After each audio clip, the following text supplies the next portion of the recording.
Chapter 1. A Beautiful Encounter Island City. June 17th, Saturday, clear skies.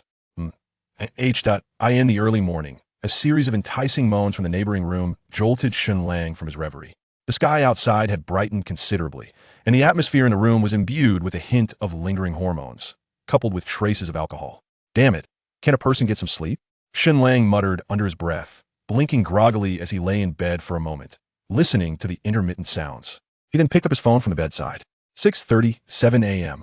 Truly shameless, firing off at this hour. He set his phone down again, cursing quietly, thoroughly dissatisfied with the soundproofing of his dwelling. Housing prices in Island City were exorbitant. His current residence was conveniently located near the city center. But due to financial constraints, he had to share an old apartment in a rundown complex, where the sound insulation was woefully inadequate. In this 3-bedroom apartment, he occupied the master bedroom, which had a private bathroom, a decent arrangement, albeit for a hefty price of 2,000 yuan per month. The adjacent second bedroom had recently welcomed a young couple who, brimming with youthful energy, created a raucous atmosphere almost daily. This was particularly tormenting for Shen Lang, who had remained single for 24 years. It must be said, this was indeed a form of torture, a bittersweet experience.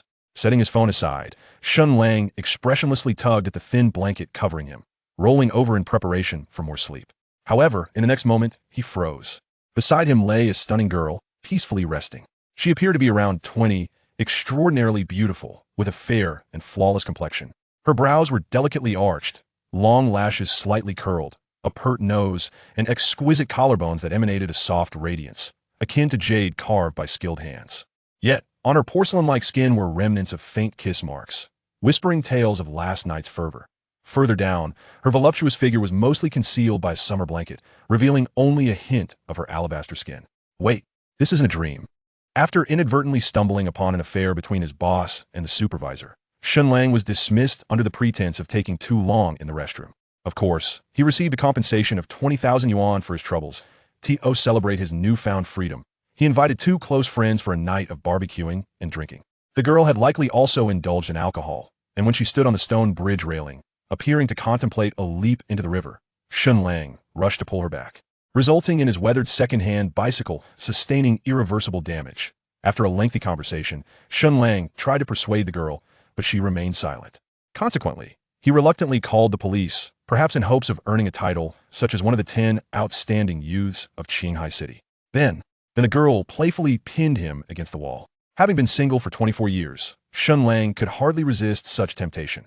The girl's beauty, coupled with the effects of the alcohol he had consumed, rendered him utterly powerless, culminating in a complete farewell to his virginity. Fortunately, the girl did not awaken. She merely turned over, wrapping her arms around Shen Lang's, drifting back into slumber. The soft sensation on his arm made Shen Lang swallow hard, frozen in place as he pondered how to explain the situation. Let's hope she wasn't too intoxicated last night. He silently mused, fearing that if the girl woke and denied the encounter, he would be in quite a predicament to at least 3 years of trouble. But surely that wouldn't happen after all. She had initiated things. The sound from next door persisted, yet Shen Lang found himself disinterested. He glanced at the slumbering girl beside him, feeling no envy whatsoever. He had seen the woman next door while her figure was acceptable. She paled in comparison to the beauty lying next to him. There was simply no contest. 10 minutes passed, and seeing no signs of the girl waking, Shen Lang attempted to move his arm. However, she clutched him tightly, making it impossible to withdraw. With no other choice, he resigned to lying still. In this peculiar blend of delightful torment, about an hour later, the girl finally stirred awake. Her long lashes fluttered, and she slowly opened her eyes. What met her gaze was a youthful face that, while not conventionally handsome, exuded a certain charm. As their eyes locked, the girl momentarily froze, her beautiful eyes widening in confusion. In that instant, time seemed to stand still, and neither spoke, captivated by the moment. You're awake. Ultimately, it was Shen Lang who broke the silence, his voice dry. Could you please step outside? The girl, finally regaining her composure, turned a deeper shade of white, releasing Shen Lang's arm. She feigned calmness as she uttered those words, pulling a corner of the thin blanket to cover her head. Okay. Shen Lang, as if receiving a royal decree, swiftly rolled out of bed, hurriedly gathering his scattered clothes before tiptoeing out of the room. Phew! Once outside, he exhaled deeply, feeling a measure of relief. The girl appeared relatively composed, suggesting she would not turn hostile. How could this happen? After Shen Lang exited, the girl cautiously revealed her head, glancing at her bare body beneath the thin blanket. In an instant, tears streamed down her face, soaking the pillow. Outside the room, creak. Suddenly, the door next to him swung open, and a woman emerged clad only in a nightgown. Upon seeing Shen Lang at the door, she paused momentarily, then scoffed before hastily retreating to the bathroom. Shen Lang felt a wave of exasperation wash over him. It seemed she had mistaken him for a peeping Tom. With the poor soundproofing of this building, did she really think he needed to eavesdrop at the door? I wouldn't even want to look. Are you okay, miss? With no other option, Shen Lang wandered to the living room and pulled out his phone, though his mind was far from focused on the screen. June 18th, the Tian Yan officially launches, synchronized globally. A line of crimson letters on the phone screen caught his eye, but he paid little heed. He was well aware of Tian Yan, a groundbreaking virtual game jointly released by 5 global giants, boasting a 99.99 realism rate and dubbed humanity's second world, brimming with infinite possibilities. IT had been promoted for nearly half a year, with even the government involved in the mobilization. This game was not your ordinary computer experience. It required a specialized gaming helmet to immerse oneself fully, functioning through a successful brain-machine interface. Just last night, his 2 close friends, Guan Suo and Chun Ming, had invited him to join them in exploring Tian Yan, but Shen Lang had not immediately acquiesced. Moments later, the bathroom door opened, and the woman emerged, casting a glance at Shen Lang in the living room, snorting softly before strutting back into her room. What a nuisance. Shen Lang shot a glare at the door before returning his focus to his phone. Just as he worried the girl might be in distress and contemplated knocking on the door, it swung open unexpectedly. The girl stood gracefully at the doorway, adorned in an oversized white t-shirt 2 sizes too large, complemented by a crumpled, knee-length skirt and a pair of white sneakers. She possessed a tall and slender figure, estimated to be around 1.70 meters. As if she had just emerged from a refreshing bath, a delicate mist enveloped her, her hair slightly damp and cascading casually over her shoulders, exuding an enchanting charm. You're awake, Shen Lang stammered, his heart fluttering at the sight of the captivating girl. Uttering a rather banal remark, she replied, pressing her lips together, offering no further words, instead gazing deeply into Shen Lang's eyes. At that moment, Shen Lang felt a tinge of nervousness, uncertain of what to say. They stood there, locked in a gaze, the atmosphere growing somewhat awkward. I will take responsibility for you. Shen Lang finally broke the silence, a hint of embarrassment coloring his expression. The girl merely pressed her lips together, continuing to observe him. After a prolonged silence, she expressionlessly shook her head. There's no need. You saved me last night, we are even. With that, she slightly turned aside, bypassing Shen Lang as she exited the room, making her way directly towards the door. What is your name? Shen Lang hesitated for a few seconds, then mustered the courage to inquire. Just then, the door to the adjacent room swung open, revealing a couple emerging, their demeanor quite unrestrained. Upon seeing Shen Lang and the girl in their shared gaze, both were momentarily taken aback, their faces etched with surprise. The woman's attire suggested she had just spent the night there. A wave of envy surged within her. Women often compare themselves, regardless of familiarity. Though she considered herself attractive, the girl before her rendered her own appeal somewhat diminished. Meanwhile, the young man had been discreetly stealing glances at the girl, having just heard the woman mention that the neighbors were peeping Toms. Yet, with such a stunning girlfriend, why would he need to spy? On the other side, the girl pressed her lips together, her gaze lingering on Shen Lang's face for a moment before she ultimately chose silence, turning to leave. As she departed, Shen Lang had no inclination to engage with the couple, hastily attempting to follow her, only to be seized by the young man.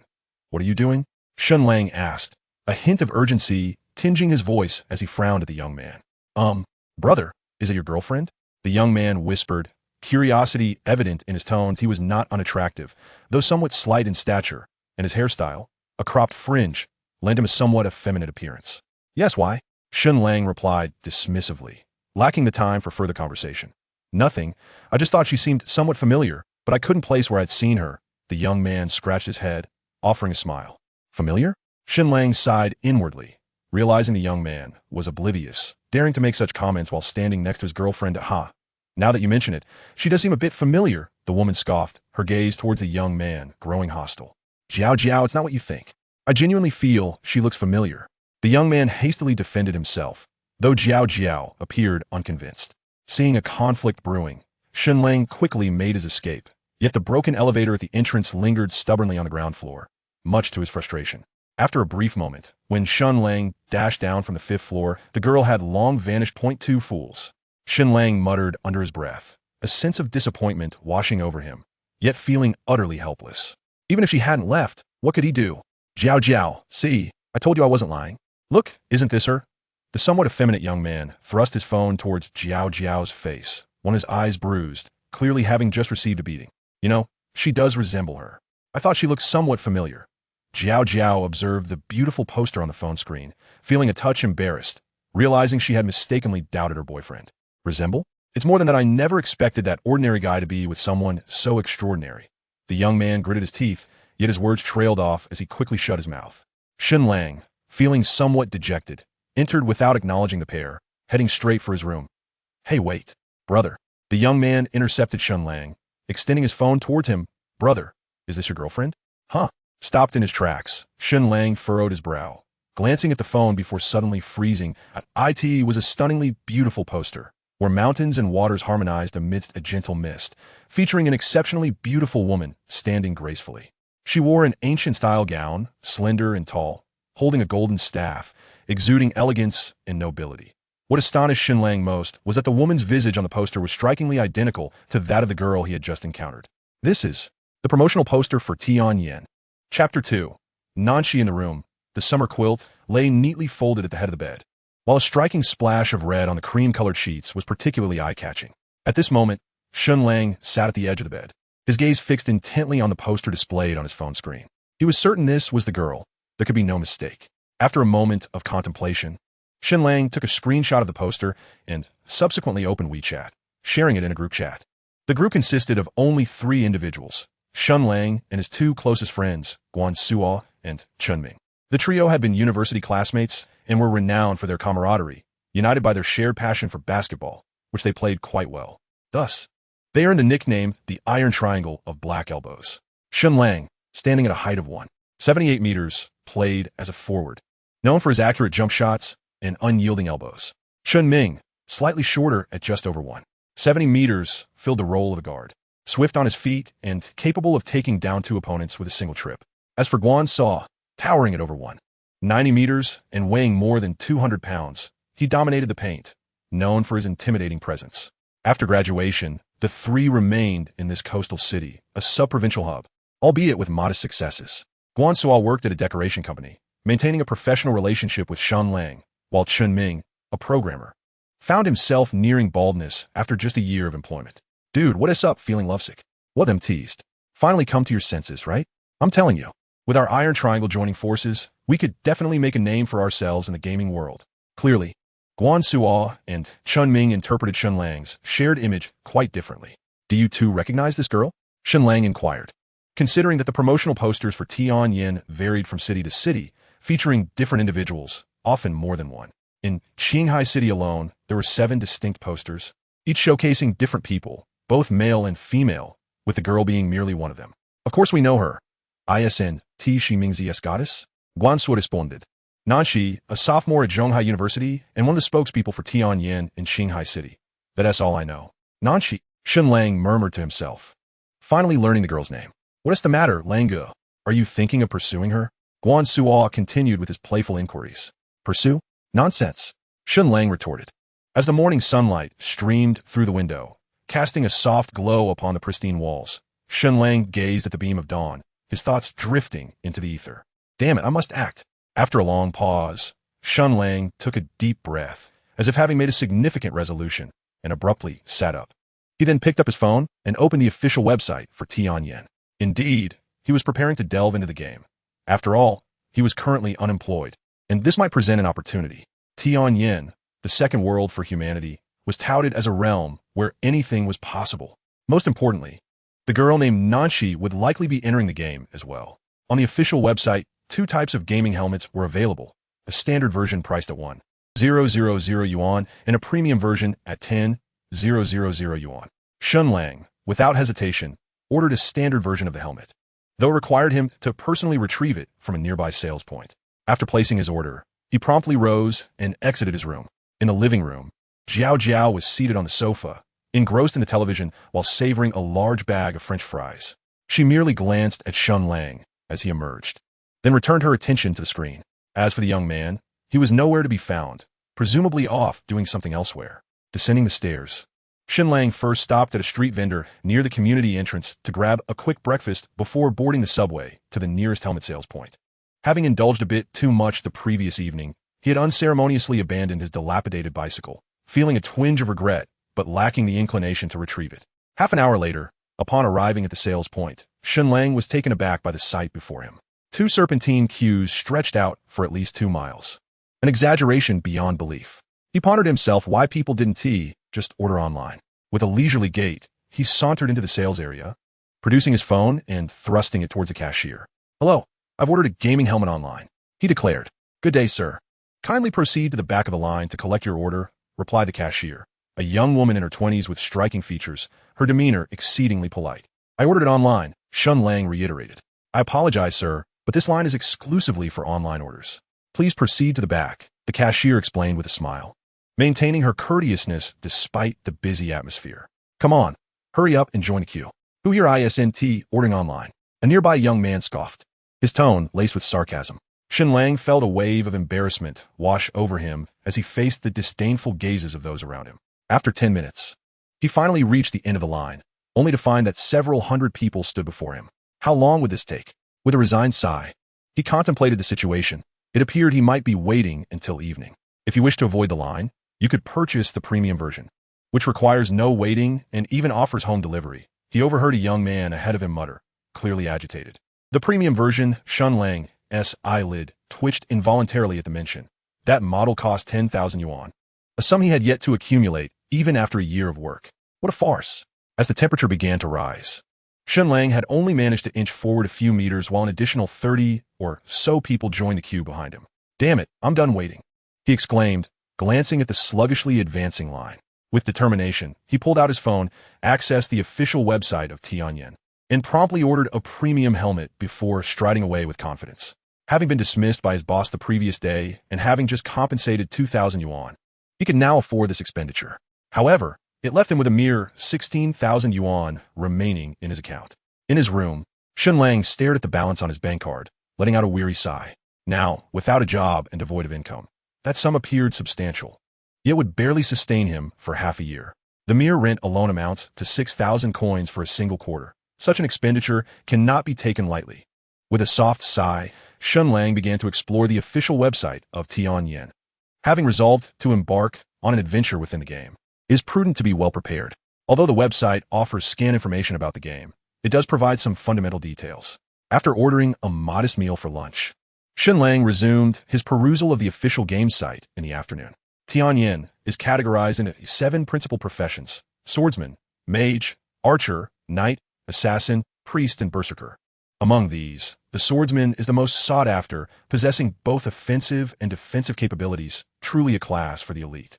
The mage, favored by many female players, excels in area attacks and control, also noted for rapid leveling among the 7 professions. The archer reigns as the king of single-target ranged attacks, boasting formidable sustained damage output. The assassin, as the name suggests, operates in shadows, elusive and lethal, with high burst damage and agility, rendering mages and archers their worst nightmare. The knight, colloquially termed a blood cow, possesses high defense and substantial health, a veritable bastion against foes. Lastly, the berserker can transform into a state of fury, exhibiting unmatched explosive power and the ability to bypass defenses, though it lacks sufficient durability as a melee fighter. It is important to note that these 7 professions are merely the primary classes. There are numerous other life professions available, though the website provides little detail, succinctly stating, please explore and develop these within the game. In addition to the brief introduction of the 7 main professions, the Tian Yan website also outlines the history of the entire Tian Yan continent. In summary, it narrates the tale of the demise of the celestial path, the shattering of the continent, the onset of darkness, and the revival of the world entrusted to you, the valiant warriors. Chapter 3. The Wandering Sun of the Horizon Evening. Beep. Damn it. After queuing for 7 hours, I finally got it. In the group chat, Guansaw sent a message accompanied by a photograph. It depicted a rather sophisticated helmet, its sleek design evoking a strong sense of technology, albeit in an unappealing shade of brownish yellow, a curious choice by the Tian Yan officials. You received it? I'm still in line, with at least 50 or 60 fools ahead of me. It will be another half an hour. If I had known, I would have had you pick it up for me. Haha, hurry up then. It's great that you can collect it today, as the official launch is tomorrow. By the way, Lang Zi, are you really not joining us in the game for adventure? Guan Suo sent 2 messages in quick succession. Indeed, Lang Zi, our goddess, she should also be entering the game. Perhaps you might have your chance. Chen Ming chimed in. Goddess she. Hello, sir. Your ordered premium Tian Yan helmet has been delivered to Unit 502, Building 3, Fushan Community. If you are at home, please sign for it. A rugged yet courteous voice emerged from the phone. The helmet had arrived. Thank you. Shen Lang hung up, then exited his room and opened the front door. Good day. Sir, here is your premium helmet. Please present your identification for verification. At the entrance, a middle-aged man held a square phone box and, upon seeing Shen Lang, greeted him with great politeness. Shen Lang offered no further words and handed his identification card to the man. After a brief verification with his phone, the man handed the box over to Shen Lang. Inside the room, Shen Lang opened the box to reveal a resplendent, high-end gaming helmet. Its blue and purple hues adding an air of mystique, far superior in appearance to the one owned by Guan Suo. He promptly snapped a photo and shared it in the group chat before donning the helmet for a trial. The helmet was remarkably lightweight, lined with a layer of molded latex that conformed perfectly to his head, offering exquisite comfort. Beep. Brainwave scanning in progress. At the moment Shen Lang adorned the gaming helmet, a melodious female voice chimed, and a sensation of dizziness enveloped him.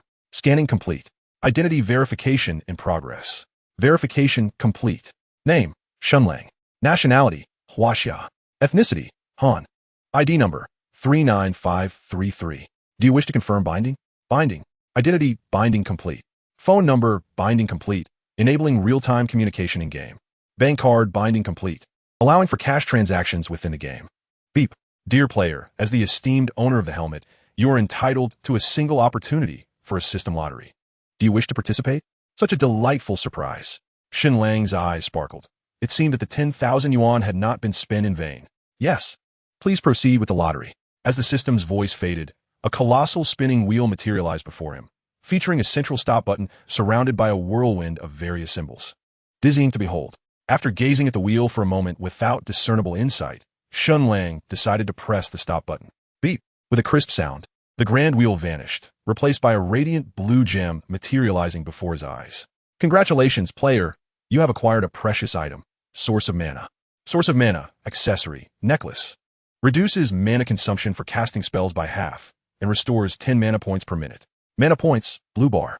Gazing at the azure gem, Shen Lang felt somewhat speechless. While the item was indeed valuable, its utility seemed limited for him unless he chose a mage class to fully exploit its potential. Nevertheless, it was still better than having nothing. Beep. Lottery concluded. Source of mana has been added to your inventory. Esteemed player of Tian Yan, there are 18 hours, 07 minutes, and 19 seconds remaining until the game's launch. You may choose to name your character. Would you like to proceed with naming? Yes. Please provide a name. Tian Yan.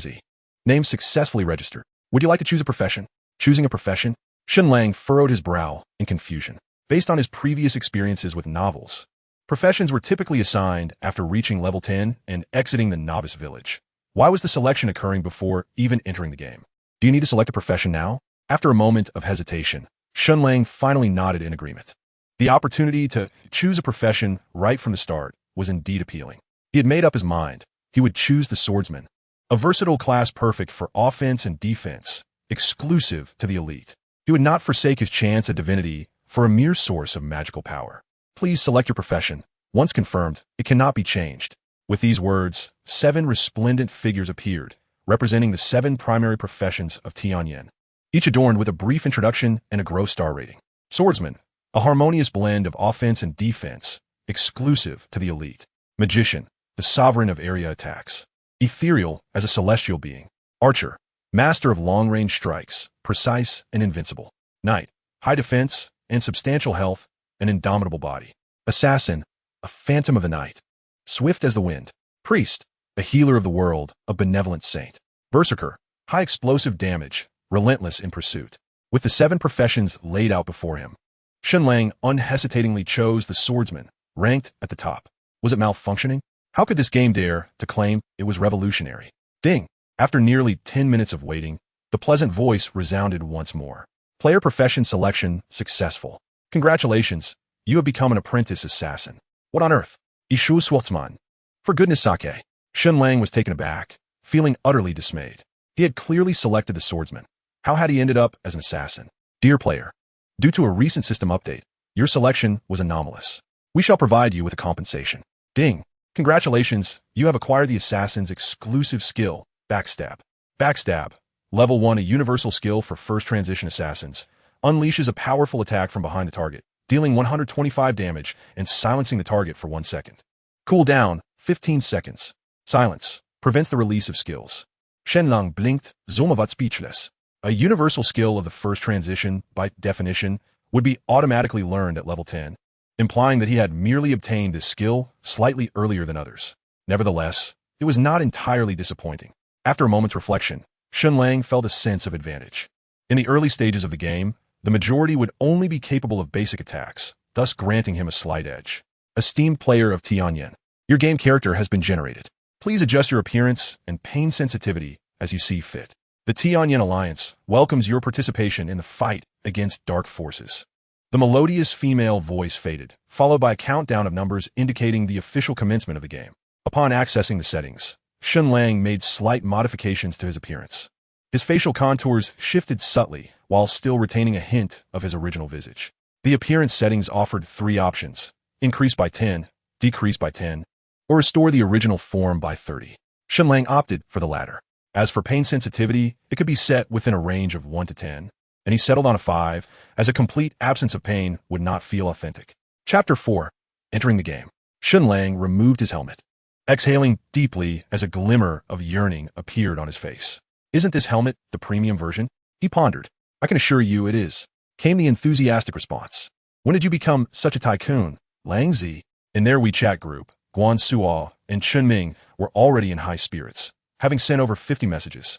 Weren't you just fired yesterday, losing 20,000? Guan Suo had already made his choice, selecting a knight, while Chun Ming had just received his helmet and was yet to decide, preparing to choose an archer, which would provide a balanced offense and defense. Both had opted for the standard version of the helmet, without any additional lottery draws. Lang, why did you choose an assassin? A mage would be much better. I can tank for you up front, and leveling up would be incredibly fast. Guan Suo inquired. Based on past experience, assassins and priests were the slowest to level up among all classes. Priests were more sought after for group play, whereas few would be willing to team up with an assassin during leveling.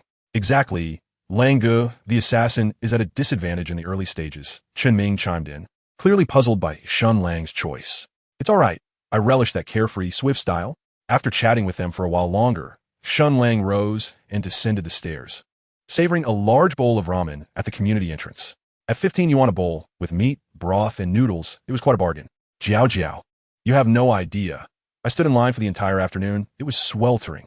He exclaimed, You're truly amazing, darling. Tonight, as a reward, you and T have to wear it. Really? Indeed. Listening to the conversation coming from the adjacent room, Shen Lang couldn't help but roll his eyes at the shameless couple. That evening, Shen Lang nestled in his room, chatting in the group while browsing forums. According to incomplete statistics, as of 6 in the evening on June 17th, a staggering 12 million Tian Yan accounts had been registered in Huagua, and the number was still rising. By noon on the 18th, when the servers opened, it was likely to surpass 15 million. In the local forum of Qinghai City alone, over 100 factions had already been established, each recruiting players and gathering strength. Shen Lang couldn't help but wonder if the servers would crash once Tian Yan launched. On June 18th, a weekend, Shen Lang finally emerged from his bed around 11 o'clock. The numbers before him shifted continuously as time slipped away, and soon it was 11:59. Ding! System notification. 60 seconds remain until Tian Yan's launch. Please prepare, players. As the final minute countdown began, Shen Lang took a deep breath, feeling a tinge of anxiety. Before long, the countdown reached its end, and in an instant, a breathtaking scene unfolded before him. The sky shattered, and a multitude of dark creatures descended from an unknown void, resembling a surging tide of darkness, their faces grotesque, with sharp fangs and gaping maws, creating an utterly awe-inspiring spectacle. Just then, a brilliant arc of sword light erupted, boundless sword energy slicing through the dark tide, cleaving out a vacuum in its midst. All warriors of the human race advanced without retreat. A figure akin to a celestial being stood majestically against the heavens, brandishing a radiant blue sword, directing it towards the dark army. In an instant, countless human warriors soared into the sky, clad in various styles of celestial armor, wielding supreme artifacts. engaging in a gruesome battle with the dark forces. The earth trembled as a cataclysmic war erupted. The scene was overwhelmingly grand, with innumerable dark creatures and human warriors perishing, their blood staining the skies, threatening to obliterate this realm. However, despite the valiant bravery of the human champions, the sheer number of dark beings was insurmountable, seemingly endless.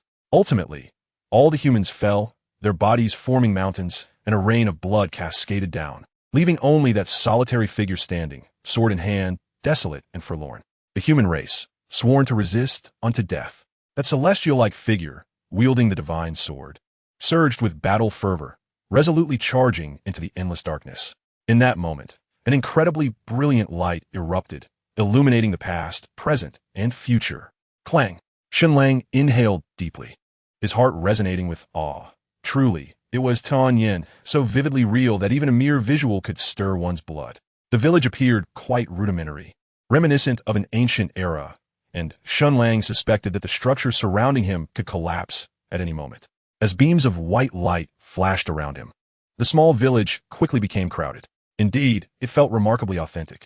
Shen Lang glanced around, then raised his hand to clench his fist, feeling a sense of incredulity. Ding! System notification. Brave adventurer, welcome to the world of Tian Yan. You have entered the new novice village, Qingfeng Village, in Huaguo District 6811. Your novice gifts have been distributed.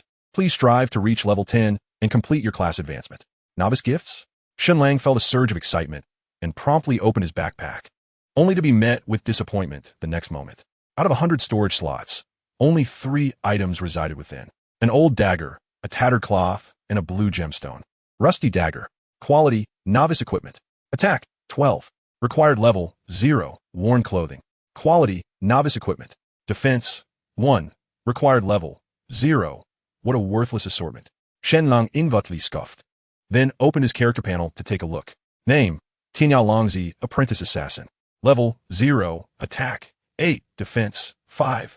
Health points, 50. Mana points, 100. Blue bar. Increases by 10 points per level. Attack speed, 109. Movement speed, 109. Strength, 8. Affects attack attribute. 1 point of strength equals 1 point of attack. Intelligence, 3. Affects spell attack. 1 point of intelligence equals 15 points of spell attack. Constitution, 5. Affects vitality and defense. 1 point of constitution equals 1 point of defense and 10 points of health. Agility, 9. Affects movement and attack speed. 1 point of agility equals 1 movement speed and 1 attack speed. Luck, 0. Comprehension, 0. Skills, insight. This ability allows one to glimpse information about targets not exceeding 10 levels above oneself.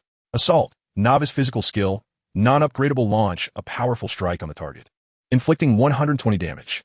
Cooldown, 10 seconds, mana cost, 5 points. Backstab, level 1, execute an attack from behind the target, dealing 125 damage and silencing the target for 1 second. Cooldown, 15 seconds, mana cost, 10 points. Accompanying attributes of the assassin: strength, 8 stars, intelligence, 3 stars, constitution, 5 stars, agility, 9 stars. These attributes increase every 5 levels, meaning the assassin will gain 8 points in strength, 3 points in intelligence, 5 points in constitution, and 9 points in agility every 5 levels, totaling 25 stars, with all classes sharing the same total points, excluding hidden classes. Additionally, every class gains an extra 5 points in free attributes upon leveling up. Chapter 5, Solo Kill. Observing his attribute page, Shen Lang exclaimed in awe at his formidable power.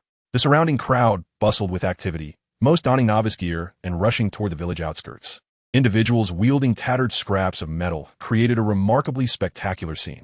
As he surveyed the throng, Shen Lang furrowed his brow. This novice village likely housed several thousand players, with more continuously appearing. According to the official Tian Yan website, there are a total of 10,000 novice villages throughout Huaguo. If each village boasts such numbers, it implies that with the launch of Tian Yan, there are nearly 100 million players in Huaguo alone, a truly staggering figure. Moments later, Shen Lang managed to squeeze through the crowd and find the village elder under the willows at the village head, the only individual from whom he could accept quests. Elder, how may I assist you? Shen Lang panted, respectfully bowing his hand toward the white-bearded elder. You are far too weak at present, young warrior. Return when you have grown stronger, the elder remarked, shaking his head with a sigh after glancing at Shen Lang. But I am quite strong, Shen Lang retorted. his expression darkening as he brandished his dagger toward the elder. Enough of your prattle. Be gone, lest I take action against you. The elder rolled his eyes, responding rather brusquely, his voice resonating with authority. Such a temper he possesses. Shen Lang blinked, thinking that were it not for the elder's title as the village leader of Qingfeng, he might have mistaken him for a real person. Suddenly, amidst the exchange between Shen Lang and the elder, white flashes appeared in the distance, followed by a cacophony of curses. What sort of mountain chicken is this? It took me down in just a few hits. Indeed, this is utterly ridiculous. I can't even defeat a level 1 mountain chicken. How am I to proceed? Let us form a party. Our levels are too low. Only knights and swordsmen can withstand those mountain chickens in a one-on-one. Tian Yan's mightiest mage seeks one knight for a party. Let us create glory together. Tian Yan's finest archer seeks knights, healers, and swordsmen to join. Hurry, hurry. It seems those wild monsters are quite formidable. I wonder if I can endure their onslaught. Shen Lang chose not to form a team, instead opting to venture forth alone towards the outskirts of the village. At this moment, the hillside was already teeming with players, although sporadic flashes of white light illuminated the area, indicating the demise of certain players. Could these mountain chickens truly be lethal? Shen Lang was taken aback, and then approached one of the chickens, casting a spell of insight. Mountain chicken, level 1, attack 10, defense 8, health 100, skills none. Upon examining the attributes of the mountain chicken before him, Shen Lang suddenly understood why players were falling. Without a team, the average individual could scarcely contend with even the lowest level mountain chicken. His own attack, augmented by a dagger, was merely 910 points, with a defense of only 6 points, and a paltry health of 50 points, lower than that of the chicken. How was he to engage in combat? Aside from knights and swordsmen, it seemed few could withstand the onslaught of this chicken. Nevertheless, he resolved to give it a try, reassured that death would not result in a loss of levels. With a determined heart, he leapt forward, plunging his dagger into the chicken, pulling out a few feathers in the process. Simultaneously, a red number appeared above the chicken's head, an encouraging sign. The damage calculation in this realm was not simply a matter of attack minus defense. Rather, it was based on a damage mitigation ratio. In simple terms, the damage dealt was a function of the true attack power relative to the target's damage mitigation ratio. This mitigation ratio depended on the disparity between the opponent's attack and one's own defense, drawing inspiration from games like Honor of Kings. With Shen Lang's attack at 910 points and the chicken's defense at 8 points, the mitigation ratio hovered around 45. Cackling in fury, the chicken retaliated, pecking at Shen Lang's thigh, sending a jolt of pain through him, startling him with its ferocity. Boom! A critical hit. Shen Lang felt a surge of joy. His assault ability, intended to inflict 120 damage, should have reduced the chicken's health by 56 points, yet it had directly depleted 12 points. Evidently, a critical strike had been triggered. The mountain chicken flapped its wings, soaring over a meter high, and lunged at Shen Lang with a fierce peck. Though he intended to evade, his reflexes failed him, resulting in a direct hit to his forehead, leaving him with only 2/3 of his health remaining. Damn it! Shen Lang swung his dagger once more, aiming for the chicken's neck. Another critical hit. Shen Lang's eyes lit up. The neck appeared to be the chicken's vulnerable spot, making critical strikes more probable. A moment later, Shen Lang found himself beneath a large tree, nursing his nearly depleted health bar as he observed the mountain chicken in the distance, which had fully restored its vitality. He quietly calculated in his mind. With his current health of 50 points, he could endure a maximum of 7 attacks from the chicken before meeting his end, during which time he could launch 8 assaults, given his attack speed of 109, supplemented by 2 skills and a preemptive strike. Perhaps, just perhaps, he could achieve a solo kill. As for evading, there is no need to dwell on it for now. He had attempted it before, but his reflexes were still lagging, always just a fraction behind. Strike. 12, 10, splendid, all critical hits.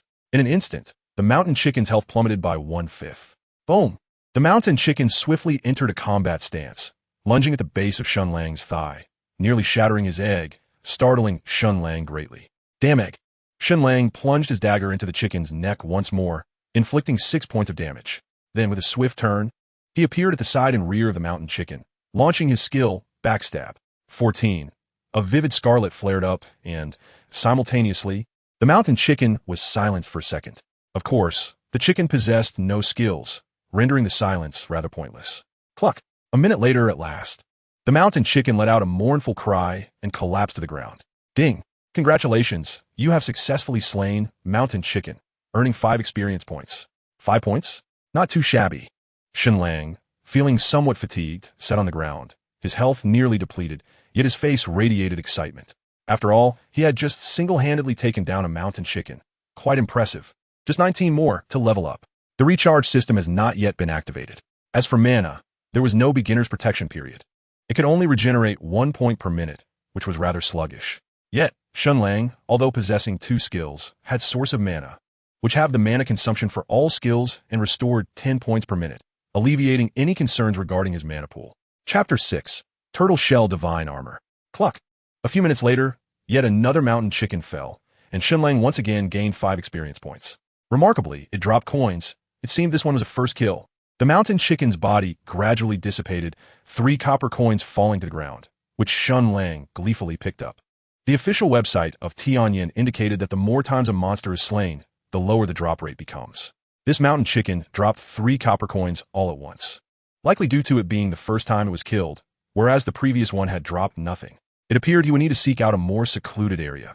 Shen Lang rose and surveyed his surroundings, then set off toward a low hill where the presence of others was relatively sparse. An hour later, in the novice village square, a flash of white light heralded Shen Lang's arrival. His expression one of dejection. Indeed, he had been defeated by the 7th mountain chicken. He had made 2 errors, failing to trigger critical hits and narrowly being overwhelmed. Such a pitiful fate. Shen Lang glanced at his experience bar, discovering he had lost 10 experience points, leaving him with only 20 remaining, wasting 2 chickens in vain. Of course, it couldn't entirely be deemed wasteful, as he had collected a fair amount of money. Now he was quite affluent, with a total of 16 copper coins in his backpack, a rather impressive sum. Around him, the blinding light continued to flicker, accompanied by a chorus of curses. Shen Lang collected himself and resumed his journey down the path of chicken slaughter. Crack! After more than 2 hours, Shen Lang finally dispatched the 22nd mountain chicken. A golden light shot skyward, and he finally leveled up to level 1. Each mountain chicken kill required about 10 minutes to restore health. Ding! Congratulations to the player for vanquishing the mountain chicken, earning 5 experience points. Ding!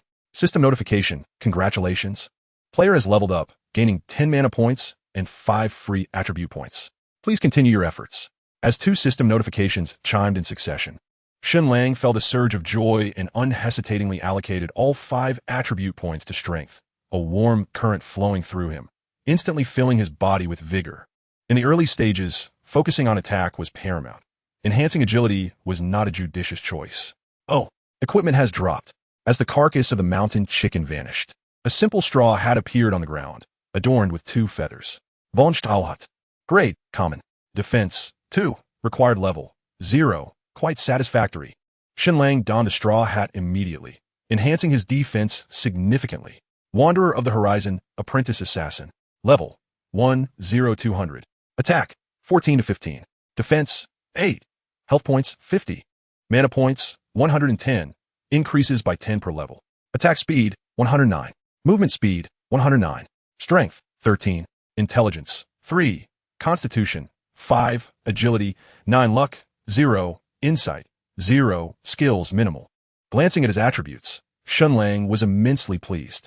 With the addition of 5 points to strength, his attack had surged from 910 to 1415, while his defense had also increased to 8 points, rendering him quite formidable.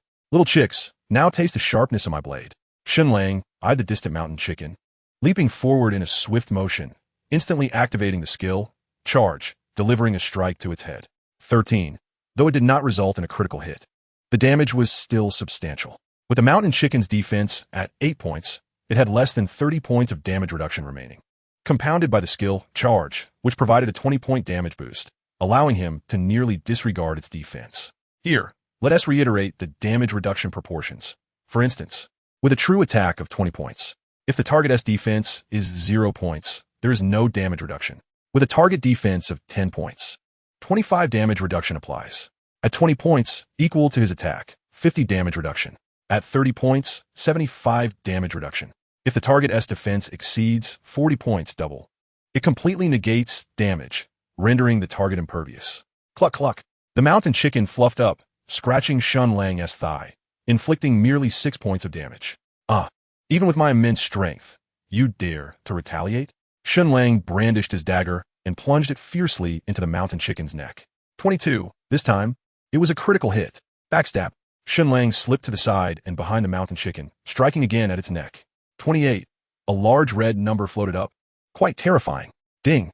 Congratulations, your skill, Backstab, has leveled up to 2, increasing attack damage to 130. Please continue your efforts. Oh, the skill has leveled up? Shen Lang felt a rush of excitement as he swiftly dispatched the mountain chicken, collecting the 2 copper coins that had dropped. It appears that in the future, I must make greater use of the Backstab. Shen Lang murmured softly.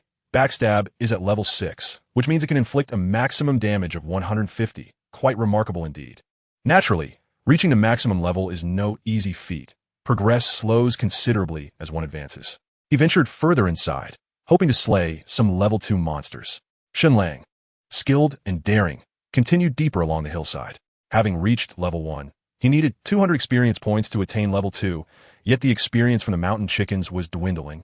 With only 4 points remaining, it would require slaying 50 of them to level up, which seemed rather unprofitable. At the foot of the hill, thick weeds flourished, and a small river flowed across the landscape, where enormous turtles crawled slowly along the banks. Numerous players had gathered in teams, surrounding the turtles and attacking them. Flashes of white light appearing intermittently. Casting a reconnaissance spell revealed the attributes of the turtle before him. Turtle, level 2 attack, 12. Defense, 18. Health, 200. Attack speed, 50. Skills, none. Goodness, it truly is a formidable creature. Upon seeing the turtle's attributes, Shen Lang exclaimed in admiration. Its attack was not particularly impressive, merely 2 points higher than a mountain chicken, yet its defense was astonishingly high, a direct doubling. Let us give it a try. If I can't manage to inflict damage, I will reconsider. Shen Lang, resolute, dashed forward and plunged his dagger into the turtle's shell. A mocking number appeared, yet thankfully it did breach its defenses. For 15 points of attack are not to be dismissed. Backstab. In the blink of an eye, before the turtle could retaliate, Shen Lang swiftly slashed its throat. A critical hit. The damage was significant. With a deft follow-up, he executed another ordinary attack, which also resulted in a critical hit. Just then, the turtle finally landed its first bite, sinking its teeth into Shen Lang's arm. The damage was manageable. Thus began an intense struggle for survival between Shen Lang and the turtle. The turtle's attack speed was lethargically slow at 50, while Shen Lang boasted a speed of 109.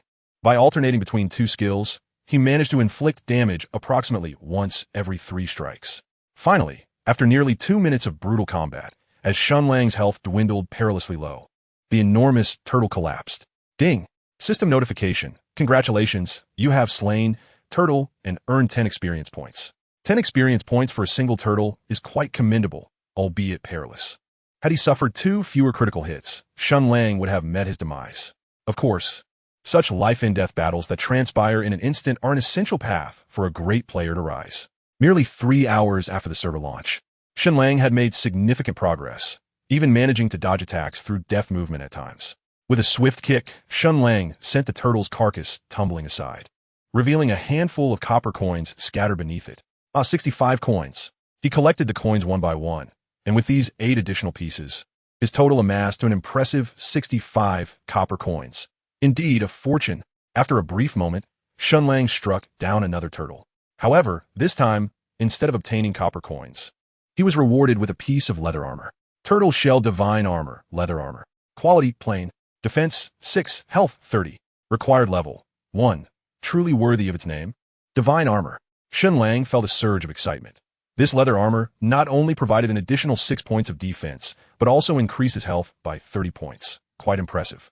It is worth noting that he was currently in dire need of health, and, as an assassin, he was reluctant to allocate his free attribute points to Constitution, which was quite vexing.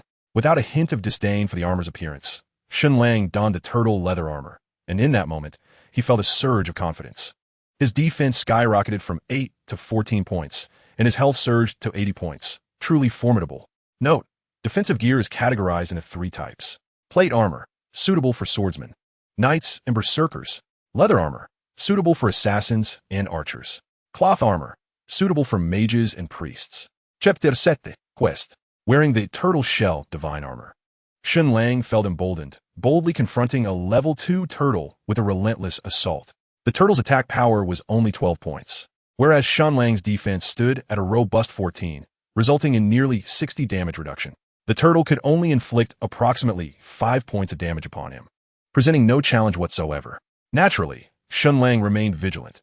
After all, recovering health required time, and time equated to money. He had no intention of squandering it. In the ensuing hours, utilizing his formidable defense, Shen Lang relentlessly battled the turtles, achieving a total of 20 kills in just over 2 hours. Ding! System notification. Congratulations, player has leveled up. Mana. 10. Gained 5 free attribute points. Keep up the good work. A golden light flashed, and Shen Lang successfully reached level 2. Without the slightest hesitation, he allocated all 5 points to strength, and in an instant, a surge of explosive power coursed through his body. Wanderer of the Horizon, Apprentice Assassin. Level 2, 4,500. Attack, 1920. Defense, 14. Health, 80. Mana, 120. Attack speed, 109. Movement speed, 109. Strength, 18. Intelligence, 3. Constitution, 5. Agility, 9. Luck, 0. Perception, 0. Skills, Insight. Allows the player to glimpse the information of targets within 10 levels above their own. Charge, Novice Assassin skill. Non-upgradable executes a powerful strike on a target, inflicting 120 damage. Cooldown, 10. Mana cost, 5 points. Backstab, level 2 launches an attack from behind the target, dealing 130 damage and silencing the target for 1 second. Cooldown, 15. Mana cost, 10 points. With an attack power of 1920, he could easily breach the turtle's defenses. Shen Lang took a deep breath, calming his racing heart, and then approached one of the turtles from behind, executing a backstab, viciously slashing at its neck. A vibrant red numeral floated up, signaling a critical hit. Quite impressive. In a mere minute, Shen Lang swiftly dispatched the turtle, earning only 8 experience points and 6 copper coins. It was past 7, time to dine before resuming the battle. As dusk descended, the game synchronized with reality. Shen Lang glanced at the clock and decided to finish his meal before diving back into the fray. Removing his helmet, he stretched lazily, made a quick trip to the restroom, and then dashed downstairs. A bowl of beef noodles cost 15 yuan, quite a bargain. While eating, Shen Lang checked the group messages. Guan Suo and Chun Ming had yet to make an appearance, likely still entrenched in the game. He then browsed the local forum, noticing that many players had already reached level 2. This pace startled him. It seemed there were indeed many talented individuals. 10 minutes later, he polished off the large bowl of beef noodles. At 7:30, Shen Lang logged back in. A flash of white light enveloped him, and he found himself once more in the novice village. The night had fully fallen, and most players had ventured out to hunt monsters, leaving only a few in the village, many still at level 0, with only a handful at level 1, and Shen Lang standing alone at level 2. To his surprise, he noticed another player had managed to acquire a breastplate and a hat. How was that possible? How could he be level 2 while Shen Lang, having played for over 7 hours without rest, was still only level 1? Perhaps it was due to the frequency of his own deaths. In the distance, several players cast envious glances toward Shen Lang, who, adorned in a breastplate and hat, stood out among the majority, still clad in novice attire, an excessive display of prowess. Ignoring their stares, Shen Lang hastened to the village head and exclaimed, "Old man, I have grown stronger. Are there any perilous tasks you can entrust to me?" "You?" The old man replied, but Shen Lang was undeterred, assuring him, "I will complete the task." His heart leaped with joy. Indeed, a quest awaited him. Ding! System notification. You have accepted the village chief's request from Qingfeng Village to collect 20 venomous bee stingers. Task completion status, 020. Without hesitation, Shen Lang sprinted toward the designated coordinates. Half an hour later, he arrived at his destination, having conveniently slain a few mountain chickens along the way. The game's design was somewhat contrived. Players were generally limited to battling monsters of equal level, making it challenging to fight higher-level foes without a team. For instance, Shen Lang should have been engaging in a fierce battle with level 2 turtles. Undeterred, he circumvented a group of players teaming up to combat venomous bees and quickly ventured deeper into the ravine. After several minutes, he reached the heart of the gorge. Surrounded by thick foliage, the nighttime ambience lending an eerie atmosphere. Time to get to work. Taking a deep breath, Shen Lang cast an insight spell. Venomous bee, level 3. Attack, 20. Defense, 10. Health, 400. Skill, stinger. Goodness, these venomous bees were formidable, boasting a 20-point attack and a skill to boot. Without any superfluous chatter, Shen Lang charged forward with a sudden assault, driving his dagger forcefully into the abdomen of the venomous bee. The bee's defense was a mere 10 points, rendering it nearly defenseless against Shen Lang's staggering attack of 1920 points, sustaining only about 25 points of damage reduction. With the added advantage of the assault, Its defense was utterly disregarded. With a swift motion following the skill activation, Shen Lang delivered a regular attack, inflicting an additional 15 points of damage upon the venomous bee. The bee, enraged, retaliated fiercely, sinking its stinger into Shen Lang's arm, causing him to wince as he lost a sixth of his health in an instant. In response, he executed a regular attack followed by a backstab, inflicting 36 points of damage, though this was merely a trivial blow against its total of 400 health points. The venomous bee trembled violently, swinging its tail directly into Shen Lang's face. A notification from the system chimed. The venomous bee has used the skill tail Sting on you, inflicting 16 points of damage. The toxin has entered your system, causing 2 points of damage per second for a duration of 5 seconds. Skills? Shen Lang was taken aback and quickly withdrew.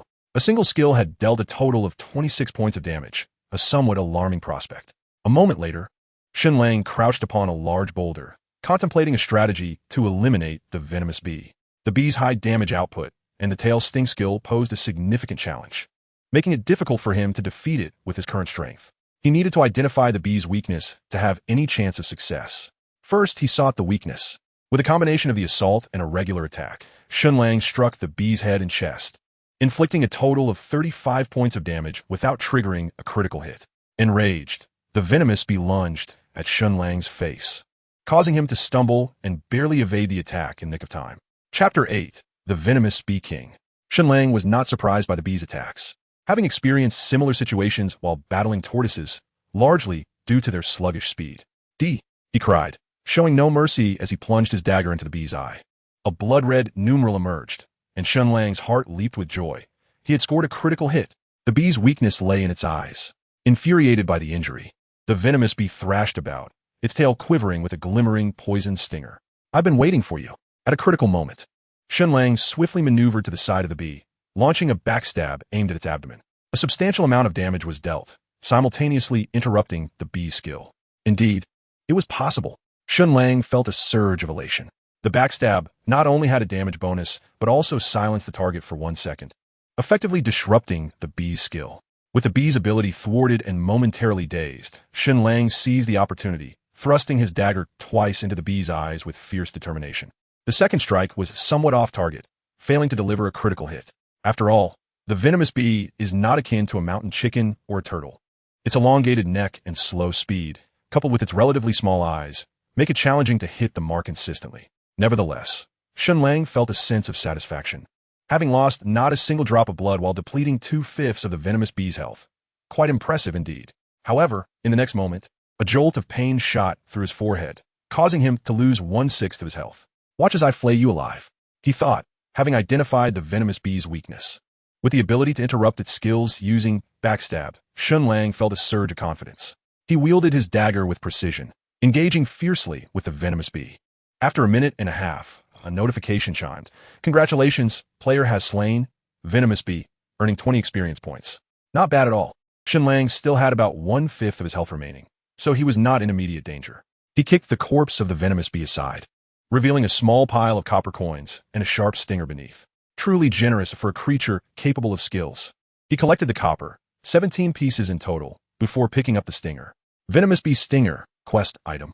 Shen Lang stored the stinger in his backpack and took a moment to rest, allowing his health to regenerate before once again charging at the venomous bees. At 11 o'clock in the evening, after nearly 3 hours of relentless battle, Shen Lang finally defeated 20 venomous bees, completing the village chief's quest. Initially, the fights had been quite challenging. He struggled to interrupt the venomous bee's skills and nearly perished several times. However, as time passed, his agility and timing improved, allowing him to consistently interrupt the skills with precision. By the end, he was able to dispatch the venomous bees with ease.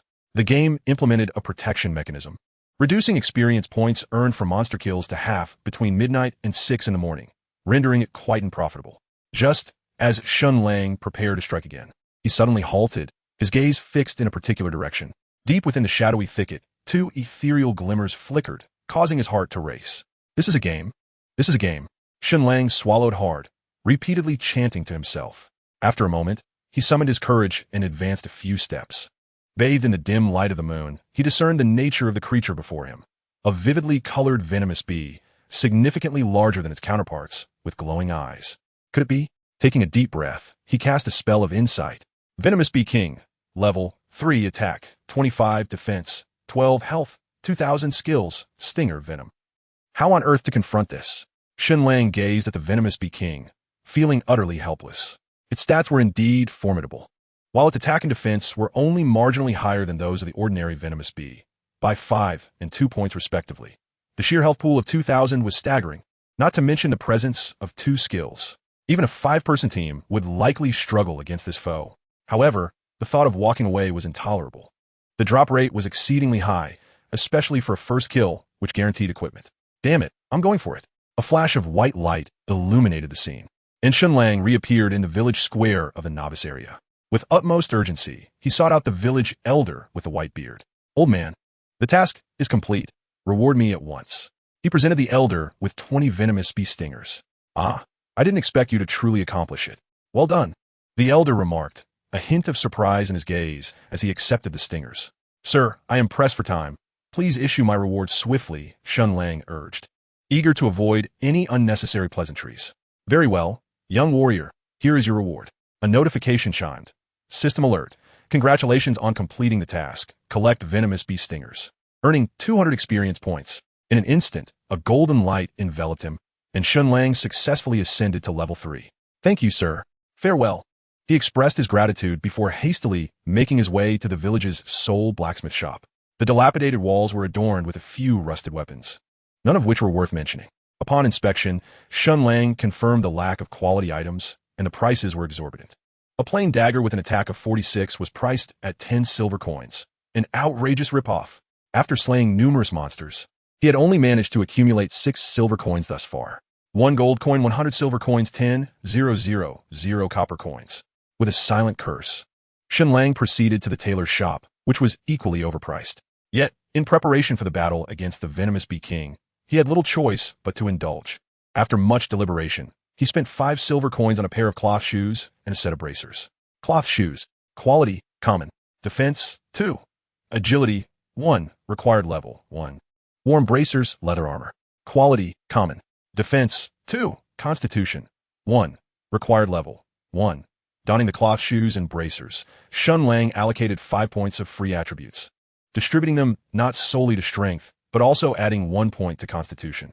This decision was made to ensure his health reached the crucial threshold of 100 points. 1 point of constitution grants 1 point of defense and 10 health points.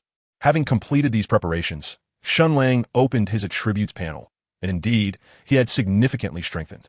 Wandering Hero, Apprentice Assassin. Level 3, 128, 1000. Attack, 23 to 24. Defense, 20. Health points, 100. Mana points, 130. Attack speed, 110. Movement speed, 110. Strength, 22. Intelligence, 3. Constitution, 7. Agility, 10. Luck, 0. Insight, 0. Skills. Insight allows the user to glimpse information about targets up to 10 levels above their own. Charge, Novice Assassin skill. Non-upgradable executes a fierce assault on the target, inflicting 120 damage. Cooldown, 10 seconds. Mana cost, 5 points. Backstab, level 2 launches an attack from behind the target, dealing 130 damage and silencing the target for 1 second. Cooldown, 15 seconds. Mana cost, 10 points. Chapter 9. A clear day with light rain. Observing his formidable attributes, Shen Lang's confidence surged instantly. With an addition of 4 points to his strength, his attack cap was elevated to 24. His shoes and elbow guards contributed an additional 4 points to his defense, complemented by a 2-point increase in constitution, bringing his total defense from 14 to 20, comparable to a knight with fully allocated points. However, his health was rather low at merely 100 points. As for attack speed, the increment of 1 point was negligible. Were it not for the necessity to eliminate foes, Shen Lang would not have made such a purchase. 3 minutes should suffice to eliminate me several times over. With a resigned sigh, Shen Lang contemplated his newfound power, yet he remained uncertain about defeating the Poison Bee King, as its health pool was exceedingly robust, rendering his 100 points insufficient for a prolonged engagement. Ding! System notification. Congratulations to player, sword rising to the waves for defeating King Snot, achieving the first kill in the Huaxia region, and receiving rewards. Level 1, Luck 1, and 10 gold coins. System notification. Congratulations to player, sword rising to the waves for defeating King Snot, achieving the first kill in the Huaxia region, Just as Shen Lang pondered whether to proceed, a series of 3 system notifications echoed, with bold red letters cascading through the sky, causing the entire novice village to erupt in excitement. Is this guy really that formidable? He actually took it down? Indeed, we can't even handle minor monsters at this point. It's infuriating how some players surpass others so drastically. Players engaged in fervent discussions, filled with envy. Clearly, this was not a feat accomplished by a large force through sheer numbers. It must have been a solo kill, or else there would have been a team notification. Did it really come with announcements and rewards? Shen Lang was taken aback, yet his focus remained on those rewards. It seemed he needed to act quickly. Perhaps he could secure a share of the spoils. After a moment of contemplation, Shen Lang made his way to the square, surveying his surroundings. Soon, his gaze brightened as he hastened toward the village entrance. "Hello, young lady." The girl, appearing around 18 or 19, had delicate features and wore a tattered grayish-white robe. Grasping a wooden staff, she was undoubtedly a priest and a level 2-1 at that. "Sunny Rain, that is your name. Who are you?" Sunny Rain gazed at Shen Lang, somewhat astonished, her eyes flickering with disbelief at his dazzling equipment. "Here's the situation.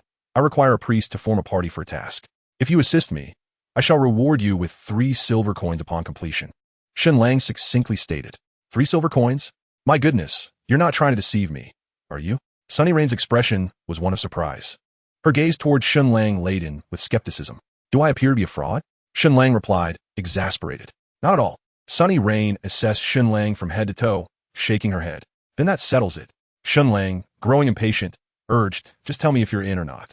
Will there be experience involved?" Sunny Rain countered with a raised brow. "Indeed," Shen Lang affirmed.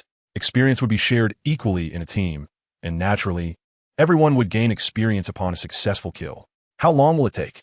Sunny Rain inquired further. "Approximately an hour." "Very well. I shall accompany you." On a clear day, Light Rain hesitated for a moment before nodding in agreement. Without delay, we set off immediately. Observing her consent, Shen Lang swiftly assembled the team and invited her to join. Subsequently, the two hastened towards South Mountain. However, as Light Rain was a priest, her speed was somewhat slower, prompting Shen Lang to moderate his pace to accommodate her. "By the way, Light Rain, how proficient are you in healing?" Shen Lang casually inquired during their journey. "I'm fairly competent. I can restore 338 health points per skill, once every 10 seconds. However, I cannot maintain it for long, as I cannot afford blue potions," Light Rain replied candidly. She was only at level 2, with a mere 120 mana points, and her mana regeneration was quite sluggish, recovering only 1 point per minute. That should suffice. As for lending the source of mana to Light Rain, Shen Lang did not even contemplate it. "Are you planning to fight?" Light Rain suddenly asked. Why do you ask?" Shen Lang looked at her, slightly surprised. "Just a guess." Light Rain smiled softly and explained. "You're already level 3 and adorned with numerous pieces of equipment, making you arguably the strongest in our novice village. There would be little need for a team to tackle ordinary monsters, as that would only dilute the experience points. Hence, I deduced that you must be preparing for a battle, which is why you sought a priest to accompany you. How did I do in my analysis?" With that, Light Rain beamed a smile. Sometimes, a woman's intelligence can be a double-edged sword. Shen Lang flipped his rusty dagger and glanced at her expressionlessly. So I truly guessed right? Are we really going to fight?" Upon witnessing Shen Lang's demeanor, Light Rain appeared undeterred. Rather, she was quite exhilarated. Shen Lang felt somewhat speechless, realizing that this little girl was not easily intimidated. At 11:30 p.m., after running for half an hour, the two finally arrived at the mountain ravine once more. Although the night was deep, players were still engaged in combat with the venomous bees. However, there were only a handful of them, and the battles were arduous, considering that the venomous bees possessed skills, and their stingers were no idle threat. Ding! System announcement. Congratulations to player Jinxiu Nianhua team for defeating the Slime King, achieving the 2nd kill in the Huaxia region, and receiving a reward. Level 1, Luck 1. 5 gold coins. System announcement. Congratulations. 3 consecutive announcements rang out, causing Shen Lang to become anxious. He grabbed Light Rain and rushed deeper into the ravine. If we can't secure the 2nd kill, at least let us aim for the 3rd. Of course, only the top 3 kills would garner system announcements and rewards. Beyond that, none would be forthcoming. Chapter 10, Kill. 10 minutes later, Shen Lang and Light Rain finally reached their destination. Fortunately, the venomous bee king was still there, currently nestled in the grass, asleep, and was discovered by Shen Lang. Indeed, this is wonderful. Light Rain cast her detection skill and was instantly overwhelmed with excitement. "All right, without further delay, keep an eye on my health bar. heal me when it drops to half. Shen Lang was too pressed for time to converse further with Light Rain, activating his assault and charging forward. I understand. Light Rain nodded repeatedly, her expression tinged with anxiety. Swish! With a swift motion, Shen Lang flipped the dagger in his hand and lunged towards the Poison Bee King, plunging the blade directly into his eyelid. The Poison Bee King's eyelid was pierced, and crimson numbers floated above his head, yet there was no critical hit. Not bad. Shen Lang muset invatli. Dealing 23 points of damage without a critical hit was quite impressive. With a swift thrust, Shen Lang did not pause, withdrawing the dagger and executing a rapid spin, then driving it forcefully into the other eyelid of the Poison Bee King, inflicting 19 points of damage. Still no critical hit. Buzzing. At that moment, the Poison Bee King, feeling the pain, finally awoke and bit down on Shen Lang's calf, causing a reduction of 14 points to his health. However, he remained unfazed. With a defense of 20 points, he was only 5 points short of the Poison Bee King's attack, effectively achieving a damage reduction of nearly 40. Shen Lang gritted his teeth and plunged the dagger into the Poison Bee King's eye with pinpoint accuracy, dealing a staggering 38 points of damage, finally landing a critical hit. Without hesitation, he swiftly evaded the Poison Bee King's counterattack, successfully dodging the strike. Not far away, Tian Yan was utterly astonished. This brief yet intense skirmish revealed to her for the first time the disparity among players. Not only did he deal nearly 40 points of terrifying damage, but he also sidestepped a wild creature's attack with remarkable agility. It was truly an eye-opening experience. Throughout the day, while she had been teaming up with others to hunt monsters, she had never witnessed a player exhibit such damage output and finesse. At that moment, Shen Lang was unknowingly defining what it meant to be a master in her eyes. What are you waiting for? Heal him. Meanwhile, the battle between Shen Lang and the Poison Bee King raged on fiercely. He executed another assault, striking the Poison Bee King's eye and inflicting a chilling 46 points of damage. But in return, he was bitten again, reducing his health below half. Oh! Tian Yan snapped back to reality, raising her staff. A radiant glow enveloped Shen Lang, and a green number floated above his head, restoring 34 points of vitality. In an instant, his fighting spirit soared. With a flurry of attacks, Shen Lang wielded his dagger against the Poison Bee King, reducing its health by 1/5 in just a minute, while maintaining his own health above half. Having a priest as backup certainly made things easier. Buzzing. As Shen Lang launched another attack, bringing the Poison Bee King's health down to about 2/3, the creature began to tremble, an omen of an impending skill activation. Now, Shen Lang focused intently, not daring to let his guard down. He held onto the skill Backstab, which he had yet to use, for this very moment. With a swift glide, he moved to the side and behind the Poison Bee King, activating Backstab, driving the dagger fiercely into the creature's eye, obliterating its eyeball. A staggering 52 points of damage was dealt. A more terrifying number appeared, and the health bar of the Poison Bee King visibly plummeted. The Backstab attack bonus of 130 was no trivial matter. With swift motions, taking advantage of the moment the Poison Bee King was interrupted, Shen Lang deftly wielded his dagger, delivering 2 successive normal attacks and 1 charge, both of which struck true at its eyes. 36. 19. 46. At last, the Poison Bee King's health dipped below half. Ding! The system notification chimed. Poison Bee King's health has fallen to 48, entering a berserk state. Attack power increased by 20. Damn!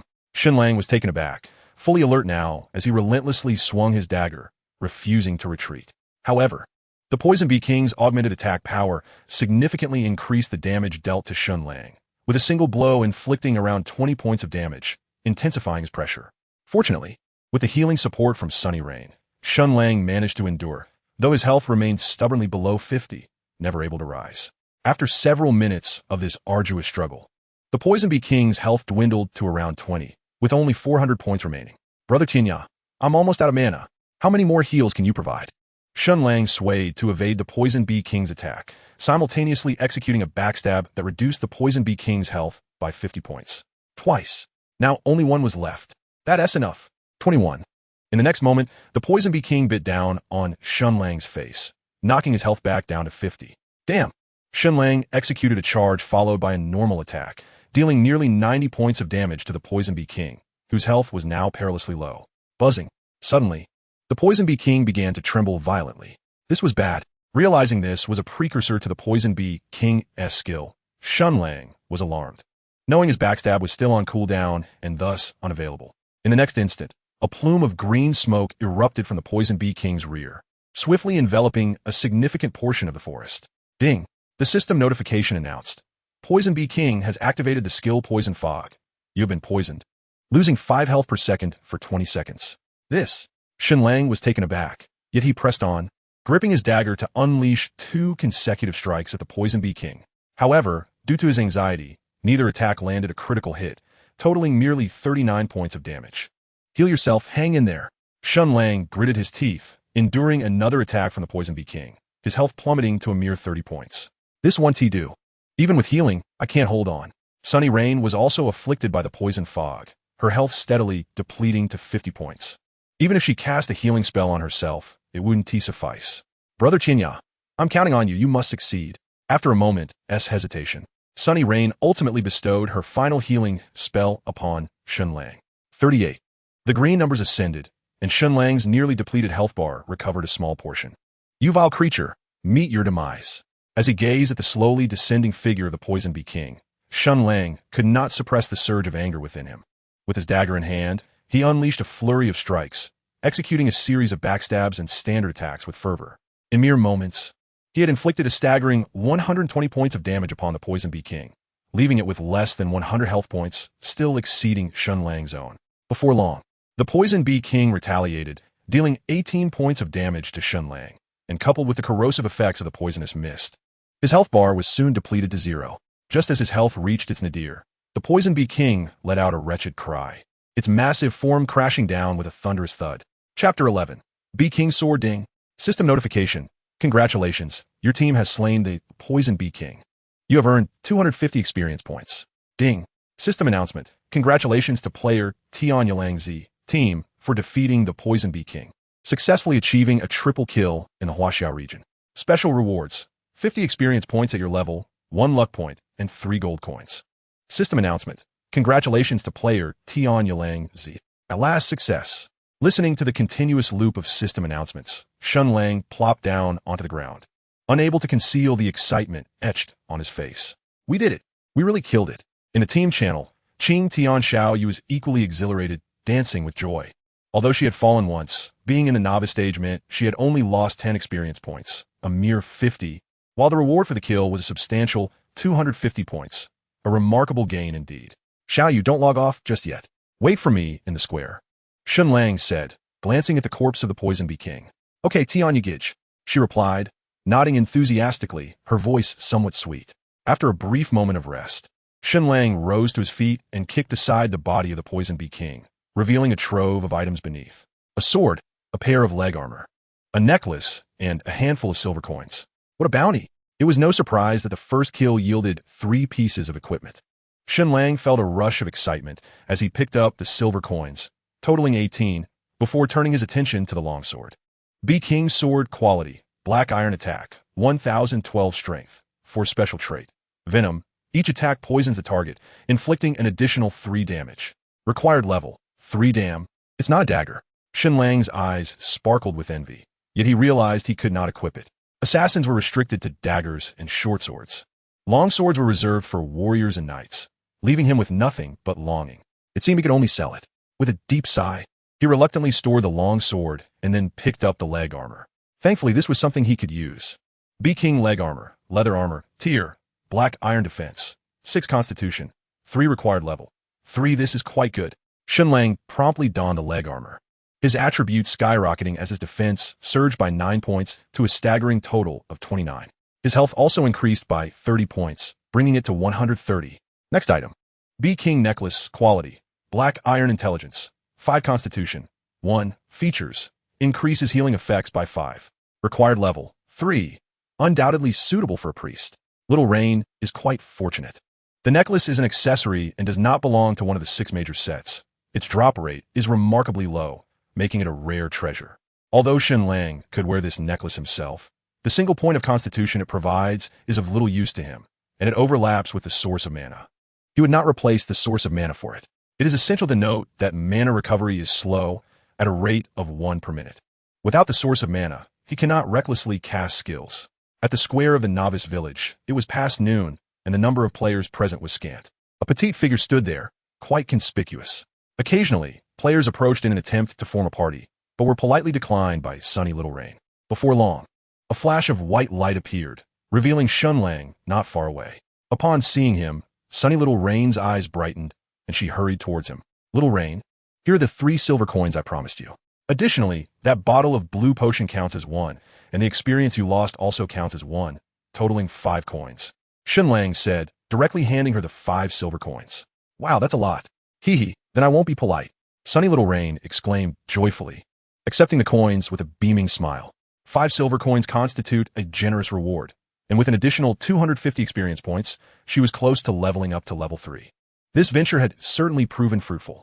As for the 3 gold coins Shen Lang received, she did not dwell on them. After all, those were discovered and soloed by Shen Lang, and her involvement was minimal. Even without her, he could have sought assistance from other priests. All right, Brother Tian Yan, it's getting late. I must log off and get some sleep. Remember to call me for such good fortune in the future. Sunny little Rain yawned, added Shen Lang as a friend, and prepare to log off. Wait, little Rain, I have one more thing to give you. Shen Lang called her back, producing the bee queen necklace. Is this for me? Sunny little Rain's eyes sparkled with surprise as she looked at the necklace in Shen Lang's hand. Yes, it's a priest's piece of equipment, which I have no use for. However, it's not a gift. How about I sell it to you for 10 copper coins? Shen Lang smiled, handing the necklace to Sunny little Rain while symbolically accepting 10 copper coins in return. If sold to other players, the price could be higher, depending on luck. Encountering a wealthy player might yield over 10 silver coins, while in less fortunate circumstances, it might only fetch 2 or 3 silver coins. After all, most players were rather impoverished at present, and this was merely a transitional piece of equipment, likely to be obsolete in a few days. It was better to gift it to Sunny little Rain, considering she had helped him when she was nearly defeated. Of course, primarily, he had just received 3 gold coins, equivalent to 300 silver coins, so he did not mind parting with his trinket. Moreover, he had no time to set up a stall, as he needed to continue grinding monsters and leveling up. Wow, it's actually a black iron piece, with 5 points intelligence and added 5 healing effects. Wow. Sunny little Rain exclaimed, her eyes filled with stars, brimming with excitement. Thank you, Brother Tian Yan. Should there be any need for my assistance in the future, do not hesitate to ask. I shall willingly brave fire and water for you. Qing Tian Xiaoyu, with a radiant smile, exuded a lively spirit as she directly presented Shen Lang with 10 copper coins, bowing to him with a fist salute, embodying the essence of a chivalrous heroine. She was well aware of the true worth of this equipment, which undoubtedly exceeded 10 copper coins. There's no need for such courtesy. Had it not been for you, I would not have secured the 3rd kill. There is no need for you to brave any dangers on my behalf, Shen Lang replied with a smile, genuinely appreciating Qing Tian Xiaoyu's character. After a brief moment, she cheerfully logged off to rest, while Shen Lang made his way back to the blacksmith shop. Uncle, would you be interested in this item? In the blacksmith's shop, the old blacksmith was lying on a rickety wooden bed, awakened by Shen Lang's arrival, displaying a hint of impatience. However, upon seeing the Bee King's sword in Shen Lang's hand, his demeanor brightened instantly, the irritation vanishing from his face. Where did this young hero acquire such a weapon? The old blacksmith quickly rose from his bed and hastened to Shen Lang, seizing the Bee King's sword. I obtained it from the poisonous Bee King, Shen Lang replied honestly, unperturbed by the prospect of the blacksmith snatching it from him. The scoundrel from Tian Yan has indeed met his demise at your hands. Well done. The old blacksmith glanced at the notification above Shen Lang's head, suddenly enlightened, clearly having heard the system announcement. Ahem, esteemed sir, might you appraise the worth of this sword? Shen Lang cleared his throat and directly inquired. Well, this is worth a silver coin. The old blacksmith pondered for a moment before presenting a price that nearly caused Shen Lang to sputter in disbelief. Why don't you go and rob someone instead? Wait, young hero, the price is negotiable. The old blacksmith hastily blocked Shen Lang's path, then extended 2 fingers. How about 2 silver coins? Are you trying to fool a child? Shen Lang rolled his eyes, unwilling to engage further. It felt like a waste of breath. Although merely a transitional item, the black iron-grade Bee King sword was certainly worth more than 2 silver coins. It was evident the old blacksmith was attempting to swindle him. Then what price do you propose? The old blacksmith obstructed the doorway, refusing to let Shen Lang leave. Old man, do not assume I am unaware of the market. This sword is worth at least 1 gold coin. Shen Lang raised a finger. Agreed, it's 1 gold coin. The old blacksmith readily acquiesced without hesitation, reaching out to snatch the Bee King sword from Shen Lang, only to have it deftly evaded. Old man, I said it is worth at least 1 gold coin. but I never stated I would sell it to you for 1 gold coin. Shen Lang, pleasantly surprised by the prospect of haggling, felt a surge of excitement. In truth, selling the sword for 1 gold coin was already an excellent deal, considering its limited value as a transitional item. How much do you wish to sell it for? The old blacksmith, now slightly anxious, pressed Shen Lang for an answer. 5 gold coins, Shen Lang boldly declared, making a hefty demand. Very well, I agree. 5 gold coins it is. The old blacksmith hesitated for a moment, then, with determination, nodded in agreement. Really? Shen Lang was taken aback. He had not anticipated the old blacksmith would acquiesce to such a sum. 5 gold coins. To realize that he had battled monsters for an entire day and earned merely 6 silver coins, without counting, was astonishing. After all, it required 100 silver coins to exchange for a single gold coin. One could only imagine how immense a fortune 5 gold coins represented. Yet, the old man surprisingly acquiesced, which struck Shen Lang as rather absurd. Could it be that I am, in fact, the true son of Tian Yan? A hint of doubt crept into Shen Lang's mind. Well, the old man can only provide you with 5 silver coins for now. The rest will be repaid gradually. The blacksmith gritted his teeth and declared. Upon hearing this, Shen Lang was momentarily perplexed. He had not anticipated such a fantastical promise. Very well, then. Farewell, good sir. Shen Lang sheathed his sword, disregarding the blacksmith, and turned to leave. Wait, young hero, please wait. The blacksmith, albeit limping, hastened to block Shen Lang's path. I want those 5 gold coins now, or else the rest no deal. Shen Lang was unyielding, directly reaching out to demand his due.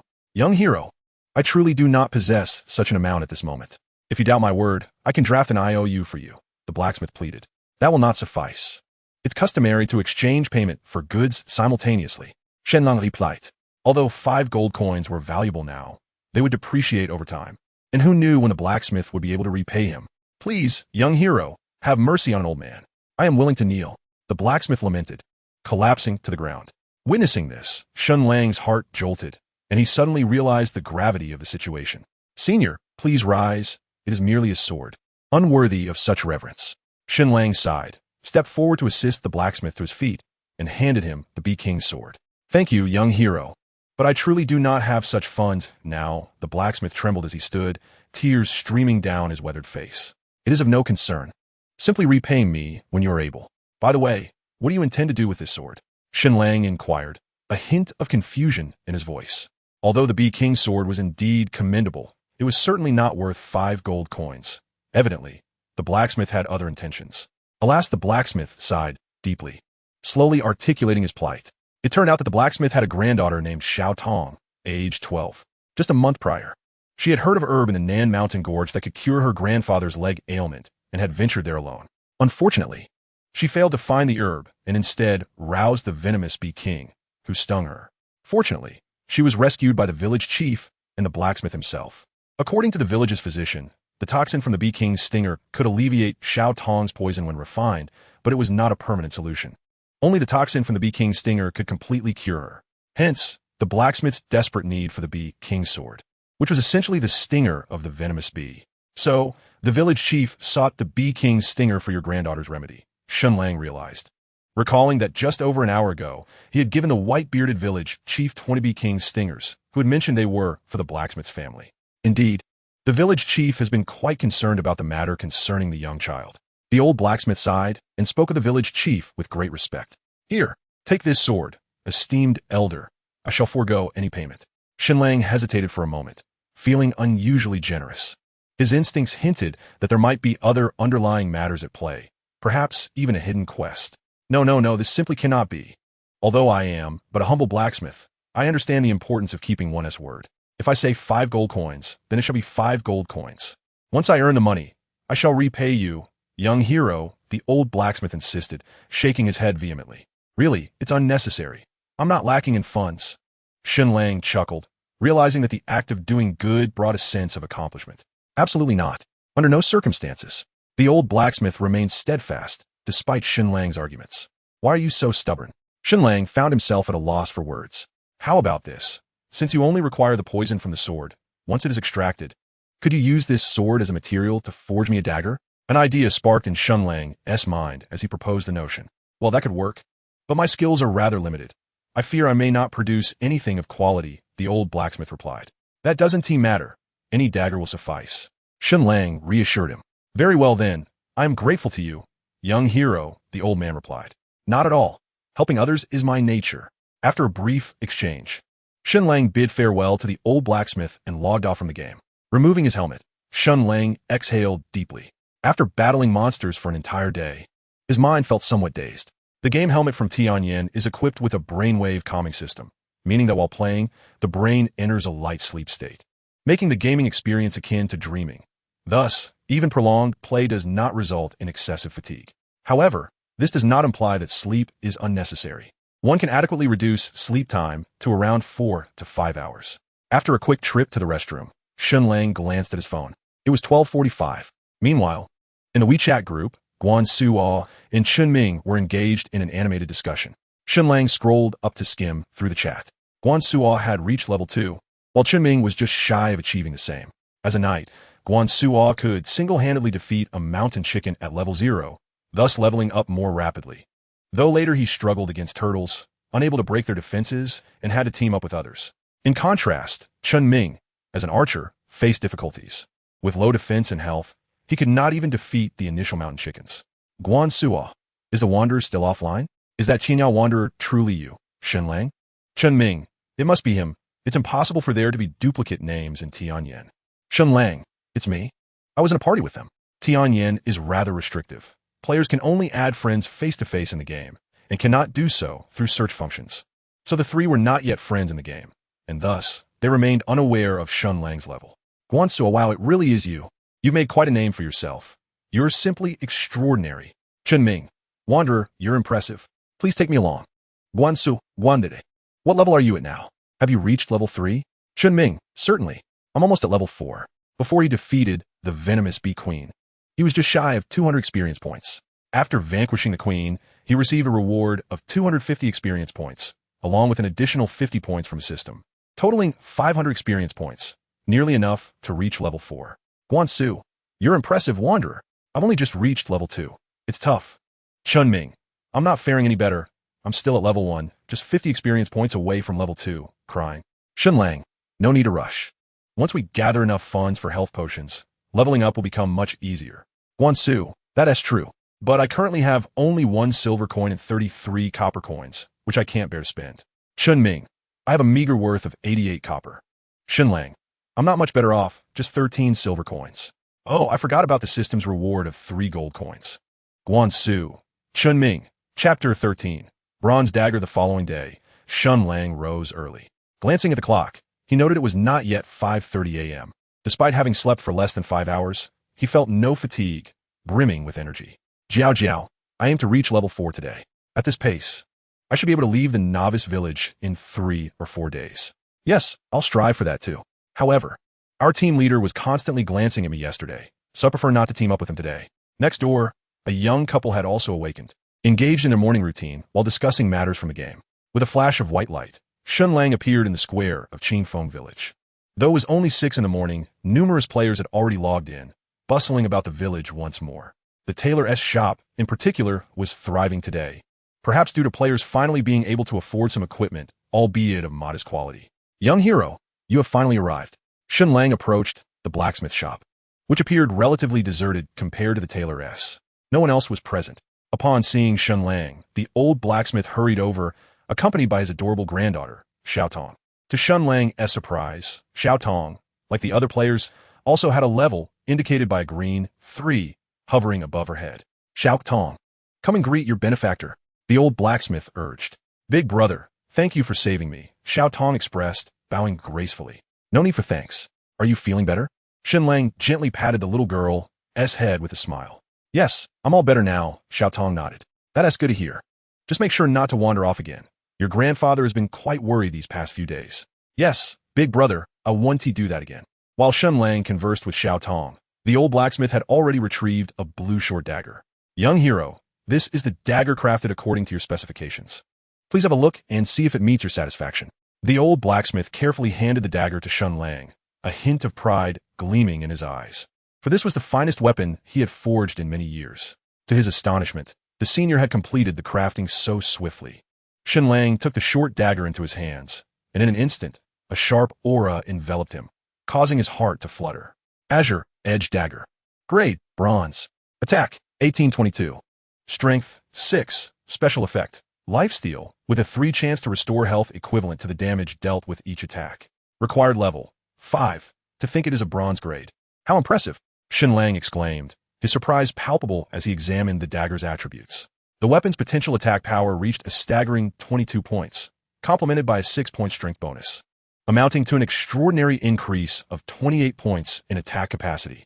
What truly astounded Shen Lang, however, was the special effect, allowing a 3 chance to restore health equivalent to the damage dealt with each strike. An impressive feat indeed. Statistically, this meant he could regain health approximately every 33 attacks. Though the probability was somewhat low, it still held great significance. Oh, esteemed senior, you are indeed a master craftsman. Shen Lang carefully stowed the dagger away and offered a respectful salute to the old blacksmith, his sincerity evident in his words. Ah, young hero, you flatter me. The old blacksmith chuckled, waving his hand dismissively, though his beaming smile betrayed his delight at the praise. After a brief exchange, Shen Lang bid farewell to the blacksmith and the young apprentice, embarking once more on his quest to vanquish monsters. The azure-edged dagger required a level of 5 to wield, and reaching that milestone would significantly enhance his attributes. Shen Lang could hardly contain his anticipation. In a secluded forest on the outskirts, a troop of hedgehogs roamed, and not a single player was in sight. Without hesitation, Shen Lang cast an insight spell. Hedgehog. Level 4. Attack 25. Defense 16. Health 600. Skill Roar. The defense of 16 was relatively modest, slightly weaker than that of a turtle, but its attack power was notably high. However, with Shen Lang's current defense at 29 points, he was confident that defeating it would pose no challenge. In the next moment, Shen Lang dashed forward, raising his rusted dagger, and activated Charge, plunging it forcefully into the hedgehog's neck. 20. There was no critical hit, but the damage was commendable. With an impressive attack of 2,324, the hedgehog's defense was merely 16 points, resulting in approximately 33 damage reduction. Thus, with the 20-point bonus from Charge, the damage dealt was significant. With a swift motion, Shen Lang followed up with a normal attack, inflicting an additional 16 points of damage, causing the hedgehog's health to drop noticeably. Roar. Enraged, the hedgehog charged, ramming its body into Shen Lang's abdomen, forcing him to stagger back a few steps. 11. Despite the hedgehog's attack power reaching 25 points, Shen Lang's formidable defense allowed him to withstand the blow, losing less than 1/10 of his health. Steadying himself, Shen Lang gritted his teeth and pressed on. This time, he executed a swift slide behind the hedgehog, delivering a precise backstab to its forehead. 44. Crimson numbers floated into the air. This time, he had scored a critical hit. Identifying the vulnerabilities of the porcupine, Shen Lang showed no mercy, swiftly delivering another strike upon its brow. Once again, a critical hit. The battle raged on, and within a mere 2 minutes, accompanied by a piercing cry from the porcupine, its substantial form collapsed to the ground with a resounding thud. Ding! A system notification chimed. Congratulations, you have slain the porcupine, earning 30 experience points. 30 experience points were quite satisfactory. Shen Lang gleefully collected the more than 20 copper coins that had dropped. Now at level 3, he could only gain 16 experience points from killing the venomous bee. Monsters of the same level yield merely 80 experience, making it rather unprofitable. It was far more advantageous to slay porcupines, albeit at a slight cost. He was just over 100 experience points shy of level 4. A mere 5 or 6 more kills would suffice. After a brief span of time, he allocated all 5 of his free attribute points to strength, boosting his attack power to 2,829, once again catching up to his defense. After a moment's hesitation, Shen Lang chose not to leave this place, instead opting to engage the porcupines once more. With his increasing attack power, he dispatched the porcupines with even greater speed. However, as his level rose, the experience gained from the porcupines decreased to only 24 points. Advancing from level 4 to 5 required a staggering 2,000 experience points. In other words, he would need to slay over 80 porcupines to reach level 5. Today he was a butcher. Undeterred, Shen Lang wielded his dagger and rampaged through the porcupines, their cries echoing in a relentless chorus.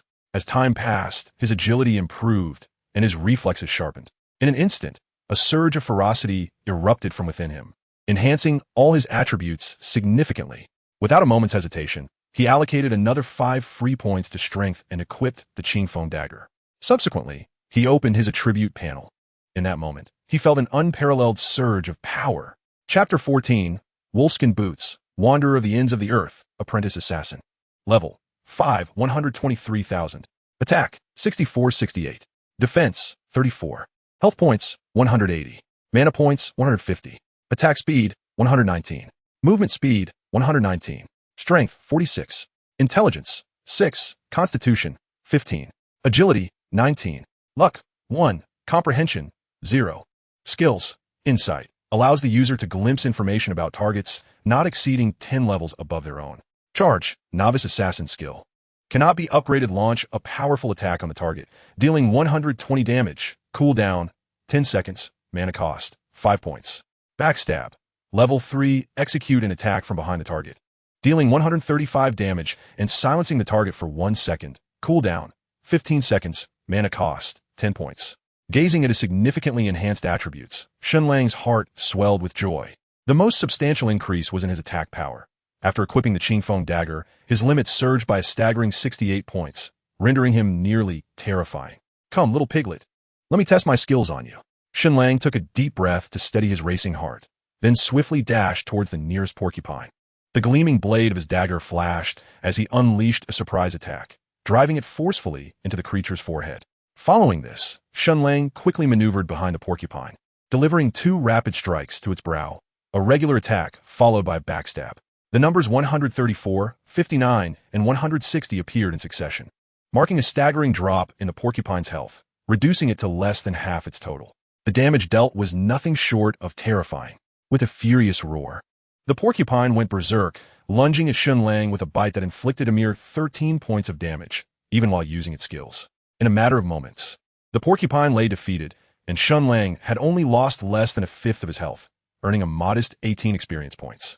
He collected more than 20 copper coins from the ground, twirled his dagger in hand, and ventured deeper into the forest. After walking for over 10 minutes, the groups of porcupines began to dwindle, replaced by solitary red hedgehogs. Shen Lang cast his insight skill on one of them. Blood Hedgehog. Level 5. Attack 30. Defense 18. Health 800. Skill, Frenzied Stab. After a cursory glance, he chose not to engage and continued deeper into the woods. 20 minutes later, a new beast appeared. Moose. Level 6. Attack 35. Defense 22. Health 1000. Skill, Horn Piercing. Observing a herd of moose, Shen Lang hesitated momentarily but opted not to attack, moving further away instead. Finally, after another 20 minutes, a pack of wild wolves came into view. Wild Wolf. Level 8. Attack 40. Defense 28. Health 1500. Skill, Savage Bite. This time, Shen Lang halted, surprised to encounter level 8 wolves, though it was precisely what he had been hoping for. Launching into action, he charged forward, raising his dagger to stab fiercely at the wolf's flank, then unleashed a sequence of attacks with a normal strike followed by backstab. The damage numbers read 66, 110, and 72. Though he struck at a weak point, only 1 critical hit registered, yet the wolf's health plummeted significantly. The wolf howled in fury, retaliating and sinking its teeth into Shen Lang's thigh, dealing 23 points of damage. With the wolf's attack reaching 40 points and Shen Lang's defense at 34, he could only mitigate around 40 points, making the actual damage quite substantial. However, given Shen Lang's current health of 180, it was not insurmountable. With a decisive swing, Shen Lang dealt another blow, the azure light flashing as he inflicted 56 points of damage. He then deftly sidestepped, executing a perfect evasive maneuver to avoid the wolf's next strike, before delivering another blow to its side, this time landing a critical hit. The damage soared to 112. Crimson numbers floated above the head of the wild wolf, inciting an instantaneous fury within it, prompting the activation of its skill, Savage Bite. Damage figures of 22, 23, and 22 appeared in succession, causing Shen Lang's health bar to plummet to half. Blast it, Shen Lang thought, refusing to become complacent any longer. He wielded his dagger with fervor, engaging in a desperate struggle against the beast. The wild wolf possessed an astounding 1,500 health points, rivaling that of the Poison Bee King. Shen Lang exerted tremendous effort, even consuming a health potion, before finally vanquishing the creature. Ding! Congratulations! You have slain Wild Wolf, earning 112 experience points, with an additional reward of 32 points. The Wild Wolf proved to be quite generous. Upon hearing the system notification, Shen Lang felt a wave of satisfaction. He hadn't anticipated that defeating a creature above his level would yield extra rewards. With a swift kick, He sent the wolf's corpse sprawling, revealing beneath it a silver coin and a sharp stone. Upon spotting the coin, Shen Lang's eyes sparkled with eagerness. Truly, level 8 creatures were quite generous. He gleefully picked up the silver coin and inspected the sharp stone. Wolf's Tooth quest item can be delivered to the village chief of Qingfeng Village for a reward. It should yield some experience. At 2 p.m., after slaying over 20 wild wolves, Shen Lang leveled up once more. With a resounding clap, the wild wolf finally dropped its first piece of equipment. Wild wolf leather boots, leather armor, quality, black iron defense, 8 agility, for required level 5. What a splendid item. Shen Lang felt a surge of excitement. The probability of small monsters dropping equipment was exceedingly low. He had slain nearly 100 hedgehogs without receiving a single drop. Yet the wild wolf proved to be quite bountiful. He promptly exchanged his cloth shoes, purchased from the tailor shop, for the leather boots, and allocated all 5 of his newly acquired attribute points into strength. His attack power soared to 6973, and his defense increased by another 6 points, reaching a total of 40. Cloth shoes provided a defense of 2, now deducted. Onward. After a day filled with combat, Shen Lang felt a pang of hunger, but chose not to log off, continuing his rampage. However, this time, due to his increased level, the experience gained from each wild wolf dwindled to 96 points. Additionally, his required experience for leveling up had risen to 4,000 points, causing the experience bar to fill at a slower rate. Nevertheless, his attack and defense had both received further enhancements, making the slaughter of wild wolves even more effortless. Unfortunately, no additional equipment dropped this time. Finally logging off to eat, Shen Lang felt utterly exhausted. Having reached level 7, he collapsed onto the ground before logging out. Chapter 15. The Level Rankings. I'm utterly spent. In his room, Shen Lang wearily removed his helmet and sat up, shaking his head to dispel the fog of fatigue that clouded his mind. After nearly 12 hours of continuous monster slaying, save for a brief restroom break, the exhaustion weighed heavily upon him. After a moment, he regained his composure, washed his face in the bathroom, and then took his phone to head downstairs for a meal. At the entrance of his residential complex, within a dumpling restaurant, Shen Lang devoured his food ravenously while fiddling with his phone. At 1 o'clock in the afternoon, Guansuo sent a message announcing that he had finally reached level 3, inquiring about Shen Lang's level as well. After a full day of grinding, I am just at level 7. Shen Lang chose not to elaborate further and began perusing the forum. The discussions varied widely. Yet most were criticisms aimed at the Tian Yan officials. The newly introduced skills of level 3 wild monsters were proving quite troublesome for players.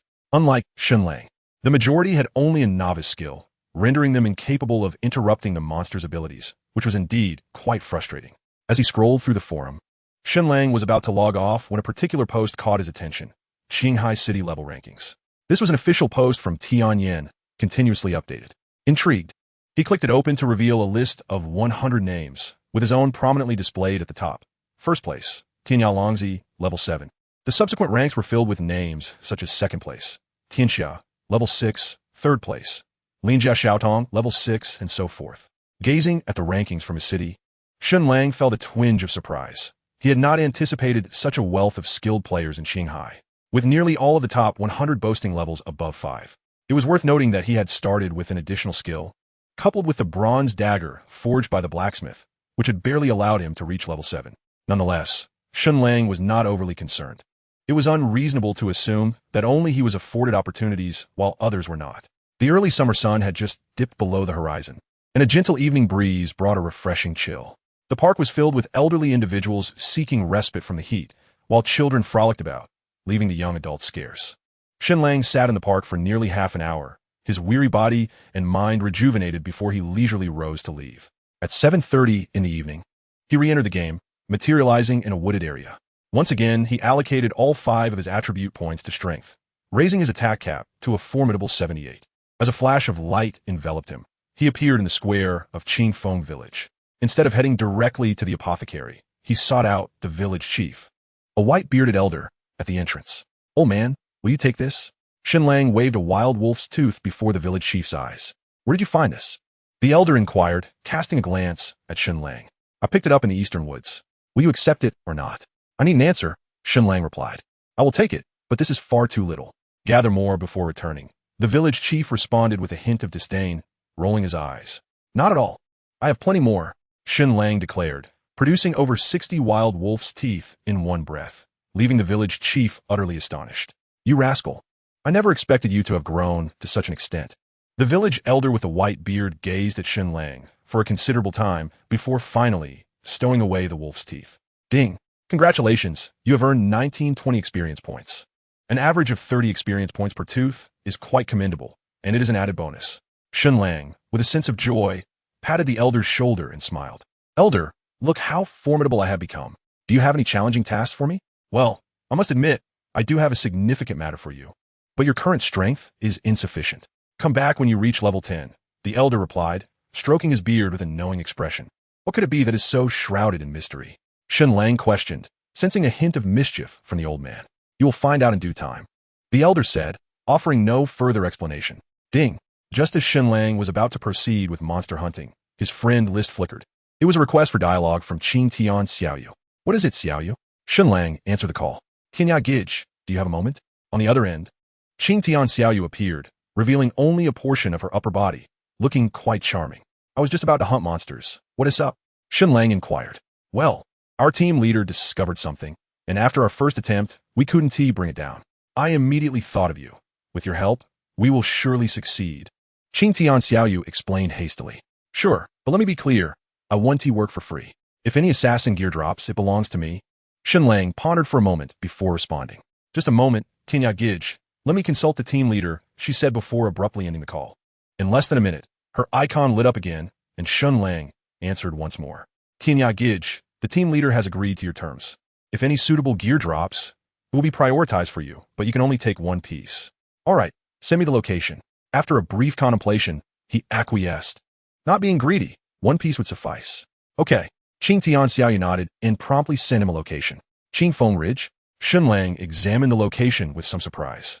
He had passed through there in the afternoon, and if memory served him right, it was the territory of the blood-spiked hedgehog. Without further hesitation, Shen Lang swiftly made his way to Qingfeng Ridge, brandishing his dagger. With a speed boost of 122, he arrived at his destination in less than 20 minutes. As expected, he found himself in the realm of level 5 wild monsters, the blood-spiked hedgehog. There were not many players around. A few groups were gathered, diligently battling the blood-spiked hedgehogs. Not far ahead, a 4-person team was fiercely attacking one of the creatures, with Tian Yan Xiaoyu among them. The composition of the group was quite balanced. Aside from Xiaoyu, the healer, the remaining 3 were a knight, a swordsman, and an archer, all at level 4. The trio appeared relatively young, with the knight being the youngest, seemingly around 20, likely a university student, while the other 2 were slightly older, comparable in age to Shen Lang.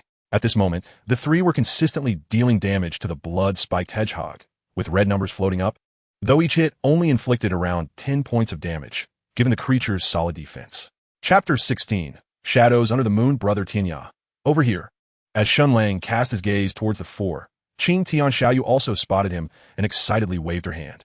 Shen Lang approached, just in time to see the 3 finish off a hedgehog, which dropped quite a few coins that a swordsman promptly collected. Brother Tian Yan, this is the person I mentioned. Shen Lang. He is quite formidable. Tian Yan Xiaoyu beamed as she introduced Shen Lang to the trio. The Wanderer of Tian Yan. I can't believe it's actually him. Xiaoyu, are you certain this is the one you invited for assistance? The trio, upon recognizing Shen Lang, appeared somewhat dazed. They were well aware of his reputation, as he had been featured in the system announcements as a legendary figure. Greetings, everyone. Shen Lang addressed the 3 with a courteous nod. Hello, hello. It is an honor to welcome such a revered expert. The trio responded enthusiastically, introducing themselves. The swordsman, known as Moonlit Shadow, was the leader of the group and 1 year Shen Lang senior at 25. The knight, named Spendthrift, was the youngest of the bunch, slight in build and just 20. The archer, dubbed Arrow of 1,000 Miles, was robust, comparable to Guan Saw, and of the same age as Shen Lang. Let us proceed. Now that Brother Tian Yan has arrived, we shall confront that beast. Moonlit Shadow twirled his rusty longsword and beckoned the others, leading the way into a nearby thicket, with the others quickly following. After a brisk 10-minute trek through the dense foliage, the 5 emerged into a clearing. Not far ahead loomed a low hill, beneath which a darkened cave entrance flickered into view. That creature lies within. Just an hour ago, it obliterated us. Brother Tian Yan, we are counting on you this time. Moonlit Shadow whispered to Shen Lang. It should be no problem. Let us make this swift. Shen Lang nodded slightly, his dagger shimmering with a green glow as he stepped toward the cave entrance. The 4 quickly followed suit. The cave's entrance was narrow, allowing only a single person to pass at a time, but inside, it opened into a spacious area, measuring several meters square. Upon entering, Shen Lang beheld a massive bloodthirsty hedgehog sprawled asleep, resembling a formidable beast. Without hesitation, he cast an insight spell. Bloodthirsty hedgehog, black iron level 5 attack, 35 defense, 23 health, 5,000 skills, frenzied spike, soul sound. Though its attack and defense were lower than that of the wild wolf, its health was considerably greater, rendering it a trivial challenge for Shen Lang. I shall take the initiative. You adapt accordingly. Without further ado, Shen Lang surged forward, launching a sudden strike aimed directly at the hedgehog's eyes. Brother Tian Yan, we should first draw its aggro. Moonlit Shadow's expression shifted as he hurriedly attempted to intervene, but before he could finish his sentence, he was left utterly stunned. A terrifying number emerged from the top of the great hedgehog, leaving the trio under the moonlight in utter shock and disbelief. With a swift motion, Shen Lang launched his attack without hesitation, his dagger striking twice at the bloodied hedgehog's eyes, the second stab fortuitously resulting in a critical hit. 67. 168. The three stood there, dumbfounded, completely stunned. Even Qing Tian Xiaoyu was taken aback. She had not anticipated that merely a day later, Shen Lang would exhibit such ferocity. It is noteworthy that the trio's attacks had only managed to inflict a meager dozen or so points of damage to the great hedgehog. Among them, Yuxia Kening had the highest attack at 29 points, yet even then, it only translated to about 17 or 18 points of damage. The disparity was indeed ludicrously vast. Roaring, the bloodied hedgehog awoke, angrily charging at Shen Lang, yet only managing to inflict 13 points of damage, which left the group astounded once more. Is he truly an assassin? The spendthrift, bewildered, questioned the authenticity of his knightly prowess. With a full investment in stamina, he possessed a formidable defense of 32 points, yet a single bite from the great hedgehog still cost him nearly 20 points of health, while Shen Lang merely lost 13. Coughing, it was clear he was indeed an assassin.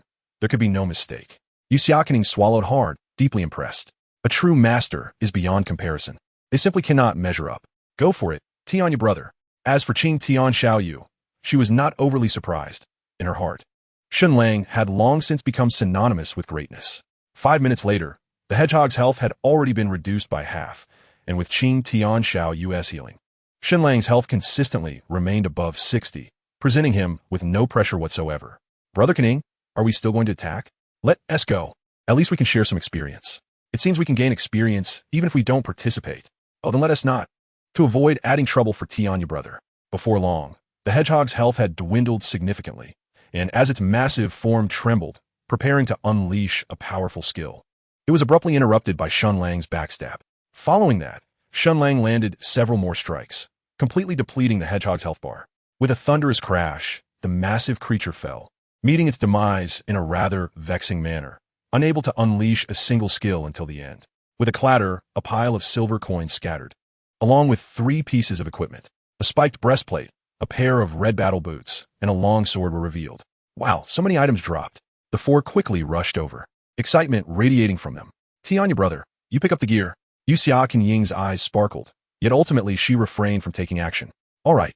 Shen Lang graciously collected the 3 pieces of equipment, sharing their attributes in the team channel.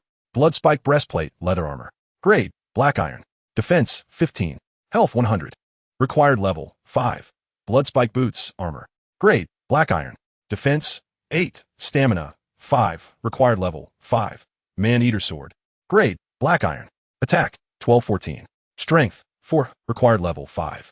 Upon witnessing the attributes of the 3 pieces of equipment, the crowd collectively gasped in astonishment. Their power was simply extraordinary.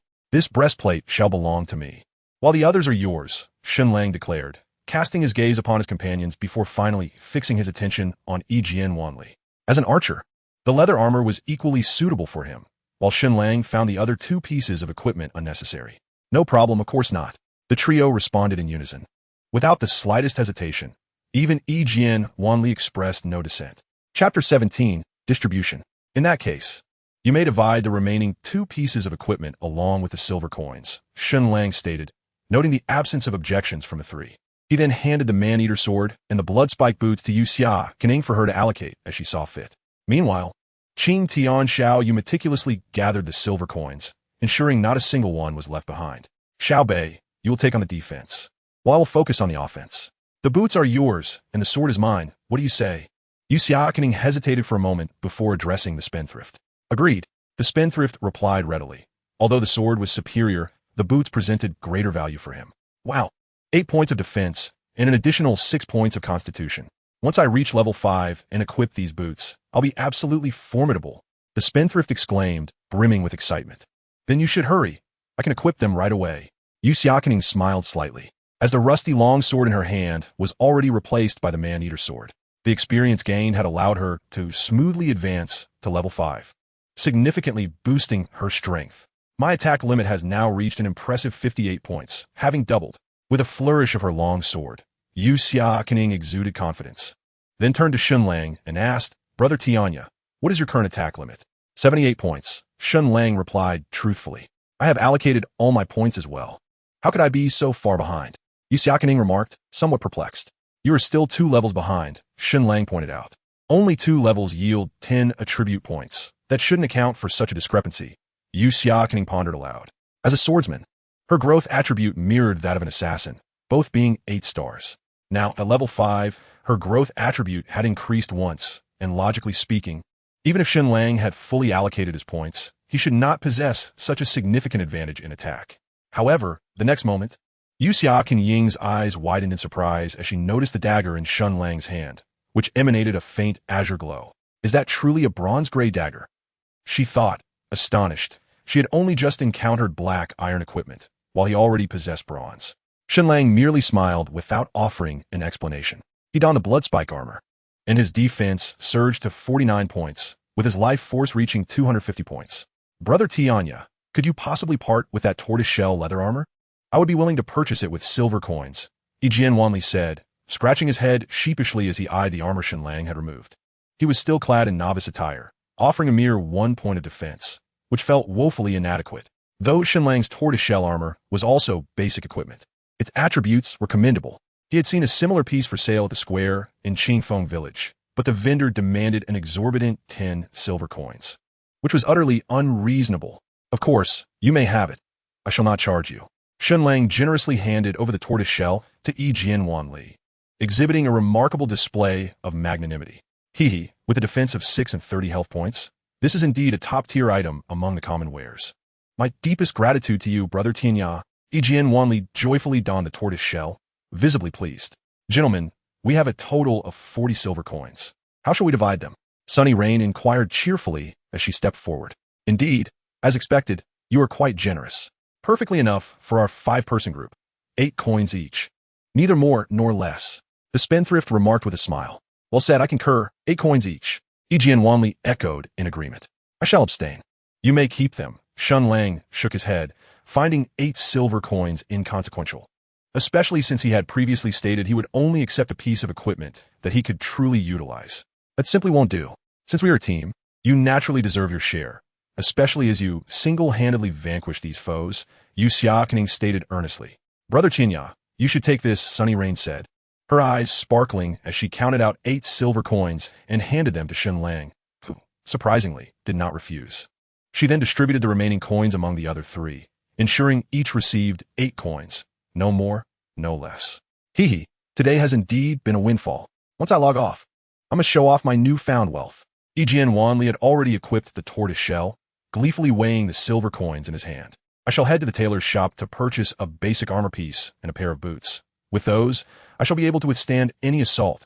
The spendthrift felt a sense of pride, confident that upon reaching level 5, he would be like an impenetrable fortress, no longer susceptible to swift demise. The group conversed for a moment longer, after which Shen Lang bid farewell to the 4. Now, at level 7, he found the experience gained from slaying monsters here to be rather meager, and he preferred not to team up with others, as that would slow his progress considerably. After more than half an hour, he arrived at Dongfeng Ridge, located over 20 miles east of Qingfeng Village, the outermost edge of the novice village and the area with the highest level wild monsters. At this moment, on the expansive mountainside, majestic lions, their bodies shimmering with a bluish hue, roamed freely, yet not a single player was in sight, rendering the area eerily silent. Shen Lang stealthily approached one of the lions and cast an insight spell. Blue lion, level, 10 attack, 50 defense, 40 health points, 2500 skill. Lion's Roar. The lion's attack and defense were slightly lower than Shen Lang's. Yet its health was astonishingly high, a staggering 2,500 points. However, with healing potions at his disposal, Shen Lang felt undaunted. Without further hesitation, he brandished his dagger, its azure glow shimmering, and lunged towards the blue lion. Swoosh! 70. 57. With a combination of a charge and a regular attack, Shen Lang's dagger struck fiercely against the lion's massive head, but no critical hit occurred. Roar! The lion's roar echoed through the mountains, enraging the blue lion as it sank its teeth into Shen Lang's arm. 25. Shen Lang's defense had now reached an impressive 49 points, nearly matching the lion's attack, allowing him to mitigate around 50 points of damage, which was still tolerable. Sit down. As Shen Lang's foot slipped, he appeared at the side and rear of the blue lion, launching a backstab with his dagger, thrusting it fiercely towards the creature's eye, followed by a swift basic attack. The impact resonated with a resounding thud. Enraged, the blue lion swiped a paw at Shen Lang's face, yet he successfully evaded the strike, sustaining no harm. Without a moment's hesitation, Shen Lang swung his dagger repeatedly, aiming once more at the lion's eye. Ding! System notification. Congratulations to the player for slaying the blue lion, earning 240 experience points, with an additional reward of 40 experience points. Truly, as a level 10 wild beast, the experience gained is substantial. Shen Lang, elated, collected the 3 silver coins dropped by the blue lion, brimming with excitement. To ascend from level 7 to 8, one requires 6,000 experience points. And with over 800 points already accrued, calculating the experience from a single blue lion, he only needed to defeat 22 more to level up, which would take just over an hour. Chapter 18. Fall of the Night. The stars dimmed in the night sky. A thin mist enveloped the entire mountain range, casting an eerie atmosphere. After an hour and a half of enduring the lion's roars, Shen Lang finally dispatched 22 blue lions, and a golden light flashed around him, signaling his level up. Ding! System notification. Congratulations to the player for leveling up, earning 5 free attribute points. Keep up the excellent work. Now, at level 8, Shen Lang exhaled a long breath, promptly allocating all 5 free attribute points to strength, raising his attack power to 7983. He picked up 2 silver coins from the ground. Glancing at the time, it was barely 10:30, with over an hour left for hunting. Taking a deep breath, he resumed his relentless pursuit. Boom! A few minutes later, another blue lion fell at his hands, dropping 3 silver coins and a piece of azure armor. Equipped at last, Shen Lang felt a surge of joy. This was the first piece of equipment dropped by a blue lion. Swiftly, he retrieved the breastplate, and its attributes appeared before him. Blue lion armor. Grade, black iron. Defense, 18. Health, 200. Required level, 10. Good grief. Shen Lang cursed, a look of helplessness crossing his face. It wasn't that the armor's attributes were lacking. On the contrary, they were quite impressive, but it was merely a piece of armor that he was unable to equip. Nevertheless, he did not lose heart. He still had time before reaching level 10, and perhaps he could acquire some leather armor. Ding! System announcement. Congratulations to player, sword rising to startling waves, for successfully reaching level 10, becoming the first player in the Huaxiao region to attain this level. Rewarded with level 1, luck 1, and 10 gold coins. Just then, a system announcement reverberated throughout the entire server, repeating thrice, leaving everyone in awe, Shen Lang included.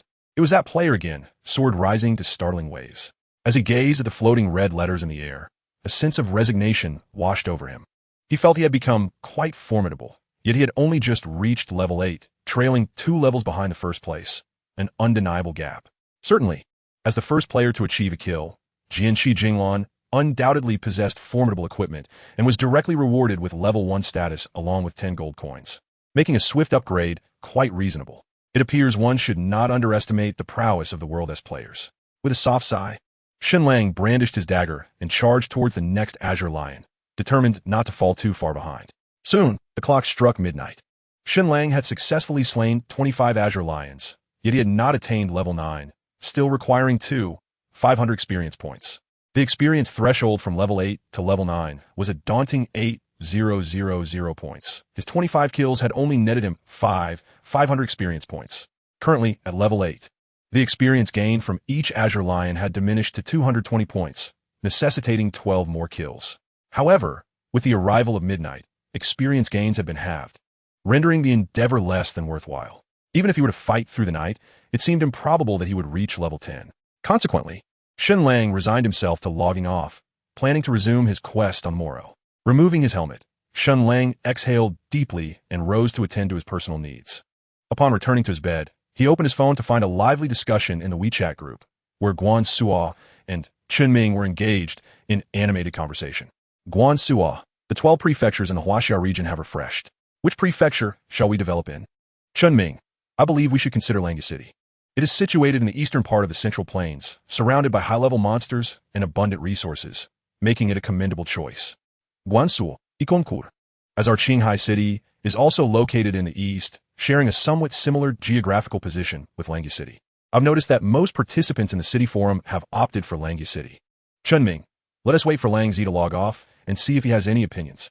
Guangzhou, it's already past midnight. Why is T Lang Zi logged off yet? Shen Lang, I just logged off. Let me assess the situation first. With players reaching level 10, the 12 prefectures in the Huaxia region were subsequently updated, which included Chang'an City, Jinling City, Langya City, Yanjing City, Linan City, Jiangdu City, Fengtian City, Tianfu City, Beiyuan City, Donglai City, Nan'an City, Shihuang City. The first 8 cities were located in the Central Plains, albeit with somewhat disordered placements, while the latter 4 were positioned at the far edges of the Huaxia region, relatively secluded.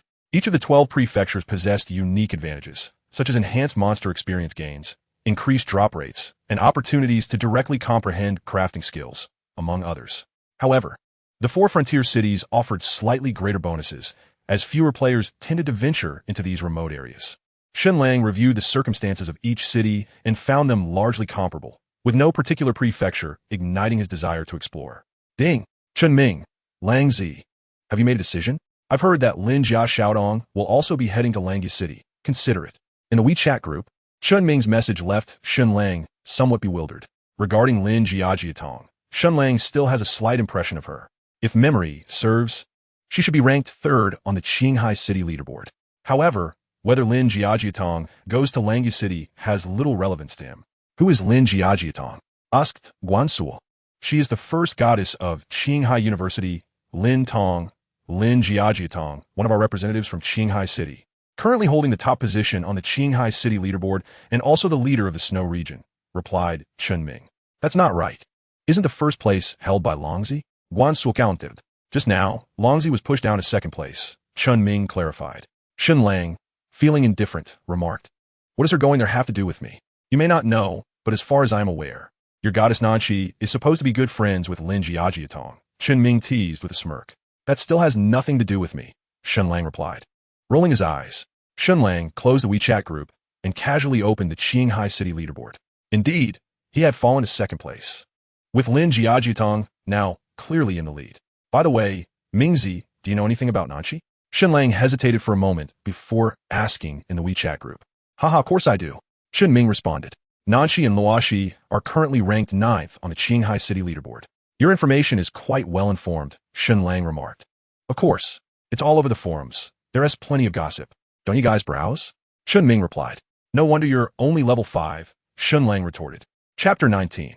The sword raises a stir on June 20th, the 3rd day of Tian Yan's launch. Early morning, at 5:30 a.m., Shen Lang rose punctually, feeling completely rejuvenated. The game helmet of Tian Yan possesses a brainwave calming function, making 4 hours of sleep perfectly adequate. Shen Lang performed a quick wash-up and then descended to have breakfast. 2 fried dough sticks, a bowl of tofu pudding, and a tea egg totaled 8 yuan, which was quite economical. As it was early summer, although it was not yet 6 o'clock, the sky was already bright, and the park was moderately populated, mostly by older individuals, with few young people. Quickly. You said you wouldn't come, yet here you are. It's all your fault. Our captain is waiting for me. Just trying to wake you up. As Shen Lang exited the elevator, he unexpectedly bumped into the neighboring young couple. The girl was complaining to her boyfriend, and upon seeing Shen Lang emerge from the elevator, they hurriedly fell silent. Shen Lang glanced at the pair, who were casually dressed. The young man wore a tank top, shorts, and flip-flops with tousled hair, while the girl donned a small camisole and hot pants, her face flushed with a hint of spring, clearly having just finished a poker game. Shen Lang was quite accustomed to such sights. He nodded at them and then opened the door to his home. Honey, do you think he is also playing Tian Yan? I don't know, maybe he is. He must be quite remarkable. By the way, didn't his girlfriend appear on the promotional posters? Who knows? After a brief shower, Shen Lang collapsed onto his bed, ready to immerse himself in the game once more. Just then his phone on the bedside table vibrated, signaling a new message in the WeChat group. Frowning slightly, Shen Lang picked up his phone to take a glance. It was a message from Chun Ming, containing a video link titled, "The Complete Solo Kill of the First Player in Tian Yan." Upon reading the title, Shen Lang's interest was piqued, and he casually clicked on the video. In the footage, a swordsman was engaged in a fierce battle with a colossal blood spider, both combatants exchanging blows in a relentless struggle. To Shen Lang's astonishment, the gigantic blood spider was actually level 10. The swordsman, none other than Jian Qijinglan, who had made 2 appearances on the system announcement. Throughout the video, Jian Qijinglan and the blood spider clashed repeatedly, exhibiting astonishing reflexes and fluid movements, deftly evading the spider's attacks. His strikes were remarkably precise, consistently targeting the creature's weak points, with horrifying damage numbers popping up continuously. Is it possible to play like this? Jian Qijinglan's breathtaking maneuvers left Shen Lang in awe. This was not merely a mechanical exchange of blows, but a visceral confrontation that felt almost lifelike, transcending the boundaries of a game. Jian Qijinglan maneuvered almost exclusively within the blood spider's blind spots, making it exceedingly uncomfortable. While Shen Lang's reflexes were commendable, his movements lacked the fluidity of Jian Qijinglan, and his strikes were neither as cunning nor as fierce. There was a vast chasm between their skills. It was evident that Jian Qijinglan had reached a level of mastery that was nothing short of breathtaking. After a grueling 30 minutes of combat, Jian Qijinglan ultimately dispatched the massive spider, successfully reaching level 10 and becoming the first player in the Huaxiao region to achieve this milestone. Once again gracing the system announcement, it appears I still have a long way to go. Shen Lang inhaled deeply, his eyes betraying his excitement. If he could execute such feats, then surely he could as well. With that thought, Shen Lang donned his helmet and eagerly entered the game. In a flash of white light, he found himself once more amidst the mountain ranges. The morning sun cascaded through the forest, illuminating the towering peaks and creating a breathtaking panorama. Packs of azure lions roamed about, accompanied by distant roars and the shouts of players.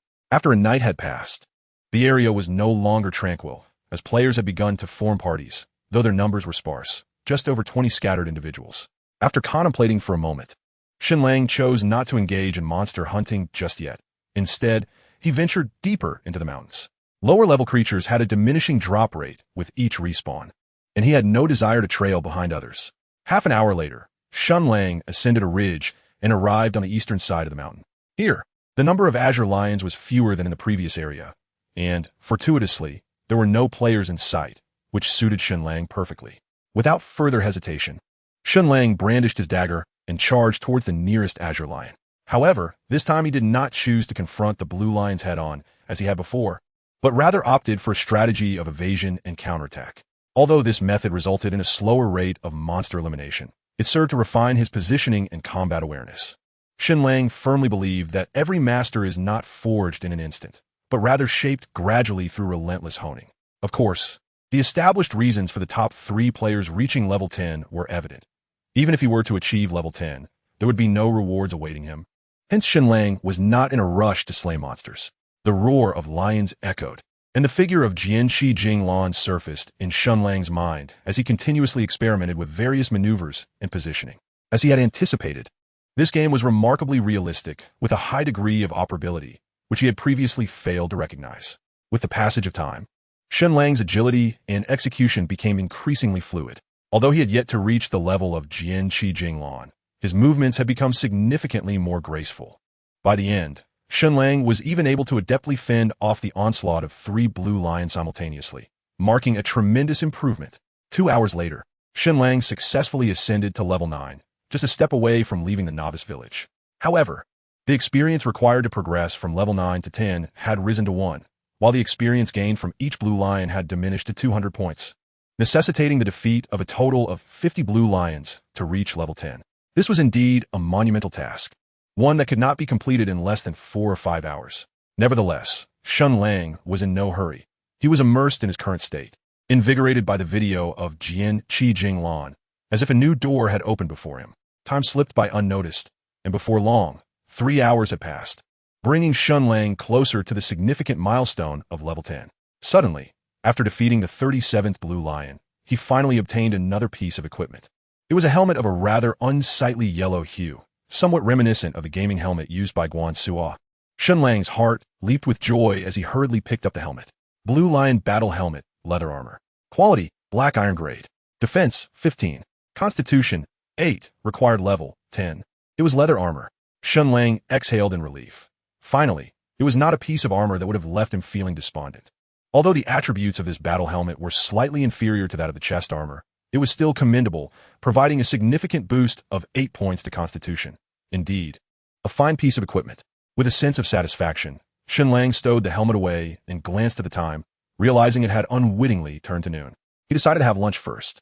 After a moment's hesitation, he ultimately resolved to complete his meal before continuing. He only needed a little over 3,000 experience points to level up to 10, which could be accomplished in a mere 2 hours. So there was no need to rush at that moment. As Shen Lang prepared to log out from the game, suddenly, a deep roar emanated from the distant jungle, causing all the surrounding blue lions to prostrate themselves on the ground. Chapter 20, King of the Blue Lions. The blazing sun hung high, casting dense shadows among the trees. With another resonant roar, Shen Lang felt a chill wash over him, and he swiftly turned his head to the side. In an instant, a colossal azure lion emerged from the forest, towering at a height of nearly 10 feet. With a head as broad as a grinding stone and eyes resembling gleaming copper bells, emanating an eerie blue glow. Its piercing gaze cut into Shen Lang's face like a blade. The Azure Lion King. Shen Lang's heart raced, and he involuntarily swallowed hard. Although he was aware that this was merely a wild creature within the game, having only entered it for less than 3 days, the sudden appearance of such a formidable beast left him feeling somewhat intimidated. It was indeed an awe-inspiring sight.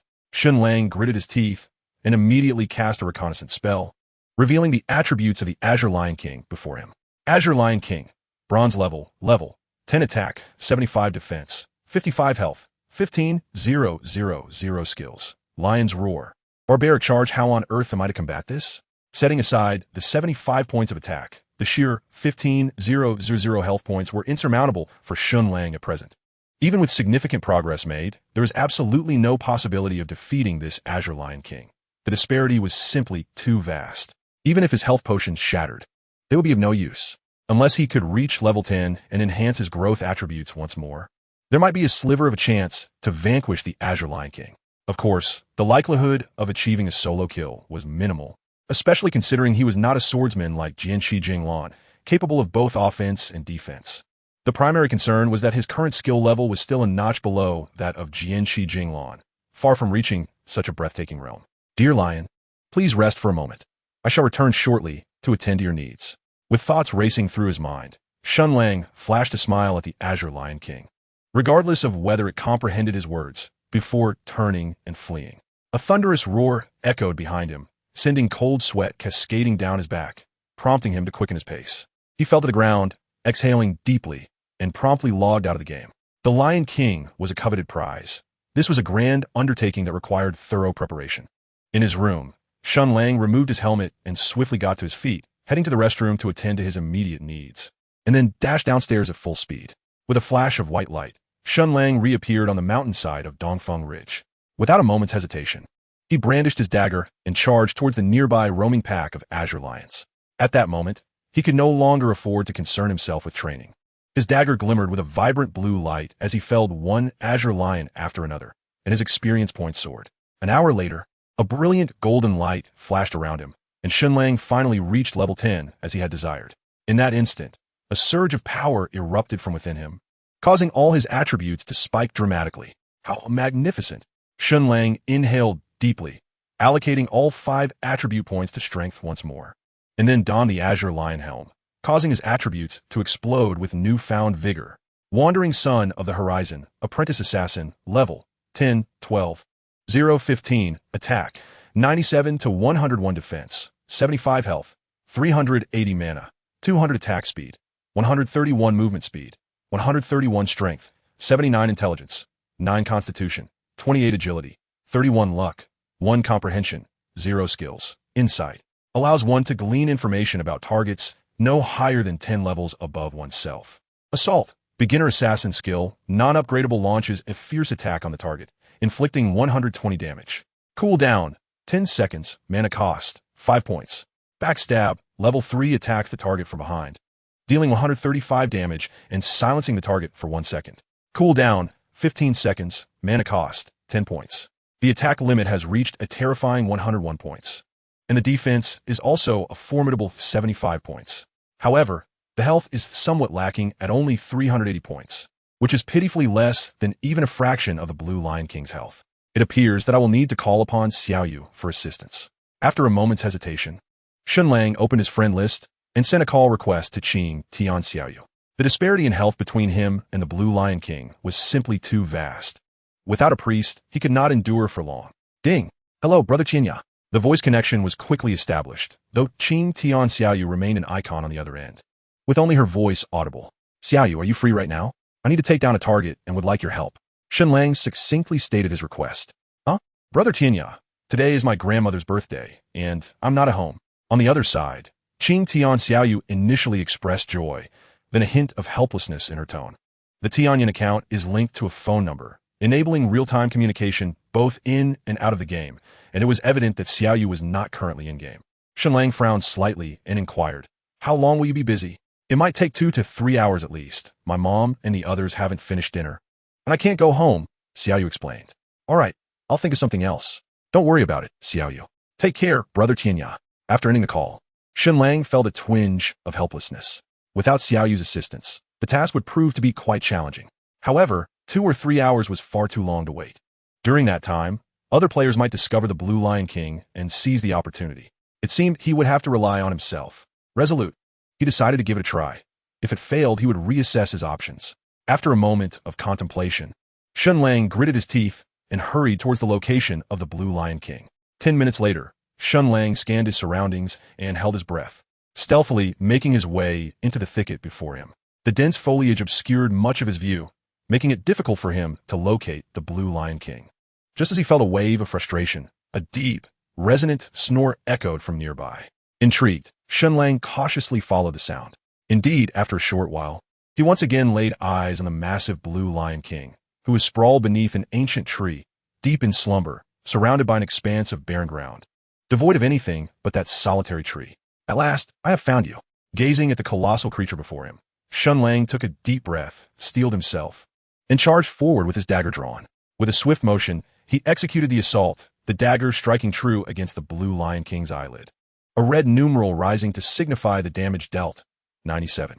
Though the defense of the Blue Lion King soared to an impressive 55, Shen Lang's attack power reached a staggering 101, augmented by an additional 20 points of damage from his assault, rendering the king's defenses nearly irrelevant. Alas, this strike did not result in a critical hit. Without a moment's hesitation, Shen Lang wielded his dagger once more, delivering a precise strike to the same spot, completely piercing the eyelid of the Blue Lion King and causing a spray of crimson blood. A vibrant 148 appeared, and fortune smiled upon him as he scored a critical hit. With a roar, the Blue Lion King, feeling the pain, finally regained consciousness and unleashed a furious roar, raising its massive paw to strike at Shen Lang. Chapter 21. The Defeat of the Blue Lion King. Shen Lang's reflexes were astoundingly quick. He rolled to the side, narrowly evading the ferocious assault of the Blue Lion King. With a backstab followed by a regular attack, Shen Lang executed a rapid combo, depleting over 400 points of the king's life in that fleeting moment. Yet, the health pool of the Blue Lion King remained dauntingly thick, rendering this damage almost negligible. With a furious roar, the Blue Lion King swung its colossal paw once more. This time, Shen Lang could not evade, and he was sent flying 5 meters away, losing a tenth of his health in an instant. Undeterred, Shen Lang sprang back to his feet, launching himself toward the Blue Lion King in a graceful arc. In the next heartbeat, he positioned himself beneath the lion's head, raising his dagger to strike fiercely at its throat. A deep crimson number of 144 floated up as he continued his onslaught, sliding beneath the Blue Lion King to deliver another blow to its abdomen, inflicting an additional 76 points of damage. Enraged, the Blue Lion King's mane bristled, its massive body pivoted, and it lunged to bite at Shen Lang. However, Shen Lang was prepared. He deftly evaded the attack with a swift movement, and his dagger found its mark again, siphoning away another 75 points of the king's life.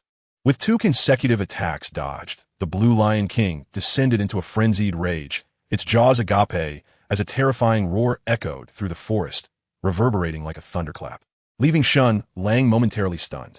Ding! System notification. The Blue Lion King used the skill, Lion's Roar, inflicting 92 points of damage and stunning you for 2 seconds. Bang! Damn it! Gritting his teeth, Shen Lang pressed on, though this time he dared not employ the backstab again. The damage from the lion's roar was substantial, and the ensuing 2 seconds of dizziness could not allow the Blue Lion King to unleash such a powerful skill again. Swiftly, Shen Lang approached the Blue Lion King, executing a combination of attacks with his assault and regular strike, skillfully maneuvering to evade the king's retaliation. He then slipped behind the Blue Lion King, directing his efforts towards its vulnerable underbelly. The sheer size of the Blue Lion King meant its turns were sluggish, granting Shen Lang ample opportunity to exploit. The sound of the lion's roar resonated throughout the trembling forest as man and beast clashed in a bloody skirmish. In a mere 3 minutes, Shen Lang had managed to reduce the Blue Lion King's health by 1/6, though his own health was perilously low. Bang! Meanwhile, the Queen of the Blue Lion raised her hoof and struck Shen Lang squarely in the face, sending him flying and reducing his health to below 100 points once more. This situation was untenable. Shen Lang rose from the ground, wiping the dirt from his face, his expression grave. With the health potion still 3 minutes away from replenishing, he knew he could not endure much longer. Perhaps he could explore alternative strategies. His gaze fell upon the towering ancient tree behind the Blue Lion, and his mind raced with possibilities. Roar! The Blue Lion turned, bellowing ferociously as it lunged at Shen Lang, its massive jaws wide open, ready to devour him whole. Shen Lang's expression shifted. Instead of retreating, he advanced, narrowly rolling beneath the beast, and, in a swift motion, he struck it with his blade, drawing a few drops of blood. Quickly, he rose and dashed towards the ancient tree without hesitation. Moments later, before the Blue Lion could reach him, he had scaled halfway up the tree with great agility. Bang! The Blue Lion, enraged, violently rammed into the colossal tree, yet to no avail. Come on, if you're so formidable, why not try to bite me? With temporary safety secured, Shen Lang exhaled a sigh of relief, firmly embracing the tree trunk while continually taunting the Blue Lion. Ding! System notification. Congratulations, player has mastered the skill, tree climbing. Reward, 1 point of insight. Surprised by the unexpected system prompt, Shen Lang was taken aback. Although he had climbed trees in real life and often raided magpie nests as a child, he had not anticipated this would translate into the game world. It seemed he could not regard Tian Yan as merely a simplistic game. Shen Lang mused to himself. If he was not mistaken, only those who could climb trees in reality could acquire the tree climbing skill, as his earlier action had been instinctual. Without the ability, he would not have attempted it. If his conjecture held true, it indicated that reality could indeed reflect within a game. What a splendid concept of self-development.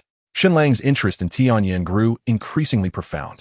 However, he was unable to assault the Blue Lion, and thus, they remained in a stalemate.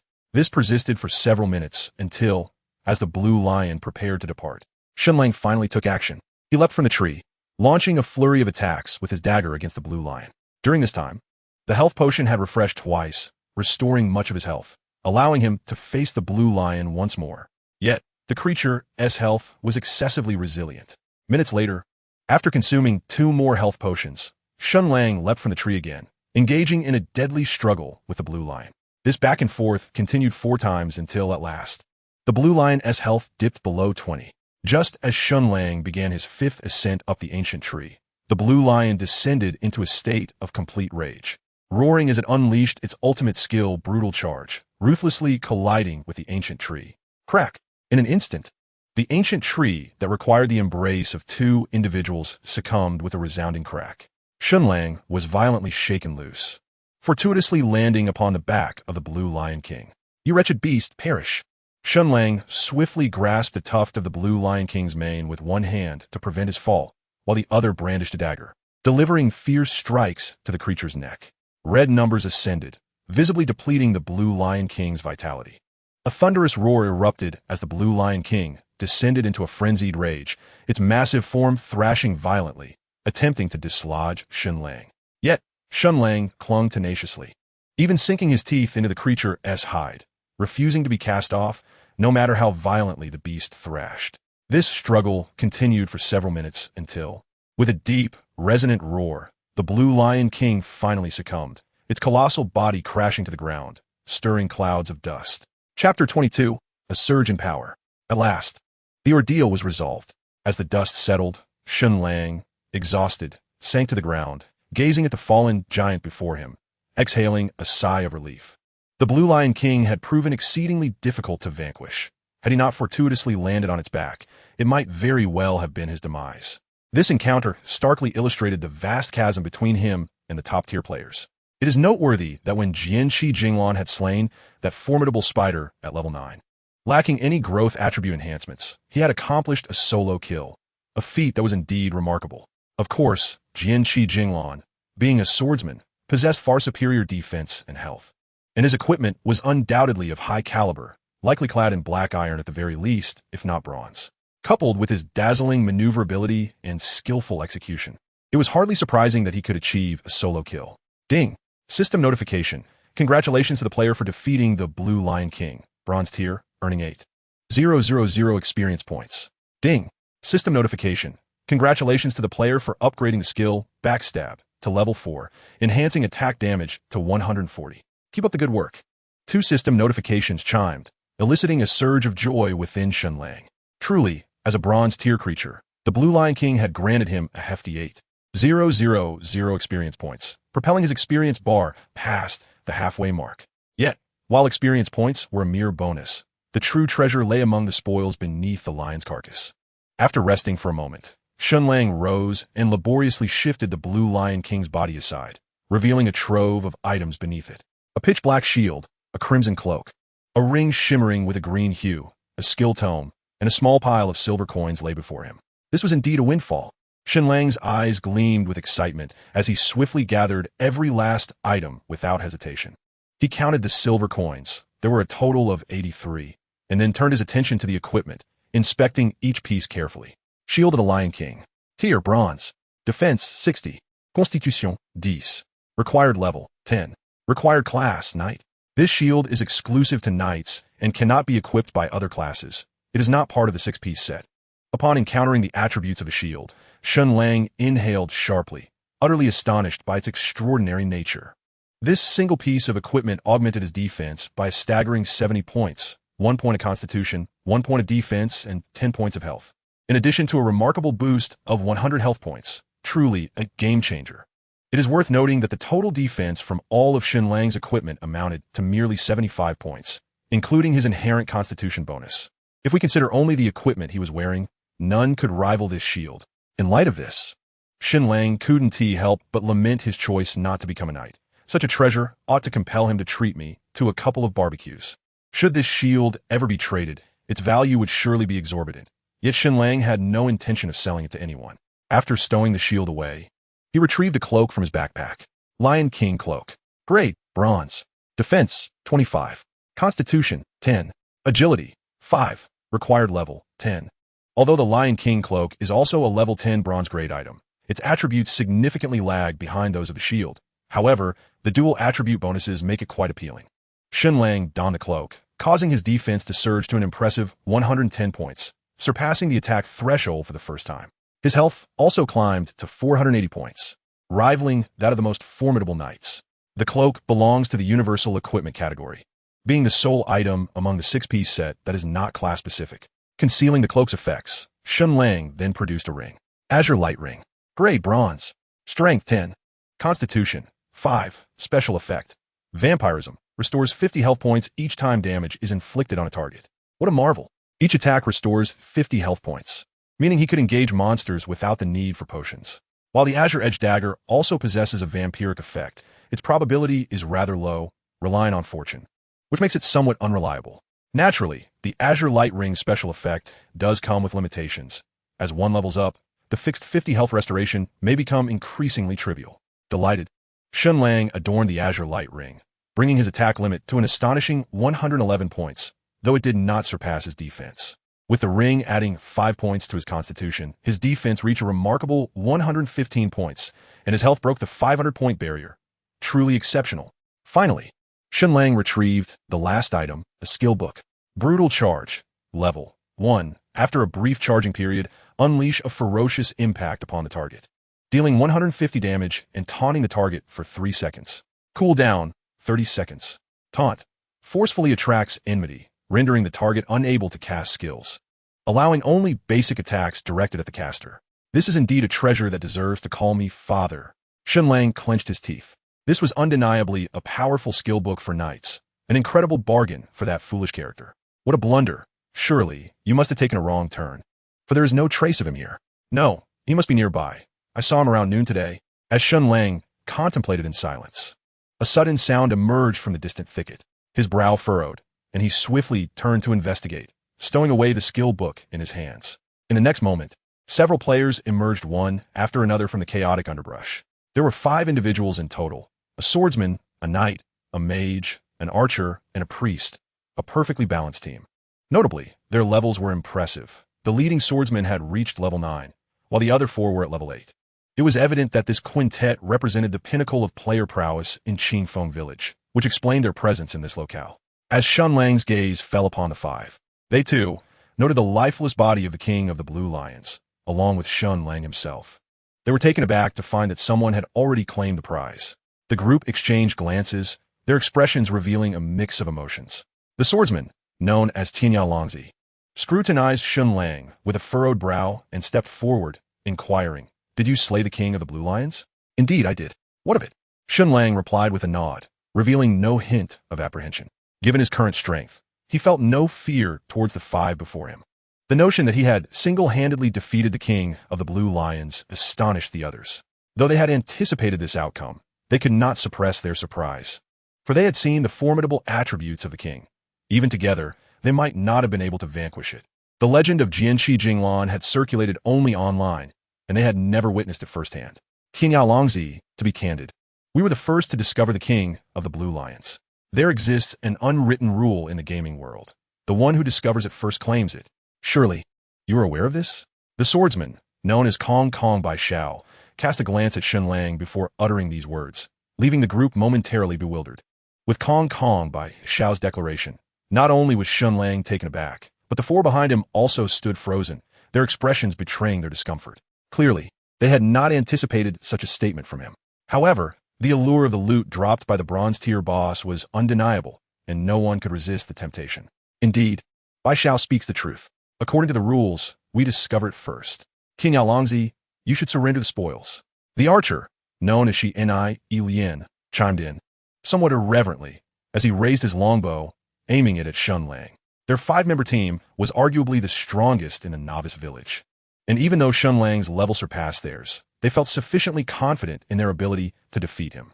Yes, if you simply relinquish the equipment dropped by the king of the Blue Lions, we shall not trouble you further. A female mage, strikingly beautiful with a slender figure and a small red mole enhancing her allure, stepped forward beside the archer. Her staff radiated with a mystical glow as she regarded Shen Lang with a hint of haughty disdain in her eyes. As for the knight, he remained silent, merely shifting a few steps aside to obstruct Shen Lang's path, clearly unwilling to permit his departure. Only the priest seemed to hesitate, standing behind the crowd without making any indication. Hey, what an unwritten rule. It seems you have no regard for your own dignity. Although he was not intimidated by the 5, he would not be careless. Wanderer of the ends of the earth, it appears you are choosing punishment over hospitality. The enchanting beauty, Zhu Se Tian Xiang, scoffed, her chin slightly raised, exuding an air of arrogance. Xiang, there's no need to waste words on him. Since he is so oblivious to the situation, let him not blame us. She drew her bow, preparing to strike at Shen Lang, only to be halted by Kong Kong by Xiao. Wait. Kong Kong by Xiao waved his hand, then turned to Shen Lang with a slight smile, saying, Wanderer of the ends of the earth, we are not unreasonable. How about this? You surrender one piece of equipment and hand over the rest. This is already our utmost concession, and I hope you do not fail to recognize your good fortune. Upon hearing this, the eyes of the others brightened. If they were to slay Shen Lang, they might only obtain 1 or 2 pieces of equipment at most, which would not be worth the effort. It was far more advantageous to have him yield them willingly. This proposal was indeed appealing. To their surprise, Shen Lang did not outright refuse. Those who recognize the situation are truly wise.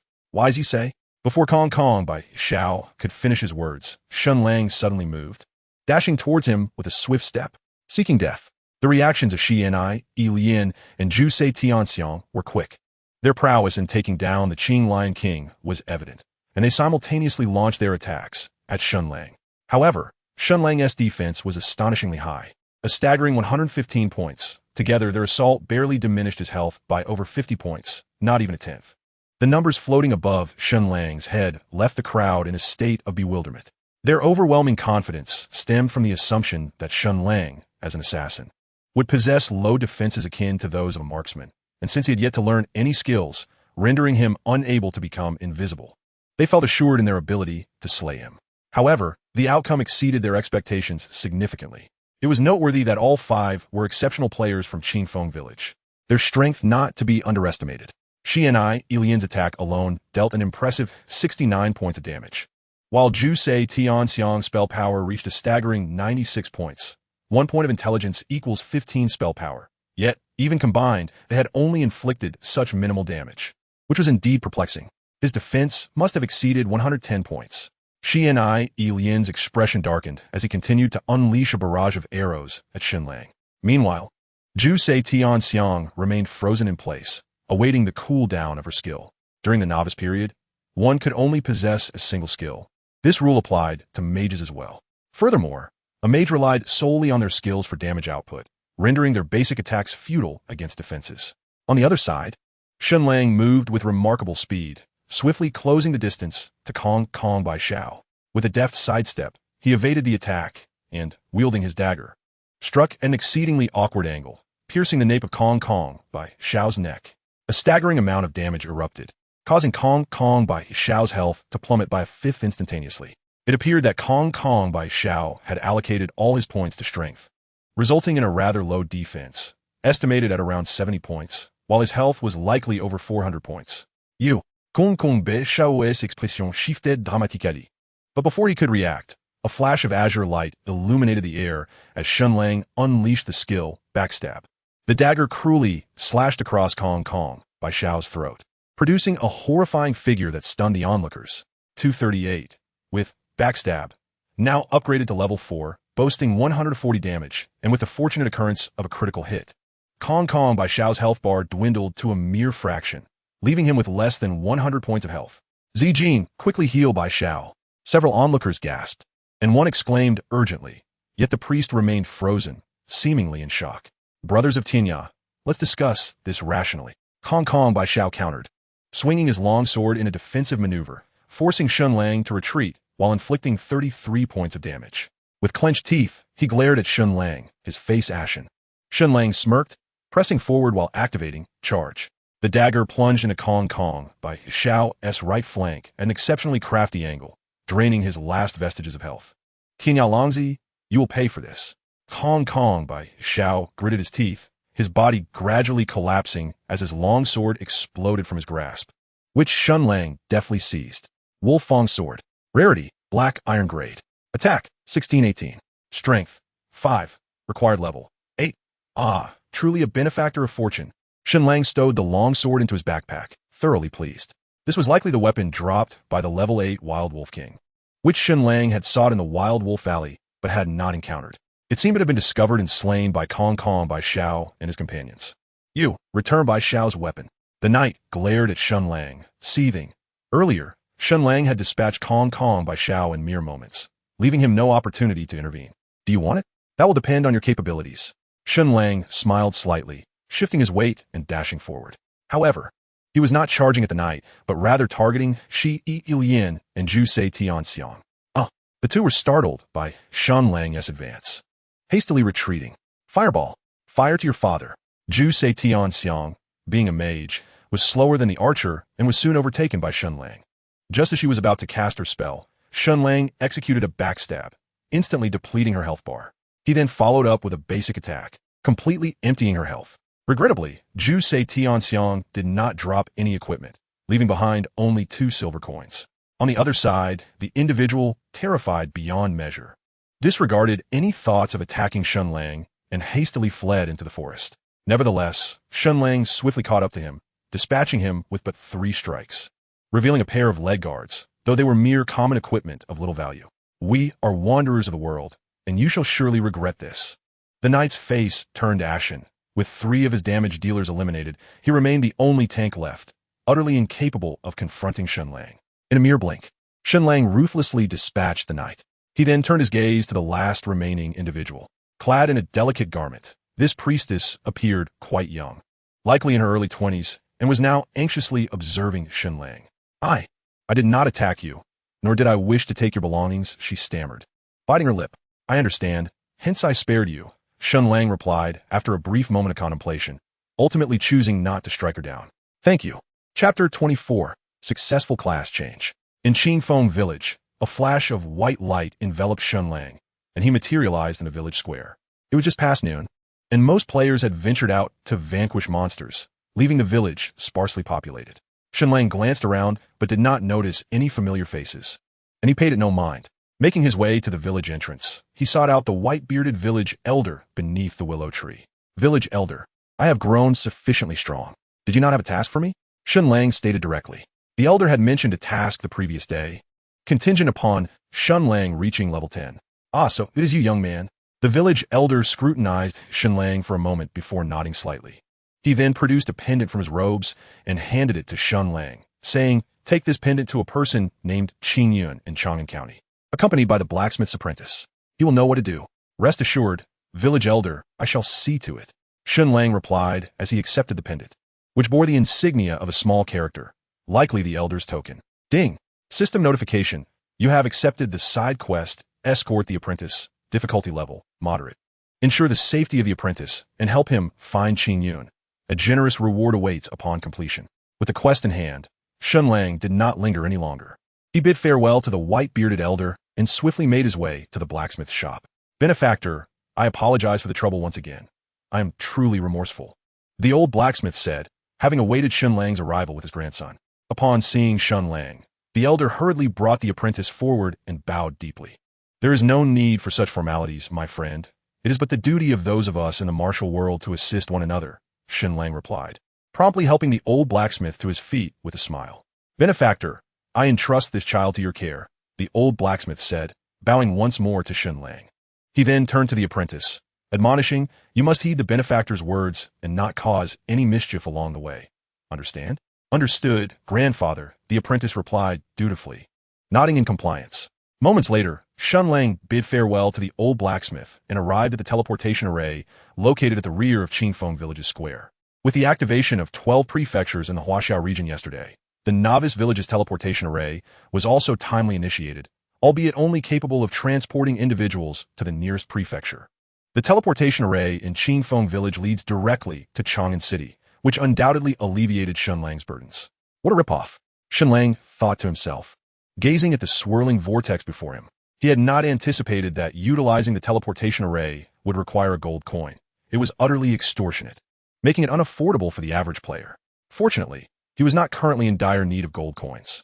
Since yesterday afternoon, he had hunted nearly 100 Qing lions, including the Qing Lion King, and amassed a total of 348 silver coins, equating to 3 gold coins and 48 silver coins. Additionally, with the 3 gold coins awarded by the system 2 days prior, he had only spent 1, leaving him with a substantial total of 5.5 gold coins. Of course, this was unique to him. However, within 2 days, most players would be able to tackle the Qing lions head-on, as their drop rates were significantly higher, making it feasible to spare a gold coin. Chang'an Prefecture. This grand city, situated in the western part of the Huaxiao region, exudes an ancient and majestic aura, with Shihuang City guarding the frontier further west. Xiaotong, have you ever been to Chang'an City? Shen Lang inquired as he and Xiaotong emerged from the teleportation array, gazing at the towering buildings and palaces, utterly unsure of where to find Qingyan.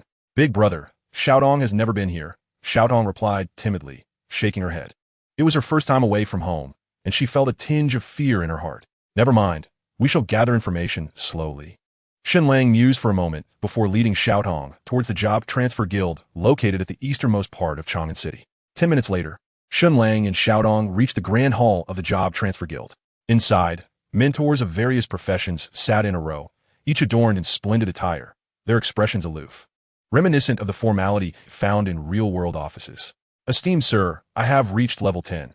I kindly request a job transfer. Shen Lang approached the assassin mentor directly, speaking with utmost courtesy. The mentor was a portly middle-aged man, his eyes slightly upturned, bearing an air of melancholy. Upon Shen Lang's arrival, he expressionlessly tossed a palm-sized jade tablet toward him. Carve your name on it. Be careful not to inscribe it incorrectly, the assassin mentor instructed. I understand, thank you. Esteemed sir, Shen Lang replied as he took the jade tablet and, using a dagger, skillfully etched the 4 characters Tian Yan Z onto it. In the next instant, the jade tablet radiated a brilliant light, and Shen Lang's title transformed from apprentice assassin to junior assassin. Moreover, a new skill appeared in the skill panel. Stealth, level upon activation. The player enters a state of invisibility, wherein their movement speed is increased by 50. This state is broken upon being attacked or initiating an attack. Cooldown, 300 seconds, mana cost, 30. The first job transfer for assassins actually grants 2 skills. However, Shen Lang had already acquired the other skill, Backstab. Very well, lad. You have successfully completed your job transfer. You may now take your leave. The assassin mentor spoke softly, gesturing with a wave of his hand, causing the jade pendant in Shen Lang's grasp to vanish into thin air. My lord, I have another matter I wish to inquire about, Shen Lang began. What is it? The assassin mentor replied with indifference. Might you be acquainted with a person named Tian Yan from Chang'an, presumably hailing from Qingfeng village? Shen Lang inquired. Tian Yan? The assassin mentor's brow furrowed slightly before he asked, What business do you have with him? Noticing that the mentor recognized Tian Yan, Shen Lang felt a surge of joy and continued. It is as follows. My lord, I have been commissioned by the village chief of Qingfeng to seek him for a matter of some importance. Well, I do know him, but the assassin mentor's words trailed off as he leaned back, regarding Shen Lang with a detached gaze. But what? Shen Lang pressed eagerly. In response, the assassin mentor rolled his eyes, silently cursing Shen Lang's lack of awareness. How absurd, even in this game. Realizing the mentor's cold demeanor, Shen Lang quickly grasped the underlying tension and inwardly berated himself. My lord, being new here, I am unfamiliar with the customs. Please accept this small token of my appreciation, he said reluctantly, producing a silver coin. However, the assassin mentor merely glanced at it, unmoved, his gaze directed skyward like a plump toad. Shen Lang was at a loss for words. It seemed that the mentor found the offering insufficient. Reluctantly, he retrieved several more silver coins. Yet the mentor continued to ignore him, his eyes fixed on the heavens. Damn it, Shen Lang seethed internally, wishing he could plunge a dagger into the mentor's side. Finally, with a determined resolve, he presented a gold coin. At last, the toad-like figure lowered his head. Ah, the wandering son of the horizon, must you still be so formal? The chill in the assassin mentor's demeanor dissipated, replaced by a broad smile as he accepted the gold coin. Tian Yan is the chief instructor of the 100,000 elite cavalry of Chang'an. You may find him at the prefecture. The prefecture? Understood. Thank you, my lord. Shen Lang bowed respectfully, then swiftly departed the transfer hall with the young boy in tow, leaving the assassin mentor in a state of bewilderment. Who was he referring to as my lord? Chapter 25, The Cavalry Instructor. Upon exiting the transfer hall, Shen Lang guided the young boy toward the heart of Chang'an, where the prefecture was located. Chang'an was vast, yet players were scarce, mostly consisting of native residents. Along the way, Shen Lang encountered not a single player. The prefecture of Chang'an, rather than merely a government building, resembled an inner city, sprawling over a significant area, complete with walls and gates. After conveying his purpose, Shen Lang dutifully slipped 10 silver coins to the gatekeeper, thus gaining entry into the prefecture without hindrance. With the gatekeeper's warm guidance, Shen Lang quickly located the chief instructor of the 100,000 elite cavalry of Chang'an. Instructor Tian Yan? He was reassigned to Langya City 3 months ago. You should seek him there. The chief instructor was busy and dismissed them with a single sentence. No wonder this is a high-level quest. Shen Lang, feeling helpless, did not anticipate the complications that arose, and thus he had no choice but to depart from the county government with the young girl. However, it fortuitously coincided with his intention to head towards Langya City, making it a convenient journey. Langya County City, comparable in scale to Chang'an County City, differed only in geographical location, one situated to the west and the other to the east. Upon exiting the teleportation array, Shen Lang proceeded without hesitation, leading the young girl directly to the Langya County government. Yet, before they reached their destination, the little girl exclaimed that she was hungry. Reluctantly, Shen Lang spent 5 silver coins at a roadside stall to purchase a roasted chicken, the price exorbitantly high, although the little girl relished every bite. Big brother, you should eat too, she insisted, tearing off a chicken leg and offering it to Shen Lang. I'm not hungry. You enjoy it, he replied with a smile, patting her head.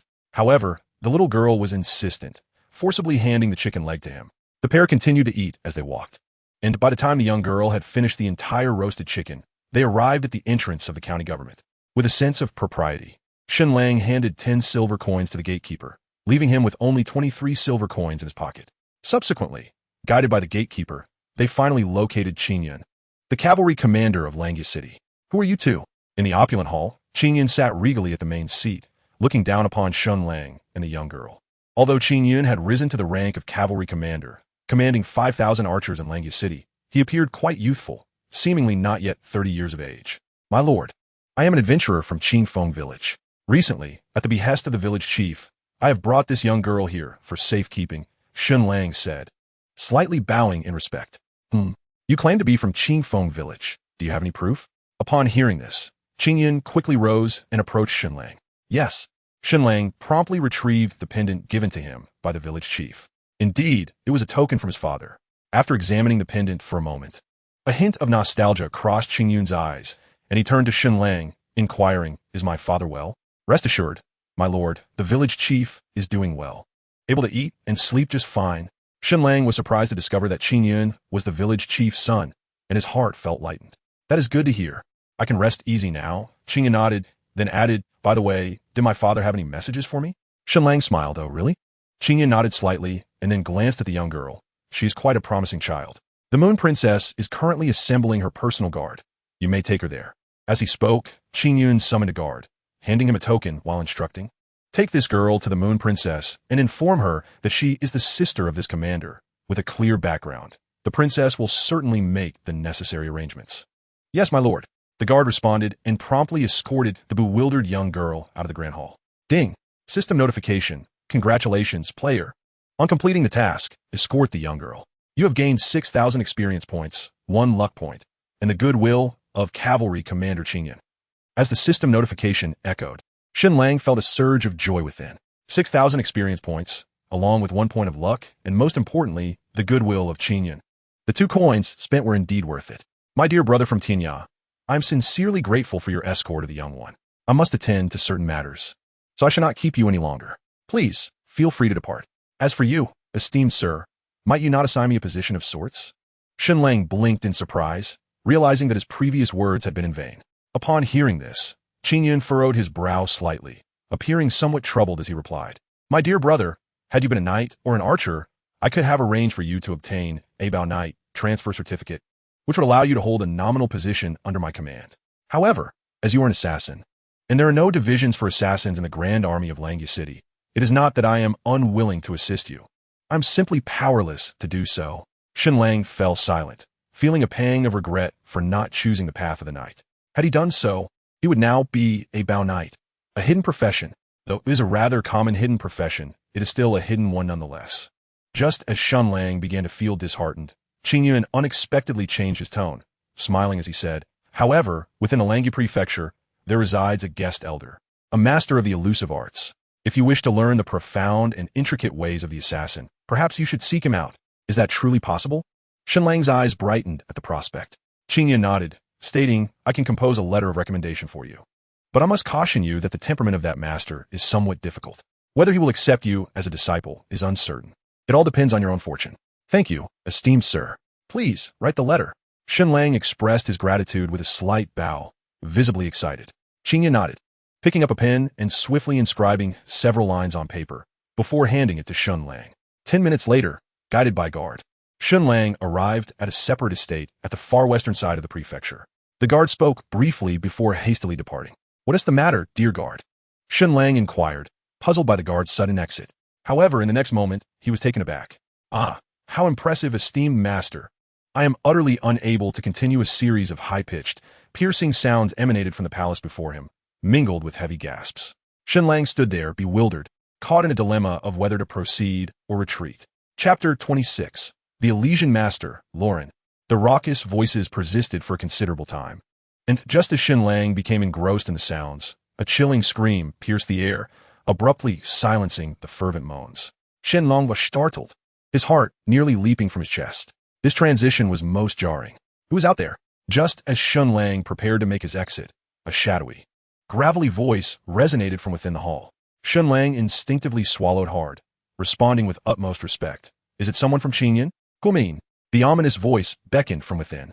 After a moment of hesitation, Shen Lang steeled himself and walked inside. Upon entering, he was immediately enveloped by a thick, lascivious atmosphere, tinged with a faint scent of blood. Shen Lang discreetly cast a glance around the opulent hall, where a stone chair, comparable in size to a bed, was prominently positioned. Leaning against a wooden pillow beside, it was a gaunt middle-aged man. The man's complexion was pallid, his sunken eyes and prominent nose evoking a resemblance to the vampires depicted in films. Within the depths of his being, Shen Lang could faintly discern the silhouette of a woman. The woman was entirely naked, her porcelain skin marred by a series of harrowing scars that sent shivers down one's spine. "Why have you come?" the middle-aged man inquired coldly, an intangible pressure enveloping the grand hall. Shen Lang produced a letter penned by Tian Yan, responding with utmost respect. Although aware that this was merely a game, he could not escape the palpable chill and formidable aura that instilled a sense of dread within him. "Present it for my inspection," the man commanded, his eyes sharp as a hawk, scrutinizing Shen Lang with icy detachment. Taking a deep breath, Shen Lang stepped forward, handing over the recommendation letter while subtly casting a spell of insight. The hidden one, Lauren. Cultivation. Level. Attack. Defense. Health. Skills. Description. The hidden one, Lauren, with an uncertain birth year, is the last inheritor of the hidden clan. Once a peak powerhouse of the great perfection in the celestial realm. Subsequently, Lauren's soul was eroded by crimson mists after devouring the head of Mo Yuan, resulting in a drastic decline in his powers and a corresponding change in temperament. Tudi formidable, Shen Lang gasped in astonishment. The Crimson Abyss represents a formidable adversary to all beings in the Tian Yan world, with the 10 monarchs being the most powerful, reigning as the apex of strength in this realm. The fact that Lauren could contend with one of the 10 monarchs, the 9-headed dragon, and even slay one of its heads, speaks volumes of his might. However, judging by the description, it appeared Lauren had long since lost his former prowess. Of course, even in his diminished state, Lauren likely surpassed the strength of Tian Yan, who held the title of Bao Cavalry General. The hidden one, Shen Lang murmured to himself, his heart set on acquiring this elusive class, so undeniably powerful. Given that it was recommended by General Tian Yan, Lauren decided to grant him an opportunity.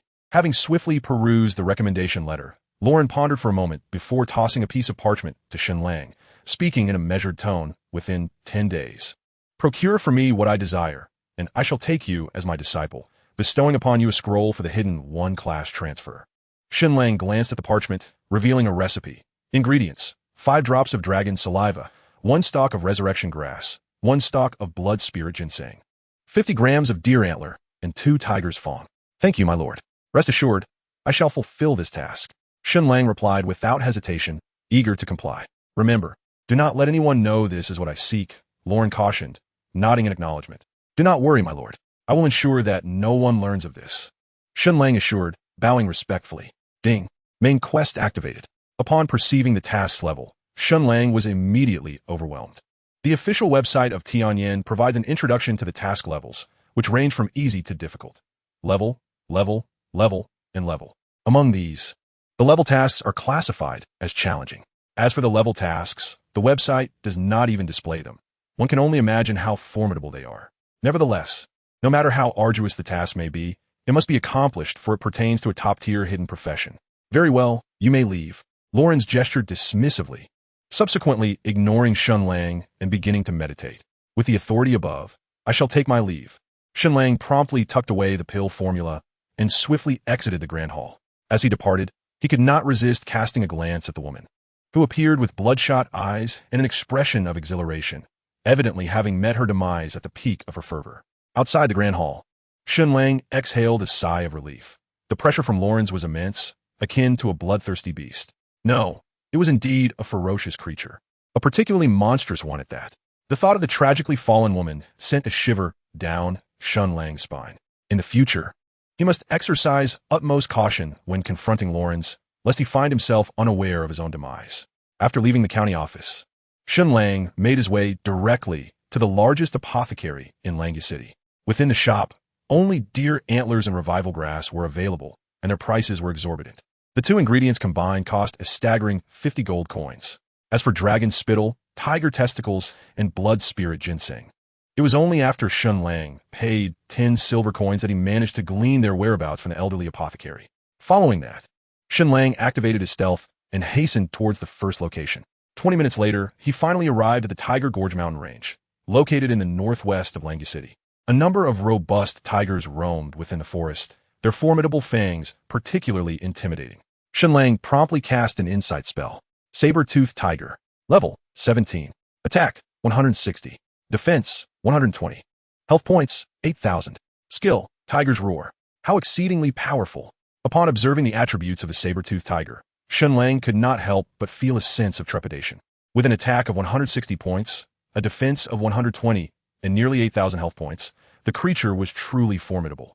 Although this saber-toothed tiger was only level 17, its attributes exceeded those of a level 10 blue lion by more than threefold, especially in terms of health, which was directly 5 times greater. Logically, such a creature should be beyond Shen Lang's current capabilities. He would need to reach level 15 and enhance all attributes once more to contend with such a beast. Nevertheless, he resolved to take action. Shen Lang, emboldened by his skills, charged forward with a dagger in hand. Chapter 27, The Saber-Toothed Tiger. With a backstab followed by a basic attack, he managed to inflict only 130 points of damage to the saber-toothed tiger, which was merely a drop in the ocean compared to its nearly 8,000 health points. Newbie's skill has expired. Roar. In the next instant, the saber-toothed tiger let out a fearsome roar, its massive paw raised high, crashing down upon Shen Lang's shoulder. A sharp pain shot through him as a significant amount of damage was registered, causing his health bar to plummet by 1/5.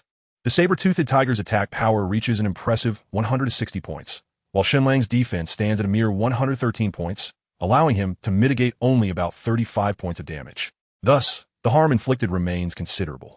This circumstance underscores Shen Lang's fortunate position, as he has already assembled 6 pieces of equipment, including a bronze-level cloak. Had he been another assassin, he would have succumbed after merely 2 strikes. Given the saber-toothed tiger's formidable combat prowess, even knights and swordsmen would struggle to withstand its onslaught. The disparity is simply too vast. Gritting his teeth, Shen Lang deftly wielded his dagger, delivering 2 swift strikes to the beast's cranium. The damage inflicted registered as 53, 50, 55, and 50.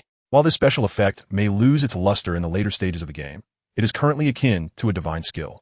With this thought, Shen Lang's confidence surged, and he engaged the saber-toothed tiger in a fierce battle. As anticipated, his attack speed had now reached 136. Coupled with the damage from backstabs and his ability to occasionally evade the tiger's strikes through strategic movement, he found a harmonious balance, averaging 1 hit taken for every 2 he delivered. After a grueling 10 minutes of combat, Shen Lang finally vanquished the saber-toothed tiger, his health bar still nearly full. Ding! System notification. Congratulations, player, for defeating the saber-toothed tiger, earning 2,520 experience points, including an additional reward of 1,320 experience points. Ding! System notification. Congratulations, player, for leveling up, receiving 5 free attribute points. Keep up the great work. A golden radiance enveloped him as he ascended to level 11. Transitioning from level 10 to 11 required a total of 15 experience points. Shen Lang had previously gained 8,000 experience from defeating the Blue Lion King and another 6,000 from escorting a young child, leaving him on the cusp of leveling up. How bountiful the experience! Shen Lang was pleasantly surprised. The saber-toothed tiger's base experience value should have been 1,200 points, and with the additional reward for defeating a creature 6 levels above him, that amounted to a remarkable 1,320 points. To progress from level 11 to 12, he would need 25 experience points. Based on the saber-toothed tiger's 2,400 experience, with the extra reward diminishing by 20 upon leveling up, he would only need to slay 10 more to reach level 12. Remarkably, he could eliminate 10 saber-toothed tigers in just an hour and a half. Such speed is nothing short of astonishing. Subsequently, Shen Lang collected a modest pile of silver coins dropped by the saber-toothed tiger, totaling 27, quite a lucrative reward. However, regarding the tiger's testicles, these minor foes did not yield any. According to the old pharmacist, that item could only be found on the Tiger King. Yet, Shen Lang had no intention of seeking out the Tiger King. Even if he were to find him, he would be unable to defeat him. It was wiser to focus on leveling up, especially since he had 10 days to spare. There was no rush. Of course, another reason for his delay was his current financial predicament. He was utterly impoverished, unable to gather even a single gold coin. The cost of the deer antlers and Qingyang grass alone amounted to 50 gold coins, not including the expenses for crafting, which would total at least 100 gold coins. Merely contemplating this left him feeling overwhelmed. Nonetheless, the saber-toothed tigers had a commendable drop rate, and he was confident that he would soon amass wealth beyond measure. Without further hesitation, Shen Lang brandished his dagger once more and charged at another saber-toothed tiger. Roar! However, within less than 5 minutes, Shen Lang found himself in a rather disheveled state as he clambered up a distant large tree, his health nearly depleted. Damn it! He cast a glance at the group of saber-toothed tigers that were gradually dispersing and let out a sigh of relief.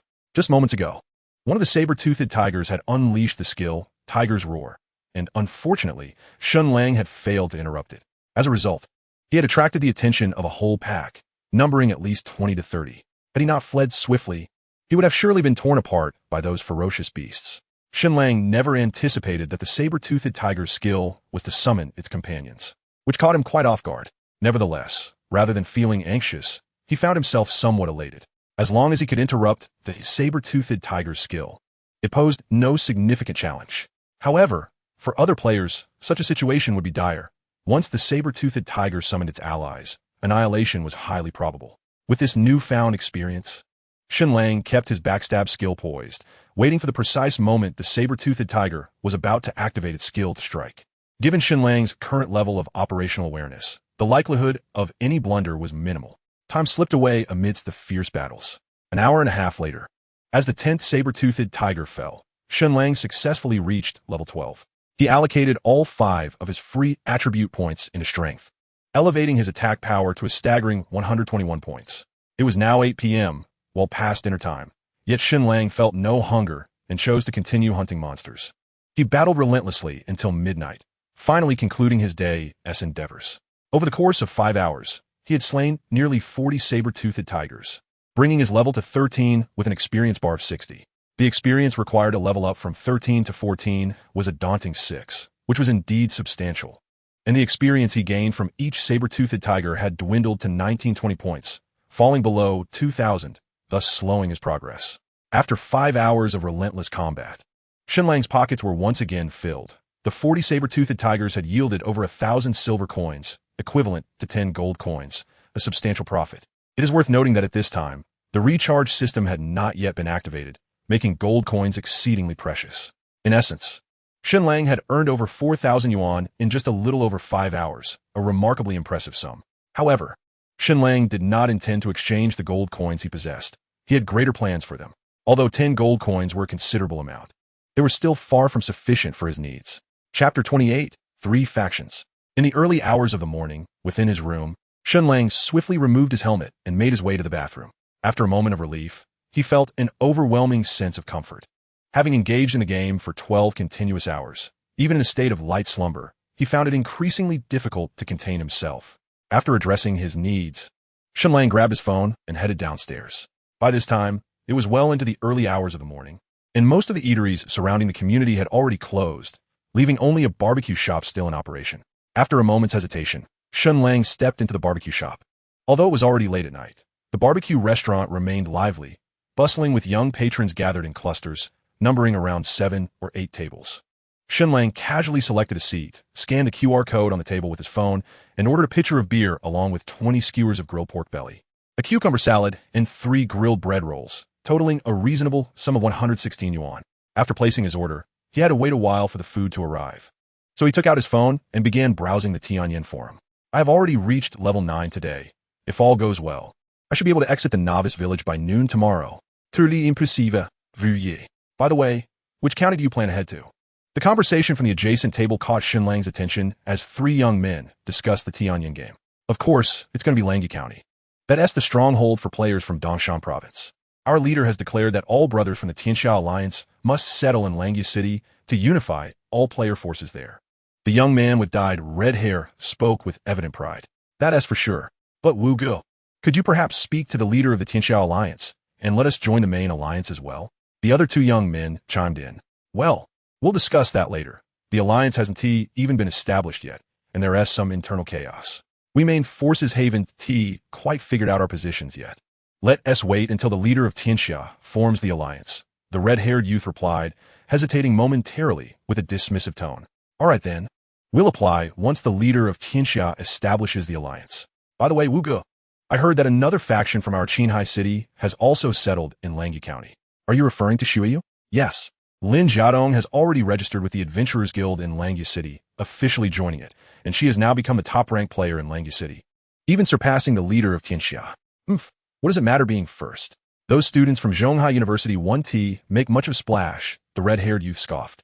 Not only that, aside from Lin Jiadong, I've noticed several others from Shuyu have also made it onto the ranking list, such as Yulua Dengming, Mawaxi, Jinambu Wan, and Luashi. They all seem to be part of her faction. One of the young men interjected, causing the red-haired youth's expression to darken somewhat. All right, let us not elevate others while diminishing our own prestige. Just wait and see. The skies of Langya will undoubtedly belong to our Tianxia alliance. From the conversation of the three, Shen Lang sensed an undercurrent of tension and rivalry. Even before the launch of Tian Yan, many players had already formed factions, with over 100 established in Qinghai City alone. Among the most renowned were Xiuyu, Tianxia Alliance, and Xiaoyun Gexing. The leader of Xiuyu was Lin Tong, the campus belle of Zhonghai University, and many of its members were students, including Nanxi, who lingered in Shen Lang's thoughts. As for the World Alliance, it is an organization formed by various factions.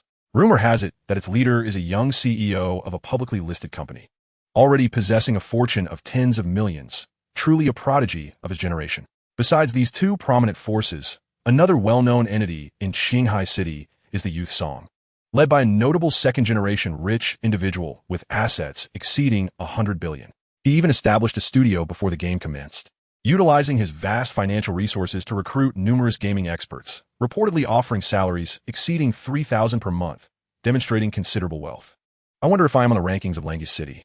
Shen Lang muttered to himself, then took out his phone, logged into his account on the Tian Yan official website, and quickly searched for the rankings of Langya City.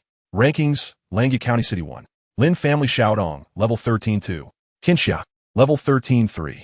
Weishan Lake, level 13-4. Xiaoyao, level 13-5. Undying Sword God, level 13-6. Rainfall Lantern Bright, level 12-7. Tianxia Law God, level 12-8. Silent Snowfall, level 11-9. Tianxia Cavalry God, level 11-10. Straight Man Not Bent, level 11-29. Luo Shi, level 11-37. Mu Huashi, level 11. Gazing at the rankings of Langya City, Shen Lang felt a twinge of astonishment. Just in one county city, there were 5 players above level 13, which made one ponder the competitiveness of the entire Huaxiao region. The game maintains balance. Opportunities are not exclusive to him, as others equally share them.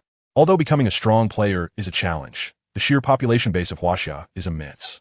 Even the rarest of geniuses among the billions in the nation could yield over 100,000 contenders. Wait, why am I not on this list? Shen Lang suddenly recalled something. He was already at level 13.5. Logically, he should at least rank 6th. Yet, after scrolling to the end of the list, he could not find his name. This was rather peculiar. Could there be some hidden issue? Furrowing his brow, Shen Lang quickly investigated on the official website. To his surprise, he uncovered an oversight. It turned out that players must register at the Adventurers Guild upon entering the county city to become a member of its faction and appear on the leaderboard, thus acquiring corresponding attribute bonuses. Note: Langya County City attribute bonus. Increased drop rate of wild monster kills by 5. Alas, I wasted over 200 yuan. Shen Lang, realizing his mistake, could not help but sigh. An increase of 5 in the drop rate may not seem substantial, but it is indeed significant. For instance, this afternoon, Shen Lang had accumulated over 1,000 silver coins. A mere 5 translates to over 50 coins, amounting to more than 200 yuan in renminbi. Young man, your dishes are ready. Please enjoy. Just as Shen Lang was feeling somewhat dejected, the food he ordered arrived at the perfect moment. Thank you. Shen Lang expressed his gratitude to the woman serving the dishes and eagerly began to eat. He had been ravenous for quite some time, relishing the combination of beer and barbecued meat, which brought him immense satisfaction. This meal lasted Shen Lang a full hour, during which he consumed 3 kilograms of refreshing beer, thoroughly indulging himself. During this time, Guansu and Chun Ming sequentially logged off, engaging in a brief discussion about the day's accomplishments in the group chat. Guansu had already reached level 8.5, and he estimated he would depart from the novice village for Langya City by the following afternoon. Meanwhile, Chun Ming had just reached level 7, meaning he wouldn't be able to leave the novice village until tomorrow night or the day after, a rather lackluster performance. Shen Lang, on the other hand, shared screenshots of the Lion King shield and brutal charge in the chat. Upon seeing the 2 images, Guansu was immediately taken aback, addressing Shen Lang with fervent reverence. Chun Ming, however, cursed and exited the group chat in frustration. Chapter 29, Guansu. The following day, having stayed up too late the previous night, Shen Lang did not awaken until nearly 7 o'clock. After washing his face and having breakfast downstairs, he re-entered the game. With a flash of white light, Shen Lang found himself atop a large tree at the edge of the Tiger Ridge Mountains. Although the drop rate of 5 was not particularly high, even the thinnest of mosquito legs could be considered meat. one should not turn down what is offered. Feeling slightly awkward, he decided not to dwell on the drop rate and would wait for Guansu to arrive before proceeding. Resolving this in his mind, Shen Lang leapt from the treetop and dashed toward a distant saber-toothed tiger, reactivating his monster hunting mode. From 7:30 in the morning until 4 in the afternoon, Shen Lang hunted tirelessly for 8.5 hours, ultimately slaying over 70 saber-toothed tigers and achieving his goal of reaching level 15, resulting in a significant boost to all his attributes. Title: Wandering Rogue, Novice Assassin. Level: 15, 32,010. Attack: 140 to 144. Defense: 118. Health: 580. Mana: 250. Attack speed: 145. Movement speed: 145. Strength: 122. Intelligence: 12. Constitution: 48. Agility: 45. Luck: 2. Perception: 1. Skills: Insight allows the player to glimpse information about targets up to 10 levels higher than themselves. Backstab: Level 4 executes an attack from behind the target, dealing 140 damage and silencing the target for 1 second. Cooldown: 15 seconds. Mana cost: 10. Stealth: Level activating the skill allows the player to enter a state of invisibility, increasing movement speed by 50. The stealth state ends upon being attacked or actively attacking. Cooldown: 300 seconds. Mana cost: 30. After allocating all 5 free points to strength, Shen Lang's attack ceiling reached a formidable 144 points, nearly rivaling that of the saber-toothed tiger. However, the growth in his other attributes was not as substantial. As his level increased, the enhancement of attributes every 5 levels became less pronounced than at the beginning. At this moment, Shen Lang's backpack contained an impressive 28 gold coins, signifying his newfound wealth.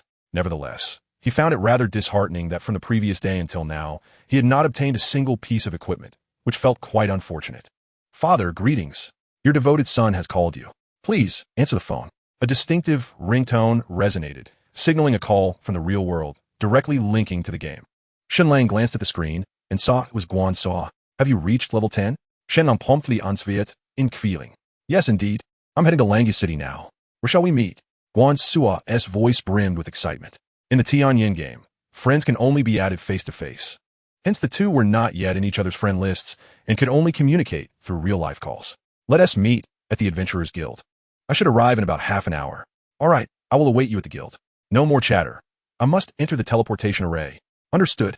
After hanging up, Shen Lang activated his stealth mode and swiftly made his way to Langya City. By now, Langya City was far from the tranquility of the previous day, bustling with players coming and going, many even setting up stalls in the square.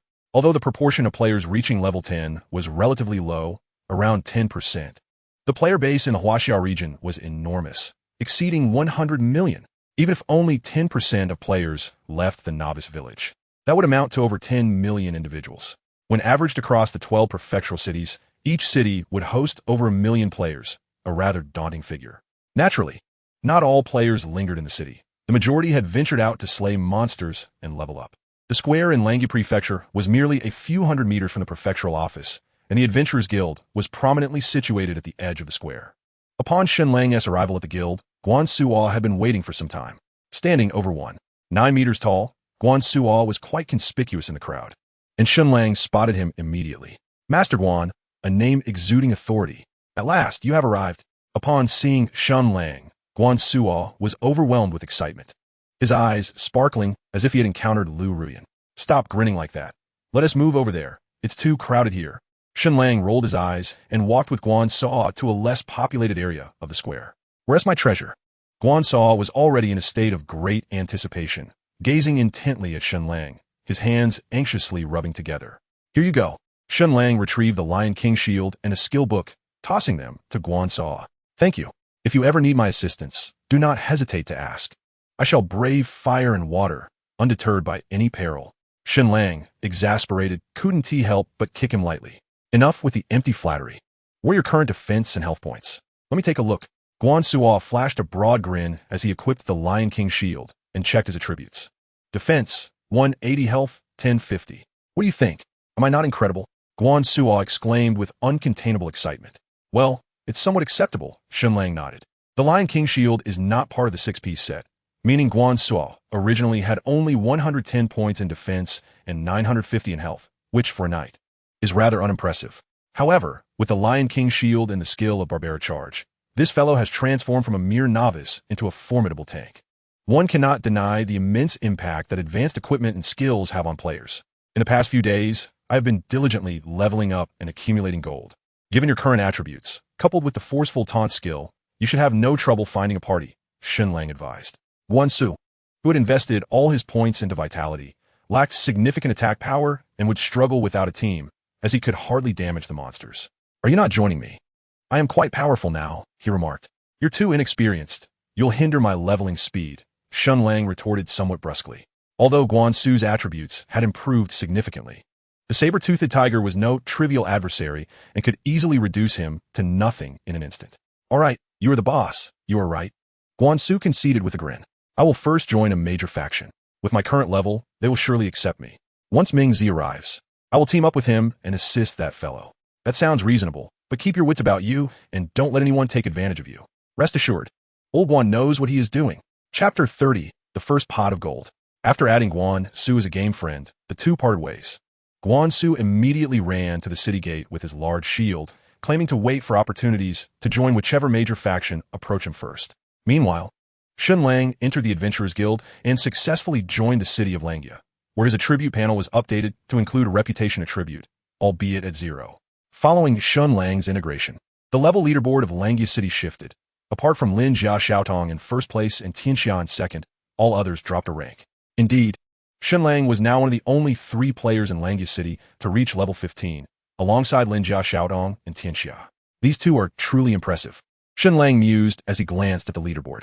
He felt his own leveling pace was quite rapid, yet he was still overshadowed by Lin Jia Xiaotong and Tian Xia, which seemed rather absurd. Of course, both Lin Jia Xiaotong and Tian Xia were swordsmen, excelling in both offense and defense, which justified their faster progression. Ding ding ding. Shortly after Shen Lang exited the Adventurers Guild, his friend list suddenly flickered, and a call request from Qing Tian Xiaoyu appeared. What is up, Xiaoyu? Shen Lang asked as he answered the call. Brother Tianya, you have also settled in Langia City. Qing Tian Xiaoyu exclaimed with a bright smile. Indeed, you seem to be quite well informed. Shen Lang chuckled, having nothing to hide. Qing Tian Xiao, you must have seen the level leaderboard of Langia City, prompting the call.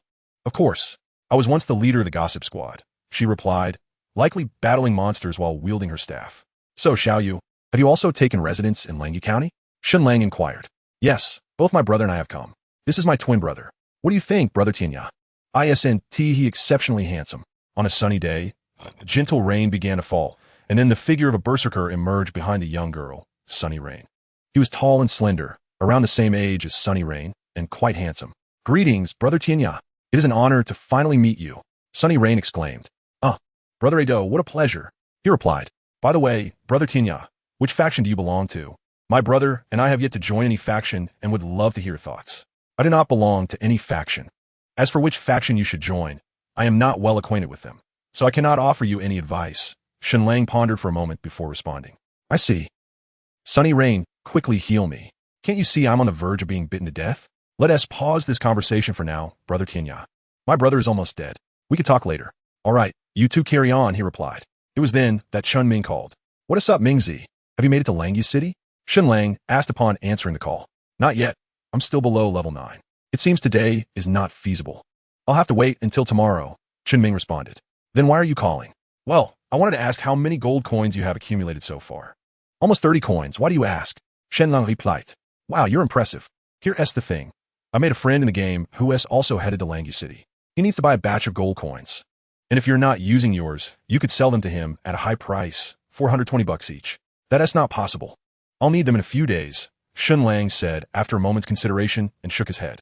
Why are you so stubborn? You don't need them right now. Just convert them to cash first. And when you need the coins, you can exchange cash back for coins, Chen Ming replied. Somewhat exasperated.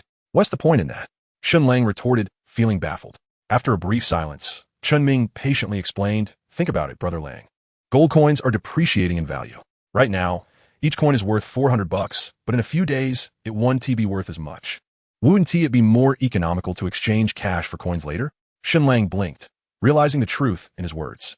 As player strength increased, the value of gold coins would naturally diminish, and once the recharge system was activated in the game, there would likely be a significant drop in their value. That makes sense. Where are you now? I'll have your buddy come find you, Chen Ming said. At the entrance of the Adventurers Guild. All right, wait there. He'll be over shortly. A few minutes later, a figure approached him, a level 12 berserker named Qinghai Xiaofeng, who appeared to be in his mid-20s. Hello, Tian Yan. I'm a friend of the Sun and Moon Holy Sun. Qinghai Xiaofeng greeted Shen Lang courteously. The illustrious son of the Sun and Moon, as he referred to him, was none other than Shen Ming, possessing an aura far more imposing than that of the renowned Guan Sanyi. Greetings. How shall we proceed with our transaction? Shen Lang inquired, getting straight to the point. First, provide me with your card number. Once I transfer the funds, you may grant me the gold. Qinghai Xiaofeng chuckled lightly, displaying an air of affluence and nonchalance. Very well. Shen Lang relayed his bank card number, and within a minute, he received a bank notification indicating an increase of 12,000 yuan in his account. Observing the balance, Shen Lang felt a rush of excitement. Earning over 10,000 in merely 2 days was something he had never dared to imagine previously. Brother Tian Yan, has the money arrived? Indeed, but it appears you have overpaid. 1 gold coin is worth 420 yuan. For 28 coins, it should total 11,760 yuan, leaving an excess of 240 yuan. No matter, consider it a gesture of friendship. Qinghai Xiaofeng replied with a smile, unfazed by the discrepancy. Shen Lang, not wanting to insist further, promptly exchanged 28 gold coins with Qinghai Xiaofeng. Brother Feng, may I inquire what you intend to do with such a quantity of gold? Shen Lang casually asked. Qinghai Xiaofeng grinned as he stored the coins away, then continued. Brother Tian Yan, I have heard from the Sun that you are a casual player without an affiliation. Would you be interested in joining us? As for salary, we can discuss it. With your abilities, a minimum monthly salary of 50,000 yuan is within reach. What do you think? Is there a salary involved? Upon hearing this, Shen Lang's interest was piqued. After all, Qinghai Xiaofeng was speaking of a monthly income, not an annual one. Certainly, but it requires a contract. Rest assured, I would never deceive you. However, there is one condition. Any equipment and skill books obtained must be surrendered for centralized distribution by the leader. Qinghai Xiaofeng explained with a smile. Then, I shall decline. I prefer not to join. Shen Lang hesitated momentarily, but ultimately shook his head in refusal. Despite the allure of a 50,000 yuan monthly salary, he recognized the limitations that would accompany it. Accepting their money would mean adhering to their directives. And he did not wish to be constrained while playing a game. To each their own. If Brother Tian Yan is unwilling, then so be it. Qinghai Xiaofeng conceded without pressing further. Brother Tian Yan, let's become friends. In the future, should you acquire any valuable equipment that you have no use for, you may sell it to me at a price that will not be lower than others. All right, I can agree to that. Shen Lang nodded, finding a favorable impression of Qinghai Xiaofeng, leaving the door open for potential collaboration. Chapter 31. A Fateful Encounter with Nan Shi. Team up, strong tank seeking companions. At the northern gate of Langyi County, Guan Sa stood steadfast, sword in one hand and shield in the other, resembling a guardian deity, occasionally calling out to attract the attention of passers-by. The sheer size of his shield was indeed formidable. Why are you still not ready to form a team? Moments later, Shen Lang arrived at the northern gate, noticing Guan Sa still lingering there like a fool. Unable to resist, he gave him a playful kick. At this point, Shen Lang had concealed his level. Although the gate was bustling with activity, no one seemed to notice him. There were a few teams, but their strength was subpar, so I passed them by, Guan Suo replied, glancing at Shen Lang before resuming his calls for companions. Ah, you certainly have a discerning eye, remarked Shen Lang, somewhat at a loss for words. Indeed, Guan Suo replied, pride radiating from him as he patted the grand shield before him. Brother, shall we form a team? Just then, a pair of players, a young man and woman, approached cautiously, glancing at the Lion King shield in Guan Suo's hands. The young man was an archer, while the lady, a priestess, both at level 10, appeared to be a couple. What is your attack power? Guan Suo inquired of the young man. 95. I'm just 5 points shy of 100, he replied. Too low. We won't be teaming up. Guan Suo dismissed him with a wave, leaving no room for negotiation. The couple, feeling embarrassed, walked away. Shortly thereafter, several more level 10 players approached, only to be turned away by Guan Suo once again. You can wait here. I'm off. After spending 20 minutes with Guan Suo, who still had not formed a team, Shen Lang bid him farewell and made his way toward the Tiger Ravine Mountains to continue hunting monsters. Excuse me, my friend. May I inquire about your defense and health points? Just as Shen Lang was about to depart, a trio emerged from the city, halting in front of Guan Suo. Leading them was a woman, wielding a long sword and clad in striking red armor that accentuated her impressive figure, exuding an air of confidence. Following her were a man, a berserker with a casual demeanor, and a woman dressed in a flowing white gown, holding a silver staff, her graceful form revealing her as a priestess named Mu Huashi. Is that you, Lin Tong? Guansuo exclaimed, his eyes wide with disbelief as he gazed at the woman before him. She did not conceal her identity or level. She was, after all, the renowned Lin Tong, the foremost player in Langya City. Indeed, I am that very Lin Tong. Might you be willing to share your defense and health points? Lin Tong smiled warmly at Guansuo, her beauty akin to a blooming lily, leaving him momentarily entranced. Even Shen Lang, though unfamiliar with her personally, recognized her fame, for she was quite well known throughout the Huaxiao region. This is not good. The boss is about to employ his charms, thought the berserker, casting a sidelong glance at the Navi, Guansuo, and whispering to Mu Huaxi. Keep your idle chatter to a minimum. Be wary of provoking our leader. Lest sister you deal with you. Mu Huaxi shot him a disapproving look, annoyance evident on her face. Ahem, my friend, please contain your drool. Our leader is asking you a question. The berserker interjected, stepping forward to position himself protectively between Lin Tong and Guansuo, embodying the archetypal gallant knight. I have a defense of 180 and health points of 1060, plus an additional skill, Barbaric Charge, which includes a 3-second taunt effect, Guansuo stammered. Sighing softly, Shen Lang couldn't help but feel disheartened by Guansuo's obvious infatuation. A 3-second taunt? Lin Tong's eyes sparkled with interest, and both the berserker and Mu Huaxi exchanged surprised glances. Yes, 3 seconds, Guansuo affirmed, nodding in response.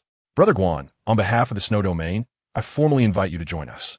May I inquire if you are willing? Lin Tong's beautiful eyes flickered as she brushed aside the straight man in front of her, extending the invitation to Guansuo.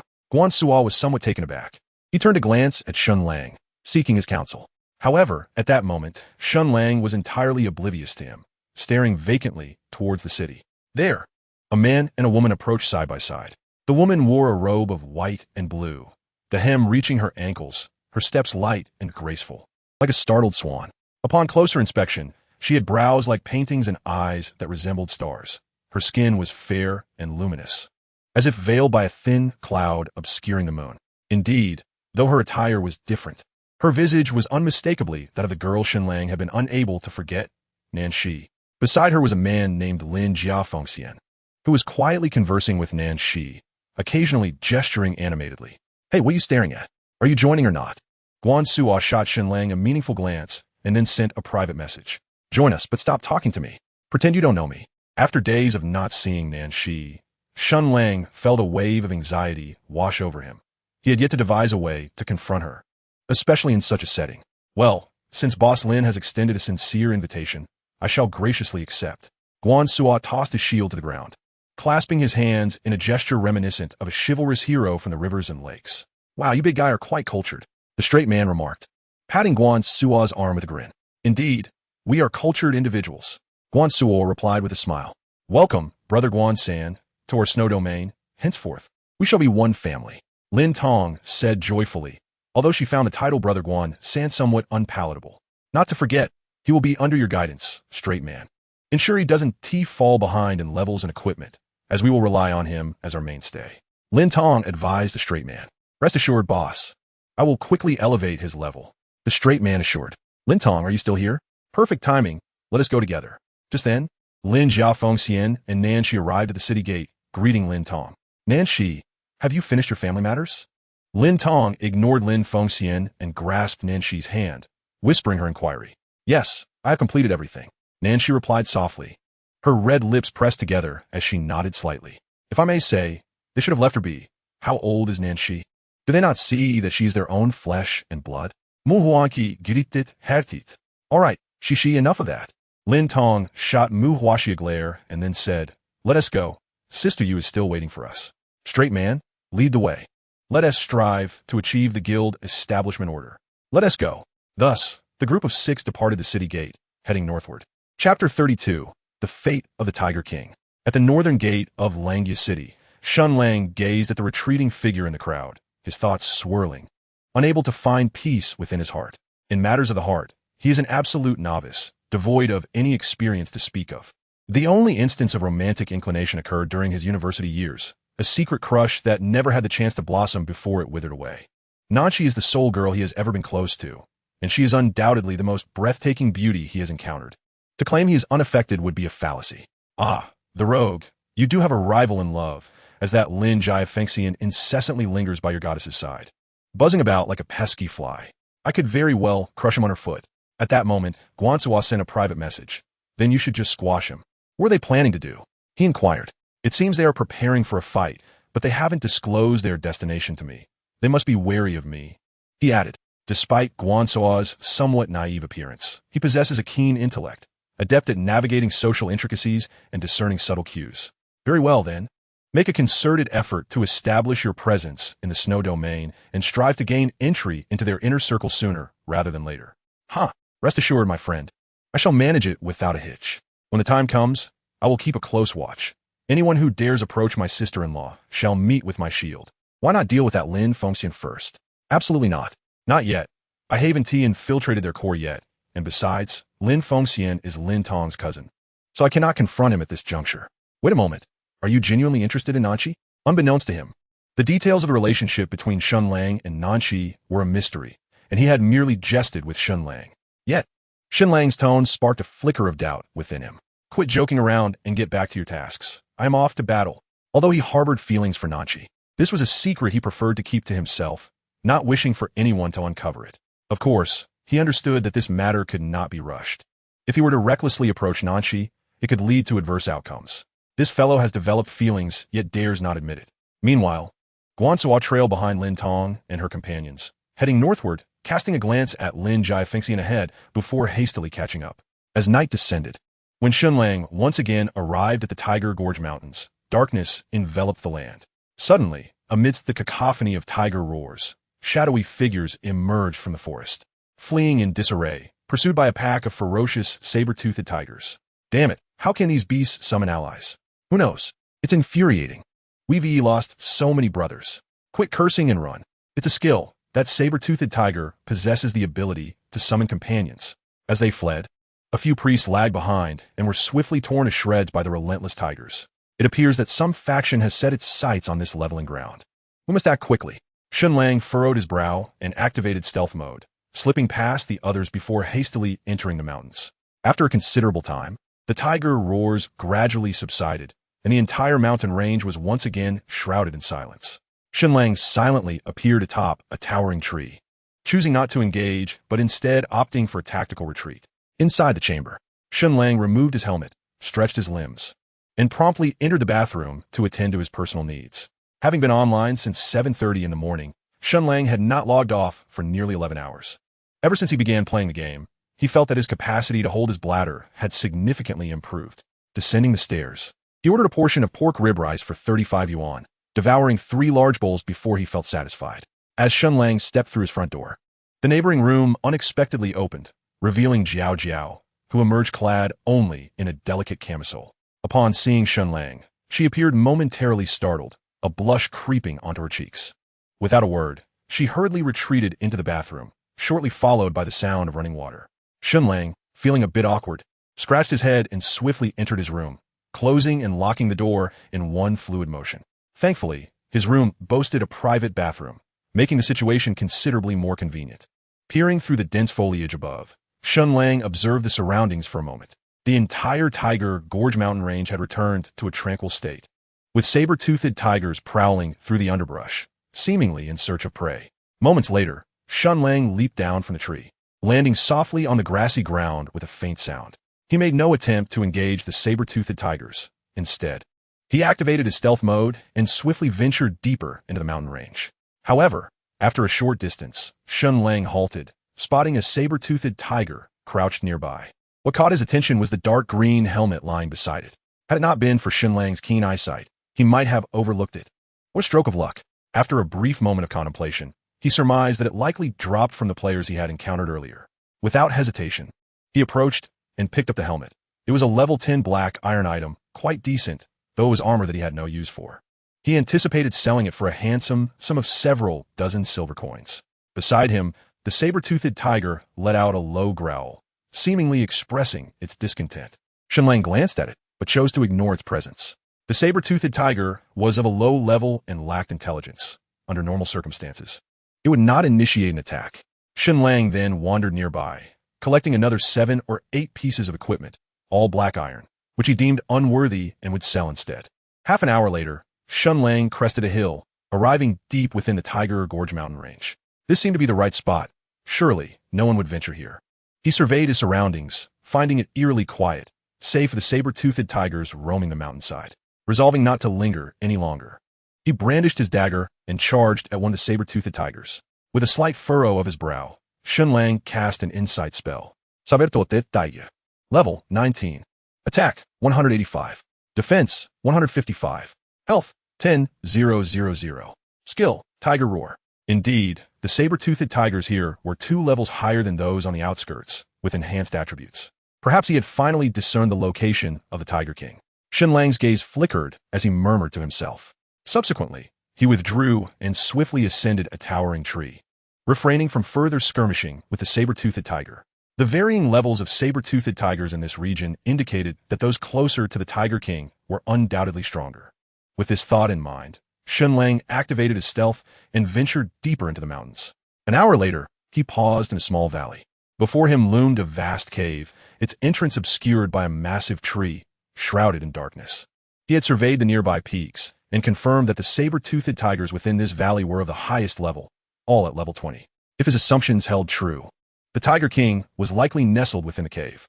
Chapter 33. The Gathering. The night was hazy, and the mountain breeze rustled the fallen leaves, producing a sound that was strikingly realistic. Moments later, Shen Lang cautiously entered the cave, which was enveloped in darkness. After a considerable time, he began to discern the interior, prompting him to inhale sharply. Within the cave, measuring several hundred square meters, lay an enormous purple-furred saber-toothed tiger, crouched upon the ground, surrounded by numerous scattered remnants of bones, both human and animal, forming what resembled a small mound. Indeed, this was the lair of the Tiger King. Gazing at the colossal creature, Shen Lang involuntarily swallowed hard and carefully cast a divination spell. Saber-toothed Tiger King, silver level, attack, 255 defense, 220 health, 10 skills, Tiger's Roar, fierce descent. Shen Lang gulped again, genuinely astonished by the Tiger King's health points. Even if the beast lay motionless, it would likely take him several hours to subdue it. Moreover, with a formidable defense of 220 points, even Shen Lang would sustain around 70 points of damage reduction, rendering him nearly ineffective. What to do? Shen Lang's mind raced. He certainly could not defeat it alone, nor did he believe he and his companions, Qing Tian and Xiaoyu, would fare any better. However, if he delayed too long, the Tiger King would inevitably draw attention. It was worth noting that factions had already begun to encroach upon the Tiger Gorge mountain range today. Those players, unaware of the saber-toothed tiger's capabilities, had been caught off guard, and in a few days, this area would likely be overrun.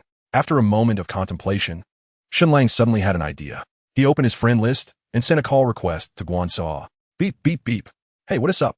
Guan Suo's voice soon filled his ear, slightly breathless, indicating he was engaged in combat. Have you finished yet? Still at it. What level are they? Man Iating Flua. Level 22 silver. Incredibly formidable. It took our 7-member team over an hour to deplete just half of its health. As he spoke, Guan Suo shared the information with him. Man-Eating Flower King, silver level, 22 attack, 255 defense, 260 health, 12. Skills, entwining, blooming everywhere. How do you breach the defenses of a creature with 260 points of defense? This man-eating flower monarch is even more absurd. With only 12 hit points and 260 points of defense, how can one possibly engage it? Even Lin Tong would likely struggle against such an opponent. As for the others, it goes without saying that they wouldn't even be able to breach its defenses. Their sister you though. The archer's first-tier skill includes a piercing arrow that can reduce the target's defense by 35, making it possible to inflict damage, albeit with considerable effort. Just now, we nearly faced total annihilation, Guan Su gasped. I nearly forgot about the archer, Shen Lang exclaimed as he slapped his forehead, suddenly recalling. Is there anything else? If not, I will hang up. Lin Laoda is watching me. Guan Su spoke with a hint of unease. It's fine, you continue, we can talk after the battle. With that, Shen Lang ended the call. If we could find an archer, perhaps we could succeed. After a moment's contemplation, Shen Lang sent a call request to Qing Tian Xiaoyu. Hello, Brother Tian Yan. Qing Tian Xiaoyu answered instantly, sweetly calling him Brother Tian Yan. Xiaoyu, are you free right now? Shen Lang inquired directly. Brother Tian Yan, are you planning to fight? Qing Tian Xiaoyu asked with a note of surprise. Yes, indeed. Shen Lang did not conceal his intentions from her. You really are going to fight? Qing Tian Xiaoyu's tone wavered as she hesitantly replied. Brother Tian Yan, could you wait for me for 2 hours? My brother and I took on a monster hunting task this morning, and we should finish before 10 o'clock. 10 o'clock is fine. But this will be a tough challenge. We may need to stay up late. Shen Lang replied. Staying up late is not a problem, but Brother Tian Yan, can my brother join in? He is quite formidable. Qing Tian Xiaoyu asked softly. Absolutely, we are in need of more hands. And having your brother along would be ideal. Without hesitation, Shen Lang agreed. Lu Bu Si Shu is a berserker, whose attack power surpasses that of a swordsman, making him a significant asset. Of course, the main point is that Lu Bu Si Shu is the brother of Qing Tian Xiaoyu, so he should be trustworthy. Thank you, Brother Tian Yan. We will contact you once we complete our task. All right, you two focus on your work. Shen Lang hung up, pondered for a moment, and then called Chun Ming. What is up, Langzi? Chun Ming quickly answered the phone. When will you reach level 10? Shen Lang asked directly.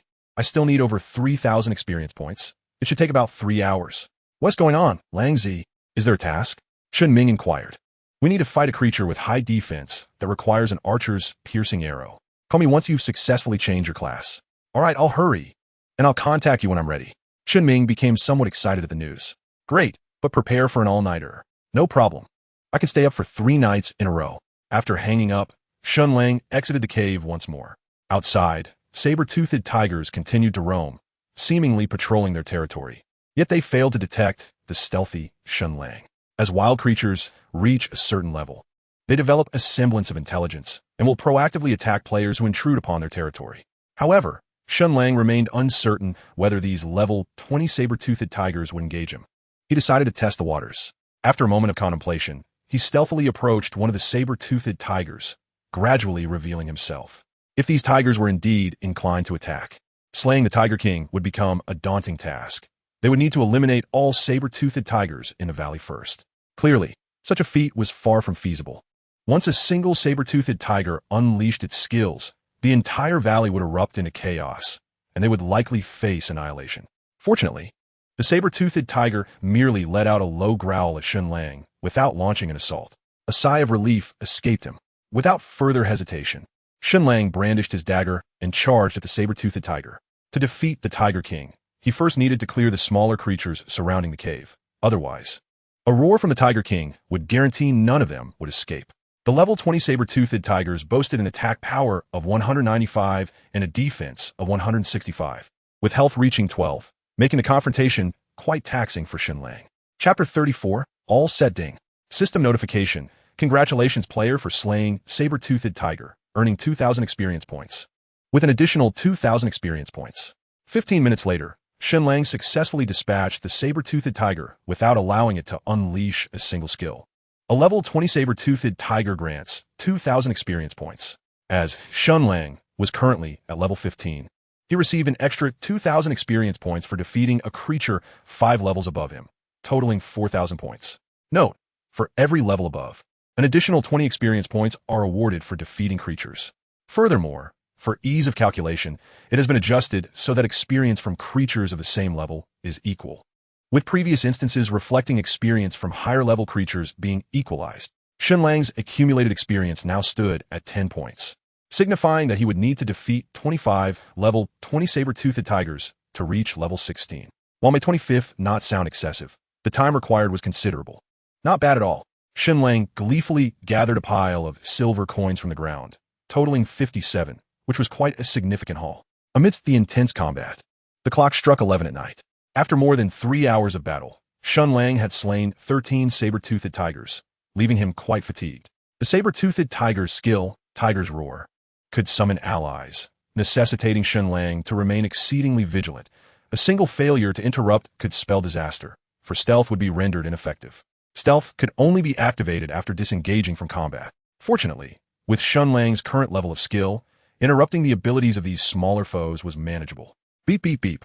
As Shen Lang defeated the last saber-toothed tiger and collected the scattered silver coins, his friend list flickered to life, indicating that Sunny Day had sent a call request. Without hesitation, he answered. Hello, Brother Tian Yan, we've arrived. Where are you? The sound of light rain on a sunny day echoed, as Shen Lang had sent them the location over an hour ago. The two had run for more than an hour to reach this secluded valley. At the innermost part of the valley, there was a cave, and they would see it upon entering. Be cautious. Do not approach those saber-toothed tigers too closely, Shen Lang advised in a hushed tone. Understood, Brother Tian Yan. Qing Tian Xiaoyu replied enthusiastically. After concluding the call, It wasn't long before Shen Lang spotted two indistinct figures stealthily approaching. Qing Tian Xiaoyu and Lubu Shu. Brother Tian Yan. Upon seeing Shen Lang, Qing Tian Xiaoyu was elated, quickening her pace. Shen Lang, wary of alarming the Tiger King within, swiftly gestured for silence. Finally, we meet, Brother Tian Yan. The two cautiously approached, and Lubu Shu also greeted Shen Lang. We are all allies here. No need for formalities, Ado. Shen Lang reassured them.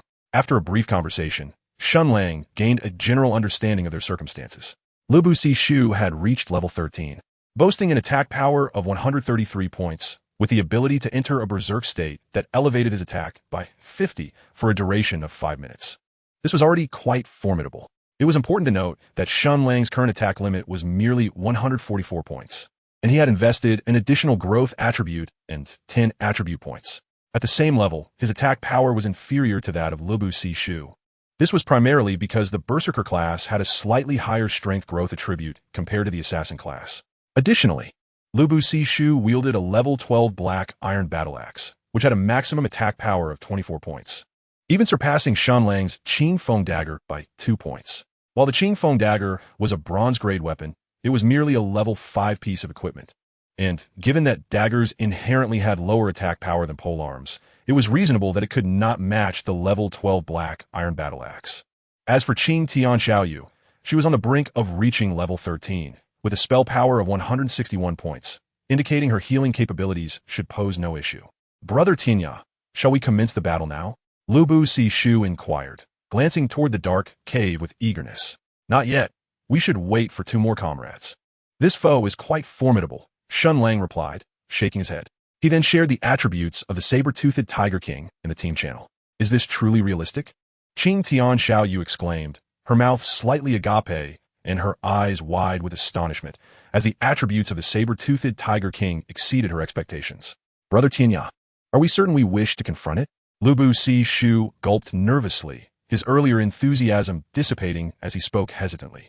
The primary concern was that the saber-toothed Tiger King's attributes were alarmingly high, with an attack power of 245 points. He estimated that enduring 3 hits would spell doom for him. Although the Berserker's constitution was somewhat sturdier than that of the Assassin, the difference was negligible. The current defense of Lubu Shu stands at a mere 73 points, with a health pool barely exceeding 500. It would take no more than 3 strikes for him to succumb. As for his attack, while he boasts a commendable offensive capability, it scarcely penetrates the 220 points of defense possessed by the saber-toothed tiger, rendering his efforts nearly futile, especially considering the paltry 10 points of health it retains. I will draw its aggro. You need only focus on dealing damage, Shen Lang stated with a nod, which prompted a flicker of doubt in Lubu Shu's mind. How do you intend to draw it? Shall I risk my life to do so? He pondered, yet refrained from voicing his concerns, wary of diminishing Shen Lang's dignity. By the way, Xiaoyu, do you have sufficient blue potions? Shen Lang inquired, shifting his gaze to Qing Tian Xiaoyu.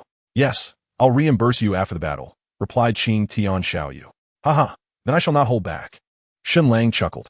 We're comrades. No need for formalities. Not long after their arrival, Guansu also reached the location. Having been absent for only a short while, he had already attained level 12, an astonishingly rapid progression. Meanwhile, on the ranking board of Langya City, Linjia Xiaotong had ascended to level 16. Maintaining her position as the top player in the city, Guansu traded a multitude of potions to Shen Lang, explaining silver-grade potions can restore health even amid battle, though the recovery rate is somewhat slow, approximately 1 point per minute, for a total health pool of 100,000. That amounts to a substantial 1,000 points each minute. Chapter 35. The equipment has finally dropped. Why the rush? Wait until after the battle, and I will reimburse you. You need not worry. Xiaoyu, during the fight, just focus on healing me. I will take the lead. A level 2 health potion restores 200 points of health, and with a priest's assistance, 2 bottles should suffice. Understood, she acknowledged. Guanzi, refrain from using your charge ability until my health drops to 30. It must be timed perfectly to avoid waste. Shen Lang cautioned Guansu. Got it. Your strategy is quite similar to Lin Tong's. I am familiar with it. Guansu replied with a goofy grin. Good, as long as you comprehend. Shen Lang nodded, choosing not to elaborate further. Brother Tian Yan, is there anything I should be wary of? Lubu Shu inquired from the side. Upon hearing this, Shen Lang contemplated briefly before responding. You need only focus on output, but refrain from activating your berserk mode initially. it may complicate aggro management. Lu Bu Sishu's attack power is considerable, yet activating Berserk would easily draw aggro, and with his low defense, he would be unable to withstand the repercussions. Understood. Le Bu Sishu affirmet. Swinging his giant axe in a circle, nearly grazing Guan Su's head. Alright, let us first tackle these smaller foes to hone our synergy. We shall devise a more detailed plan upon Chun Ming's arrival. He has completed his job change, and should arrive around noon, Shen Lang declared, gesturing with his dagger toward the nearby, saber-toothed tiger. Very well, let the battle commence. As Shen Lang's words faded, Guan Su charged ahead, wielding his massive shield as he lunged at the saber-toothed tiger. Bang! In the next moment, a single-digit number appeared above the saber-toothed tiger's head, seemingly mocking Guan Su's ineptitude. Goodness, its defense is astoundingly high. With a low curse, Guan Su raised his shield, adopting a defensive stance. Defend. A first-turn skill of the knight that reduces damage taken by 50 and has a chance to reflect damage received. Bang!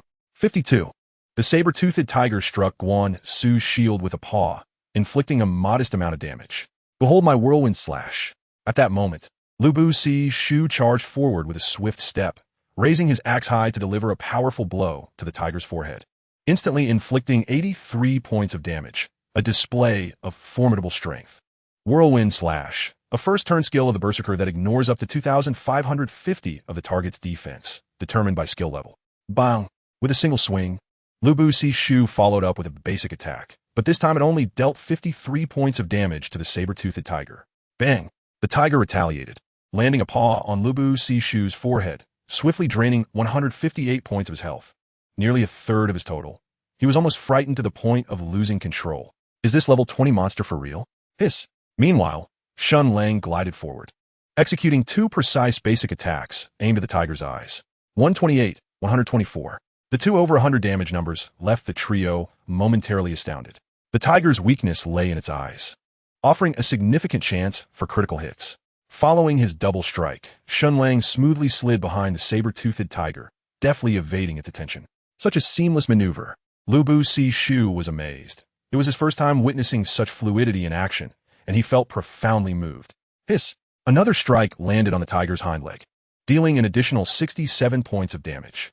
This time, Shen Lang could not evade the saber-toothed tiger's counterattack, receiving a kick to the shoulder that cost him 137 health points. No wonder he said he could tank. It turns out even formidable assassins can serve as tanks. A thought suddenly crossed Lu Bu Sishu's mind. What are you waiting for? Attack! Kill! Finally, Lu Bu Sishu sprang into action, as the saber-toothed tiger's aggro was focused solely on Shen Lang. Without hesitation, he swung his massive axe repeatedly, mercilessly slashing at the tiger's flesh. As for Guan Su, he had sheathed his Lion King shield and was now wielding his sword against the saber-toothed tiger, but his damage was negligible, striking mere single digits, akin to a tickle. Before long, in under 10 minutes, the saber-toothed tiger was vanquished, its massive form crashing to the ground. A flash of golden light appeared as Qing Tian Xiaoyu reached level 13. The four were in a party mode, sharing experience equally. Despite being 8 levels lower than the saber-toothed tiger, she still gained a substantial 1,300 experience points. Brother Tianya, can I join you in monster hunting from now on? I don't want to go with my brother anymore. Qing Tian Xiaoyu beamed with joy, relishing the delightful feeling of passive experience gain. Hey, Langge, count me in, won't you? Guanzhou chimed in, albeit having taken action. His contribution was hardly distinguishable from an action, merely reaping the rewards effortlessly. Count me in, he added. Lu Bu Sishu remarked, you three could form a team. Shen Lang chuckled softly, then stepped forward to kick aside the carcass of the saber-toothed tiger, revealing a pile of silver coins and a pair of bracers beneath. What's this? Equipment has dropped? Shen Lang was momentarily taken aback at the sight of the bracers. Despite having slain over 100 saber-toothed tigers in the past couple of days without a single piece of equipment to show for it, the very first one he took down in a group yielded a reward. His luck was undeniably remarkable. Subsequently, Shen Lang collected the equipment and shared its attributes in the team channel. Tiger skin bracers, leather armor. Grade, black iron. Defense, 18. Constitution, 6. Attack speed, 5. Required level, 15. Wow, this is equipment for you, Brother Tian Yan. Qing Tian Xiaoyu exclaimed joyfully, as if the bracers belonged to her. Among the four present, only Shen Lang could utilize leather armor, so he didn't hesitate and promptly replaced his previous plain bracers. Instantly, his defense surged. His defense reached a formidable 140 points. while his health soared past 600, attaining a staggering 630 points. Oh, I have some additional equipment here. See if any of it is useful to you. Once Qing Tian Xiaoyu gathered the silver coins from the ground, Shen Lang suddenly remembered and pulled out all the gear he had collected. A level 10 armor and a level 10 helmet. Goodness, this level 5 leg armor is even better than mine. In an instant, Guan Suo and Lubu Sishu erupted in excitement, their enthusiasm palpable.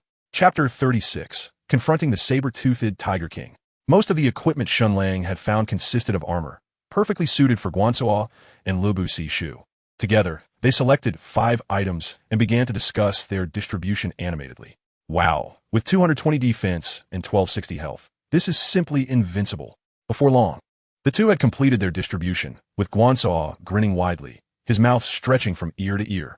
Meanwhile, Lubu Sishu's face was alight with exhilaration.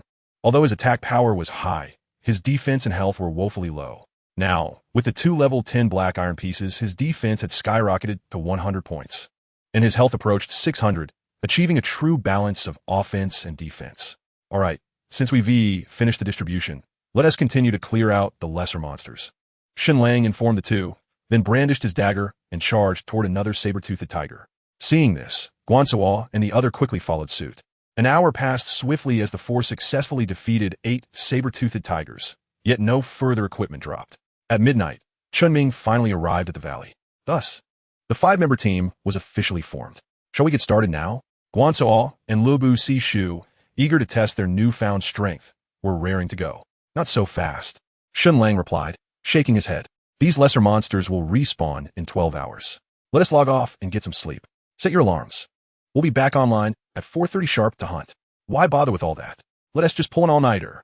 Guan Su scratched his head, somewhat perplexed by Shen Lang's arrangement. Was the leader of Tian Yan implying the maximization of experience? Lubu Sishu was the first to grasp the situation. The Tian Yan had a protective mechanism that halved the experience and drop rates for monster hunting from midnight to 6 in the morning, making it quite unprofitable. Well, no one should show up for a while. We have ample time, so there's no rush. Shen Lang nodded in agreement. The experience and drop rates for level 20 silver tier monsters were significantly high. Having them would be a substantial loss. Moreover, if they hunted all night, they would need to catch up on sleep the following day, wasting valuable daytime hours. I trust in the leader of Tian Yan's arrangements. So do I, Brother Tian Yan. Lubu Sishu and Qing Tian Xiaoyu chimed in. But I want to hunt now. Guan Su muttered to himself. Then go ahead. No one is stopping you. Chunming teased with a knowing glance. Understood, Leader Tian Yan. As you wish, Brother Tian Yan. Lubu Sishu and Qing Tian Xiaoyu nodded vigorously and quickly logged off. All right, we should log off and rest as well, Shen Lang and the others decided, returning to their original locations to log off.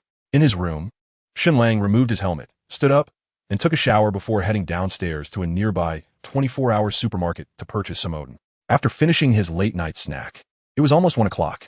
Shen Lang set an alarm for 4:20 on his phone and fell into a deep sleep. At 4:20 in the morning, the alarm rang on time. Shen Lang, bleary-eyed, opened his eyes and lay in bed for a moment before getting up. With a flash of white light, he reappeared in the small valley. It was midsummer, and although it was only 4:30, dawn was already breaking. In the distance, saber-toothed tigers roamed, seemingly tireless. At the entrance of the cave stood a familiar figure, who rushed forward upon seeing Shen Lang. It was Chunming. You're up quite early, Shen Lang remarked with a smile. Don't mention it. I was too excited about our first hunt to sleep, Chunming replied, scratching his head and smiling. You didn't stay up all night, did you? Shen Lang asked, somewhat speechless. Just one night is no problem, Chunming shrugged nonchalantly. Just then, as the two conversed, a flash of white light signaled Guan Su's arrival. What about Ado and the others? Aren't they online yet? Guan Su scanned the surroundings and inquired. They should be here soon. Before Shen Lang could finish, 2 flashes of white light appeared, and Lubu Sishu and Qing Tian Xiaoyu appeared beside them simultaneously. All right, now that everyone is here, let us get ready to work. I'll go in first. Wait for me to draw the aggro before you attack. Shen Lang instructed as he cautiously entered the cave, with the others quickly following. Inside the cavern, which spanned hundreds of square feet, scattered bones littered the ground. At the deepest part, a massive saber-toothed tiger lay in wait, seemingly unaware of their presence. Stay alert, I'll take the lead. Shen Lang took a deep breath, preparing to make his move, but was interrupted by Qing Tian Xiaoyu. With a swift motion of her staff, a red circle of light appeared and enveloped Shen Lang. Ding! System notification. Player, Sunny Rain, has activated the skill, Blessing, increasing attack attributes by 17 for a duration of 30 minutes. Oh, what delightful fortune! An augmentation of 17 in attack is no trivial matter. Considering his base attack of 144, it translates to an impressive boost of 25 points.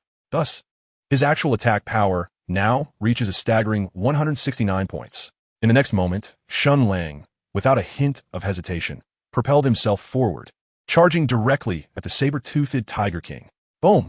Simultaneously, Shen Lang's figure materialized before the massive head of the saber-toothed tiger, brandishing his dagger and plunging it fiercely into its eyelid.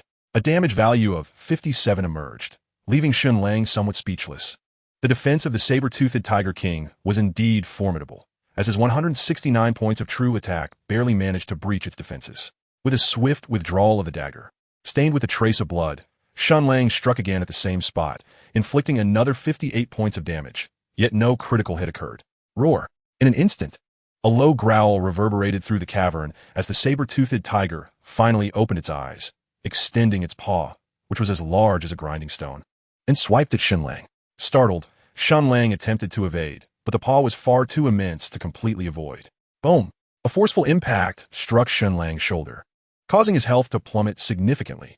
However, he remained composed, wielding his dagger twice in rapid succession, delivering fierce stabs to the tiger's neck, which restored 100 points of health. Roar! Yet the next moment, the colossal form of the saber-toothed tiger rose with a thunderous crash, swinging its deadly claws, which reduced Shen Lang's health to 1/3. Damn it! Shen Lang gritted his teeth and launched another strike, regaining 50 points of health. Subsequently, he executed a side slip, narrowly evading the tiger's next assault. Its wrath had been drawn to me.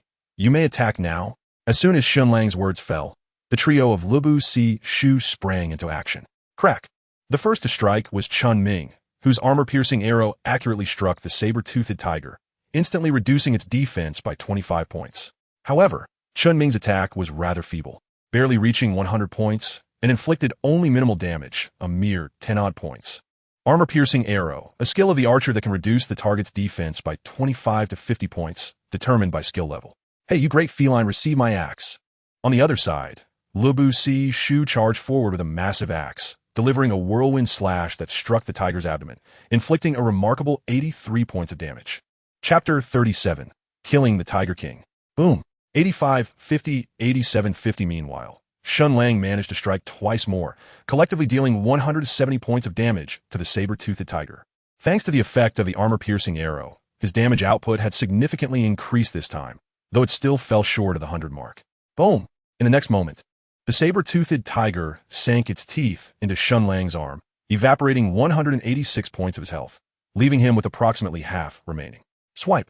196 as the emerald radiance descended. The gentle rain from Sunny Day Little Rain accompanied a healing spell, instantly restoring Shen Lang's vitality to 80%. Meanwhile, on the other side, with the enmity that Shen Lang had drawn upon himself, Chun Ming and Lu Bu Si Shu unleashed a relentless barrage of attacks. A flurry of crimson numbers continuously emerging from the head of the saber-toothed Tiger King. Chun Ming's attack speed was slightly superior, yet his damage output remained disappointingly low. As for Guan Suo, he was engaged in idle chatter with Sunny Day Little Rain, showing little inclination to join the fray. His attack power was insufficient, failing to breach the Tiger King's defenses. At that moment, Guan Suo seized the opportunity he had awaited, promptly executing a barbaric charge that incapacitated the foe for 3 seconds. Concurrently, Shen Lang found a moment to breathe, wielding his dagger in a flurry of strikes, landing 4 attacks within those fleeting seconds and recovering 200 points of health. Thus ensued another round of brutal combat. From 4:30 to 6, the 5 of them battled for a solid hour and a half, finally reducing the saber-toothed Tiger King's health to approximately half. Throughout this period, Shen Lang steadfastly maintained the enmity he had drawn, encountering no unforeseen complications. Roar! At last, the Tiger King's health dipped below 50, and he let out a thunderous roar, filled with fury. Suddenly, a significant damage value floated above the Tiger King's head, abruptly silencing his roar. Shen Lang had refrained from utilizing his backstab ability until this very moment, successfully interrupting the Tiger King's skill. Continue. Taking advantage of the Tiger King's momentary confusion, Shen Lang's dagger danced wildly, while Lubu Si Shu and Chun Ming pressed on, their hands nearly numb from the relentless assault. Time trickled away, and the Tiger King's health diminished at a visibly rapid pace. Shen Lang remained intensely focused, wary of any lapse in concentration, unlike the carefree output of Chun Ming and the others. He had to manage the enmity while constantly repositioning himself to evade attacks and remain vigilant against incoming skills, not daring to relax even for an instant. The Tiger King's attacks were exceedingly formidable. A single misstep could lead to his demise, and should he lose health, all their efforts would be in vain. The battle raged on, reaching the early hours of 7. After 2.5 arduous hours, with their sustained assaults, the saber-toothed Tiger King's health finally plummeted to 20. The pivotal moment had arrived. Roar! Another resounding roar echoed as the gigantic form of the Tiger King surged, an aura of crimson energy sweeping outward. Ding! System notification. Dear player, please be advised that due to this saber-toothed Tiger King's health dropping to 20, it has entered a berserk state, increasing its attack by 20. Only 20,000 health remains. Hold on. Shen Lang gritted his teeth, his dagger slicing through the air as he frantically harvested the Tiger King's life force. However, with the Tiger King now in a berserk state, its attack power surged above 300, intensifying the pressure on Shen Lang considerably. With his current health, he could withstand a maximum of 3 attacks before reaching his limit. The challenge was indeed formidable. Guansu, go! This time, Shen Lang could only endure for a mere minute before succumbing. Even when Guansu's hard control lasted 3 seconds, his health could hardly recover. Gritting his teeth, he held on for another half-minute, and once Guansu's skills were on cooldown, Shen Lang decisively withdrew, transferring the aggro elsewhere. Damn it! Le Busi Shu Iklamit. Bewildered, as his health plummeted within mere seconds, he grimaced and took off without hesitation. Fortunately, Qing Tian Xiaoyu managed to cast a crucial healing spell just in time. Otherwise, he would have met his demise right there. Meanwhile, Chun Ming prudently stowed away his longbow, unwilling to attract any aggro himself, as with his health. A single hit could spell disaster. Guan, hold on for a bit longer. Shen Lang, concealed in the rear with only half of his health remaining, awaited Qing Tian Xiaoyu's healing. All right, leave it to me. Guansu planted the Lion King's shield before him and activated his steadfast defense. Thankfully, his high defense and health, combined with the 50 damage reduction from steadfastness, allowed him to endure for a while longer. Simultaneously, Chun Ming and Lubu Si Shu struck again. With Shen Lang's damage sufficiently drawing aggro, as long as he did not retreat, they could unleash their full offensive. Damn, I almost bit the dust, he cried. Xiaoyu, heal me. Guan, I need to heal Tianya. I can't spare any for you. Qing Tian Xiaoyu replied with a pained expression.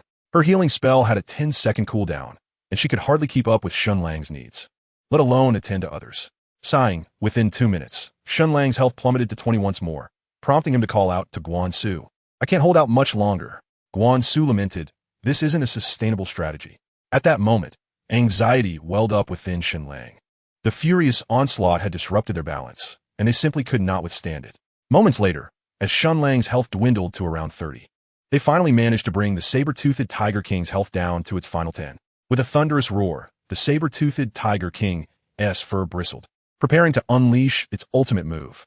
In an instant, without hesitation, Shen Lang executed a backstab, plunging his dagger fiercely between the beast's hind legs, delivering a remarkable amount of damage. The saber-toothed Tiger King shuddered violently, its roar abruptly silenced, collapsing in defeat. Ding! A system notification chimed. Saber-toothed Tiger King, ultimate skill interrupted, entering a 10-second weakened state with a 50 reduction in defense. An enchanting sound echoed, filling everyone with elation. Seizing the opportunity, they attacked relentlessly.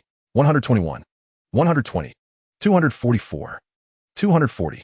Shen Lang's dagger danced wildly, stabbing repeatedly between the beast's legs while substantial damage numbers soared into the air. Lubu Sishu and Chun Ming also unleashed their fury, causing the saber-toothed Tiger King's health to plummet. Roaring once more, after the 10 seconds elapsed, the saber-toothed Tiger King finally regained its strength and lunged at Shen Lang with a furious roar. However, its ultimate move had already been unleashed. At this moment, Shen Lang cast aside all reservations, executing a decisive backstab that barely withstood the final onslaught.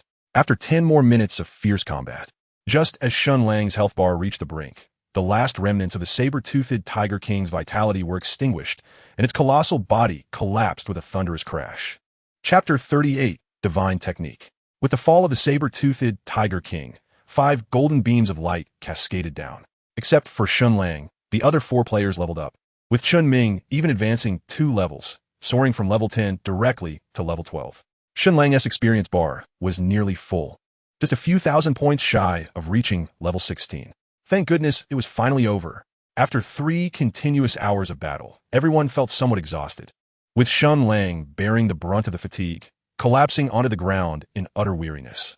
Come, let us loot the equipment. After a brief rest, Guan Suo stepped forward, exerting considerable effort to shift the saber-toothed Tiger King's carcass, revealing a pile of items beneath. Among them were a silver, 2-handed greatsword, a tiger-striped breastplate, a pair of crimson battle boots, and a shimmering skill book. Additionally, there was a scattering of gold coins, approximately 50 or 60 in total. Boss, you should handle the loot. The others gathered around, their faces alight with excitement, eagerly looking at Shen Lang. All right. Shen Lang did not hesitate and promptly collected all the equipment and gold coins from the ground. His intuition indicated that the skill book was likely extraordinary. We'll go through these one by one. Essentially, whoever can use it gets it, and what's left will be mine to sell and divide the earnings. Shen Lang glanced at the 4 of them. Ahem, Lang Zi, you discovered it and contributed the most effort, so there is no need to split it evenly. Chun Ming remarked with a slight cough. Indeed, Boss Tian Yan, you should at least take half. Anything less would be unfair. Lubu Si Shu chimed in. Meanwhile, Qing Tian Xiaoyu nodded repeatedly, fully in agreement. Very well, I shall not be modest then. I will take half of the earnings from the sale. Shen Lang replied with a smile. He was currently in dire need of funds, as crafting that potent vitality pill consumed a considerable amount of money. Absolutely, you deserve it. We would feel embarrassed not to give you your share, the others concurred. With that, Shen Lang casually retrieved the first piece of equipment and shared its attributes in the team channel. Tiger King Sword. Rarity, silver grade. Attack, 76/85. Strength, 20.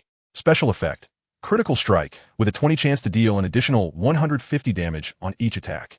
Required level, 16. Wow. Upon seeing the attributes of the Tiger King Sword, everyone drew in a sharp breath. It was astonishingly powerful. With a maximum attack increase of 85 points and a 20-point strength bonus, this sword boasted a total attack enhancement of 105 points. Both Guanzi and Ado can use this sword. Let us rely on luck. Shen Lang inwardly cursed the Tian Yan system once again. Had he successfully chosen the swordsman class initially, this formidable weapon would undoubtedly have been his. Meanwhile, Guan Suo and Lubu Si Shu were already wide-eyed, caught between excitement and anxiety. The attributes of this sword were indeed extraordinarily powerful, an irresistible temptation for anyone. Come on, brother. In the next moment, Shen Lang activated the system to roll the dice, and, simultaneously, the two threw their dice. 95. 18. The 95 was rolled by Lubu Si Shu, while the 18 belonged to Guan Suo. Alas, it seems this sword is fated to elude me, Guan sighed, shaking his head with a tinge of disappointment. Yay, brother has won. On the other side, Qing Tian Xiaoyu was beaming with joy, utterly delighted. Thank you, brother Guan. Lubu Si Shu took a deep breath and cautiously accepted the Tiger King sword from Shen Lang, his excitement barely contained. With his sword, he felt a great surge of confidence, believing he could ascend to the ranks of the elite in Langya City. However, the Tiger King sword required level 16 to equip, and he was only at level 14, just 2 levels short, but he would reach it soon. You are a berserker, a main attacker. This sword is indeed well suited for you, Shen Lang remarked with a smile, patting Guan Suo on the shoulder as he retrieved the chest armor. Tiger King armor. Grade, silver. Defense, 85. Health points, 800. Special effect, eternal fortification. Each time the wearer is attacked, their defense attribute increases by 2, maximum stacking up to 30. The effect dissipates after disengagement. Required level, 16. Although they were already mentally prepared, the moment they saw the attributes of the Tiger King armor, they couldn't help but gasp in astonishment. Not only did it boast 85 points of defense, but it also had 800 health points, which felt rather excessive. The chest armor is the most valuable among all defensive gear, and this silver gray piece would fetch a price in the tens of thousands if sold. At that moment, Guan Suo was wide-eyed but remained silent. Although this equipment was most suited for knights, berserkers could equip it as well. My goodness, 800 health points. This exceeds my total health. Shen Lang shook his head with a wry smile, glancing at the eager Guan Suo. He contemplated giving the Tiger King armor directly to him. Yet he was concerned about Lubu Si Shu's reaction, leaving him momentarily uncertain about his decision. Well, I am quite satisfied having obtained the Tiger King sword, so I will not contend for the armor. Just as Shen Lang hesitated, Lubu Si Shu, displaying remarkable tact, spoke up. Is this acceptable? At his words, Guan Suo's heart leapt with joy, though he did not show it excessively on his face. Shen Lang casually tossed the Tiger King armor to Guan Suo, saying, "Enough with the pretense. This armor is indeed best suited for knights. Since a doe is not contesting with you, you should take it." "Thank you, brother Ado. If you ever need anything from me, feel free to ask," Guan Suo replied as he accepted the Tiger King armor, a broad smile spreading from ear to ear. "This should be leather armor, right?" Subsequently, Shen Lang retrieved his final piece of equipment, silently praying within his heart. Boots of lightness, leather armor. Rarity, silver grade. Defense, 40. Agility, 15. Special effect, lightweight. Upon disengagement from combat, movement speed increases by 50. Required level, 16. Indeed, the last piece of equipment was the leather armor that Shen Lang had long yearned for. The level requirement was too high. He was still far from meeting it. "Just wait until you can replace it, then give it to me." Chun Ming chose to forego it immediately. "Very well, this equipment shall belong to me." Shen Lang did not hesitate, swiftly stowing away the boots of lightness. He was only a few thousand experience points shy of reaching level 16. A few more monster kills would suffice to equip it. The final item was a gleaming skill book. Upon sharing the skill, everyone was momentarily taken aback, followed by an extended silence lasting half a minute. Frost Crystal, level channeling for 5 seconds with the essence of frost spirits. Summon the power of frost, inflicting 125 spell damage per second and a 50 slow effect on all targets within a 50-meter radius for 10 seconds. Cool down 1. This was utterly outrageous. I estimate this skill book could sell for a minimum of 100,000 coins. 100,000? You underestimate this skill, at least 150,000. After a considerable pause, they finally regained their composure, and the atmosphere became lively. No one had anticipated that a silver-grade creature would drop such a powerful skill book. It was truly astounding. Within 10 seconds, it dealt a total of 250 damage, and being an area of effect skill, it was simply explosive. Moreover, unlike equipment, which may become outdated, skills are everlasting. Especially such a formidable skill book, it would remain a rare treasure even in the later stages of the game. It is not an exaggeration to say that this powerful skill could even alter the outcome of a small-scale battle. "What should we do, boss? Should we sell it?" Lu Bu Si-Shu gazed at the skill book in Shen Lang's hands, feeling that even his Tiger King sword had lost its allure. Chapter 39. A questionable sale. Selling it seems a bit inappropriate. It is somewhat inappropriate. However, we do not have any mages here, damn. If I had known, I would have chosen mage. If only I had known, I would have chosen mage too. Chun Ming and Guan Suo bantered back and forth. Meanwhile, Shen Lang remained silent. Selling such a divine skill did indeed seem questionable. Yet if he did not sell it, he had no use for it, which placed him in a predicament. "Hey, Shen Lang, why not sell the skill book at a discount to Nan Shi? After all, she is also a mage." Guan Isuing thought Shen Lang, wearing a knowing expression. "She is just a student. How could she afford it?" Shen Lang shook his head. This skill book was worth at least 100,000 coins, and Nan Shi, being a sophomore, would struggle to gather such funds. As for gifting it to her, that was even less feasible. The two individuals had yet to reach a level of intimacy sufficient for such matters. "Perhaps I should inquire with Lin Tong. Her family appears to be quite affluent. She might consider purchasing it as a gift for Nan Shi," Guan Su suggested. "Then go ahead and ask her," Shen Lang replied after a moment of contemplation, conceding that it was indeed a viable approach. Guan Su promptly sent a message to Lin Tong, including a screenshot of the skill book. "What is the price?" she inquired. Glancing at Shen Lang. "Tell her at a firm price of 150,000, Shen Lang stated decisively. "Understood." Guan Su nodded and proceeded to relay the information to Lin Tong. She mentioned she needs to think it over. "Let her take her time," Shen Lang replied, dismissing the matter. He then retrieved the fallen gold coins. "Xiao Yu, here is the money for the blue potions. You can take it for now." Shen Lang handed 2 coins to Qing Tian Xiao Yu. Thank you, brother Tian Yan. I shall accept it without hesitation." She beamed as she accepted the coins. "There's no need for formality." Shen Lang chuckled and then distributed 4 coins to Guan Su. "Here you go, Guan Zi." "Thank you." Guan Su accepted the coins without hesitation. "Now, we have 47 gold coins remaining. That's 10 coins each. As for this skill book, I shall distribute half of the proceeds once it is sold." With that, Shen Lang meticulously divided the gold among the group. "Boss, I only need 7 coins," Lu Bu Si-Shu stated, taking just 7. "Just keep them. We earned 4 coins from those saber-toothed tigers we fought together last night." Shen Lang insisted, handing over the remaining 3 coins to Lu Bu Si-Shu. "Very well." Lu Bu Si-Shu conceded without further protest. "Now that we've divided the spoils, it's time for everyone to attend to their own affairs." Shen Lang clapped his hands, acknowledging the substantial reward from their recent endeavors. The acquisition of 3 pieces of silver-grade equipment had significantly bolstered the strength of their 5-member team. Most importantly, they had also discovered a crucial ingredient for brewing the invigorating pill. The tiger testicles. Shen Lang's thoughts flickered, nearly causing him to forget the essential task at hand. He swiftly approached the saber-toothed Tiger King, brandishing his dagger to sever the 2 testicles, each as large as ostrich eggs, and carefully placed them in a prepared wooden box. Lang Zi, why are you removing its eggs? Guan Su inwided, had curiosity pijuit. For alchemy, was Shen Lang's succinct reply as he secured the wooden box without further elaboration. Libu Si Shu stepped forward to bid farewell.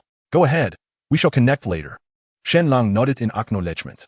Well then, we shall take our leave. Farewell, brother Tian Yan, they said as they departed. Once they were gone, Guan Su spoke again. What happened? Did she agree? Yes, but it seems she is not the one purchasing it, Guan Su clarified. Not her. Shen Lang questioned, puzzled. It appears the Lin family is willing to cover the cost. I noticed she shared the skill book's illustration in the Snow Domain group. Mentioning it as a gift for Nan Shi, Guan Su remarked, glancing at Shen Lang. This fellow is quite generous, Shen Lang replied, his expression remaining impassive, though his demeanor suggested a hint of displeasure. Guanzi, who is Lin Jiafengxian? Chen Ming interjected, his curiosity evident. He, a fool from the snowy realm. Also a rival to the wayward suitor, Guan Suo chuckled. Love, what a joke. Shen Lang couldn't help but roll his eyes. I think I understand the situation now. Chen Ming remarked, patting Shen Lang's shoulder with an expression of enlightenment. You know nothing. Shen Lang retorted, Zulmavat exasperated. So, are we selling that rogue or not? Guan Suo inquired again. Not selling. Just say it's already been sold. Shen Lang hesitated momentarily, but ultimately chose not to aid the enemy. All right, I concur. We cannot allow that fool to succeed, Shen Lang said to Chen Ming. It's nothing, just an all-nighter. I've done it before, Chen Ming shrugged nonchalantly, adding besides, this game has a brainwave calming function, so I'm not even tired. I'll just practice leveling up and earning some gold with Guan Suo to catch up with you. Fine. As long as you know what you're doing, Shen Lang replied, not pressing further. Instead of leaving, Shen Lang continued to slay the level 20 saber-toothed tigers. Soon, within less than an hour, a golden light flashed in the valley, and Shen Lang eagerly reached level 16. He allocated all 5 of his free attribute points into strength, then donned the lightweight boots, instantly boosting his defense to 183 points, surpassing his attack attribute. My attack is somewhat lacking, Shen Lang mused silently, glancing at his attribute panel. Despite investing entirely in strength, his current attack cap was merely 149 points, which was rather unimpressive. The primary issue lay with the Qingfeng dagger's low attack power of just 22 points, even with the additional 6 points from strength. It only amounted to a cap of 28 points, which paled in comparison to the Tiger King's sword.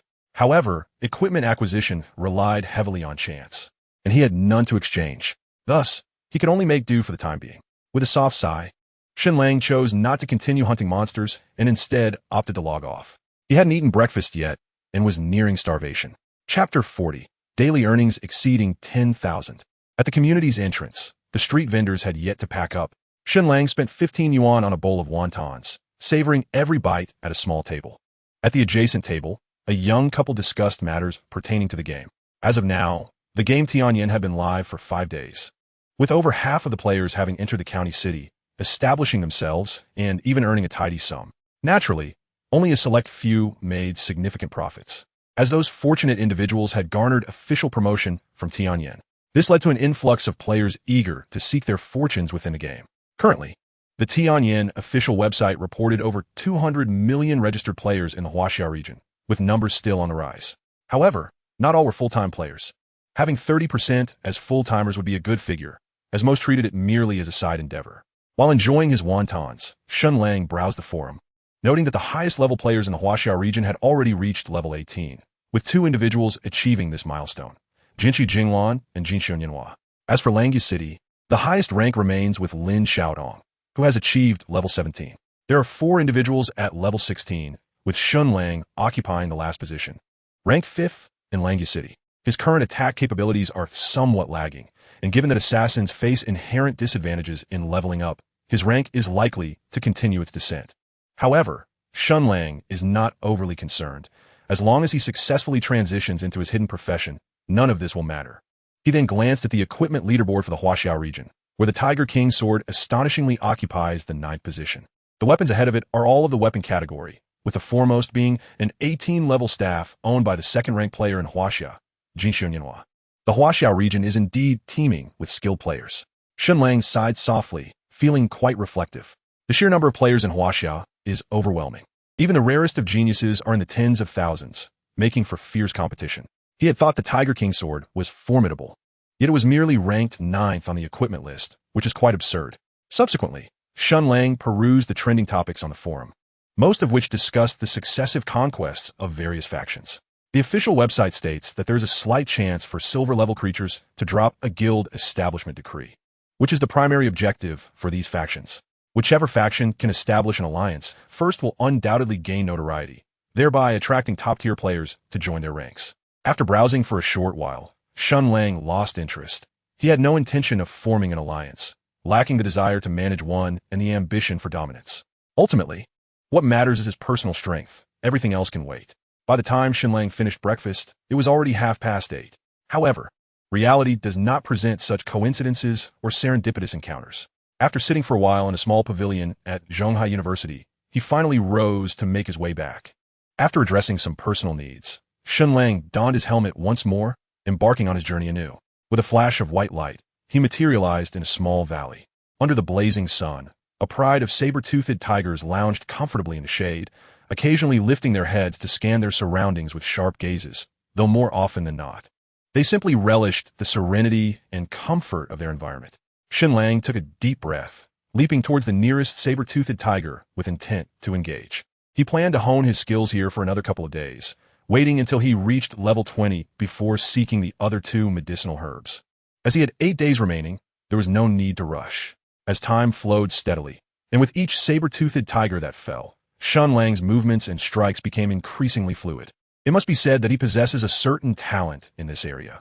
It will be challenging for an ordinary person to achieve such dexterity in just a few days. Of course, compared to masters like Jian Qi Jinglan, he is merely scratching the surface. The experience required to progress from level 16 to level 17 is a staggering 120,000. After battling for over 5 hours, it was not until 3:30 in the afternoon that Shen Lang finally attained level 17. During this period, he had slain nearly 40 saber-toothed tigers, yielding over 2,000 silver coins, equivalent to 20 gold coins, a truly extravagant feat. Moreover, his luck today was extraordinarily favorable, as he unexpectedly obtained 2 pieces of equipment, a suit of armor and a cloth armor, both black iron-grade leg guards, which should fetch around 1,800 coins. However, the exchange rate for gold coins had plummeted significantly today, hovering around 330, meaning that 20 gold coins would barely translate to over 6,000 coins. Once again, he allocated all 5 of his free attribute points to strength, and then Shen Lang continued his hunt for saber-toothed tigers. The drop rate for these creatures was quite commendable.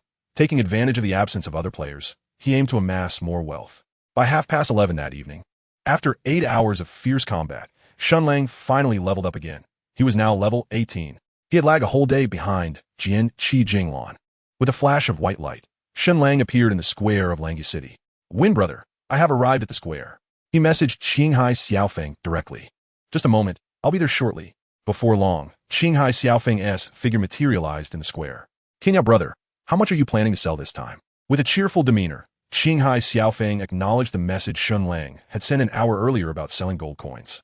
50 coins. Shen Lang held up 5 fingers. "Hey, Tian Yan brother is indeed impressive. You've earned 50 gold coins in a single day. Impressive indeed." Qinghai Xiaofeng was not surprised.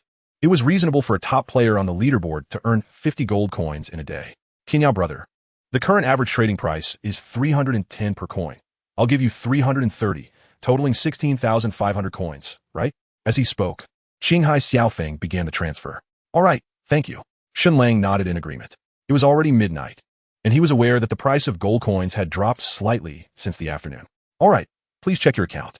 Soon, Shen Lang received a bank notification and then handed over the 50 gold coins to Qinghai Xiaofeng. "By the way, Wind brother, I also acquired 2 pieces of equipment. Black iron grade.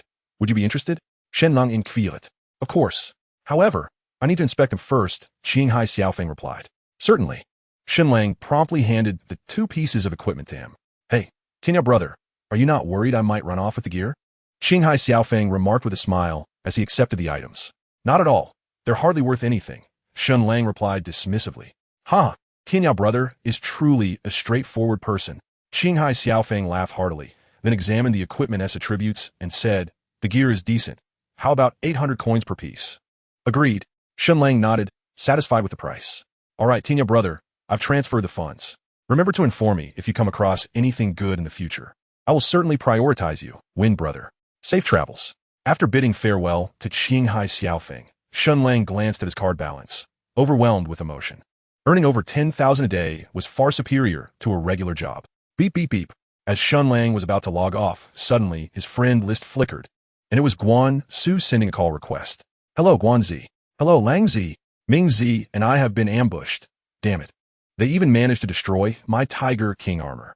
This is absolutely infuriating. Guan Su's voice was filled with rage, causing Shen Lang's heart to tremble, his brow furrowing instantly. It must be that despicable Lin Jia Fengxian. Lin Jia Fengxian? Hearing this, Shen Lang was taken aback. Isn't he from the Snow Domain? Why would he target you? That bastard thinks he can eliminate us to seize the skill book we possess, Guan Su replied with bitterness. How shameless can he be? Willing to kill members of his own faction, just for a skill book? Shen Lang scoffed, then inquired, where are you now? I'm right here, at the Adventurers Guild entrance. Come over, and we can discuss it further. All right. Soon, Guan Su and Chun Ming appeared within Shen Lang's line of sight, both cursing as they approached. A whole day had passed, yet neither Guan Su nor Chun Ming had leveled up. One remained at level 13, while the other at level 12. Clearly, they had lost a level after being killed. Lang Zi, let us go. We should gather a dough and take him down. Guan Su exclaimed, Tit grite dinanje. What are we going to do? They have a large number of people. How can we possibly contend with just the three of us? Chun Ming responded with a more level-headed demeanor. He too had lost an item, albeit a mere piece of black iron equipment, not particularly valuable. We can discuss that later. Guan Zi, have you informed Lin Tong about this? Shen Lang inquired. Lin Tong was the leader of the Snow Domain and would undoubtedly intervene in such matters. I did. She said she would look into it, but I haven't heard back since Lin Jia Fengxian kicked me out of the Snow Domain group, Guan Su replied, his face contorted with fury. How many were involved in the ambush? Do you recognize any of them? Shen Lang asked, his brow furrowing slightly. Given the circumstances, it seems Lin Tong is siding with Lin Jia Fengxian. There were about 17 or 18 of them, but aside from Lin Jia Fengxian, I don't recognize anyone. Guan Su disclosed. Cough, don't listen to his nonsense, Lang Zi. There were indeed many with Lin Jia Fengxian, but only he and another assassin named Fire in the Forge actually attacked. Chun Ming interjected with a gentle cough. What level is Lin Jia Fengxian? Where his offensive and defensive capabilities? Shen Lang probed further. P.S. at level 16. I'm unsure about his defense, Guan Su answered. Based on the damage he inflicted on Guan Zi, his attack likely ranges between 130 to 140. As for his defense, it's hard to say, but as an assassin, it shouldn't be too high, Chen Ming elaborated. All right, I understand. Well, we can take our time with revenge. It won't be too late later. Guan Su hesitated for a moment before nodding. Although somewhat reckless, he was not foolish and recognized a disparity between them and Lin Jia Fengxian. The real challenge lay not just in his personal strength, but also in his status as a core member of the Snow Domain, always surrounded by a cadre of followers, making it exceedingly difficult to eliminate him. Furthermore, in the coming days, should you encounter Lin Fengxian, it would be prudent not to exhibit excessive hostility. Shen Lang advised once more. Understood, they both nodded in unison. All right then, let us log off and rest. Tomorrow, connect with Ado and Xiao Yu to train together. It will ensure greater safety. Agreed. Removing his helmet, Shen Lang sat up in bed and let out a long sigh. He had no intention of instigating trouble, yet he was certainly not one to shy away from it. However, Lin Fengxian, being at the heart of the Snow Domain and backed by its entirety, posed a significant challenge for him and Guan Su. Even a stroke of luck in eliminating him would bear little consequence, as it would neither cripple nor deter the Lin family. Rather, it might provoke retribution from the entire Snow Domain, placing them in an exceedingly precarious position in Langya City. Nonetheless, there was one advantageous factor for Shen Lang and his companions. Lin Fengxian was oblivious to the relationship between Shen Lang and Guan Su, and thus, unaware that Shen Lang had set his sights on him. With Lin Fengxian in the light and Shen Lang in the shadows, opportunities to act were abundant. Even if Lin Fengxian sought vengeance, what could a mere assassin fear? Naturally, all of this hinged on Shen Lang successfully transitioning to the role of a shadow walker. He did not wish to encounter any missteps in this matter. After contemplating for a moment, Shen Lang rose from his bed and exited his room. He slept soundly until dawn. At 5:20 in the morning, Shen Lang arose punctually, then descended to partake in breakfast. A bowl of porridge, an egg, and 2 fried pancakes amounted to a mere 10 coins, less than 2 silver pieces. With a flash of light, Shen Lang reappeared in the Langya City Square. Though it was only 6 o'clock, a considerable number of players were already present, many setting up stalls. After perusing several small stands, most of which offered equipment of rather low quality, predominantly black iron items with scarce bronze wares, Shen Lang halted in front of one stall. He picked up a pair of leg guards, a level 15 black iron item with decent attributes. Serpent's guard leggings, leather armor. Grade, black iron. Defense, 18. Constitution, 8. Required level, 15. How much for this? Shen Lang casually inquired about the price. His current leg guards, also black iron, were merely level 3, providing a mere 6 points of defense and 3 points of constitution. 5 gold coins, responded the stall owner, a level 15 swordsman named Hua Wuqiu, who possessed a rather striking name, yet appeared somewhat aged, at least in his 40s. He glanced at Shen Lang and quoted a very reasonable price. Brother, it seems a pity for you to be manning a stall. Perhaps you should consider a career in robbery instead. Shen Lang retorted, placing the leggings down to leave. Hey, little brother, don't rush off. If you find the price too steep, we can negotiate. It's not a fixed price. Hua Wuqiu interjected, rising to block Shen Lang's path, a smile wrinkling his face in a manner that was rather incongruous. Negotiate? Very well, I'll take it for 1 gold coin. Shen Lang declared. Little brother, that is a bit excessive. At least 3 gold coins, Hua Wuqiu exclaimed, eyes wide in disbelief. 2 gold coins, no more than that. Such low-tier black iron equipment is quickly rendered obsolete. Shen Lang continued to negotiate. 2.5, not a copper less. Hua Wuqiu raised the price. The greaves and bracers are of little value, just 2 gold coins. If that is acceptable, I shall take them. If not, so be it. Very well. Consider today's first transaction a bargain for you. Ultimately, Shen Lang acquired the greaves for the price of 2 gold coins. Upon donning the greaves, Shen Lang's defense finally surpassed the significant threshold of 200 points, and his health reached an impressive 680 points, placing him among the elite assassins. However, his attack power left much to be desired. Having exhausted all his gold, Shen Lang left the city, setting forth towards the southeast with a sense of satisfaction. The elderly apothecary had once informed him of the location of the blood spirit ginseng, yet he had never found the time to seek it out. Now, on the 4th day since his appointment with Lauren, it was time to investigate. Shen Lang moved swiftly, his base speed already an impressive 156. With the added 50 from his light foot boots in combat, and another 50 from his stealth mode, he boasted a remarkable speed of 256, darting like the wind. Faster than any horse could chase. Nevertheless, despite his rapid pace, it took nearly an hour to reach the vicinity of his destination. Before him stood a long-abandoned village, its dilapidated houses standing in silent testament to its former existence, devoid of any human presence. Shao Qi Town. The name of the town was inscribed on a fractured stone tablet at the village entrance, though the inscription had faded with time. Where to begin the search for the blood spirit ginseng? Observing the desolate township, Shen Lang furrowed his brow, uncertain of how to proceed. The old apothecary had merely indicated that the ginseng was located near Shaoqi Town, without specifying its exact whereabouts. Well, I might as well start looking. With a soft sigh, Shen Lang stepped cautiously into the town. The village lay in ruins, its abandonment a mystery of time. Crumbling walls surrounded him, and the streets were overgrown with weeds and scattered stones. This forsaken town, once perhaps vibrant and bustling, had succumbed to desolation and silence. As Shen Lang tread upon the wild grass, he ambled along the derelict path, observing his surroundings. A gust of wind stirred the dust and grass at his feet. At that moment, an eerie atmosphere enveloped the entire town, sending a shiver down his spine. Just as Shen Lang contemplated retreating, a wisp of smoke in the distance caught his eye. Is there someone living here? After a brief hesitation, he gritted his teeth and hastened toward the source of the smoke. Within a desolate fenced courtyard, scattered glimmering stones formed a peculiar arrangement. A plume of smoke ascended from the chimney of a house, drifting skyward. Is anyone there? Shen Lang called through the fence. Before long, a stooped old woman emerged from the house. She appeared quite aged, leaning on a cane, her face a tapestry of wrinkles, yet her head bore no covering. What are you looking for? The old woman fixed her gaze upon Shen Lang, her ancient eyes reflecting the passage of time. Greetings, venerable matriarch. I am an adventurer hailing from Langya City, and I have come in search of a rare herb known as blood spirit ginseng. Might you possess knowledge of its whereabouts? Shen Lang stated his intentions plainly, leaving no room for ambiguity.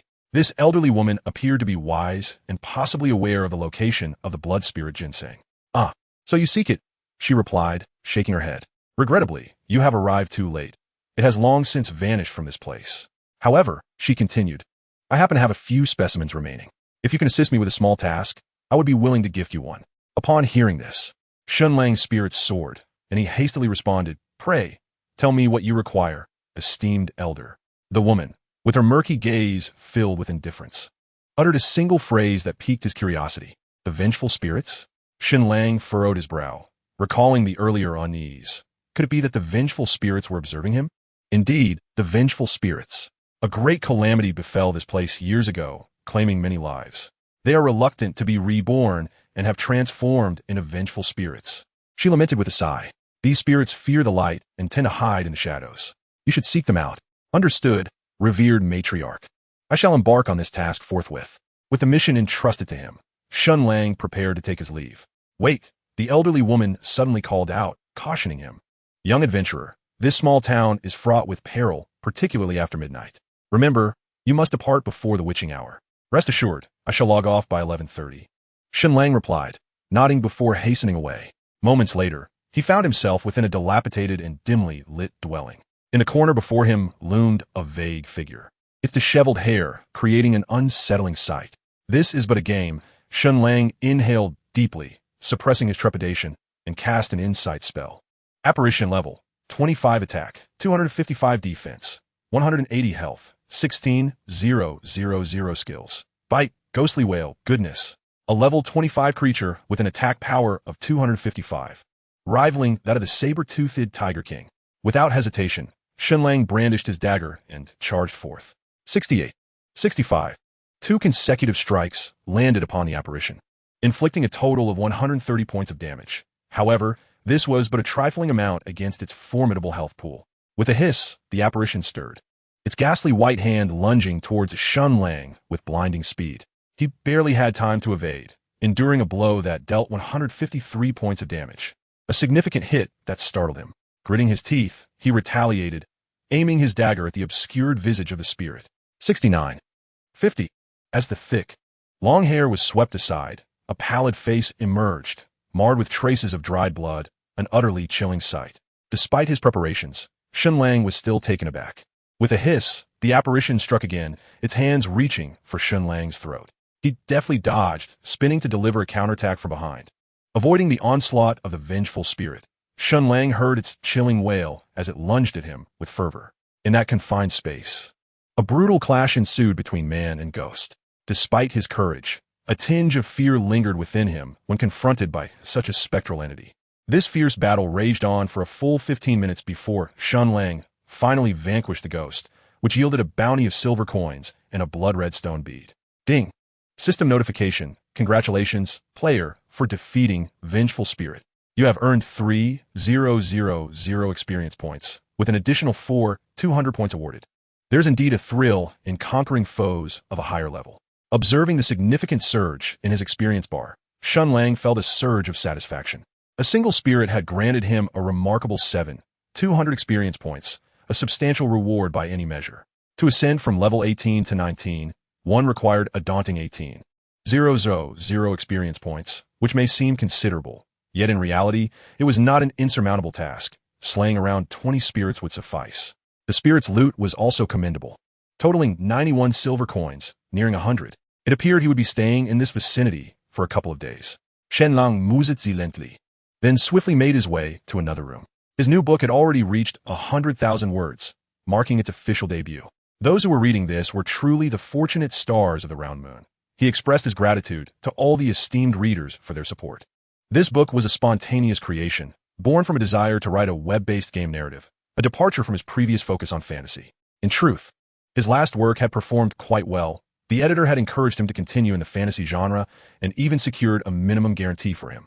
However, after discussions with the editor, he decided to complete this book before embarking on the final installment of his grand trilogy. To be honest, after 3 years of writing fantasy, He felt somewhat fatigued and yearned to explore urban tales, gaming, and romance for a change of pace.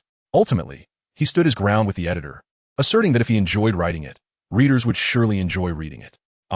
But patience is a virtue. The real spectacle was only just beginning. Chapter 42. The Vengeful Spirit. Before long, Shen Lang arrived in an adjacent room, only to find no spirits within. Perhaps this place had long stood uninhabited. He thought with a furrowed brow. Suddenly, as he prepared to depart in search of other locales, a thick mist began to seep from beneath an old, dilapidated bed. Startled, Shen Lang glanced down, and a chill surged from his heart, spreading rapidly throughout his body. Emerging slowly from beneath the bed was a headless ghost, its neck grotesquely torn as if ravaged by some unseen force, with jagged remnants of skin still clinging to it. Good heavens! Shen Lang felt a shiver run down his spine. This game was not for the faint of heart. Fortunately, it was broad daylight.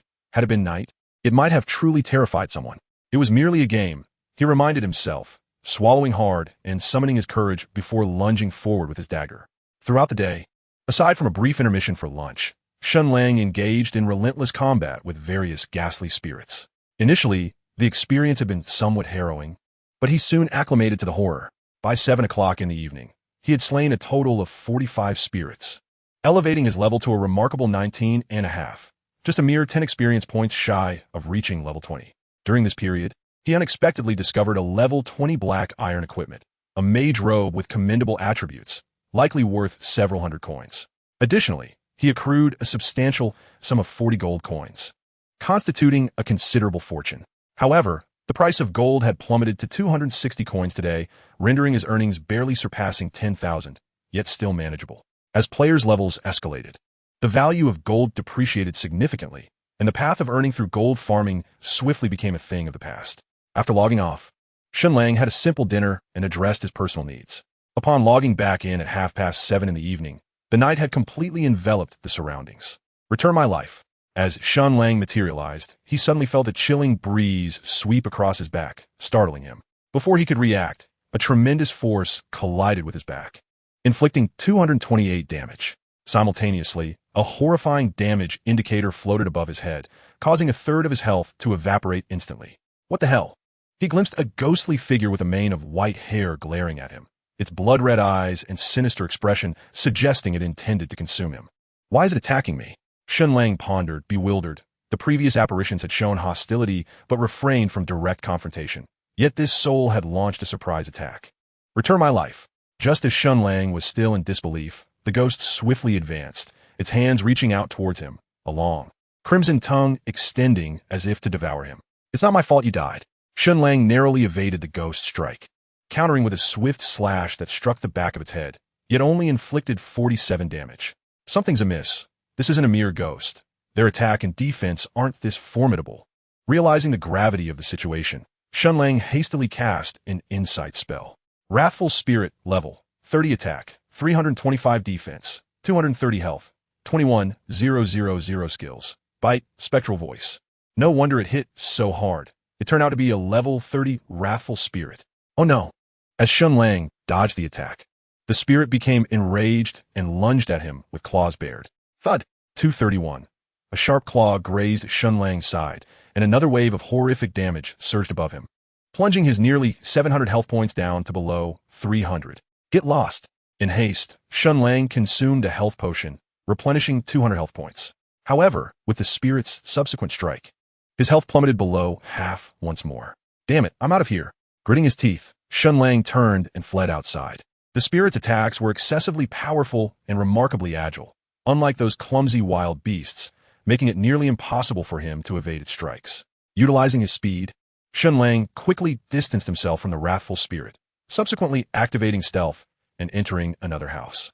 However, the area was still plagued by level 30 vengeful spirits, forcing him to stealthily retreat once more.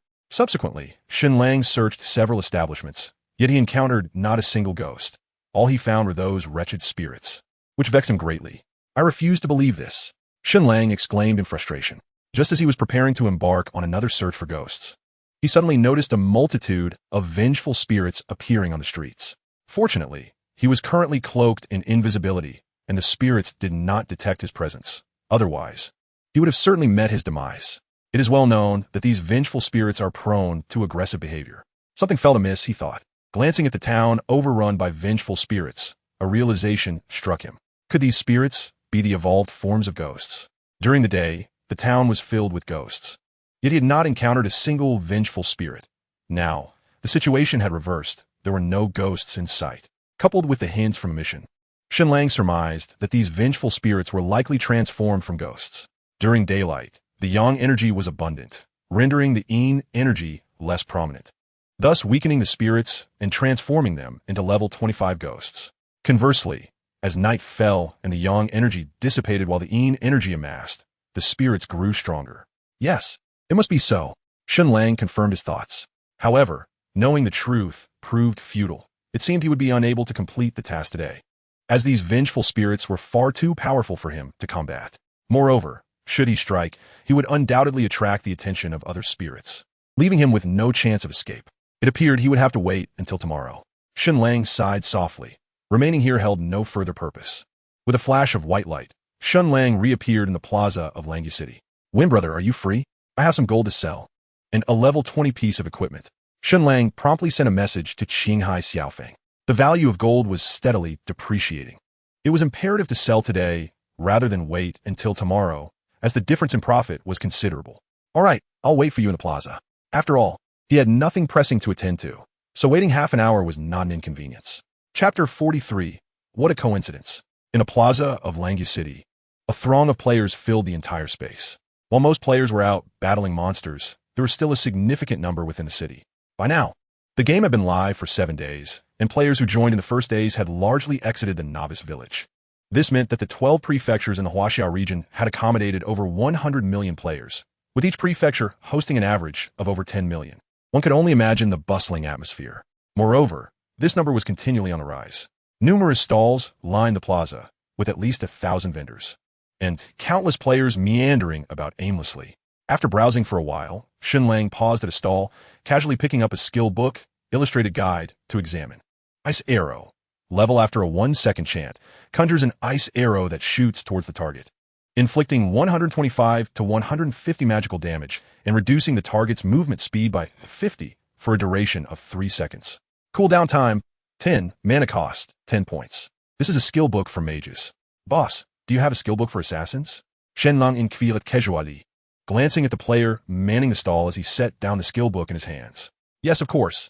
The stall owner, a player named Mark Pineapple, who was an archer concealing his level, looked at Shen Lang and promptly extracted a skill book illustration from his pocket, handing it to him. Upon receiving it, Shen Lang's eyes brightened with surprise. It was indeed a high-level skill. Void/level. Hurl a dagger at a target within 5 meters. If it strikes, it inflicts 150 to 200 damage and stuns the target for 1 second, allowing the caster to blink behind the target after 1 second. This skill book is a silver grade. What do you think? Impressive, isn't it? Mar Pineapple asked with a grin. Fairly average, I suppose, Shen Lang replied nonchalantly, placing the skill illustration back on the stall. Heh, brother, are you planning to take it? Mar Pineapple's eyes darted, a knowing smile on his face. He had seen through Shen Lang's little ruse. He feigned disinterest while secretly coveting the book, merely seeking to negotiate a lower price. How much? Shen Lang inquired. He was indeed tempted by the skill book. Although his current level was acceptable, his actual combat prowess was rather mediocre, relying solely on a single offensive skill that was often unusable, leaving him to engage in basic attacks, which proved inefficient. Brother, you know skill books are invaluable.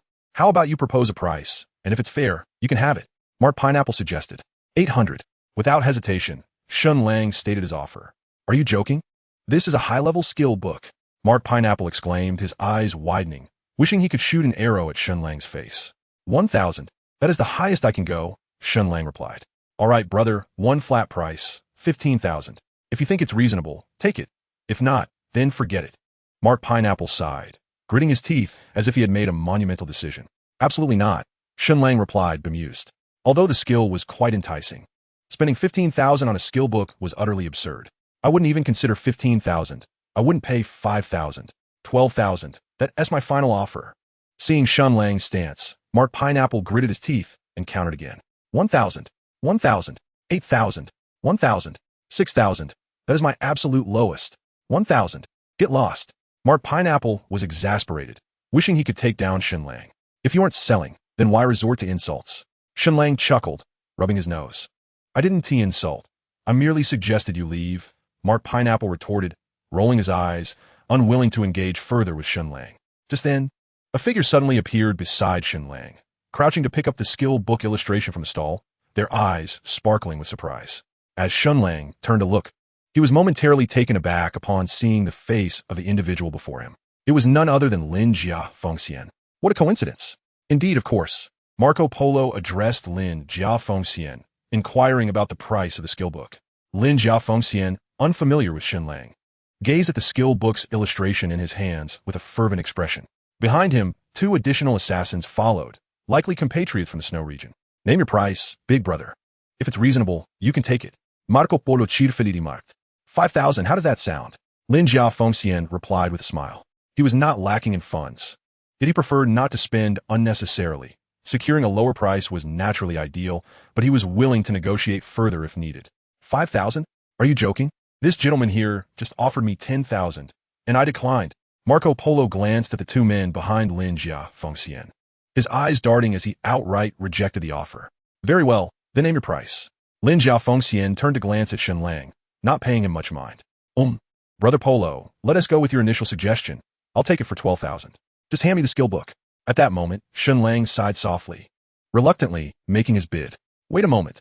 Before Marco Polo could respond, Lin Jia Fengxian interjected, 13,000. I'll take it. What do you mean by that? Shen Lang frowned, casting a cold glare at Lin Jia Fengxian. Nothing much. The highest bidder wins. Lin Jia Fengxian disregarded Shen Lang, directly addressing Marco Polo. Provide me with your car number. Do you think bringing 2 people makes you formidable? Shen Lang scoffed, retorting, haven't your parents taught you about fairness? What did you say? Lin Jia Fengxian was taken aback, his expression darkening as he coldly glared at Shen Lang. Dare to repeat that. Hey, and who do you think you are? Try laying a hand on me. Shen Lang sneered, choosing to ignore Lin Jia Fengxian. It was unwise to instigate conflict in the county town unless Lin Jia Fengxian was a fool. You. Lin Jia Fengxian ground his teeth. Yet he dared not act, aware that such a move could land him in prison, even though his father wielded considerable power in Shanghai City. That influence did not extend to the game. Brother Polo, send me your card number. I'll transfer 12,000 immediately. Shen Lang said to Marco Polo. Marco Polo blinked, visibly conflictive. The lowly ants will never understand that money can move mountains. Observing Marco Polo's hesitation, Lin Jia Fengxian suddenly let out a cold laugh, glancing at Shen Lang before extending 2 fingers to Marco Polo. 20,000, give it to me. 20,000. Marco Polo swallowed hard. In all honesty, he had hoped to sell it for 7 or 8,000. 20,000 truly exceeded his expectations. Do you really think you're the only wealthy second generation? Shen Lang suddenly laughed derisively from the side, then, pulling up his bank balance on the simulator, he thrust it in Lin Jia Fengxian's face. Inside, there lay a staggering sum of 46,108 yuan. This was merely my pocket money for the month.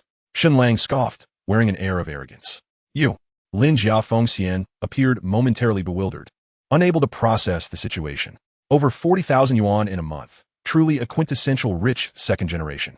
One might mistake him for the offspring of some prominent figure in the city. Fool! The 2 assassins behind Lin Jia Fengxian snickered, regarding Shen Lang with disdain. Brother Pineapple, you needn't feel pressured. I can still offer 20,000. Shen Lang felt a sense of pride, completely dismissing the mocking expressions of Lin Jia Fengxian and his companions.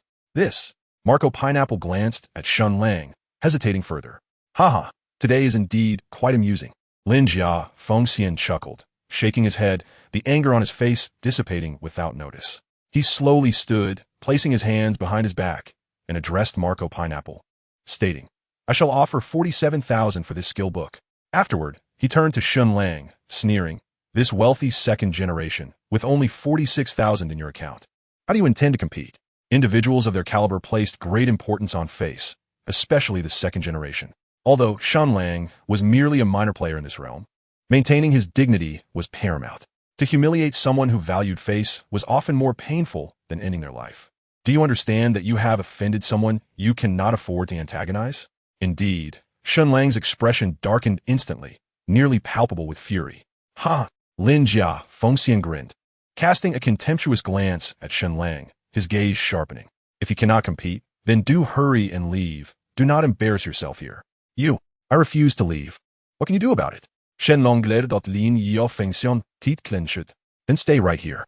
Lin Yao Fengxian scoffed, ignoring him, and once more requested Marco Pineapple's card number. This time, Marco Pineapple did not hesitate and promptly provided the number. Done. The transfer is complete. Soon, Lin Yao Fengxian finalized the transaction, unbothered by the thought of Marco Pineapple absconding with the money. Should that occur, he would have no place left in Langya City. All right, young Master Lin, here is your skill book. Please keep it safe. Marco Pineapple, with a broad smile, respectfully handed the skill book to Lin Yao Fengxian. Young man, look at this. Does it not now rest in my possession? Lin Yao Fengxian flicked the skill book in his hand, then turned to the brooding Shen Lang, his face brimming with smugness. You wait for me. Shen Lang glared furiously, forcing out a harsh retort. Haha, young man, you best not let me see you outside the city. Otherwise, it will not merely be an issue of losing face next time. Lin Yao Fengxian derisively glanced at Shen Lang before swaggering away with his companions, reminiscent of a victorious general. Quickly, share half with me. 23,500. Not a cent less. Once Lin Yao Fengxian departed, Shen Lang's grim expression transformed into one of clarity as he directly confronted Marco Pineapple regarding the division of funds. What? Why should I give you half? You were merely acting for a moment. At most, you shall receive 10,000. Marco glanced around, feeling a twinge of guilt. However, he remained steadfast and did not conceal everything. No way, a minimum of 20,000. Otherwise, I shall follow you relentlessly, striking you down every time you exit the city. Shen Lang declared, revealing his level and glaring. You are indeed ruthless, but not as ruthless as I. Let's add each other as friends and continue this next time. Very well, I am in agreement. Subsequently, the two promptly added each other as friends. The balance on Shen Lang's bank card approached 70,000. He felt a surge of excitement. Within just a week of entering the game, he had amassed a staggering 50,000, a feat he had never even dared to dream of before. 5,000 a week, for weeks a month, that amounts to 200,000 a month, and over 2 million in a year. Brother Tian Yan, I have arrived. Just as Shen Lang envisioned achieving his two minor objectives, Qinghai Xiaofeng sent a message. Come immediately. Upon meeting, there were no unnecessary pleasantries. Shen Lang handed over 40 gold coins and a black iron-level mage robe to Qinghai Xiaofeng, calculating the coins at 260 each. Although the attributes of this equipment are slightly better, it requires a higher level. I shall value it at 800. What do you think? Qinghai Xiaofeng inquired. No problem. Shen Lang nodded, voicing no objections. Moments later, an additional 200 yuan appeared in Shen Lang's account, bringing him closer to his small goal, now nearing 80,000. Take care, Brother Tian Yan. See you tomorrow. Qinghai Xiaofeng, busy today, hastily bid farewell after their transaction and left in a hurry. Ding ding ding. Shortly after Qinghai Xiaofeng departed, Guan Suo sent a voice request. What is it, Guan? Shen Lang answered directly. She mentioned that she spoke with Lin Yao Fengxian, clarifying it was a misunderstanding. She said she would provide 2,000 yuan for you and Mingzi, urging you not to take it to heart. Furthermore, she promised that once the snow domain is officially established, you and Mingzi would be prioritized for entry into the alliance, and she would cultivate you as the first knight of snow domain. She certainly has a way with words. What about the equipment? Has she returned it to you? Shen Lang inquired further. She said she would return it in a few days. All right then, accept the 2,000 yuan and let this matter rest.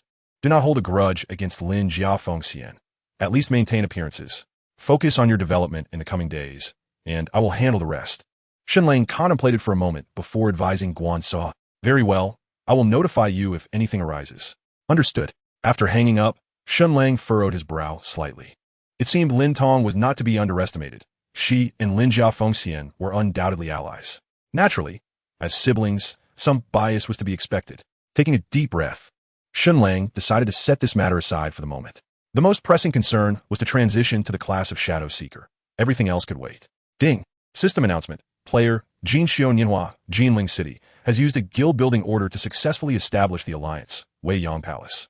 As the first player in the Huaxiao region to create an alliance, Jinxiu Nianhua is rewarded with level 1, 100 gold coins, and a luck attribute of 1. As Shen Lang pondered over his plans for the evening, a sudden system announcement reverberated across the entire network, echoing 3 times in succession, instantly captivating all players within the Huaxiao region. To his astonishment, someone had actually acquired the guild establishment order. Jinxiu Nianhua, isn't that the player ranked second on the Huaxiao leaderboard? Quite impressive indeed.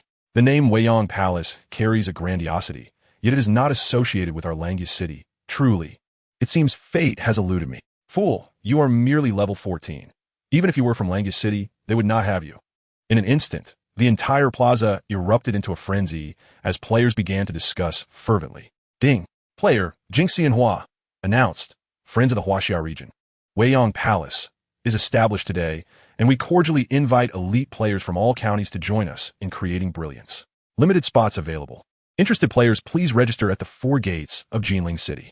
With the conclusion of the system announcement, Jingxianhua boldly addressed the entirety of Huaxia, inciting yet another wave of excitement, causing various factions in all counties to become restless. It must be said, as the first alliance established in the Huaxia region, it holds considerable allure for the players. However, aside from Jinling City, players from other counties were not particularly eager to join Weiyang Palace, as most had already registered their levels in their respective cities, and changing allegiance would prove rather cumbersome. Chapter 45. 2 old acquaintances amidst the clamor. Shen Lang quietly departed from Langus City. He had no interest in who established the alliance. He did not aspire to conquer the world, but did he possess such qualifications? He merely wished to earn a little money and enjoy the life of a casual player. While joining an alliance might offer protection, it would also impose constraints, and he was not yet inclined to entertain such thoughts. Future matters could be addressed in due time. For Shen Lang, the most pressing concern was to transition into a Shadow Guardian. After leaving Langus City, he activated his stealth mode and sped northeastward. His destination was the 3rd target location mentioned by the old herbalist, Songlong Ridge, situated 100 miles northeast of Langus City. Even at Shen Lang's current speed, it would take him at least 4 hours to arrive. The standard movement speed is set at 10 miles per hour, while Shen Lang's speed in stealth mode is currently 1156. Although Songlong Ridge was somewhat distant, Shen Lang felt compelled to go, for it was the only place he knew of where dragon saliva could be obtained. Conveniently, he had no other plans for the evening, so he decided to explore Songlong Ridge. After all, he would have to visit it sooner or later. As he hurried along, Shen Lang's stealth mode ensured that he did not attract the attention of other players on the road. Kong Kong Bai Xiao did not go too far. An hour later, as Shen Lang traversed a dense forest, an angry voice suddenly echoed from nearby. He initially intended to ignore it, but the name piqued his curiosity. Kong Kong Bai Xiao. Shen Lang paused, feeling a sense of familiarity with the name. Is it him? In a fleeting moment, Shen Lang regained his composure, hesitated slightly, and then stealthily moved toward the source of the voice. Not having traveled far, Shen Lang arrived at the scene of the incident. Before him lay an expansive grassy field where a dozen players were locked in a standoff, and not far off stood an enormous mammoth. Indeed, it was that fellow. With a single glance, Shen Lang recognized Kong Kong Bai Xiao among the crowd, and beside him was another acquaintance, the enchanting Zhu Se Tian Xiang. Ha! I have made my terms clear. The experience points belong to you, while the dropped equipment is ours. Since you refuse to agree, let none of us have it. Kong Kong Bai Xiao declared. His side consisted of 7 members, 2 priests, 2 archers, a knight, a mage, and Kong Kong Bai Xiao himself, the swordsman. Apart from Kong Kong Bai Xiao and Zhu Se Tian Xiang, Shen Lang was unfamiliar with the others. Opposite Kong Kong Bai Xiao stood a mere 5 players, a swordsman, a knight, a mage, an archer, and a priest, forming a standard 5-member party.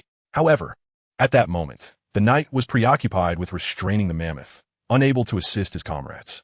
This fellow truly had not changed his stubborn ways. Shen Lang thought to himself as he concealed his presence, muttering under his breath. The situation clearly indicated that the 5 were attempting to engage but had been discovered by Kong Kong Bai Xiao's group, who sought to forcibly take over. In their early days as novices, Kong Kong Bai Xiao had attempted something similar, surrounding Shen Lang with 5 others in hopes of sharing the spoils, only to have Shen Lang retaliate and eliminate 4 of them. They had certainly become familiar adversaries. Kong Kong Bai Xiao, do you truly believe that merely having 2 additional members guarantees your victory? Should you dare to strike, I shall stand my ground. In no more than 20 minutes, they would likely defeat the mammoth. Hey, let's see if you can. Kong Kong Bai Xiao commanded. Zhen Peng, you and Xiao Xin distract them while we conclude this swiftly. With a mocking laugh, he charged towards the opposing female mage, only to be intercepted by Feng Wan. However, in the next moment, just as Feng Wan and his companions reveled in their foresight, a figure suddenly appeared behind their priest, daggers flashing in a deadly dance. The priest scarcely had time to react before he fell to the ground lifeless. Kong Kong Bai Xiao, you despicable fiend. Seeing this, the remaining members of Feng Wan's party turned pale with shock. Feng Luan retaliated, striking Kong Kong by Xiao on the shoulder with his sword, dealing nearly 100 points of damage and forcing him back. Heh, did you think I was unprepared? You underestimate me, Bai. Kong Kong by Xiao replied, shaking off the impact while pointing at the bloodied knight beside Feng Luan. Focus your fire on him. Swiftly, Zhu Sei Tian Xiang and the two archers unleashed their attacks. And within just 2 rounds, the knight's health was fully depleted, causing him to collapse to the ground. Meanwhile, the mage and archer behind Feng Luan finally regained their composure and unleashed a barrage of damage upon Kong Kong by Xiao. Yet, with the priest at his back, Kong Kong by Xiao remained unfazed, keeping his health above 50%. Without hesitation, the assassin, having dispatched the priest, lunged at the archer. The archer, however, did not sit idly by. He swiftly retreated towards the distant thicket, his speed allowing him to evade the assassin's pursuit. Now it is your turn. After a brief moment, amidst the chaos, only 2 remained, while the empty space still harbored 5 others, all in peak condition except for the 2 engaged in combat. At this juncture, the outcome of the battle had essentially been determined. Fei Wu, you retreat. I will cover you. Wenluan's face turned ashen, and he gritted his teeth, charging towards the opposing priest. The priest had the lowest health, minimal defense, and the slowest movement speed, making him the most vulnerable target that needed to be eliminated. However, it was evident that Kong Kong Baisao would not grant him that opportunity, as he leaped forward to intercept Wenluan. Di Tesh, the stunningly beautiful Tian Yan scoffed, raising her staff, and unleashed a firebolt that struck Wenluan fiercely. A significant damage number appeared, reducing Wenluan's health by 1/6. Simultaneously, 2 archers continued their relentless assault. Despite Wenluan's health nearing 1,000, he could not withstand the onslaught, and even healing potions proved ineffective. As for Wenluan's mage, rather than retreating, she wielded her staff, continuously casting spells at Kong Kong Baisao. But with the priest present, she was unable to inflict any damage, barely making a dent in his health. In less than half a minute, Wenluan's health bar plummeted to its limits. Without the priest's healing, he could not endure the 4 attackers. Just then, a flash of azure light pierced through the air. In the next instant, a horrifying crimson number floated above the head of the priest standing behind Kong Kong Baisao. Shen Lang materialized behind her and swiftly slashed her throat, instantly depleting her health. The little priest's defense was barely 100 points, while Shen Lang's attack potential reached a staggering 169 points, with damage reduction under 30. Coupled with a 45-point damage bonus from a level 5 backstab and a critical hit on a weakness, it was a single, fatal strike. Chapter 46. Master of Ambush. With a swift motion, Shen Lang dispatched the little priest and, gliding forward, targeted the nearest Tian Yan. Before she could react, he plunged his blade into the side of her neck. Another critical hit ensued, yet it did not eliminate her. She was left with about 1/3 of her health remaining. You. Tian Yan's face drained of color in shock. She finally grasped the situation and hastily retreated. However, her speed was no match for Shen Lang, the assassin. After retreating a few steps, she was swiftly caught by Shen Lang, who struck her forehead with a basic attack, draining her final health points and causing her to drop a pair of magical boots. Tian Yan, is that you? Kong Kong Baisao gazed at Shen Lang in disbelief, his eyes turning a furious red, nearly ablaze with rage. He recognized Shen Lang, even if turned to ash, as the one who had once bested him. You are truly despicable. Kong Kong Baisao seethed, preparing to charge at Shen Lang, but was forcibly halted by the near-dead Wenluan. It's your turn now. Grabbing the magical boots dropped by Tian Yan, Shen Lang had no time to inspect their attributes and dashed towards the final 2 opponents. Though the archers moved swiftly, they could not outpace Shen Lang. In mere moments, both fell beneath his blade, one even dropping a longbow as it fell. Meanwhile, Kong Kong Baisao finally dispatched the severely weakened Feng Luan and the troublesome mage, then charged directly towards Shen Lang with sword in hand. The knight and priest who had been delayed abandoned their previous endeavors and hastened towards Shen Lang. Bang!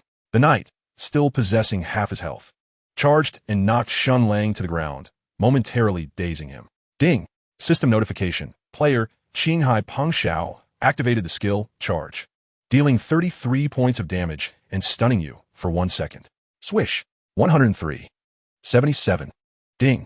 System notification. Player Kong Kong Baisao activated the skill Ice Slash, dealing 97 points of damage, reducing attack speed and movement speed by 50 for a duration of 5 seconds. What on earth? How could this fellow's defense be so formidable? Kong Kong Baisao cursed under his breath as Ice Slash combined with a basic attack only managed to whittle away 180 of Shen Lang's health. His attack power reached an impressive 179, yet his basic strike only inflicted 77 damage, resulting in a damage reduction of over 60. It was quite absurd for an assassin to possess such high defense. As the second of the stun elapsed, Shen Lang sprang to his feet without hesitation and charged towards the priest. "Damn it, die for me." Shen Lang frowned, deciding against his initial target and instead thrust his blade towards Qinghai Pengxiao. Bang! 47. 50. However, the next moment left Shen Lang speechless. The knight's defense was simply outrageous, rendering his strikes ineffective. As for Kong Kong Bai Sha, he surmised he could not defeat him while the priest remained present. His current attack power was insufficient, despite being entirely focused on strength. The dagger's poor quality hindered his damage output. Furthermore, the priest had yet to bolster Kong Kong Bai Sha's abilities. With this thought, Shen Lang resolved to flee, his speed remarkable. "Do not pursue. You won't catch up." Seeing Shen Lang escape, Kong Kong Bai Sha waved to halt Qinghai Pengxiao, who was intent on giving chase. "Let him go." Kong Kong Bai Sha observed as the mammoth's health had already recovered to 1/3 due to the absence of aggro, currently feeding on leaves beneath a massive tree. "Very well. Let's focus on the battle." Qinghai Pengxiao nodded, then initiated another charge towards the mammoth. Thus, the four resumed their assault on the beast, with Kong Kong Bai Sha and the assassin primarily dealing damage while Qinghai Pengxiao safeguarded the priest, only intervening when the two could no longer withstand the onslaught. In less than half an hour, the mammoth's health plummeted to 10. Simultaneously, the mammoth unleashed its ultimate skill, prompting Qinghai Pengxiao and the assassin to act swiftly with their own skills. One charged while the other struck from behind, one stunning the beast while the other silenced it, both capable of interrupting the mammoth's attack. The mammoth, possessing a mere level of 21 and categorized as silver, had yet to unleash its ultimate skill before it succumbed to an untimely demise, plunging into a 10-second state of weakness that halved its defenses. "Let's strike together." Upon witnessing the interruption of the skill, Kong Kong Bai Sha's eyes gleamed with excitement. Suddenly, a flash of azure light illuminated the scene as Shen Lang materialized behind the priest like a wraith, swiftly slicing through her delicate and pale neck. Before Kong Kong Bai Sha and his companions could react, Shen Lang hastily fled into the distant woods, vanishing from sight in an instant. By all that is holy, the trio of Kong Kong Bai Sha seethed with fury, yet found themselves powerless. "We must resolve this battle within 5 minutes." After a brief moment of hesitation, Kong Kong Bai Sha resolutely opted for aggression. However, the idealized scenario was far from reality. Even with their foe's health dwindling to a mere 10, it still exceeded 10,000, rendering it impossible for the three of them to eliminate it in the allotted time. As time elapsed, 5 minutes passed, and their opponent's health dwindled to a mere 3. "Old Bai, what should we do?" The assassin, known as Old Ho, inquired with a hint of concern. Should Shen Lang return, they would have no choice but to retreat, for the threat of being ambushed loomed, given their own precarious health. "Withdraw from the battle and stay vigilant." Kong Kong Bai Sha gritted his teeth. "Understood." At his command, Old Ho withdrew, instantly entering stealth mode upon disengaging. Although he could not see other stealthy assassins, he could still perceive them within a certain proximity. Amidst the roars, the mammoth's health continued to diminish, and the health of Kong Kong Bai Sha and Qinghai Pengxiao also steadily declined. "Old Ho, keep your focus." At last, the mammoth's health dwindled to the final one, with less than 1,000 remaining. The trio felt a surge of tension. With just half a minute remaining, success was within reach. "It should be fine. He has not appeared nearby," Old Ho remarked, his eyes scanning the surroundings with keen vigilance, yet failing to detect Shen Lang. However, just as Old Ho's words escaped his lips, leaves rustled violently as a blurred figure descended from the heavens, landing squarely on Kong Kong Bai Sha's neck. Chapter 47, Abundant Harvest. With a sudden shock, Shen Lang plummeted from above, startling the trio, particularly Kong Kong Bai Sha, who felt as though an additional head had sprouted atop him. Despite their heightened alertness, they had never anticipated that Shen Lang would conceal himself in the branches above. Is climbing trees even an option in this game? Before Kong Kong Bai Sha could fully comprehend the situation, Shen Lang swiftly executed a backstab followed by a regular attack, instantly depleting the remainder of Kong Kong Bai Sha's health. He collapsed to the ground, losing his armor and 2 gold coins in the process. Qinghai Pengxiao was the first to react, launching into a charge with his skill. However, Shen Lang had anticipated this move, swiftly sidestepping a few paces to take refuge beneath the mammoth, thereby evading Qinghai Peng Shao's assault. At that moment, the dying mammoth let out a deafening roar, its wrath naturally fixating on Qinghai Peng Shao, who was met with a crushing blow to the face, nearly rendering him unconscious.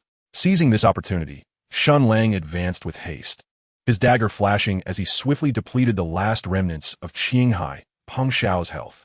Longzi, just you wait. Qinghai Peng Shao bellowed defiantly as he collapsed to the ground, his massive shield bursting forth from his grasp. You wretched fool! Within mere seconds, both adversaries had succumbed to their fates. Not far off, Lao Ho finally grasped the situation, furious as he charged towards Shen Lang. In a swift maneuver, he appeared behind Shen Lang, delivering a brutal backstab coupled with a regular attack that instantly took a third of Shen Lang's health. Yet, Shen Lang remained unfazed, seizing Lao Ho's arm and executing a shoulder throw. With successive strikes, Shen Lang inflicted significant damage, leaving Lao Ho with only half of his health. Desperate, Lao Ho scrambled to his feet, thrusting his dagger towards Shen Lang's throat, only to be met with a deft sidestep. In the blink of an eye, Shen Lang retaliated with a backstab, his dagger plunging into Lao Ho's nape, dealing a decisive blow. Just as Shen Lang prepared to deliver a final strike to end Lao Ho's life, he was abruptly knocked off balance by the mammoth's powerful trunk, sending him tumbling to the ground, and his attack went astray. You wait right there. Do you think you can escape? Shen Lang would not allow his foe to slip away, swiftly pursuing Lao Ho. However, Lao Ho's agility, enhanced by points in dexterity, surprisingly outpaced Shen Lang, leaving him momentarily at a loss. Frustration mounted as the distance between them widened. Shen Lang's resolve intensified. He could not let Lao Ho flee, for his own peace of mind depended on it. In that critical moment, inspiration struck Shen Lang. With a quick flick of his wrist, he hurled his dagger like a dart. The Qingfeng dagger sailed through the air, precisely embedding itself into Lao Ho's nape, robbing him of his final health points. Lao Ho stumbled and fell, disbelief etched across his face, unable to comprehend how Shen Lang had managed to close the gap. Ding! System notification. Congratulations. Player has mastered the skill, all in, earning 2 insight points.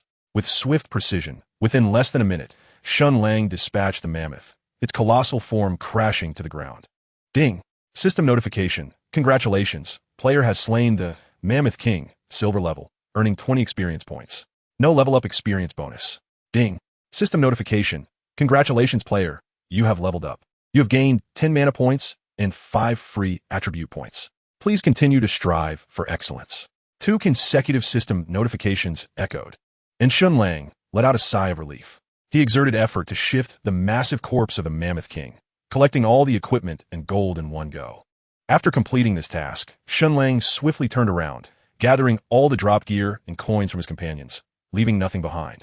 Finally, he activated his stealth and departed from the scene, racing into the depths of the forest. Not long after Shen Lang's departure, Feng Wan and a group of people arrived at the location. However, apart from the mammoth's corpse lying there, everything else had vanished without a trace. You wait for me. Half an hour later, perched atop a great tree in the heart of the forest, Shen Lang gazed at the dazzling array of equipment in his backpack, his smile widening. This was the most fruitful harvest he had experienced since entering the game. Not only were there the dropped items, but he had also collected 7 pieces of equipment, 3 of which were of bronze grade. As for the gold coins, counting both the dropped and collected, there were a total of 58. Alongside some silver coins he couldn't be bothered to tally. Among the most valuable were the 3 pieces of dropped equipment, a black battle armor, a pair of leg guards, and a blood-red longsword. Regrettably, there was no dagger among them. Shen Lang sighed inwardly and then took out the battle armor for inspection. His joy immediately evident. Mammoth battle armor, leather armor, grade, silver defense, 75 health, 600 special effect, unyielding. After receiving any control effects except suppression, defense increases by 10 points, stacking up to 3 times. Required level, 17. Though it shared the silver grade with other chest armors, the Mammoth battle armor was leather, rendering its attributes slightly lower than the Tiger King armor. Nonetheless, it was still quite formidable. Equipping the Mammoth battle armor instantly boosted Shen Lang's attributes significantly. It's been a while since I've posted. I will share again after breaking level 20. Character, Wandering Hero, Novice Assassin, level 20, 11325, attack, 173 to 177 defense, 265 health, 1230 mana, 300 attack speed, 170 movement speed, 165 strength, 155 intelligence, 15 constitution, 63 agility. 65 luck, 2 insight, 3 reputation, 0 skills. Insight can glimpse information about targets up to 10 levels higher than oneself. Backstab, level 5 attacks the target from behind, dealing 145 damage and silencing the target for 1 second. Cooldown, 15 seconds, mana cost, 10 points. Stealth, level activating the skill allows the player to enter a state of invisibility, increasing movement speed by 50 while in this state. The invisibility is broken upon being attacked or launching an attack. Cooldown, 300 seconds, mana cost, 30 points. Chapter 48, Azure Dragon Ridge. Shen Lang habitually allocated his 5 free attribute points into strength. However, his attack limit barely reached a mere 177 points. Now at level 20, his attack was still a notch below that of a level 16, which was somewhat embarrassing. Nevertheless, he was quite satisfied with his defensive capabilities. With the augmentation of 2 pieces of silver-grade equipment, his defense soared to an impressive 265 points, and his health surpassed 1230 points, rendering him akin to a tank among assassins, far more resilient than the majority of swordsmen. What brought him further solace was that he had finally mastered an attack skill. To his surprise, the skill was a high tier 1, dealing a total damage of 275, and remarkably, it was a ranged attack, within a distance of 30 meters. With his current attack power, he could easily obliterate typical priests or mages in an instant. This truly was a divine technique for killing and plundering, perfectly suited to him. Regaining his focus, Shen Lang drew forth the blood-red long knife, Bloodfang Blade. Grade, Silver. Attack, 8893. Strength, 22. Special effect, Bloodthirst, converting 10 of damage dealt into health. Required level, 17. He lamented internally. Why couldn't it have been a dagger? Shen Lang gazed longingly at the Bloodfang Blade in his hand, feeling a sense of helplessness. Was the game teasing him? He couldn't afford to waste such a weapon. Rubbing his head in contemplation, he realized he had no use for it himself. Truthfully, he was a bit reluctant to part with it, as it held considerable value. However, selling such a fine weapon felt like a grievous loss. Suddenly, an idea struck him, and he promptly sent the Bloodfang Blade's illustration to Qinghai Xiaofeng. Ding! Brother Feng, no need to rush. I'm not selling this knife. Yet, the next moment, Qinghai Xiaofeng sent him a call request. Good evening, Brother Feng. Shen Lang answered directly. On the other end, Qinghai Xiaofeng quickly spoke, sounding somewhat excited. A mere 2 hours ago, they had met, but Shen Lang had not revealed the Bloodfang Blade, only selling him 40 gold coins and a piece of black iron equipment. I just acquired it, Shen Lang chuckled. Ha! Tian Yan brother is impressive. Let us do this. A 1T haggle. How about 30,000 gold? Tian Yan brother. While this knife is indeed exceptional, it is merely transitional equipment. It will likely be obsolete within half a month. 30,000 is my highest offer. Fearing Shen Lang's refusal, Qinghai Xiaofeng hastily added an explanation. Brother Feng, I trust you completely, but I do not intend to sell this knife. I wish to inquire if you have any silver-grade daggers available for trade. Shen Lang straightforwardly expressed his intent. A silver-grade dagger? Qinghai Xiaofeng replied with a hint of resignation. Of course, if one is willing to pay a premium, it can be procured, though typically it requires a markup of over 50. However, silver equipment is merely transitional gear, and the wealthy are not so easily parted from their coin. I see. Upon hearing this, Shen Lang felt a pang of disappointment. He had hoped to exchange for a dagger. My dear brother from distant lands, I wonder when you might be available. To speak candidly, the value of silver-tier equipment fluctuates daily. Qinghai Xiaofeng sincerely remarked. Let us meet tomorrow. Do bring ample funds, for I have a considerable amount of equipment in gold. Shen Lang pondered for a moment and chose not to press further. Indeed, Qinghai Xiaofeng was correct. Even silver-tier items do not retain their value, their prices plummeting swiftly, changing daily. As for the 30,000 yuan, it is indeed quite substantial, especially since the auction house has yet to be established, making it impossible to fetch a higher price. Even if he possessed goods, he would lack the means to sell them. Relegated to setting up a stall, a waste of time without much foot traffic. Very well, my brother. Then tomorrow it shall be, and we shall not miss each other. Agreed. Shen Lang ended the call with Qinghai Xiaofeng, letting out a soft sigh, and then retrieved his final piece of equipment. Ivory leggings, armor. Grade, silver. Defense, 45. Constitution, 15. Strength, 10. Required level, 17. To his surprise, it was a remarkable piece with dual attribute bonuses. Shen Lang was somewhat astonished. These leggings were indeed impressive, adding 10 points to strength, perfect for a swordsman or a berserker. Since he had yet to distribute funds to Ado and the others, he decided to use this to compensate them. After contemplating for a while, he decided on a buyer for the ivory leggings. The corresponding skill book remained in his possession, and calculated at a price of 150,000, he would take half, with the rest divided among Tian Yan and Xiao Yu's group, each receiving just under 20,000, an opportune moment to share the proceeds from the equipment sale. Received, esteemed leader. Having completed these tasks, Shen Lang did not linger, leaping from the tree and making his way directly to Songlong Ridge. His original intention for the evening was to scout Songlong Ridge, but he had been delayed by the empty-headed youths for an hour, which was rather unfortunate. Moving swiftly, he finally arrived at Songlong Ridge just before midnight. This was a mountain range stretching for hundreds of miles, resembling a colossal dragon coiled upon the earth, winding endlessly and exuding an immense grandeur.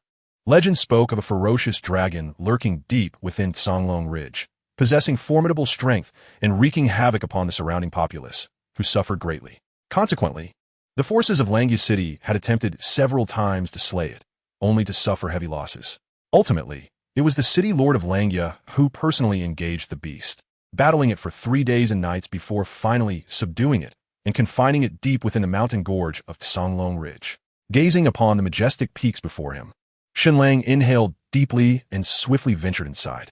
The wilderness was teeming with wild creatures, ancient beings scattered throughout the mountains, most of which he did not recognize. Their levels and attributes obscured, all marked with question marks. It was evident that the creatures here were of exceptionally high levels, beyond the scope of his insight ability. After a hurried trek of over half an hour, Shen Lang finally reached the depths of the Dragon Ridge. Before him lay a gorge several hundred meters wide. Moonlight cascaded down into the chasm, as if a gigantic eye were devouring the lunar glow, a sight so dark and foreboding that it was difficult to behold directly. Standing at the precipice, Shen Lang cautiously peered down, but saw nothing discernible. How would one descend? Inadvertently swallowed hard, shrouded in darkness and hesitating to descend. Perhaps it would be wiser to wait until dawn. After a brief moment of indecision, he ultimately relinquished the thought of going down now. Just then, his friend list vibrated. It was a message from Chun Ming. Wanderer, quickly check the forum. Someone is plotting against you. Chapter 49. The Arch-Villain? Very well. Let be the Arch-Villain. At 12:45 a.m., within his room, Shen Lang removed his helmet and set it aside, then rose to grasp his phone and open the Tian Yan forum. The post was at the pinnacle of trending topics, having garnered over 30 million views, authored by Qingqing Xiaoya. However, the video had been edited, with the beginning portions excised, starting only from the moment he ambushed the second little priest to the conclusion of his kill. Qingqing Xiaoya. Tonight, my brother Bai and I were on the verge of a hard-won kill, only to be ambushed by the Wanderer of the Horizon. It was so difficult for us to find him, yet he acted so despicably. We did nothing to provoke him. Why would he do this? Is there no sense of morality or camaraderie in this game? In the end, Qingqing Xiaoya also posted a rather pitiful selfie, which consequently drew a torrent of vitriol towards Shen Lang from countless players, with over 300,000 replies flooding in. Naturally, the number of hired commenters among them was indeterminate. First floor, empty shadow.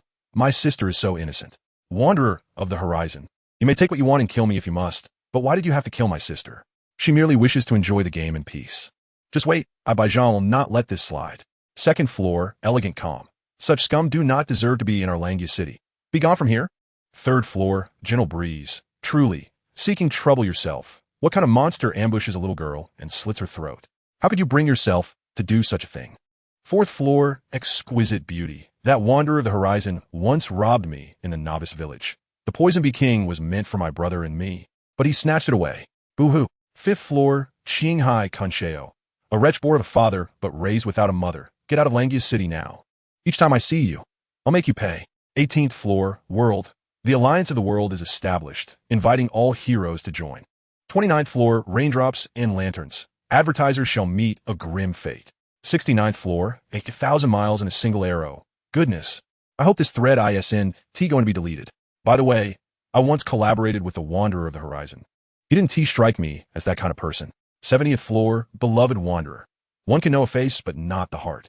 I feel ashamed to share a name with him. 129th floor, wind, flowers, snow, and moon. A mere assassin reaching level 20 so swiftly speaks volumes. I truly feel sorrow for the players of Langya City to share a realm with such a being. 130th floor, Lin family Feng Xian. Damn it. So you are the Wanderer of the Horizon. You dare to play the fool and deceive me. Just wait for my vengeance. 138th floor, straight man. Watching the show. Xian, why the urgency?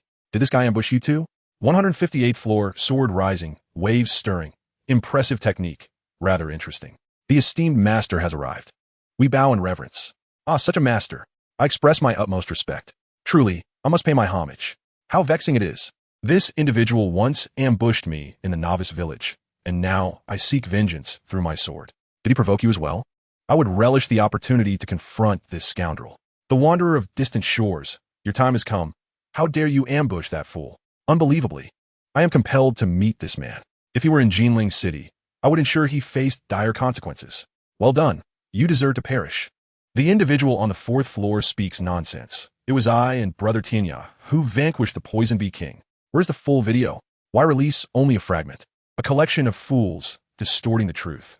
If you possess the capabilities, unveil the entire footage.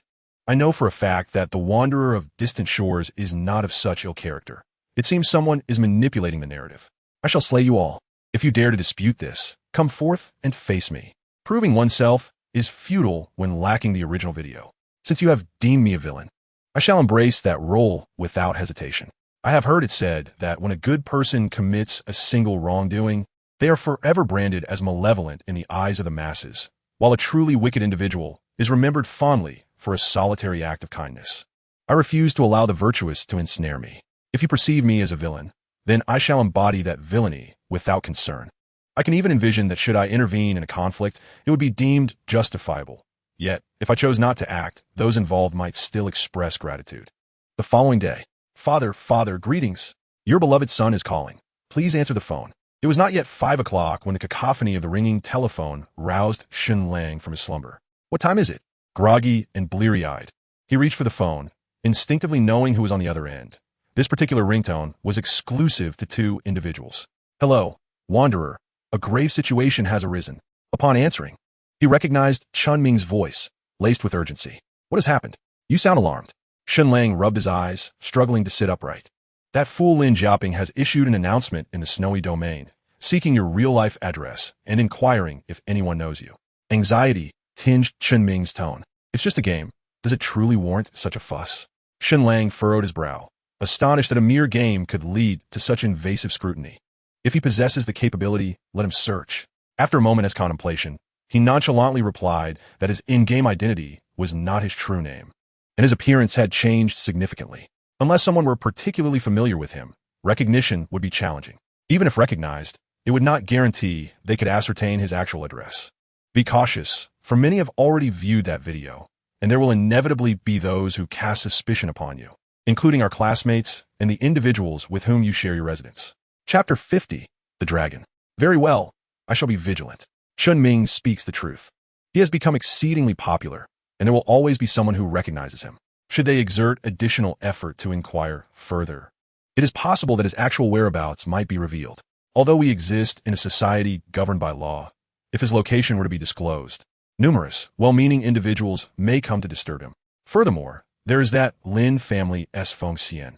I imagine their influence is considerable, and should they discover his address, they might seek to trouble him.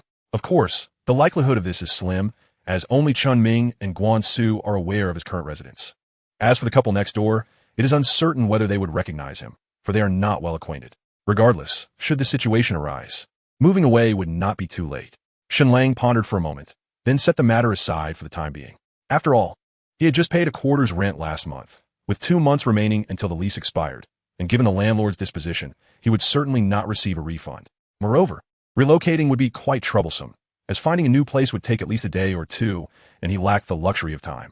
Glancing at the time on his phone, he noted it was already 5 o'clock. With his sleepiness dissipated, he decided against sleeping, rose, and refreshed himself in the bathroom before leaving his room. With a flash of white light, Shen Lang re-entered the game. A vast gorge spanned before him, bathed in the morning light that danced upon the cliffs, creating a mesmerizing tableau akin to an unfurled painting. Standing at the edge of the precipice, he peered downwards, only to be overcome with dizziness.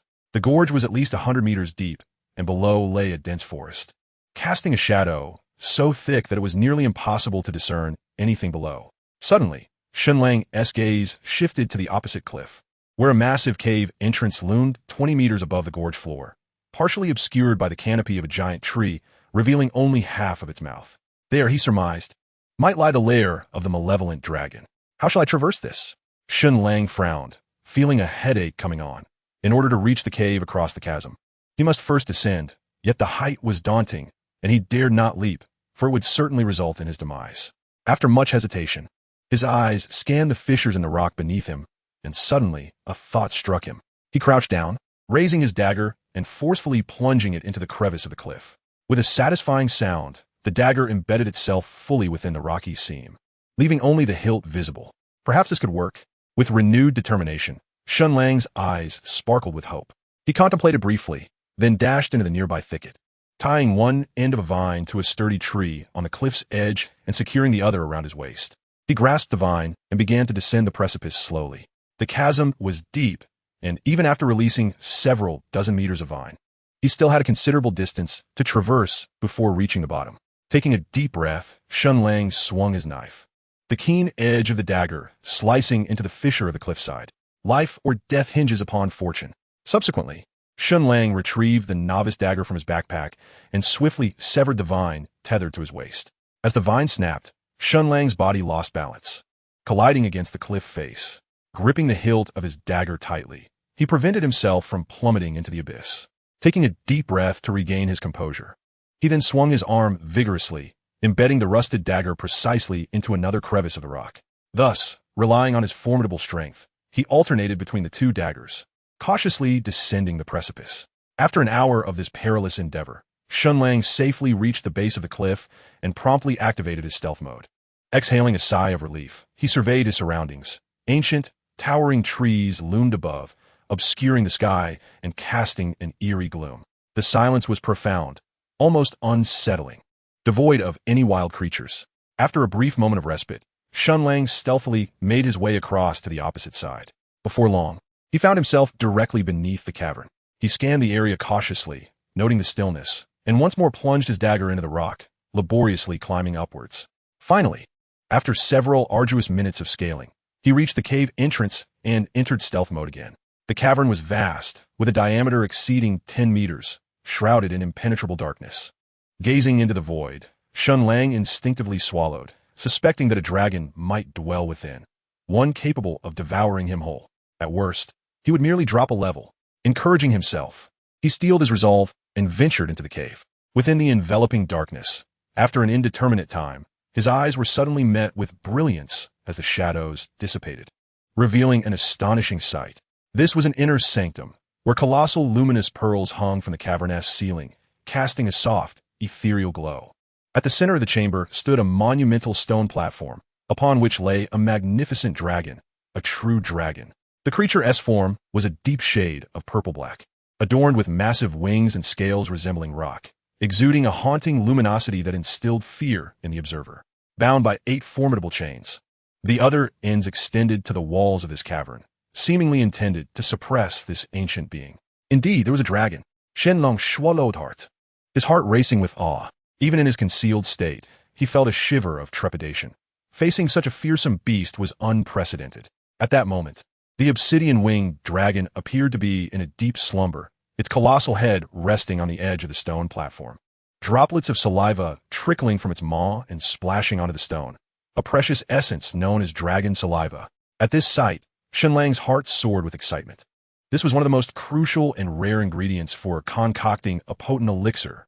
If death were to come, so be it. After a moment of hesitation, Shen Lang gritted his teeth, held his breath, and cautiously made his way forward. His progress was laborious, and he dared not make a sound. Moments later, he finally stood before the colossal head of the dragon, which towered over him, larger than 3 of them combined, a truly daunting sight.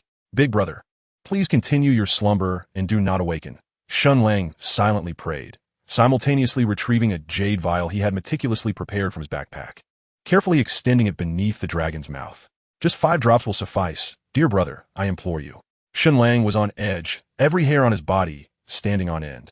He dreaded the thought of the dragon waking at that very moment, for the consequences would be dire. The thrill was overwhelming. However, contrary to his hopes, just as Shen Lang was engulfed in worry, the dragon's eyelid, resembling a scroll, suddenly flickered. In the next instant, a pair of immense, jet-black pupils appeared before him. The dragon had awakened. Chapter 51. The Dragon Demon. "Oh my, gazing into the dragon's eye, nearly the same size as himself. Shen Lang was struck with terror. The intensity of the moment was nearly unbearable. He struggled to swallow, paralyzed with fear, even holding his breath. Beads of sweat instantly forming on his forehead. Shen Lang was uncertain whether the dragon could penetrate his invisibility, but given the current circumstances, the odds were likely in its favor. Human. Just as Shen Lang contemplated retreating slowly, the dragon suddenly spoke in human tongue, and a figure began to materialize from its enormous pupils, remarkably resembling Shen Lang himself. Greetings, venerable dragon. Shen Lang's body involuntarily trembled, and he forced a smile before turning to flee at an astonishing speed. The dragon could indeed see him. Crack. Simultaneously, the dragon's massive jaws snapped shut, but only met empty air. Curse it! The dragon growled lowly, yet it was ensnared by chains, unable to free itself. Not even able to rise. Human halt. The dragon's voice thundered, its gaze fixed angrily upon the retreating Shen Lang. The delectable morsel had escaped its grasp, and it was filled with resentment. It had been starving for years, nearly to the brink of death itself. Stand still, you wretched beast. Shen Lang cursed inwardly, accelerating his pace, almost taking flight. Boom! Yet in the next moment, Shen Lang felt a wave of heat surge from behind, followed by a massive black fireball soaring over his head, crashing into the cavern wall and igniting a roaring blaze. Shen Lang was alarmed, halting abruptly, narrowly escaping a fiery demise. Take one more step, and I shall slay you. The dragon crouched upon the stone platform, its pupils glowing ominously as it spoke coldly. Venerable dragon, I have no intention of fleeing. I merely seek to venture out and find you something to eat. Shen Lang swallowed nervously, slowly turning to face the dragon, forcing a semblance of a smile. Come here, boy. Let me feast upon you. The dragon's eyes glistened with a ravenous desire as it gazed at Shen Lang. Was rendered speechless. What difference was there between this and being killed? No. It seemed this fellow was unable to leave the stone platform. With a blink of his eye, suddenly realized something and hurriedly spoke. Esteemed dragon, are you perhaps hungry? Of course. I haven't consumed anything in 3 years. Come here at once. It would be a privilege for you to serve me. So stop your incessant prattling. The colossal dragon extended its tongue to lick its nose, saliva pooling on the ground. Dear dragon, considering my diminutive stature, you would find me hardly sufficient for a meal. Rather, why not release me, and I will procure some delectable treats for you, ensuring your appetite is thoroughly satisfied. With a clever twist of his thoughts, began to reason with the dragon, appealing to its emotions. Unbeknownst to the dragon, he subtly cast an insight spell. Obliquing Dragon Mora Cultivation. Level. Attack. Defense. Health points. Skills. Description. Blackwing Dragon Mora is a branch of one of the strongest dragon races in the Tian Yan continent, known for its irascible temperament and love for gourmet food. It was expelled from the dragon domain by the Lord of the Dragons for violating clan rules. It later wreaked havoc upon the common folk of Langya City, ultimately being suppressed by the city's lord, Lan Patian, along with 4 divine generals at Songlong Ridge. To his astonishment, realized that even such a high-ranking being possessed a cultivation attribute. He recalled that the elusive Lauren had also exhibited this trait. I do not trust the words of humans. Come here, so I may consume you, or else I shall not hold back.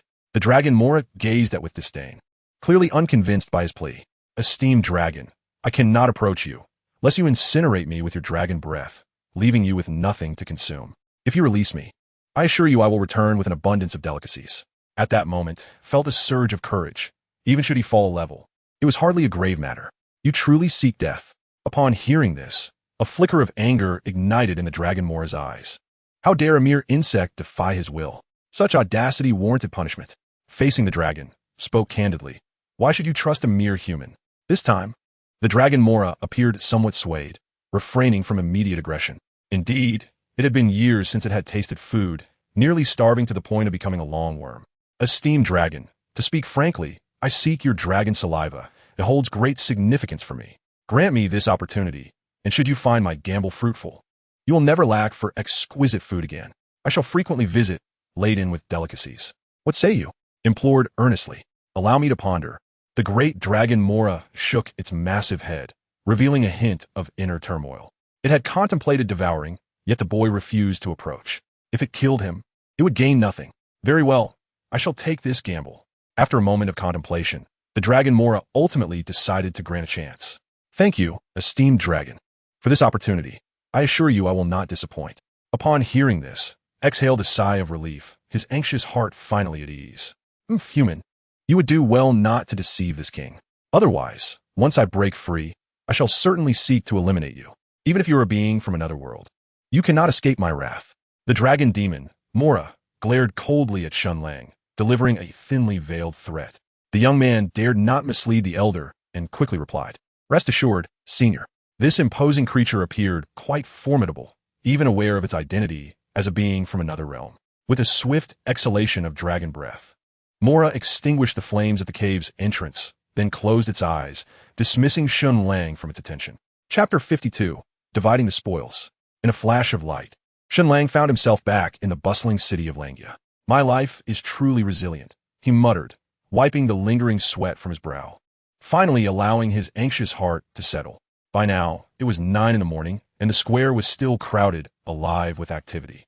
To avoid drawing attention, Shen Lang concealed his level and name before taking a seat on a nearby stone bench. After a brief respite, he sent a message to Qinghai Xiaofeng. Upon reflection, he also dispatched messages to Guan Suo and Lu Buzishu, requesting their presence in half an hour. Before long, Qinghai Xiaofeng appeared in the square, radiating an air of triumph. "Haha, brother Tian Yan, you have truly made quite a name for yourself this time." Upon seeing Shen Lang, Qinghai Xiaofeng did not immediately inquire about equipment, but rather initiated a conversation about the events from the previous day's forum. Having interacted with Shen Lang several times, he sensed that Shen Lang was not the type to engage in deceit. "It was that NGB who provoked me." They made the first move in their attempts to seize from others. Shen Lang briefly recounted the grievances with NGB without delving into excessive detail. Baijan has some notoriety in the debauched circles of Qinghai City. I did not expect him to suffer 2 defeats at your hands, brother Tian Yan. Truly, it is poetic justice." Qinghai Xiaofeng chuckled, then added, "By the way, brother Tian Yan, should you ever require assistance, do not hesitate to ask. While I cannot join the fray, I can certainly provide valuable intel." "Thank you, brother Feng. I may indeed find your assistance useful." Shen Lang nodded appreciatively. "It's nothing, just a trivial matter." Qinghai Xiaofeng smiled before steering the conversation back on track. In response, Shen Lang retrieved 6 pieces of equipment from his backpack, a silver dagger, a bronze shield, and 4 pieces of level 15 black iron gear. The remaining equipment had already been allocated, and he had no intention of selling it. "Goodness, brother Tian Yan, it appears you have quite the bounty this time," Qinghai Xiaofeng exclaimed with a beaming smile as he examined each item, contemplating for a moment before beginning to make an offer. "We agreed on 30,000 for the dagger. As for the shield, to be frank, it is worth at most 3,500 right now. The other 4 pieces total 2,500, making a grand total of 36,000. What do you say, brother Tian Yan?"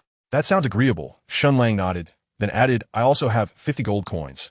Let us include those as well." In truth, he possessed 58 gold coins, but he needed to reserve some for future purchases. "Very well. Today, the exchange rate for coins stands at 210 yuan, but I will calculate it at 220. 50 coins amount to 11,000, and with the additional equipment, the total comes to 47,000 yuan. I will transfer this to you immediately." Qinghai Xiaofeng recounted the figures and, having secured Shen Lang's assent, promptly initiated the transfer. In but a moment, the 47,000 yuan arrived, and Shen Lang glanced at his account balance, a profound sense of security enveloping him. A total of 125,000 yuan, finally reaching 6 figures. "Brother Tian Yan, I shall take my leave now. Do not hesitate to contact me should anything arise." Qinghai Xiaofeng gathered the equipment and coins, bade farewell to Shen Lang, and hurriedly departed. It seemed he was wary of being seen in my company. Observing Qinghai Xiaofeng's hasty retreat, Shen Lang couldn't help but smirk, murmuring to himself. After lingering for a while, Shen Lang waited for over 10 minutes until Guan Suo and the others arrived in succession. In the 2 days apart, each of them had made notable progress. Among them, Lu Buzishu had the highest level, wielding the silver-grade Tiger King sword, and had swiftly ascended to level 18, ranking among the top 30 in Langia City, truly a formidable player. Qing Tian Xiaoyu, a level lower than Lu Buzishu, still proved to be quite impressive as a priest. As for Guansuo and Chun Ming, one was at level 15 and the other at 14. Their progress could only be described as mediocre. Upon their reunion, they discussed the events from yesterday's forum, expressing their frustrations. Guansuo was particularly vocal about wanting to teach Kong Kong Bai Shao a lesson, but Shen Lang intervened, wishing to keep the group unentangled in the matter. Langzi, why have you summoned us? Are we not to confront those fellows? Shen Ming inquired directly. Certainly not. You need not involve yourselves in this. I shall resolve it on my own, Shen Lang replied, shaking his head. He then continued, as for the skill book, it rightfully belongs to me. Valued at 150,000. I will take 70,000, and the remaining 80,000 shall be divided among you four, with each receiving 20,000. Does anyone have any objections? None, not at all. Guansuo responded, his excitement palpable. After all, 20,000 yuan was no small sum. Having long since left his job, he was not in a much better financial situation than Shen Lang and was feeling the squeeze. I feel somewhat superfluous, having contributed little. Thus, I should not take so much, Chen Ming said, a hint of embarrassment in his voice, recalling that he had hardly contributed during the skirmish. Merely having a broken armor-piercing arrow. Stop speaking nonsense. Shen Lang shot Chen Ming a sideways glance, then turned to Lubu Shu and Qing Tian Xiaoyu, saying, Ado, do you have any objections? None, the siblings replied in unison, shaking their heads. Very well, it is settled then. One at a time. Shen Lang nodded, subsequently directing his gaze toward Guansuo. Guansuo, would you like to take a look at this armor? If you wish to purchase it, I can offer it for 3,000 yuan. If not, I shall sell it elsewhere. Shen Lang produced the armor dropped by Kong Kong by Xiao, a level 16 bronze piece, boasting 48 points of defense and 450 points of health. Indeed, it was quite a fine item. Of course I want it. How could I possibly refuse? Guansu exhibited no hesitation. His Tiger King's armor had been taken by Lin Jiafengxian. Lin Tong promised to return it, yet there has been no word since. Currently, he donned an 8-level black iron armor, which was utterly inadequate. All right, I will transfer the remaining 17,000 to you shortly. Shen Lang nodded as he handed the armor to Guansu and then turned his gaze towards Chen Ming. This is a 15-level bronze bow, offering an additional 50 points of attack and 12 points of strength, along with a 15 speed attack bonus. If you wish for it, I can let it go for 3,000. Shen Lang produced a turquoise longbow, which had been acquired from a marksman alongside Kong Kong by Xiao, boasting commendable attributes. Generally speaking, weapons of the same level tend to hold a higher value than defensive gear. However, Shen Lang did not inflate the price. Absolutely. Chen Ming eagerly accepted the longbow. Though he felt the bow was not inexpensive, spending unearned money did not evoke any remorse. Especially since his current bow was merely a 5-level black iron piece with a meager attack of 16 points, rendering his efficiency in monster hunting painfully sluggish. I will transfer the remaining funds to you shortly. Shen Lang nodded, finally directing his attention to Lubu Shu. Boss, what about mine? Lubu Shu looked at Shen Lang, his expression brimming with anticipation. Chapter 53, The Establishment of the Snow Domain. Here, this is yours, priced at 15,000. If you want it, you may take it. Shen Lang retrieved the silver-grade elephant armor leg guards and handed them to Lubu Shu. The value of leg guards ranks lowest among the 6 pieces of defensive equipment, and much like the wrist guards, Shen Lang truly did not offer him a significant discount. If sold to Qinghai Xiaofeng, it would likely fetch around 16,000. Of course, exclaimed Lubu Shu, his eyes sparkling upon seeing the attributes of the equipment. This piece even grants dual attribute enhancements, with an additional 10 points of strength. Incredible. I have already reached an attack limit of 251. How much do you have now? Tian Yan, the leader? Lubu Shu equipped the elephant armor leg guards, his face radiating joy, and then he inquired of Shen Lang. Shen Lang, speechless, rolled his eyes, feeling an urge to deliver a swift retort.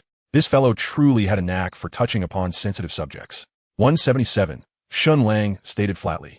Wait, boss, is your attack that low? Get lost. In the next moment, Shen Lang kicked Lubu Shu away. You're simply irritating. Tian Yan, it's my turn now. Subsequently, Qing Tian Xiaoyu approached with a beaming smile, her face full of expectation. Ahem, Xiaoyu, please provide me with your car number, and I will transfer the money to you. Noticing Qing Tian Xiaoyu's hopeful expression, Shen Lang coughed lightly, feeling somewhat exasperated. Huh, don't I get any equipment? Upon hearing this, Qing Tian Xiaoyu was momentarily taken aback, her expression shifting to one of grievance. Some readers were quite averse to me gifting equipment to girls, so I didn't collect yours. Damn those readers. I'll smack them with my staff. After completing the transactions for the 4 individuals, Shen Lang's account balance plummeted below 100,000, leaving him with only 66,100. Nevertheless, it relieved him of a burden, as that skill now truly belonged to him. Right, I need to store that skill book. Suddenly, Shen Lang recalled a matter that filled him with a sense of trepidation. Had he been devoured by the demon earlier, it was entirely possible that a skill book would have been unleashed, which would have led to his utter ruin. Upon entering the Adventurers Guild, Shen Lang meticulously stored the skill book in his personal warehouse, ensuring that he was now entirely secure. Without lingering any longer, he hastened towards the small town of Shaoqi, located to the south of Langi City. It was daytime now, and the vengeful spirits in Shaoqi should have transformed into harmless ghosts, presenting him with an opportune moment to complete his task. After a brisk journey of nearly an hour, Shen Lang arrived once more at Shaoqi Ding. Simultaneously, a system announcement resonated throughout the entire network, proclaiming the birth of the Second Alliance in the Huaxia region, and notably, it was centered in Langi City. System announcement: player Lin Jia Xiaotong, Langi City, utilized the guild establishment order and successfully created the alliance Shuiyu. As the second player to establish an alliance in the Huaxia region, Lin Jia Xiaotong is rewarded with level 1, 50 gold coins, and 1 luck point. The system announcement repeated 3 times, and Lin Jia Xiaotong's name swiftly spread across the entirety of the Huaxia region. They were indeed fortunate. Shen Lang frowned slightly, for due to Lin Jia Fengxian, he held little regard for Shuiyu. Ding! Player Lin Jia Fengxian called out to all brothers and sisters of Langi City. Shuiyu is officially established today, and it is an honor to become the second alliance in the Huaxia region. We extend an invitation to all elite players in the city to join Shuiyu. We shall be one family. And I assure you that Shuiyu will treat you well. Furthermore, a permanent kill order is issued against the despicable Tian Yan. Any encounter will result in certain death. Once again, the announcement echoed 3 times, igniting a fervor throughout Langi City. Meanwhile, Shen Lang's expression darkened. Damn it! Lin Jia Fengxian, you truly deserve to be cursed. Shen Lang's countenance grew grim. He had not anticipated that Lin Jia Fengxian would resort to such tactics, aiming to eradicate him entirely. Shuiyu, just wait. After a moment, Shen Lang took a deep breath and swiftly entered the small town of Shaoqi. On the other side, within the Grand Hall of Alliance Creation in Langi City, the senior members of Shuiyu were divided into 2 factions, engaging in a rare debate. The cause was Lin Jia Fengxian's announcement. Brother, we have only just established Shuiyu, and you are already making enemies. How will the players perceive us? Lin Tong, her lovely face set with determination, glared coldly at Lin Jia Fengxian. Last time, I let your unwarranted killing of Guan Sanyi slide. But now you've acted unilaterally again. Perhaps you should take on the role of the leader of Shuiyu yourself. Indeed, if you can do so, we might as well establish our own faction. Behind Lin Tong, Yu Luo, Deng Ming, Mu Huaxi, and other supporters wore expressions of indignation. They were all alumni of Zhonghai University and staunch supporters of Lin Tong. Huh, dear sister, why are you so upset? I am merely acting for the good of Shuiyu. Lin Jia Fengxian chuckled, seemingly unfazed. Consider this. The Tian Yan is now the public enemy of all Langi City. By taking such a stand, we can attract more players to our cause. Why not take advantage of this? Indeed, Lin Xiao spoke wisely. This is the essence of the matter. Leader, you are being overly cautious. He is merely a casual player and hardly worth our concern. We can simply drive him away. Behind Lin Jia Fengxian, there were 7 or 8 players, all of considerable level, most of whom were social players recruited by Lin Jia Fengxian, who now chimed in agreement. Regarding that Guan San, I was hoping to acquire his skill book as a gift for Shaoxi, but alas, it did not drop. Instead, I received a silver chest plate, which is not insignificant, though it is a waste in his hands. Lin Jia Fengxian chuckled, casting a glance at Nan, she behind Lin Tong. I'm not interested. In his efforts to win over our Shaoxi's favor, Lin Xiao truly goes to great lengths. However, Shaoxi is mine. How could she owe you any gratitude? Lin Xiao would do well to avoid further embarrassment. Wouldn't you agree, Shaoxi? Yu Luo Deng Ming smiled coyly, wrapping her arms around Nan Shi and casting her a flirtatious glance, though her shorter stature made the gesture appear somewhat mismatched. Note, Yu Luo Deng Ming, female, age 22. Cough. ISNT Xiaotong, your beloved? Jin and Buwan blinked and muttered softly. What can I have both? Of course you can, but at least leave one for me. Shishi belongs to you. Shishi is fine too. I could be your mother. Mu Hua, she shot a glare at Jin and Buwan, eyes gleaming with menace. Shishi, you are a priest. Don't give me that look. All right, you all. Lin Tong interrupted the banter with exasperation. Such exchanges were truly inappropriate. Second brother, this is the last time. If you act independently under the banner of Shuiyu again, then Shuiyu will be yours, and we shall take our leave. All right, the last time. I promise it will not happen again. Lin Jia Fengxian chuckled lightly. While he aspired to become the leader of Shuiyu, the students were reluctant to heed his command. It is essential to remember that the main force of Shuiyu comprises students from Zhonghai University, and the individuals he had recruited were somewhat lacking in skill. The time for seizing power had not yet arrived. Chapter 54. The Token of Mo La. In the dilapidated confines of a house in Shaoqi Town, Shen Lang locked eyes with a grotesque specter. Without hesitation, Shen Lang lunged forward with his dagger. Now at level 20, his attributes had seen significant enhancement, particularly in defense and health, rendering him far more formidable than when he first arrived. Thus, confronting the specter posed no challenge. He could vanquish one in roughly 10 minutes. From 10 in the morning until 6 in the evening, Shen Lang had not paused for a meal, diligently slaying for 8 hours, having defeated 47 specters, with only 8 more required to complete his task. After a day of relentless combat, his pockets jingled with 40 gold coins and a level 20 black iron item, though his spoils were modest. As for Shen Lang's level, he had ascended to 21, needing less than 10 experience points to reach level 22. However, this time, he chose not to allocate all 5 attribute points to strength as he had previously, but instead invested them in agility, boosting his attack speed to 175 and his movement speed to 170. With 8 remaining, he would have to continue the hunt tomorrow. With Shen Lang's current prowess, he might stand a chance against the vengeful spirit. However, he had other matters to attend to, thus he would return the following day.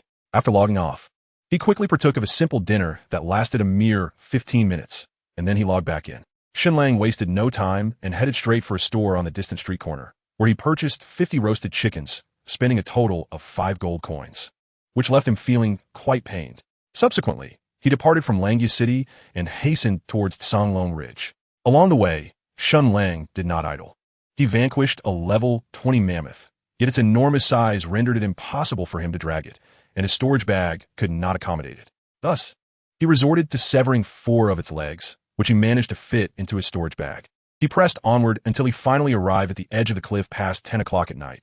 Below, a pitch-black abyss awaited, obscuring all visibility. After a moment's hesitation, Shen Lang cautiously descended the cliff, guided by the memory etched in his mind. The darkness below was oppressive, and he could see nothing, forcing him to proceed with utmost care.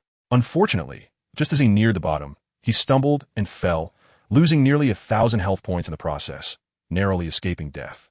It was not until nearly midnight that Shen Lang finally ascended to the cavern that suppressed the dragon Mora. The journey had taken a grueling 6 hours, and he had not leveled up for 2 consecutive nights, allowing Lin Tong and Tian Yan to surpass him, relegating him to 3rd place.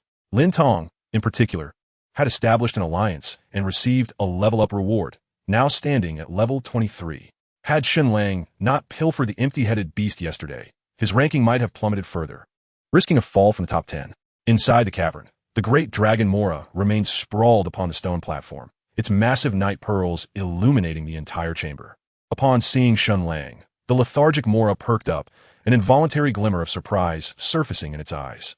"Where's my delicacy? Bring it forth at once," Mora implored impatiently. "Rest assured, I have brought you plenty," Shen Lang replied, stepping forward to retrieve 2 roasted chickens from his bag and tossing them into the dragon's gaping maw. "Are you jesting with me? These are mere morsels," Mora exclaimed, its eyes wide with disbelief, for while the roasted chickens were indeed delectable, they were hardly sufficient. "Do take your time. I have much more," Shen Lang reassured, producing the chickens one by one, while Mora devoured them with the fervor of a seed snatcher, relishing each bite. Soon, all 50 chickens had vanished. "Is this all there is?" Mora asked incredulously. "Fear not, there is more." Shen Lang leisurely retrieved a mammoth leg, which immediately piqued Mora's appetite. However, this time he did not hastily offer it up. Instead, he produced a jade vial. "Oh, dear dragon, let me gather some dragon saliva first. You wouldn't want to miss out after feasting." Shen Lang chuckled awkwardly, observing the drool continuously dripping from Mora's jaws. "Hurry up," Mora urged, this time more agreeable than before. "Just a moment," Shen Lang replied, hastening forward to carefully collect the dragon saliva. "How much longer are you going to take?" Mora's large eyes, adorned with double eyelids, were fixed on Shen Lang, revealing a hint of impatience. "Brother Long, please wait a moment. The apothecary said he requires 100 vials, and we have only procured 50 thus far. Damn it, no more. I want to eat meat." "All right, no more. We'll come back next time," Shen Lang hastily replied, tucking away the jade vials and placing the elephant leg upon the stone table. Mora, already ravenous, immediately began to feast with great delight. In no time, The entire elephant leg, both bone and flesh, was consumed. Subsequently, Shen Lang decided to reveal the remaining 3 elephant legs, which brought immense joy to Mora. 10 minutes later, after devouring the 3 legs, Mora lay contentedly on the stone table, the sharpness in his gaze towards Shen Lang having dissipated. "You promise to come often?" Mora stated. "Absolutely." Shen Lang nodded vigorously, then added, "However, Brother Long, the distance from Langya City to here is quite considerable, and there are numerous wild monsters along the way.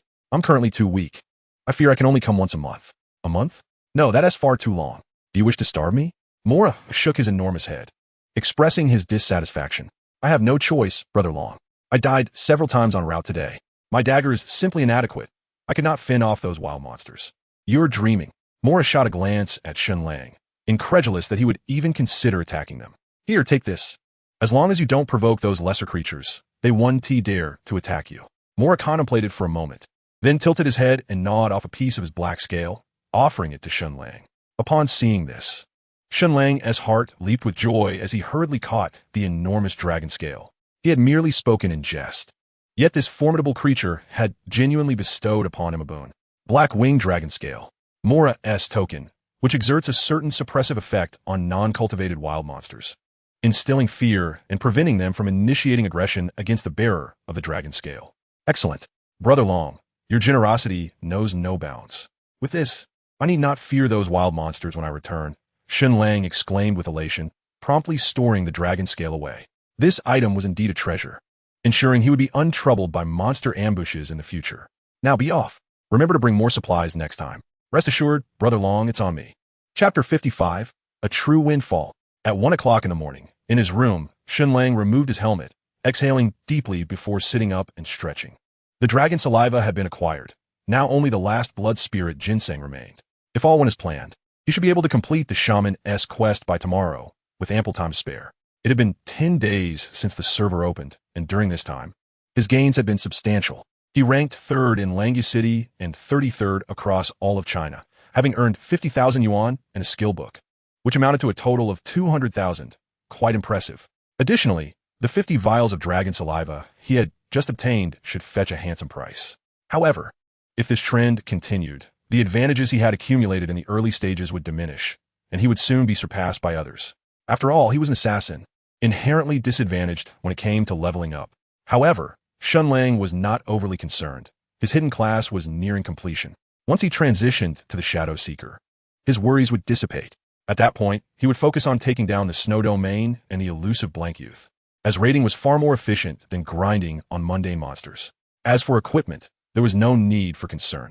It was well known that killing and looting was the swiftest path to wealth. Of course, this was contingent upon possessing sufficient strength. Otherwise, one would likely fall victim to being counterkilled. After pondering for a moment, Shen Lang shook his head, dismissing such thoughts. He rose to visit the restroom, then prepared a generous bowl of instant noodles. After finishing his late-night snack, it was already past 1:30 in the morning. Shen Lang washed up briefly before retiring for the night. It was a night devoid of events. At 5:30 the next morning, Shen Lang arose punctually, descended for breakfast, and engaged in some light exercise at the park before re-entering the game. With a flash of light, Shen Lang materialized in the plaza of Langya City. Ding! System announcement. Player, Sword Rising to Stir the Waves, Yanjing City, has utilized the guild creation order, successfully establishing the alliance, Pinnacle of the Gods. As the 3rd player in the Huaxia region to create an alliance, Sword Rising to Stir the Waves is rewarded with 50 experience points, 30 gold coins, and a stroke of luck. As soon as Shen Lang logged in, a system announcement reverberated across the entire network. The foremost player of Tian Yan, Sword Rising to Stir the Waves, had finally established a guild, marking the official onset of the alliance era in Tian Yan. However, Shen Lang paid little heed to this news. He swiftly made his way to the apothecary, seeking out the elderly pharmacist he had encountered previously, and directly presented him with a vial of dragon saliva. "Senior, do you accept this?" Shen Lang inquired straightforwardly. "Is this dragon saliva?" The old pharmacist opened the vial, inhaling its scent, his face reflecting surprise. "Yes. How much is it worth?" Shen Lang nodded. "Well, while dragon saliva is indeed a rare herb, it is not frequently utilized. Thus its value is not particularly high. Just tell me how much." Shen Lang interjected, uninterested in his ramblings, aware that such merchants were often unscrupulous. 5 gold coins." The old pharmacist contemplated for a moment before extending a hand. Old man, do you truly believe I won tea put a hole in your head? Shen Lang glared at him, barely restraining his anger. Young man, let's not be so aggressive. Although dragon saliva is rare, it's not something extraordinarily precious, and its limited applications make 5 gold coins quite generous. The old pharmacist replied calmly. 500 coins. Shen Lang ground his teeth, making a bold counteroffer. 10 coins. It cannot be more. 450 a flat price of 50 coins. If you refuse, I shan't sell it. Very well, deal. Ultimately, after much negotiation, Shen Lang and the old pharmacist settled on a price of 50 gold coins for the dragon saliva. Subsequently, Shen Lang retrieved all the dragon saliva from his inventory, keeping only 1 vial for personal use. 50 vials. Good heavens, have you slain a dragon? The old pharmacist, astounded, gazed at the array of jade vials displayed on the counter. How is it that you claim to be the largest apothecary in Langya City? You cannot consume this small quantity?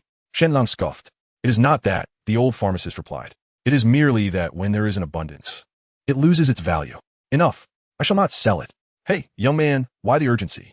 The old pharmacist chuckled, deftly collecting all 50 vials of dragon saliva before Shen Lang could react.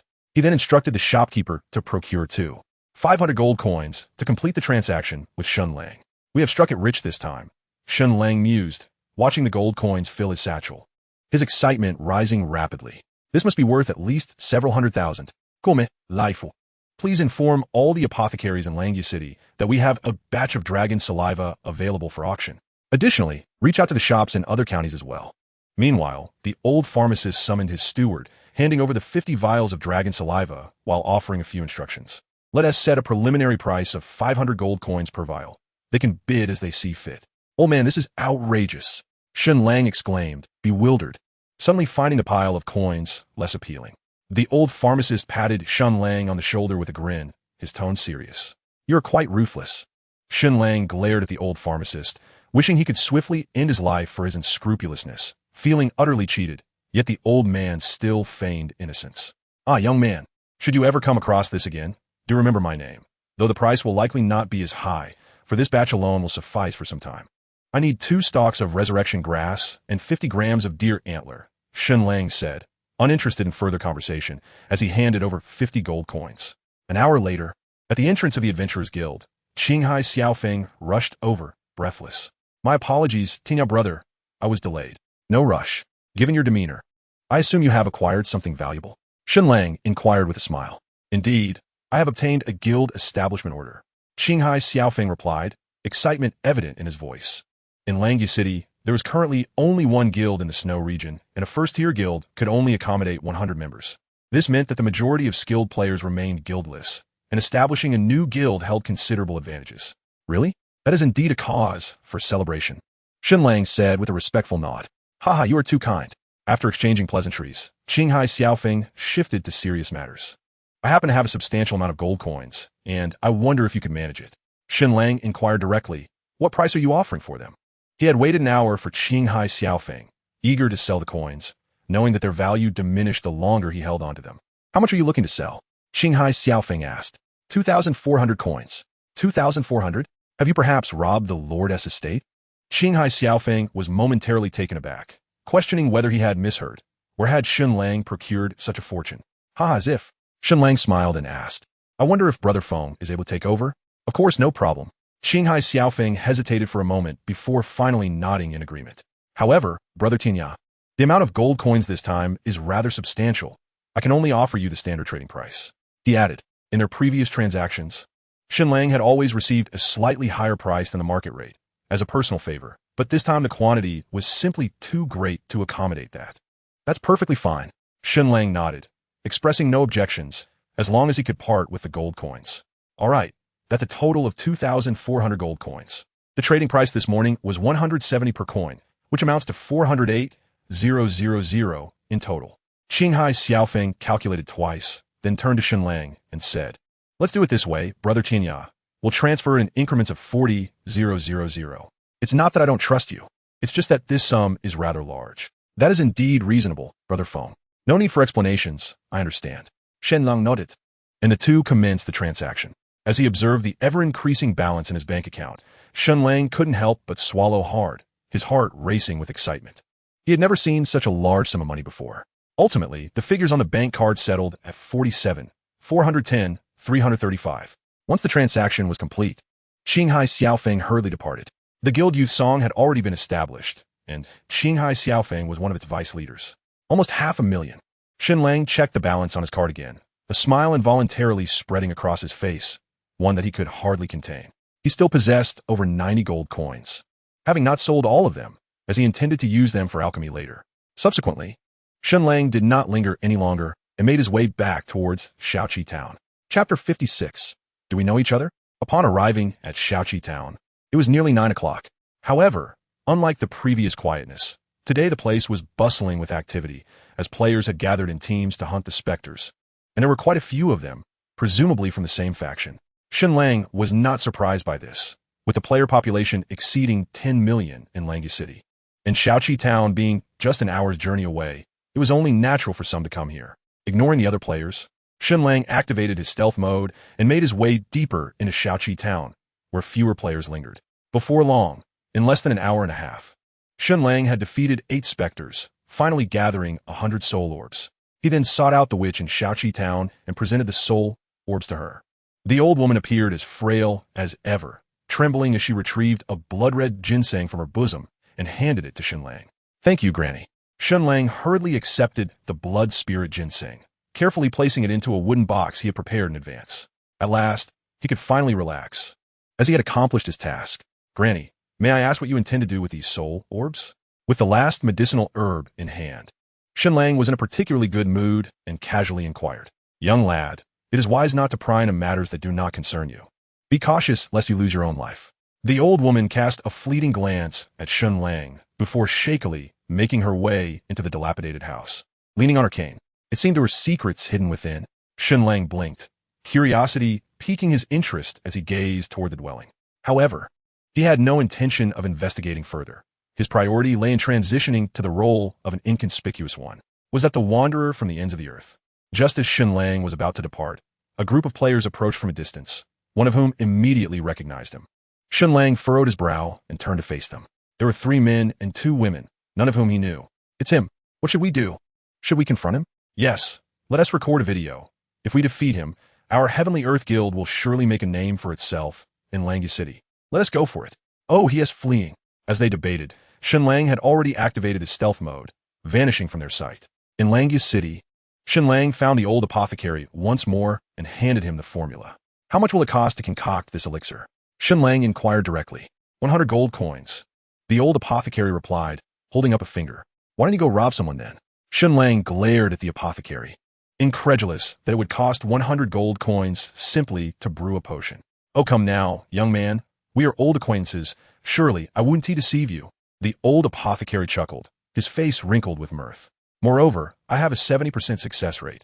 Asking for 100 gold coins is quite reasonable. 70% doesn't guarantee success. Shen Lang gritted his teeth, wishing to slap the old apothecary into silence. Of course, in Langya City, aside from me, no one else possesses such confidence. Attaining even 50% would be commendable, the apothecary boasted with pride. No, I demand a 100% guarantee. Shen Lang insisted through clenched teeth. This was of utmost importance. He could not afford to squander his precious tiger essence and blood spirit ginseng. Well, a 100% guarantee isn't impossible. Just tell me how much you're willing to pay. 100 gold coins.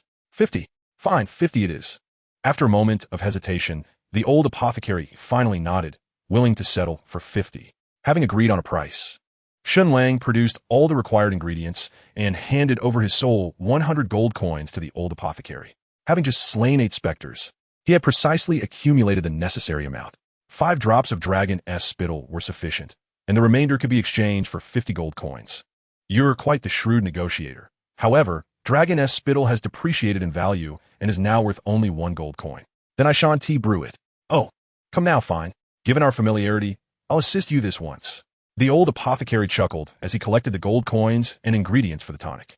All right, return in an hour to collect your elixir. Very well. Shen Lang nodded before departing from the apothecary's shop. The process of alchemy would take 2 hours, not too long, yet not brief either. Shen Lang, lacking the inclination to venture out and battle monsters, decided to stroll around the plaza. Since the recharge and auction systems had yet to be activated, players could not convert their equipment and gold directly into cash, resulting in numerous vendors setting up stalls. Naturally, most of the items for sale consisted of second-tier equipment and skills, making it quite difficult to unearth any exceptional gear. Shen Lang casually perused the surroundings but found little of interest until his gaze fell upon a familiar face, Marco the Pineapple, now at level 18. The wares at Marco's stall were relatively superior, attracting occasional passers-by, though most merely glanced without making purchases, primarily due to his excessive pricing. "How are sales today?" Shen Lang inquired, approaching the stall. He picked up a skill book, only to discover it was the same mage skill he had seen days prior, still unsold. Well, what do we have here? What brings you to the stalls instead of hunting monsters to level up?" Marco, having added Shen Lang as a friend last time, was well aware of his background. "Just thought of you and wanted to drop by," Shen Lang replied nonchalantly. With no pressing matters at hand, he settled beside Marco's stall. "Ah, a little flattery, are we? You must be up to something." Marco rolled his eyes, unimpressed. Although they had only met once, they had hit it off well, and last time had proven quite profitable. "Flattery? By the way, have you acquired any assassin gear or skill books recently?" Shen Lang asked with a smile. "Quite a few, but merely of lower quality. I doubt they would catch your eye." Marco glanced at Shen Lang, tossing him a piece of equipment from a stall. It was a level 15 bronze chest piece, offering 40 defense and 350 health. "Decent enough. This is the best I have here. Does it pique your interest?" Marco queried. "Somewhat lackluster, but still acceptable. Do you have any daggers?" "I have a level 15 black iron dagger, providing 25 attack. Interested?" Marco offered. "Forget it, I'll pass." Shen Lang replied. "By the way, how did you manage to acquire such an abundance of equipment? Do you possess some secret technique?" "Who said I obtained this all by myself? This is the result of teamwork, not just my efforts. We merely take turns manning the stall," Marco explained, rolling his eyes. "Oh, I see. But why are you the one always at the stall?" "What can I say? It seems we are destined to cross paths," Marco shrugged. "Indeed, quite the coincidence." As they exchanged banter, an hour slipped by without a single sale at Marco's stall, which was quite the disappointment. Just as Shen Lang began to feel bored and contemplated wandering elsewhere, a familiar and chilling voice pierced the air, causing him to involuntarily shudder. Turning to investigate the source, he beheld a girl clad in a mage's robe crouched before the stall, clutching the very skill book he had just examined. Her eyebrows were delicately shaped, her complexion fair, illuminated by the soft sunlight that cast a gentle glow upon her features. This girl was none other than Nan Shi, the one Shen Lang could not forget. "This skill book was originally priced at 2,000 coins, but for you, beautiful, I can offer it for 1,500. What do you say?" Marco glanced at Nan Shi's level, instantly invigorated by her presence. Nan Shi had already reached level 20, a high rank that made her a formidable player, known for her discerning judgment. "Too expensive," she exclaimed, setting down the skill book and shaking her head. "Come on, beautiful, name your price. If it's reasonable, it's yours." Marco Polo interjected. $50, Nan Shi replied, a price that left Shen Lang astonished. She seemed to be a skilled negotiator as well. "That's a bit excessive, isn't it? This is a high-tier skill. Just earlier, someone offered me 1,000, and I refused." Marco Polo glanced at Shen Lang, subtly winking. "Brother, your performance begins now." Shen Lang felt somewhat bewildered. What was he supposed to do this time? "You offer 1,000? Nan Shi furrowed her brow, suddenly turning to Shen Lang, her gaze flickering with a sense of familiarity. Meanwhile, Shen Lang's heart skipped a beat under her scrutiny. Yes, he nodded, internally hoping she wouldn't recognize him while simultaneously yearning for that recognition. It was a conflicting feeling. "You are the wandering son of the horizon?" Nan Shi's beautiful eyes narrowed slightly, having recognized Shen Lang. "Yes, it's me," Shen Lang admitted, taking a deep breath to steady himself as he faced her directly. "Have we met somewhere?" Nan Shi inquired again, her gaze fixed intently on his face, as if trying to recall something, though uncertainty lingered. "We've seen each other. I noticed you on a promotional poster," he replied, nodding. "Hey, what are you two chatting about? If you truly want it, beautiful, just take it for 1,000. Marco Polo interjected. "Be quiet." Nan Shi shot him a glare, startling him with her fierce demeanor. "What I mean is, do we know each other?" Her tone was cold, and she looked at Shen Lang with an intense pressure. "We do." Shen Lang hesitated for a moment before finally nodding. "It really is you." Nan Shi stared deeply into Shen Lang's eyes, momentarily at a loss for words. Shen Lang, on the other hand, felt both nervous and apprehensive, finding it hard to meet her gaze. He had envisioned many scenarios of their reunion. Yet when the moment arrived, he found himself hesitant to confront it. Beautiful, do you still want this book?" Marco Polo asked, cautiously offering the skill book forward. "Yes, but you haven't paid yet." Marco Polo quickly added. He will pay. Chapter 57. The Scroll of the Hidden One. Hey, big brother, stop staring. She is long gone. After a moment, Marco Polo waved his hand in front of Shen Lang's eyes, clearly exasperated. You didn't look when she was here. Now that she is gone, you can't stop looking. Oh, Shen Lang said, preparing to leave. Wait, big brother, don't go.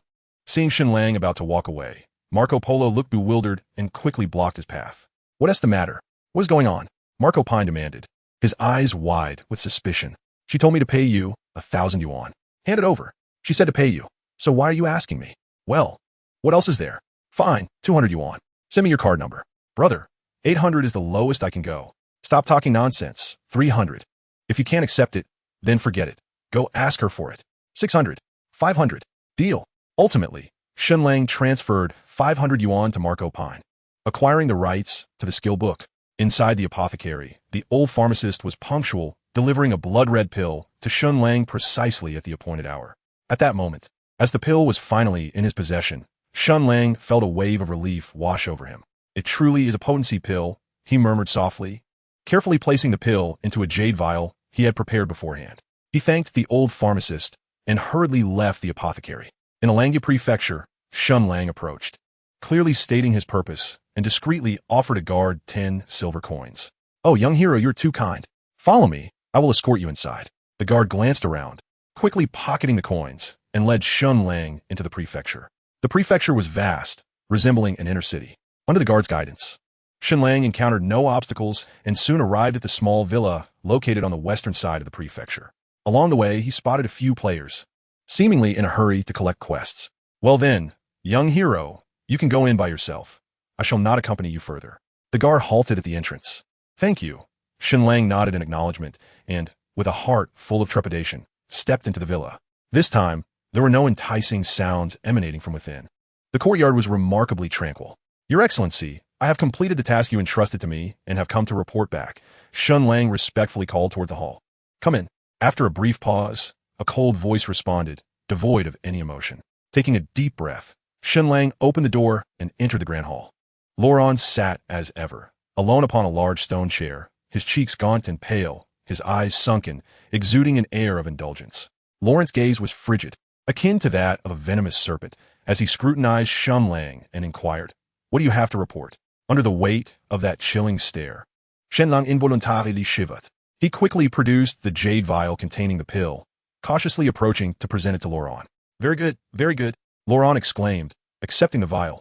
He opened it, inhaling the aroma of the pill. A shadow of a smile flickered across his gloomy face, though it remained somewhat sinister, perhaps better left unexpressed. Since you have fulfilled my request, I shall make an exception this once. With that, Laurent retrieved a scroll from his robes and tossed it carelessly to Shen Lang.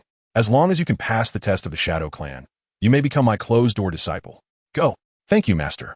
I shall take my leave now. Shen Lang accepted the scroll, carefully stowing it away, and inwardly exhaled a sigh of relief. After enduring countless trials, it is finally within reach. Outside the grand hall, Shen Lang eagerly unveiled the scroll. The proof of job change, God Concealer, once opened, would automatically trigger a quest. Upon completion, he would be able to transition into the God Concealer class. It included the growth star ratings and innate skills of the God Concealer. God Concealer Hidden Class. Strength, 12 stars. Intelligence, 7 stars. Constitution, 8 stars. Agility, 13 stars. Innate skills, Divine Punishment, God Concealment. This is utterly astonishing. Upon observing the growth star ratings of the God Concealer, Shen Lang was genuinely taken aback. With a strength growth of 12 stars and agility growth of 13 stars, this implied an increase of 12 strength and 13 agility every 5 levels, a power that was rather excessive. Shen Lang calculated that the total growth attributes of the God Concealer amounted to 40 points, while ordinary classes only totaled 25 points, nearly doubling the figure. As for the 2 innate skills of the God Concealer, they were not elaborated upon, presumably to be revealed only upon becoming a God Concealer. However, he needed to complete the quest first. Shen Lang furrowed his brow slightly. The scroll must be opened to initiate the quest, and thus he currently had no inkling of what the task entailed. No matter, let us open it first. Suddenly, a sweet voice echoed from afar. Hey, big brother. Just as Shen Lang was about to unfurl the scroll, he quickly tucked it away and turned to look. A girl of about 12 or 13 came running toward him. her face alight with joy, adorned in a neat red leather armor. It was none other than the granddaughter of the old blacksmith from Qingfeng village, Xiao Tong. Xiao Tong? Shen Lang was pleasantly surprised to encounter her again in this place. Big brother, what brings you to the county office? Did you come specifically to see me? Xiao Tong approached, grasping Shen Lang's hand, her youthful face radiant and affectionate. Indeed, I came just to see you. How have you been settling in here? Shen Lang chuckled, affectionately ruffling her hair, recognizing the challenges she faced at such a young age, having left home. Very well. I am now a personal guard to the county princess, and she and the other ladies treat me splendidly. However, I do miss Grandpa and Little Flower. I will bring it here too. By the way, big brother, have you met Little Flower? It's the little cat I raised at Xiao Tong chattered away happily, clearly regarding Shen Lang as family. By the way, Xiao Tong, what brings you here? After she had spoken for a while, Shen Lang finally inquired. Oh dear, I almost forgot. The county princess has some tasks for me. Xiao Tong suddenly recalled, addressing Shen Lang before hurriedly dashing into the grand hall. All right, I will definitely visit when I have the chance. Shen Lang replied, casting a glance back at the grand hall, shaking his head with a smile, and then he departed the county office. Chapter 58, The Great Escape begins. Outside the county office, Shen Lang once again retrieved the scroll, pondering for a moment before decisively unfurling it. A chime resonated, and a system notification appeared. You have utilized the proof of class change to the hidden one. Please ensure your safety. You cannot perish within the next 24 hours. Upon completion of the task, you will successfully transition to the Hidden One class. You must remain online during this period. Otherwise, it will be deemed a failure. Cannot perish? What nonsense is this? Shen Lang blinked, a hint of perplexity crossing his face. Was it truly this simple? He had anticipated a far more arduous task. After all, avoiding the city for a day was hardly a challenge. As for remaining online, that was trivial. Staying awake for a day and night was a mere trifle for him. Ding! A system announcement echoed. Player, Tian Yan has utilized the proof of class change to the Hidden One. Survive for 24 hours to successfully transition to the Hidden One, a high-level hidden class. During this time, if any player eliminates him, it will be deemed a failure, and the assailant will automatically receive the proof of class change to the Hidden One. Additionally, Tian Yan's coordinates will be announced every 10 minutes. What the hell? At the moment the system announcement resonated, Shen Lang was taken aback. The names of all surrounding players turned a blood-red hue. Simultaneously, the entire Huaxiao region erupted in chaos. Countless players stirred, utterly astonished. The revelation of a high-level hidden class was momentous, particularly for assassins, whose envy was palpable. Everyone understood the significance of such a class. Moreover, the temptation was immense. Whoever brought down Shen Lang would possess the coveted proof. Not only players from Langya City, but those from other prefectures also felt a surge of envy, flocking to the teleportation array, eager to converge upon Langya City.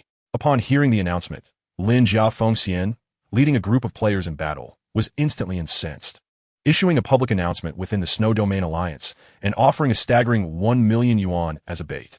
Simultaneously, leaders from various factions such as Kong Kong by Xiao and Tian Xia dispatched orders to hunt down Shen Lang. He had already become a public enemy, and now the stakes were higher than ever. Many without personal grievances against him joined the fray. The allure of the high-level class change proof was simply irresistible. Even if one could not use it, selling it for 180,000 was a certainty. And even more, if auctioned, it could fetch several million. A single day could lead to untold riches. Where is he? Where is Tian Yan? Uncertainty loomed, but the announcement promised his coordinates would be revealed every 10 minutes. We shall await his arrival. Within Langya City, the majority had already mobilized, abandoning their stalls to scour for Shen Lang's whereabouts. 10 minutes. Meanwhile, Shen Lang had activated stealth mode, sprinting towards the eastern gate. He needed to vacate the prefecture within 10 minutes, as far away as possible. The crowd was overwhelming, and should his coordinates be revealed, a single spit could drown him. With relentless speed, he finally surged through the city gates just as the 10-minute mark approached. Ding! A system announcement declared. Tian Yan coordinates 7,548 feet 43 inches, 593 feet 56 inches. East Gate, East Gate. He is at the East Gate. As the coordinates were announced, hundreds of thousands of players fervently surged towards the eastern gate of Langya City, creating an overwhelming throng that led to a significant traffic jam. He is here. At that moment, Shen Lang's stealth effect was forcibly nullified, igniting excitement among the players at the eastern gate. Ha! This astounding fortune has finally favored me.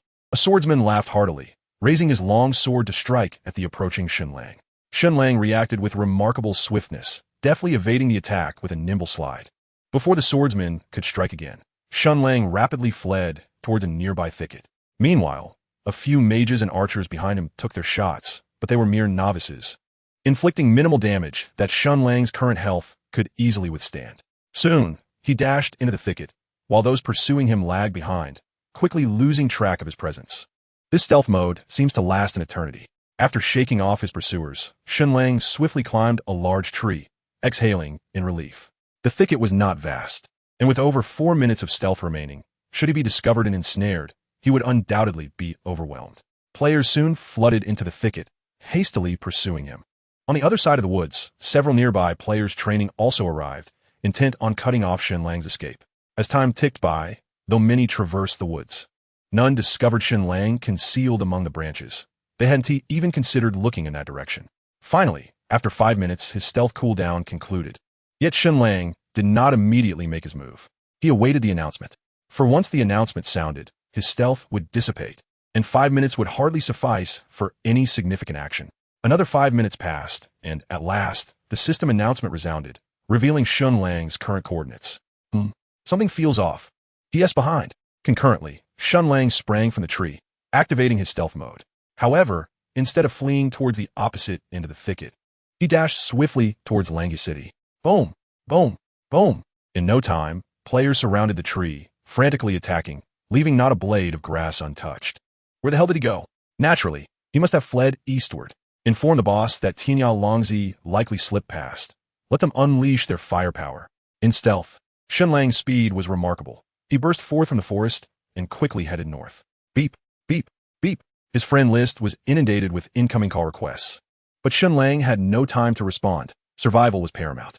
Accepting a voice call wouldn't affect his movement speed, but it would hinder his thought process. After 10 minutes of rapid escape, Shen Lang's coordinates were once again announced, leaving the players still in the woods utterly dumbfounded. How could so many outside be so inept? How did he manage to slip away? Who knew? A bunch of useless fools. The crowd, while cursing, pursued northward. Just 5 more minutes. Hold on for 5 more minutes. Shen Lang moved swiftly, unconcerned about those behind him. Few could catch up to him at his pace. His true fear lay in being intercepted by players ahead, as there were countless individuals training in Langi City. Chapter 59, The Intoxicated Youth. Indeed, within less than 2 minutes, a group appeared ahead, belonging to the same guild.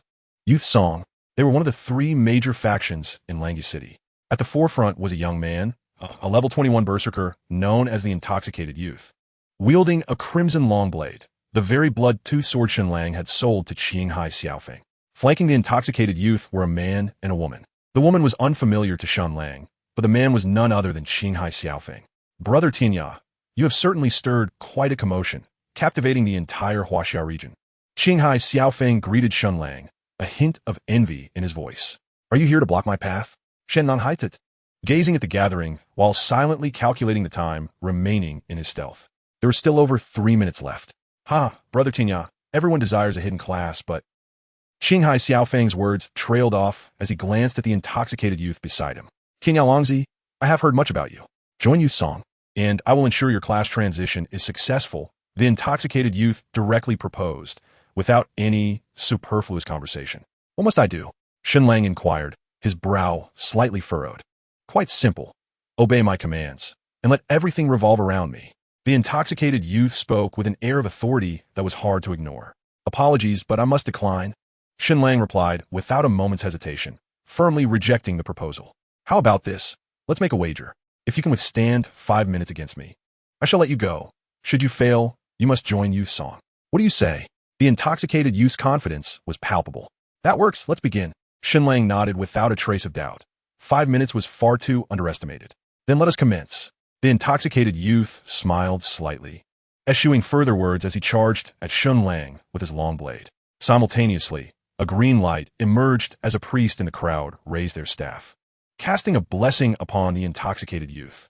With a clash, the two collided. The intoxicated youth aimed a strike at Shen Lang, only to have it parried by Shen Lang's dagger.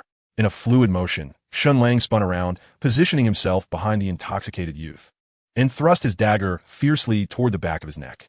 A slightly sorrowful number floated up, 29. Shen Lang found himself somewhat speechless with his attack power. He had only managed to inflict 29 points of damage. The intoxicated youth's defense was undoubtedly above 300 points. One could only imagine the opulence of his equipment. Given that a berserker's defense exceeded 300, at least 3 pieces of silver gear, not to mention the blood-tooth sword. His agility was commendable. The inebriated youth smiled faintly, then swiftly turned and struck with his blade. Yet once more, Shen Lang evaded the attack. Simultaneously, Shen Lang executed a backstab skill, striking the youth squarely in the eye. A crimson numeral floated upwards, 92. This blow had struck a vital point, resulting in a critical hit. However, the youth's health bar diminished by less than 1/10. It was conservatively estimated that the inebriated youth possessed at least 1,500 health points. No wonder he exuded such confidence, Shen Lang mused. The youth's equipment was nearly at its pinnacle, yet his operational skills were decidedly lacking, to the point of being quite inept. Impressive maneuvering, the inebriated youth praised, only to be met with 2 more of Shen Lang's strikes, causing him to lose over 90 health points once again. Whirlwind slash. The youth's expression darkened as he deftly maneuvered his long blade, striking fiercely at Shen Lang. This time, Shen Lang was unable to evade, suffering a blow to his shoulder. A terrifying damage value erupted, 307. Shen Lang, taken aback, knew he could not afford to be careless. While the youth's skills were subpar, his attack power was undeniable. With a defense of 265, Shen Lang was aware that the Berserker's Whirlwind Slash had a percentage-based defense penetration effect, yet the damage was alarmingly high. The inebriated youth's attack power must exceed 350, bolstered by a priest's enhancements. With a determined resolve, Shen Lang ceased to be complacent, his footwork fluid and agile. The inebriated youth, now incensed by Shen Lang's relentless assault, activated the Berserker's unique frenzy mode, augmenting his attack power by 50, and relentlessly pursued Shen Lang with a flurry of strikes. Within 3 minutes, the youth's health had plummeted to a critical level. Enough. You may leave, he fumed. If you ever dare to spare me again, I will eliminate you all. Someone, step in and prevent my demise here. Brother Tian Yan, you should go ahead. We will hold off the pursuers for you, Qinghai Xiaofeng said sheepishly, stepping forward to retrieve the blood blade and addressing Shen Lang. My gratitude, Brother Feng. Shen Lang replied without pretense, thanking Qinghai Xiaofeng before activating his stealth mode and hastening toward the northeast. His destination was the distant Songlong Ridge. Once he reached Songlong Ridge, he would no longer fear any threats. Half an hour passed swiftly, and Shen Lang encountered 2 more ambushes, yet these were merely casual players, lacking strength. And he dispatched them with ease, collecting a few items, albeit none of great value. As he approached the county town, the wild creatures diminished in level, and the players capable of leveling here were generally of mediocre skill, around levels 13 or 14. A mere 10 or 8 could not impede Shen Lang. However, as Shen Lang ventured into the forest, the intercepting players grew increasingly formidable, albeit in lesser numbers. He remained vigilant, aware that many pursuers trailed behind him, particularly assassins whose speed rivaled and perhaps surpassed his own. After all, Shen Lang's stealth would be interrupted by the system announcement, while the assassins pursuing him remained undeterred. Fortunately, Shen Lang's silver grade boots granted an additional 50 points to his out-of-combat movement speed. Otherwise, he would have been overtaken by those assassins long ago. Nonetheless, the first batch of assassins managed to catch up, but most of them were solely focused on agility, possessing low attack power that could not even breach Shen Lang's defenses. It was akin to handing over their lives, as he dispatched them with merely 2 or 3 strikes each. Chapter 60. The Attack Amidst the Dense Forest. Shen Lang navigated swiftly, not daring to pause for an instant. He refrained from taking the main road, as it would increase his speed, but also expose him to potential encirclement, leaving him with no escape. Fortunately, the wild monsters here were over level 20, and there were few players training, resulting in considerably less obstruction from ahead. However, behind him, a number of players remained vigilant, all eager for the tremendous fortune at stake, the majority being assassins. After all, assassins possessed significantly greater speed than other classes, and with the aid of stealth, some even surpassed Shen Lang's pace. Ding! System announcement. Wanderer of the Horizon. Current coordinates 7,551 feet 53 inches, 599 feet 73 inches. The system announcement echoed once more, causing Shen Lang's stealth to dissipate and expose his whereabouts. His expression grew serious as he hurriedly fled toward the northeast. Just a few more miles of mountain path would lead him to a higher-level wilderness, where level 30 monsters exhibited a semblance of intelligence and would actively attack any intruding players. These 5 minutes marked his most challenging moment. Suddenly, as Shen Lang contemplated his route, a dagger appeared silently, piercing sharply into his back, inflicting 96 points of damage and imposing a 1-second silence. "What formidable defense!" exclaimed an 18-level assassin, Qinghai Long Xiao, taken aback by the damage displayed above Shen Lang's head. It was important to note that this was not a regular attack. Rather, it was a backstab skill, and to inflict less than 100 points of damage left him genuinely astonished. Bang! Although Shen Lang was silenced, it did not impede his movements. His reflexes were lightning fast. Before the assassin could launch a second strike, he delivered a powerful elbow strike, sending the attacker reeling. In the same motion, Shen Lang pivoted sharply, his right hand wielding a dagger that traced a graceful arc, precisely slicing across the assassin's throat. 228. For clarity, future damage outputs, with an exclamation mark, denote critical hit damage. Blood gushed forth, and the assassin's health plummeted drastically, leaving him with approximately 60 remaining. Qinghai Long Xiao's expression shifted as he hastily retreated. Without a moment's hesitation after landing a strike, Shen Lang flicked his wrist sharply, sending the dagger hurtling forth. And without lingering to engage further, he swiftly turned to escape. Swish! The dagger found its mark in Qinghai Long Xiao's forehead, dealing an impressive 163 points of damage. What the hell, it can work like that? Upon witnessing the scene, Qinghai Long Xia was taken aback, hastily attempting to draw his dagger, only to realize it was firmly lodged in its sheath. With a whoosh, 2 seconds later, the dagger flew from him, taking away 133 points of his vitality. Damn it. It seems this fortune is beyond my grasp. I can only bide my time until they arrive. As he gazed at Shen Lang's retreating figure, Qinghai Long Xia hesitated momentarily, but ultimately dared not pursue further. With his current capabilities, he would never be able to apprehend Shen Lang. Their levels and skills were simply not on the same plane, and a single encounter had nearly resulted in his demise due to his insufficient attack power. Meanwhile, Shen Lang was hastily fleeing, unable to suppress a sigh of resignation. However, he remained undeterred. As long as he successfully changed his class, equipment would inevitably come his way. Soon, 5 minutes had elapsed, and Shen Lang encountered 3 assassins, all of whom he deftly evaded, albeit without managing to eliminate them, as his attack power still fell short. At this juncture, the pursuing assassins were of considerable skill, making it challenging for Shen Lang to dispatch them swiftly. Upon arrival, he immediately activated stealth, enhancing his speed further. At last, just before the coordinates were revealed, Shen Lang caught sight of the distant Qingmang forest. The wild creatures there were the azure scale pythons, ranging from levels 30 to 40, possessing a modicum of intelligence and would actively assail players who intruded upon their territory. Nevertheless, Shen Lang harbored little concern. Adorned with the dragon scales bestowed by Mo La, he knew that as long as he did not provoke them, the azure scale pythons would not attack him. For him, merely entering the Qingmang forest would be half the victory. Beyond that, the wild beasts would only grow stronger, and the pursuers might well hesitate to follow him into the depths. They would be compelled to take the main path. You truly are a slippery one. However, just as Shen Lang was about to enter the Qingmang forest, he was ambushed once more. Hiss! The assailant was none other than Lin Jiafengxian, now at level 20, who immediately launched a backstab followed by a normal attack combo. Yet, Shen Lang deftly evaded the second strike, avoiding injury. Bang! Shen Lang's reflexes were remarkably sharp. After dodging Lin Jiafengxian's attack, he executed a powerful side kick directly to Lin Jiafengxian's chest, forcing him back and inflicting 75 points of damage. In Tian Yan, combat mirrors reality. One can inflict damage even without a weapon, though lacking the added benefits of one. Oof. Your reflexes are quite commendable. Lin Jiafengxian furrowed his brow, surprised by Shen Lang's swift response. Not faster than me. The moment of silence had elapsed. Shen Lang flicked his wrist, sending his dagger hurtling toward Lin Jiafengxian's face, while simultaneously pivoting towards the Qingmang forest. In such a precarious situation, he dared not linger. Being encircled would spell his doom. Hiss! By the gods! The dagger flew with remarkable speed, catching Lin Jiafengxian off guard and striking him squarely in the face, instantly depleting a portion of his health. Curse be you! Can you truly escape? Lin Jiafengxian gritted his teeth, retaliating by throwing his own dagger, which struck Shen Lang in the back. In an instant, Shen Lang's forward momentum came to an abrupt halt, leaving him standing frozen in place. Ding! The system announced.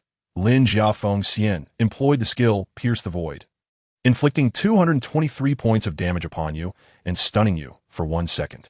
Damn! A sudden shock coursed through Shen Lang's heart as he found himself momentarily incapacitated, though fortunately, the duration was brief. Advance! Just then, three figures emerged simultaneously, their blades glinting ominously as three daggers lunged toward Shen Lang. 71, 79, 168. The trio of assassins executed a coordinated backstab, instantly depleting over 300 points of Shen Lang's health. Luckily, only one of them landed a critical hit. Nevertheless, his health plummeted below half, compounded by Lin Jia Fengxian's earlier assault. Cursed be this fate. Shen Lang's expression darkened considerably, but as the stun wore off, he swiftly rolled forward, narrowly evading the subsequent blows from his three assailants. Swish! Ding! The system chimed. Player Lin Jia Fengxian activated the skill's sanction, dealing 203 points of damage while preventing health recovery for a duration of 5 seconds. Chapter 61. Just a hair's breadth. By the gods. As the system notification echoed, Shen Lang felt a surge of panic for the first time. With the ability to restore 50 health points, combined with his 265 defense and a total health of 1230, it was exceedingly difficult for a mere handful of opponents to vanquish him. Indeed, had he not been so eager to escape, he might have turned the tide against them. Truly, the wealth of a guild's vice leader birthed an arsenal of formidable skills. Hiss. 112. In the midst of his momentary daze, Lin Jia Fengxian struck again, landing a blow on the back of Shen Lang's head. In an instant, his health dwindled to around 20, plunging him into a perilously precarious situation. I must roll. Finally regaining his wits, Shen Lang executed a roll on the ground, narrowly dodging the attacks of the other two adversaries, his predicament exceedingly dire. Pursue him, eliminate him. Lin Jia Fengxian, filled with exhilaration, relentlessly chased after Shen Lang, soon closing the gap once more. Hiss. 57. 61. Shen Lang deftly maneuvered, managing to avoid the strikes from Lin Jia Fengxian and another assassin, but was struck by the other two. Fortunately, their blows were not particularly potent, merely dealing over 100 points of damage. Even so, his health now teetered at a mere 10. Should Lin Jia Fengxian land another skill, it would spell his end. Yet, as the crisis deepened, Shen Lang's panic dissipated. Replaced by an eerie calmness, his mind cleared. Less than a second remained of the sanction. Die, scum. You are unworthy of a hidden class. Meanwhile, Lin Jia Fengxian was nearly beside himself with laughter, his gaze toward Shen Lang filled with mockery. In his eyes, Shen Lang was already a dead man. In the next instant, Lin Jia Fengxian unleashed his final, desperate skill. Instant Slash, a tier skill that locks onto a target within 10 meters, instantly teleporting to the target's front and delivering a powerful strike, inflicting 200 damage. This skill is unmissable and cannot be evaded. Bang! In an instant, accompanied by a flash of emerald light, Lin Jiafeng's figure materialized before Shen Lang. His dagger plunged fiercely into Shen Lang's chest. To his astonishment, Shen Lang remained alive. Meanwhile, Shen Lang shifted, appearing at Lin Jiafeng's flank, launching a backstab that drove the dagger through his neck. Curse it! Why are you all just standing there? Attack together! Lin Jiafeng finally regained his composure, thrusting his dagger backward, but Shen Lang deftly evaded. At the same time, the other three assailants reacted, brandishing their daggers as they charged at Shen Lang. Sit down. Shen Lang remained remarkably calm, ignoring the three as he glided to Lin Jiafeng's front. His dagger, slicing through the air once more, inflicting a critical hit of 152 damage across Lin Jiafeng's throat. In a swift motion, Shen Lang raised his knee, delivering a forceful strike between Lin Jiafeng's legs, eliciting a muffled groan and causing another substantial loss of nearly 100 health points. Though the game registered pain at only 110, the impact was undeniably intense. You dare court death? This time, Lin Jiafeng was truly enraged, akin to a furious lion, as he lunged at Shen Lang. Shen Lang chose not to evade, sustaining a wound to his shoulder that cost him 113 health points. It must be said that Lin Jiafeng's attack power was formidable, exceeding at least 230 points. With a resounding thud, Shen Lang delivered another kick, striking Lin Jiafeng's lower body and forcing him back 2 steps. A glint of murderous intent flashing in Shen Lang's eyes. Lin Jiafeng's health now dwindled to a mere 20 points. The opportunity to eliminate him was tantalizingly close. Damn it!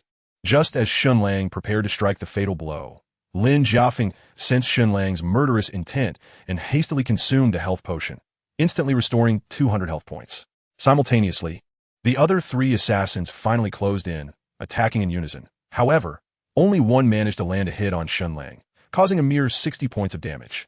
Alas, Shen Lang sighed inwardly, realizing that he would not be able to slay Lin Jiafeng today. His punitive skills seemed to counter Shen Lang's efforts, and once its cooldown expired, it would likely spell trouble for him.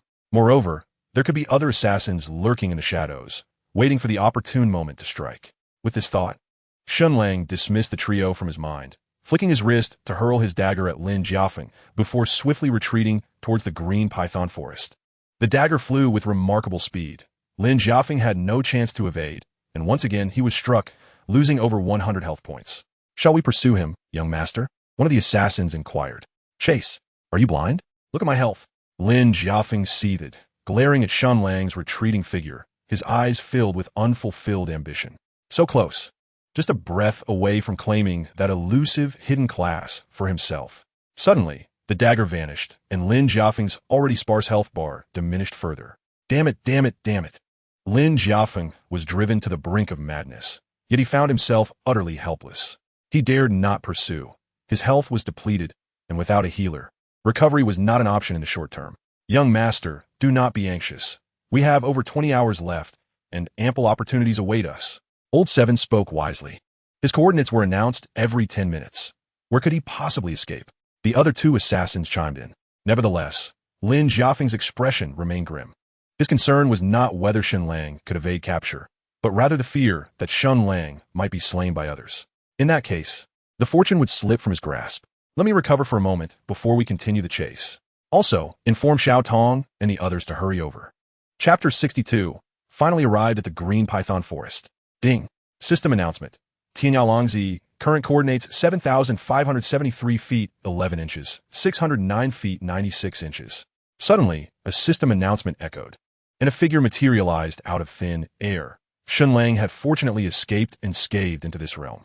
His Shen Lang's abrupt entrance shattered the tranquility of the area. The two green-scaled pythons nearest to him, entwined with one another, were startled by his sudden appearance, their eerie green light flickering as they hissed at him. "Brothers?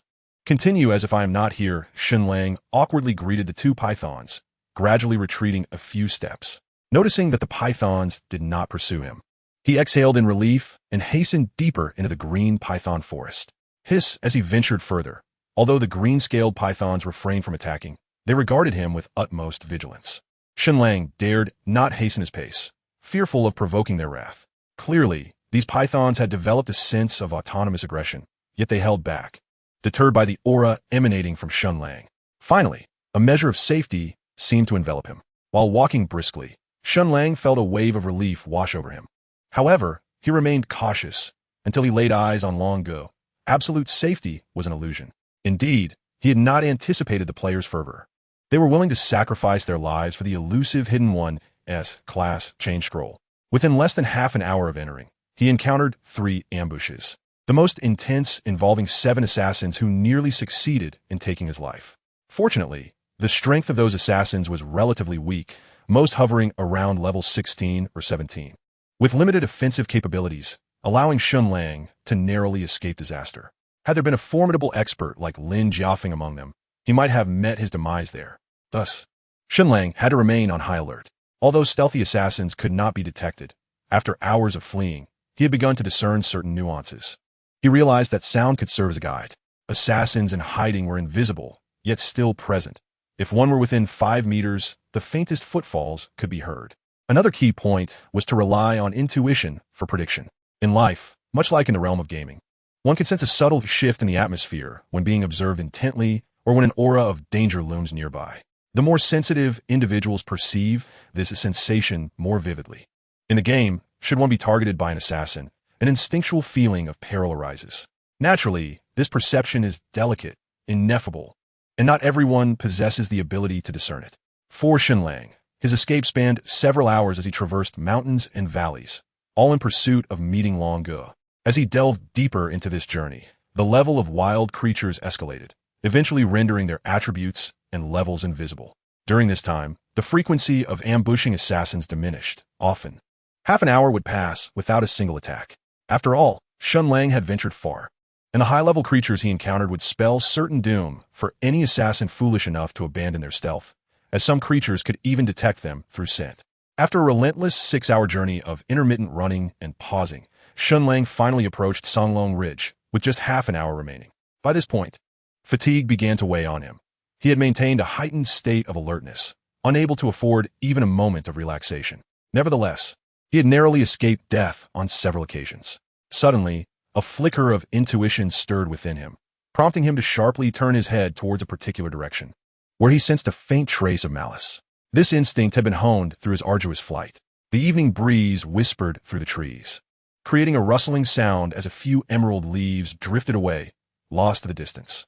Shen Lang cast a cold gaze in that direction, his dagger glowing with a blue hue, brimming with vigilance. Your perception is commendable. It is no wonder the boss holds you in high regard, he mused. Moments later, a figure gradually materialized, adorned with a smile and an intrigued glint in their eyes. It was an assassin of level 21, on par with Shen Lang.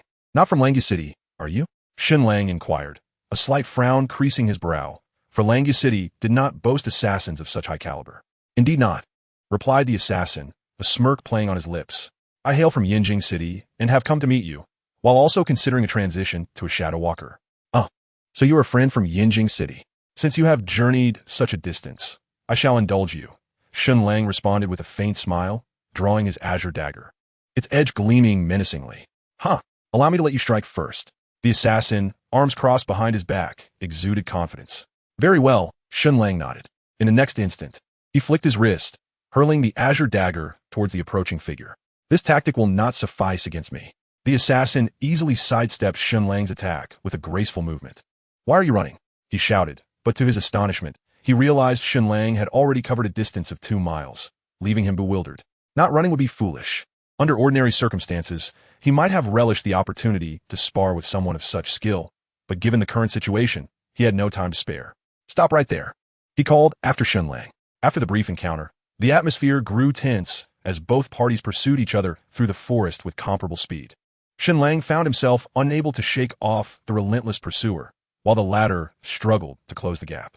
Soon, 5 minutes elapsed, and both entered a stealth mode, losing sight of one another. However, after a brief interval, Shen Lang emerged from his concealment, revealing his coordinates and making himself detectable once more. At that moment, the distance between them was still considerable, preventing the pursuer from catching up.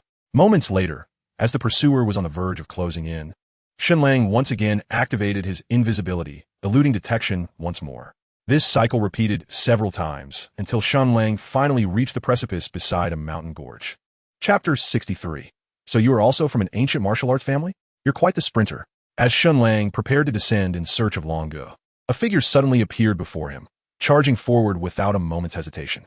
It was none other than the relentless pursuer. You're courting death. Shen Lang frowned slightly, realizing that this opponent was tenacious and difficult to shake off. Sit down. The pursuer lunged closer, his dagger tracing a graceful arc aimed directly at Shen Lang's face. Yet, Shen Lang remained composed, swiftly leaning back to narrowly evade the strike, while simultaneously delivering a kick aimed at his opponent's groin. However, the pursuer was faster, retracting his right foot to block Shen Lang's attack against his leg, rendering it ineffective. You're quite the underhanded one. A significant wound was inflicted. Get away from me. Shen Lang's expression turned serious as he aimed his dagger at the pursuer's throat, only to have it deftly sidestepped once more. Allow me to demonstrate what top-tier skills look like. The pursuer flashed a slight smile, moving with the grace of sprite, dodging left and right as if he could predict each of Shen Lang's strikes, evading them effortlessly. At the same time, his own dagger danced in the air, repeatedly finding its mark on Shen Lang's arms, thighs, and back. In less than a minute, Shen Lang's health had plummeted to half, while the pursuer still maintained over 80%. It appeared that Shen Lang had encountered a true master this time. His expression grew grave as he struggled to maintain his composure. The pursuer's prowess was extraordinary, consistently anticipating his attacks and leaving him feeling powerless. It was evident that this was the most formidable opponent he had faced since entering the game, rivaling even the likes of Jianqi Jingluan. Despite his self-proclaimed quick reflexes, Shen Lang was still relatively inexperienced, unable to execute such fluid maneuvers. In simple terms, while his mind processed the actions, his limbs could not keep pace. The pursuer's technique resembled a well-coordinated martial arts form, each strike seamlessly flowing into the next, devoid of any sense of interruption. In a manner of speaking, Shen Lang likened his every strike to a flurry of rapid and precise punches, yet each blow stood alone, lacking seamless connection, leaving gaps that were ripe for exploitation. While the average observer might remain oblivious, for an adept skilled in the art of swift retreat, these openings were glaringly apparent. What do you think, young one?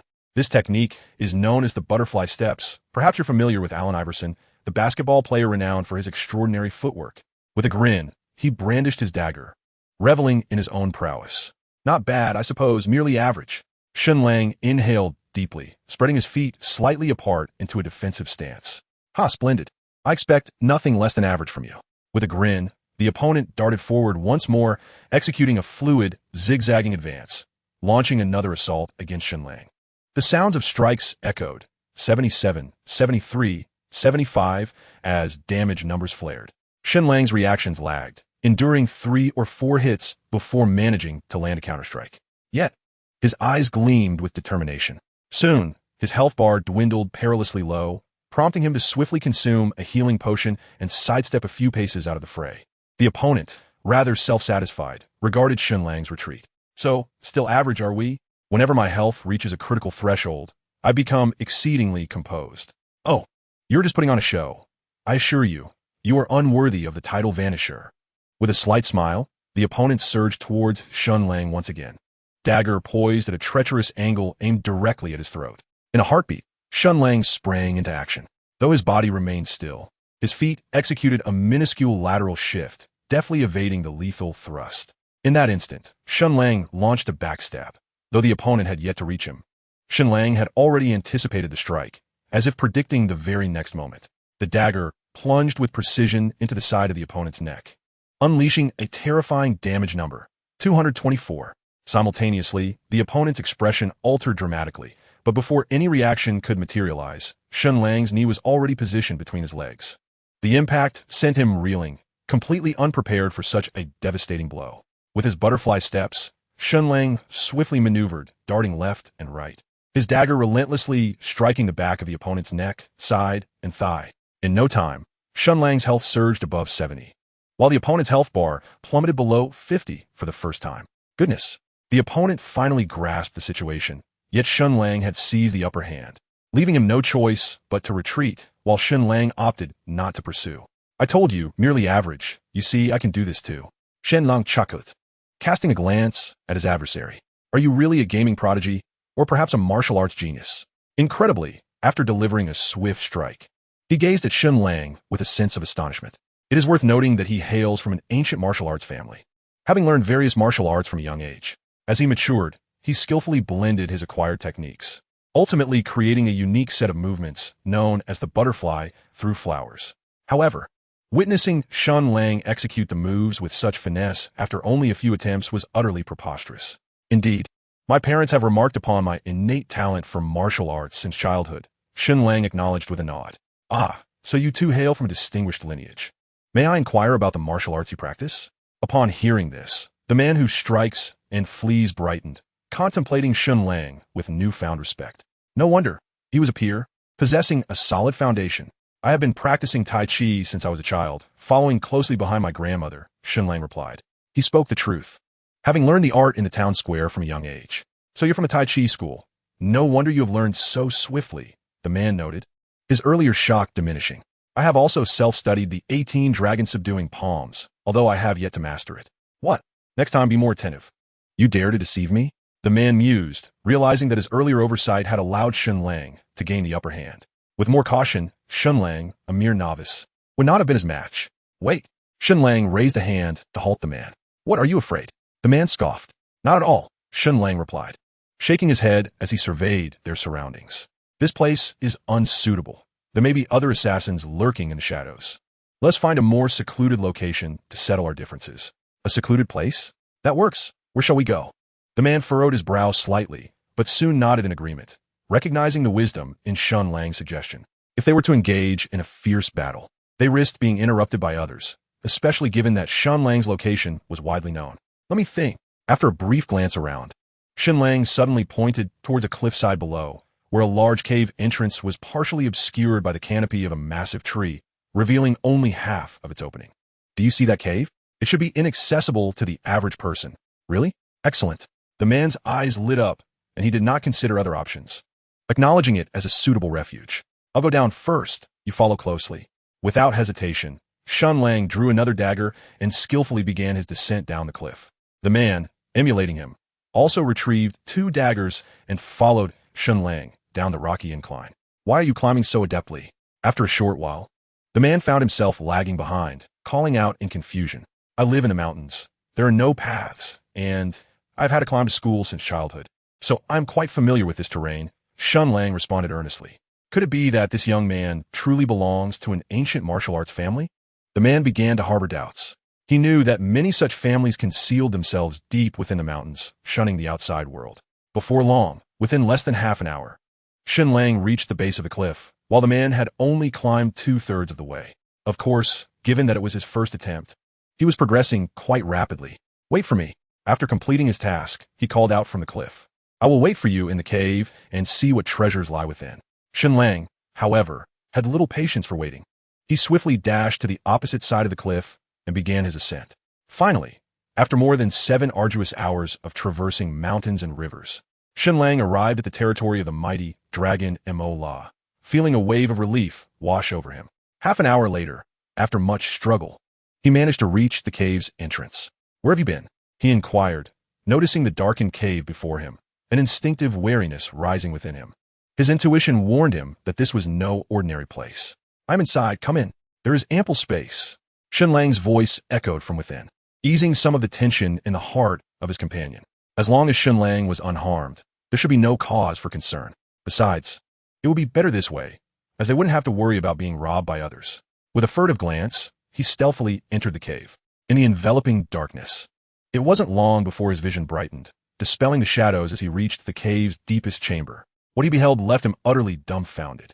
Enormous luminous pearls hung majestically above, casting a hazy glow that illuminated the entire cavern.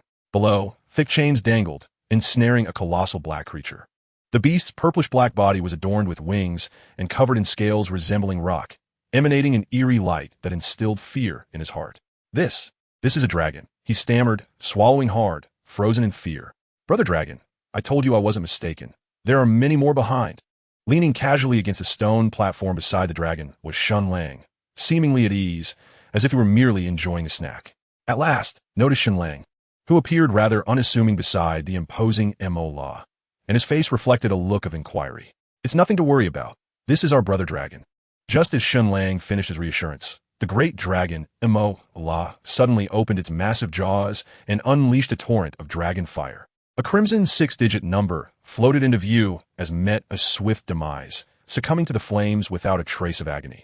With a thud, a pair of leg guards fell, along with a few gold coins. "How generous of you, brother," Shen Lang remarked, picking up the leg guards and coins, which were of bronze quality and could fetch a price of 1 to 2,000. "Not too shabby. Brother Dragon, your methods are rather ruthless. How will you eat now that he has been charred?" "Do take care next time," Shen Lang said, dragging the lifeless body of and tossing it onto the stone platform. Mo showed no disdain, swallowing it whole. There's a hint of charred flavor. Do be cautious next time," the dragon remarked, licking its lips, not entirely satisfied. As the sun dipped below the horizon, stars began to twinkle in the sky. A throng of people gathered upon the cliff, a dense assembly from various factions, with assassins in the majority. The wanderer of the ends of the earth is in that cave. The coordinates remain unchanged. How did he manage to enter? I have no idea. He couldn't have flown in, could he? On the precipice, the crowd buzzed with discussion, yet none dared to descend. Damn it, he truly found an excellent hiding place. Lin Jia Fengxian stood among the throng, his expression impassive as he gazed at the cave across the chasm, his heart simmering with fury. Now, Shen Lang had become a fish in a barrel, utterly unable to escape. However, with so many gathered here, seizing the proof of the transmutation from the elusive figure would prove challenging. Just a little more effort, just a fraction more. The more Lin Jia Fengxian pondered, the deeper his resentment grew. Did he truly believe that hiding within would spare him? Such naive delusion. Among the crowd, the leader of the Tiandi society wore a smile. He was one of the few swordsmen present, having traversed the main path without encountering any wild beasts. "Leader, Lao Tong is already en route and should arrive in 2 to 3 hours. Spoke an assassin from the Tiandi society. "Very well, we shall wait. There is no rush." The leader nodded. He had already devised a plan to descend, and once his subordinate arrived, the proof of transmutation would rightfully belong to them. Someone is going down. Suddenly, a voice cried out, causing the crowd to turn, witnessing several assassins inserting daggers into the rock crevices, cautiously descending the cliff. "Damn it, we cannot allow them to succeed." Lin Jia Fengxian furrowed his brow, contemplating for a moment before leading 7 or 8 assassins to cautiously probe down the cliff. Simultaneously, other factions' assassins also stepped forward, mimicking those who had gone before them in their descent. Chapter 65, Endless Flames. Over half an hour later, the sky had darkened, yet faintly. The scene below the valley remained visible.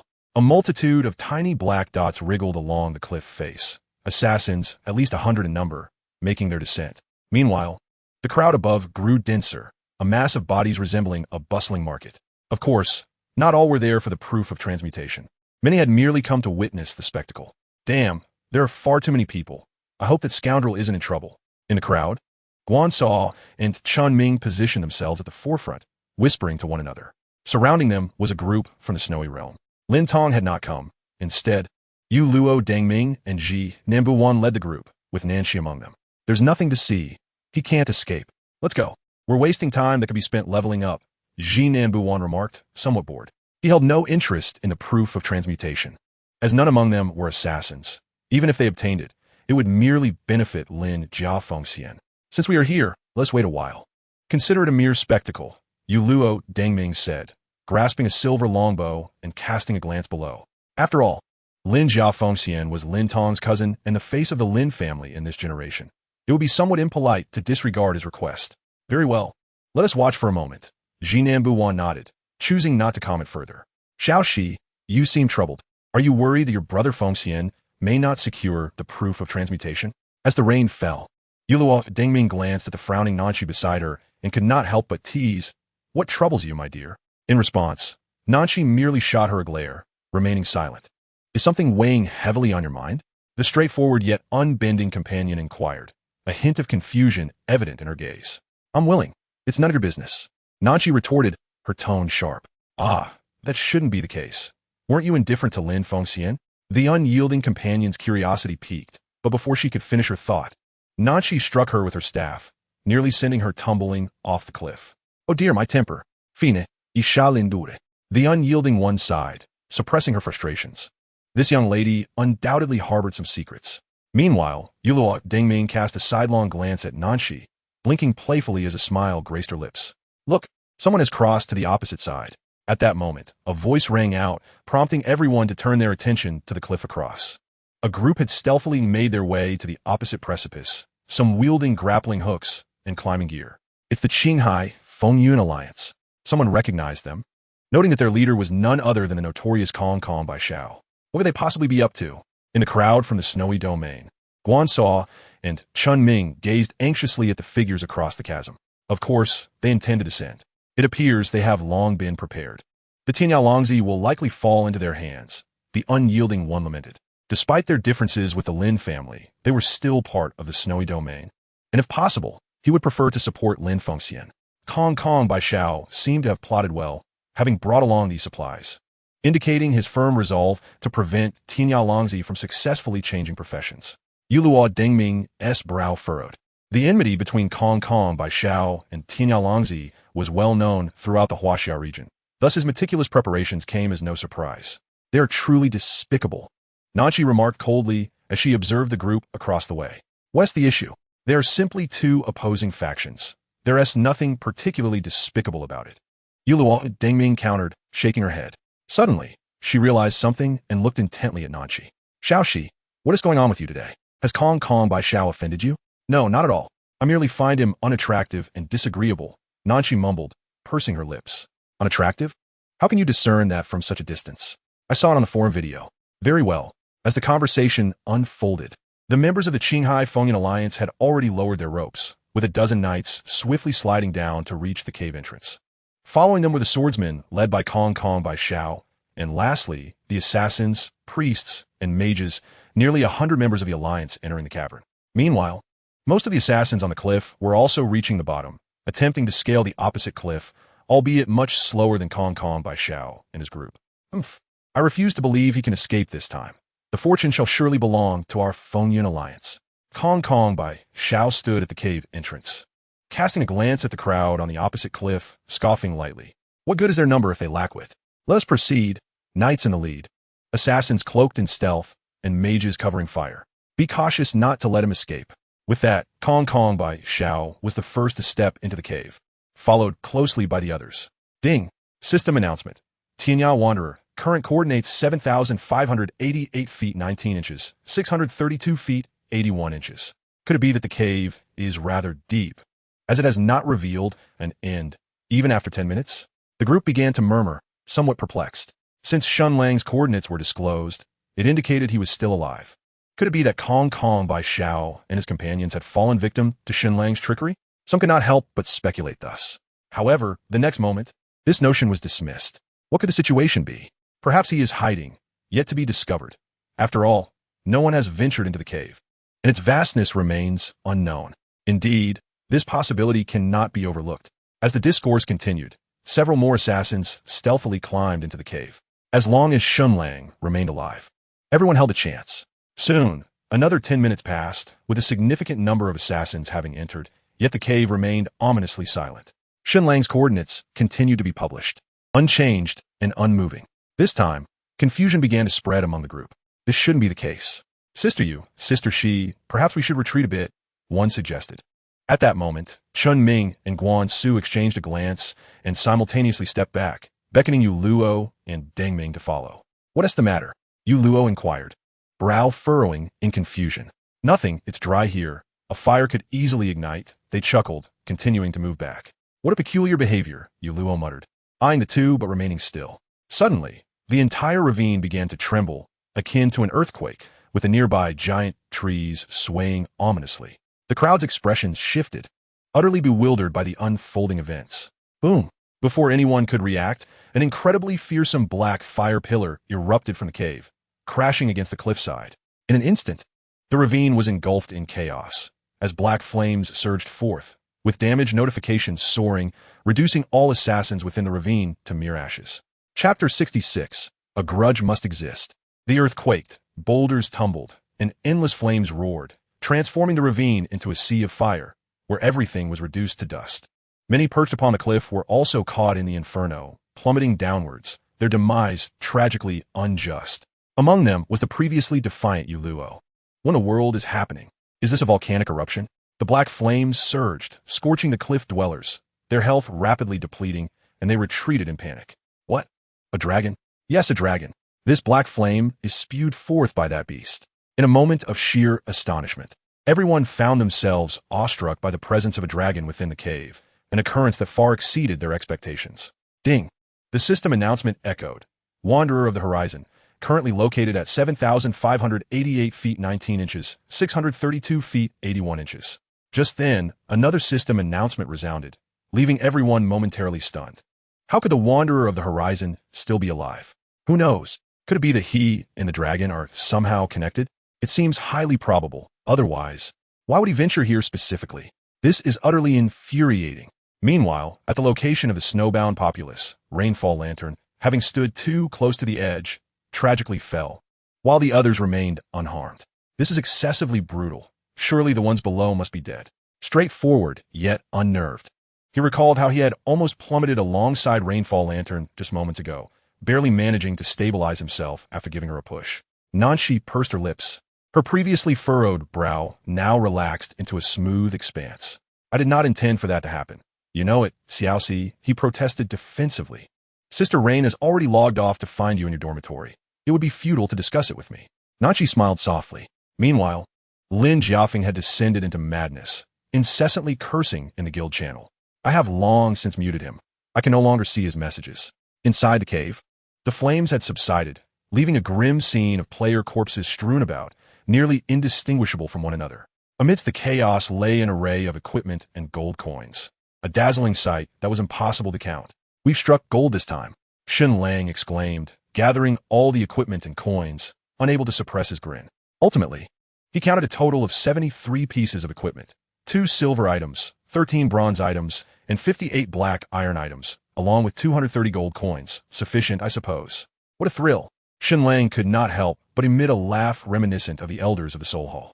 No wonder the villains find such delight in laughter. It truly is exhilarating. Subsequently, Shen Lang began to haul the corpses of the players, one by one, to Imola. After all, the old dragon had exerted considerable effort, breathing fire until his throat was nearly smoking, and deserved a proper reward. After completing this task, Nearly an hour had elapsed before Shen Lang leisurely approached the cave entrance, now unafraid of any further dissent from others. At this moment, the flames in the ravine had nearly extinguished, the once lush greenery long gone, leaving only a barren landscape.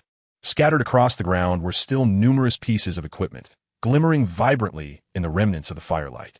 Shen Lang hesitated briefly, ultimately deciding against descending to collect them. Equipment dropped by players' refreshes after an hour. By the time he climbed down, they would likely have vanished, an unworthy endeavor. On the opposite cliff, although the crowd had diminished significantly, many remained, all turning to gaze at Shen Lang as he emerged. They were eager to witness the countenance of this formidable villain.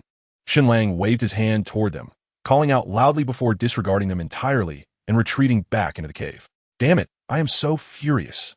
A dragon as a backing is hardly remarkable. Indeed, it has become a foregone conclusion here. With a dragon as a protector, no one dares to covet the elusive proof of class change from the hidden one, unless they seek death.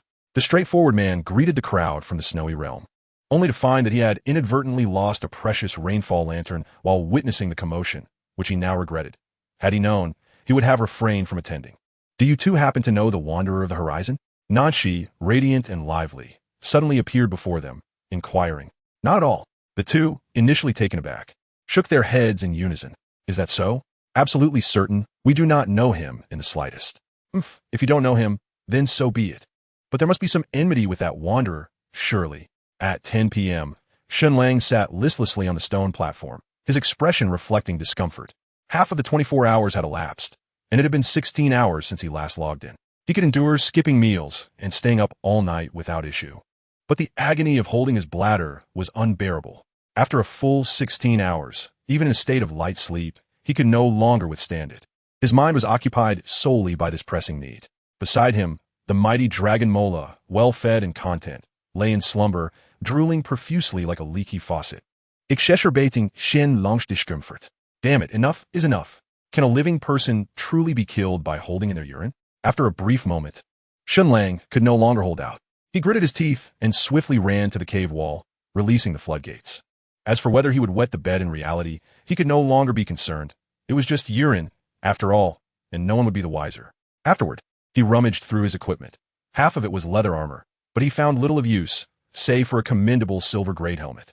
Earth Dragon Battle Helm, grade, silver defense, 60 constitution, 20 special effect. Masked weaknesses, the head and neck vulnerabilities are concealed, making critical hits unlikely when struck. Required level, 20 chapter 67. Finally achieving success. Upon equipping the Earth Dragon Helm, Shen Lang's defense soared to 322 points, and his health reached 1350 points. A veritable tank. What robust vitality! Shen Lang exclaimed, thoroughly satisfied with his defense and health. Once he transitioned to the Hidden One class, his defense would likely strengthen even further, given that the Hidden One's constitution growth reached 8 stars, compared to the ordinary assassin's 5 stars. After rummaging through his backpack a bit longer, Shen Lang discovered a dagger. A level 17 black iron weapon with a maximum attack of 38 points. After a moment's hesitation, he ultimately chose not to replace his Qing Feng dagger. Ding ding ding. At that moment, his friend list flickered, and Lubu Si Shu sent a call request. Hello Ado, what's up? Boss, you're absolutely incredible. Why didn't you wait for us before unleashing your fire? We missed the spectacle. On the other end, Lubu Si Shu was exuberant, clearly having heard about the earlier events. Yes. We didn't get to see anything, brother Tian Yan, chimed in Qing Tian Xiaoyu, leaning in to contribute to the conversation. Moments ago, they were en route, but arrived too late to witness the magnificent scene of flames engulfing the sky. Enough talk. I nearly met my demise. Have you both arrived? Shen Lang inquired. Yes, we just got here, but it's all Xiaoyu's fault for running so slowly.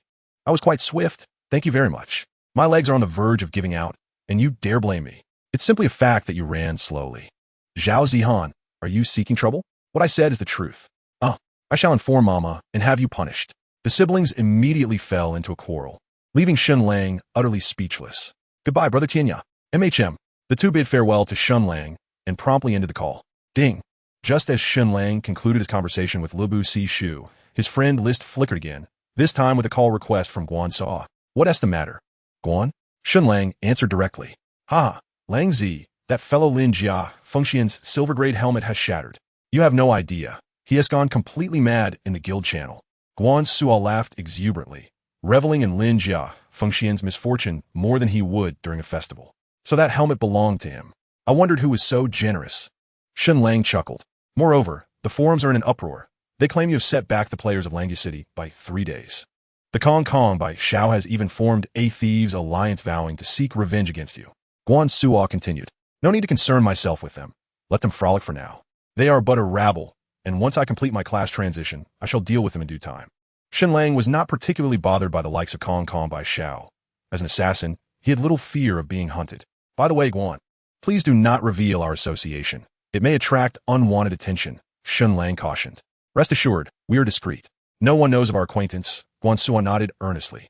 Very well. Make sure to focus on your own development, Shen Lang replied, and then added, I've set aside some equipment for Ming Zi. Please inform him that I will deliver it tomorrow. What? But Lang Zi, what about mine? There weren't many knights and swordsmen this time.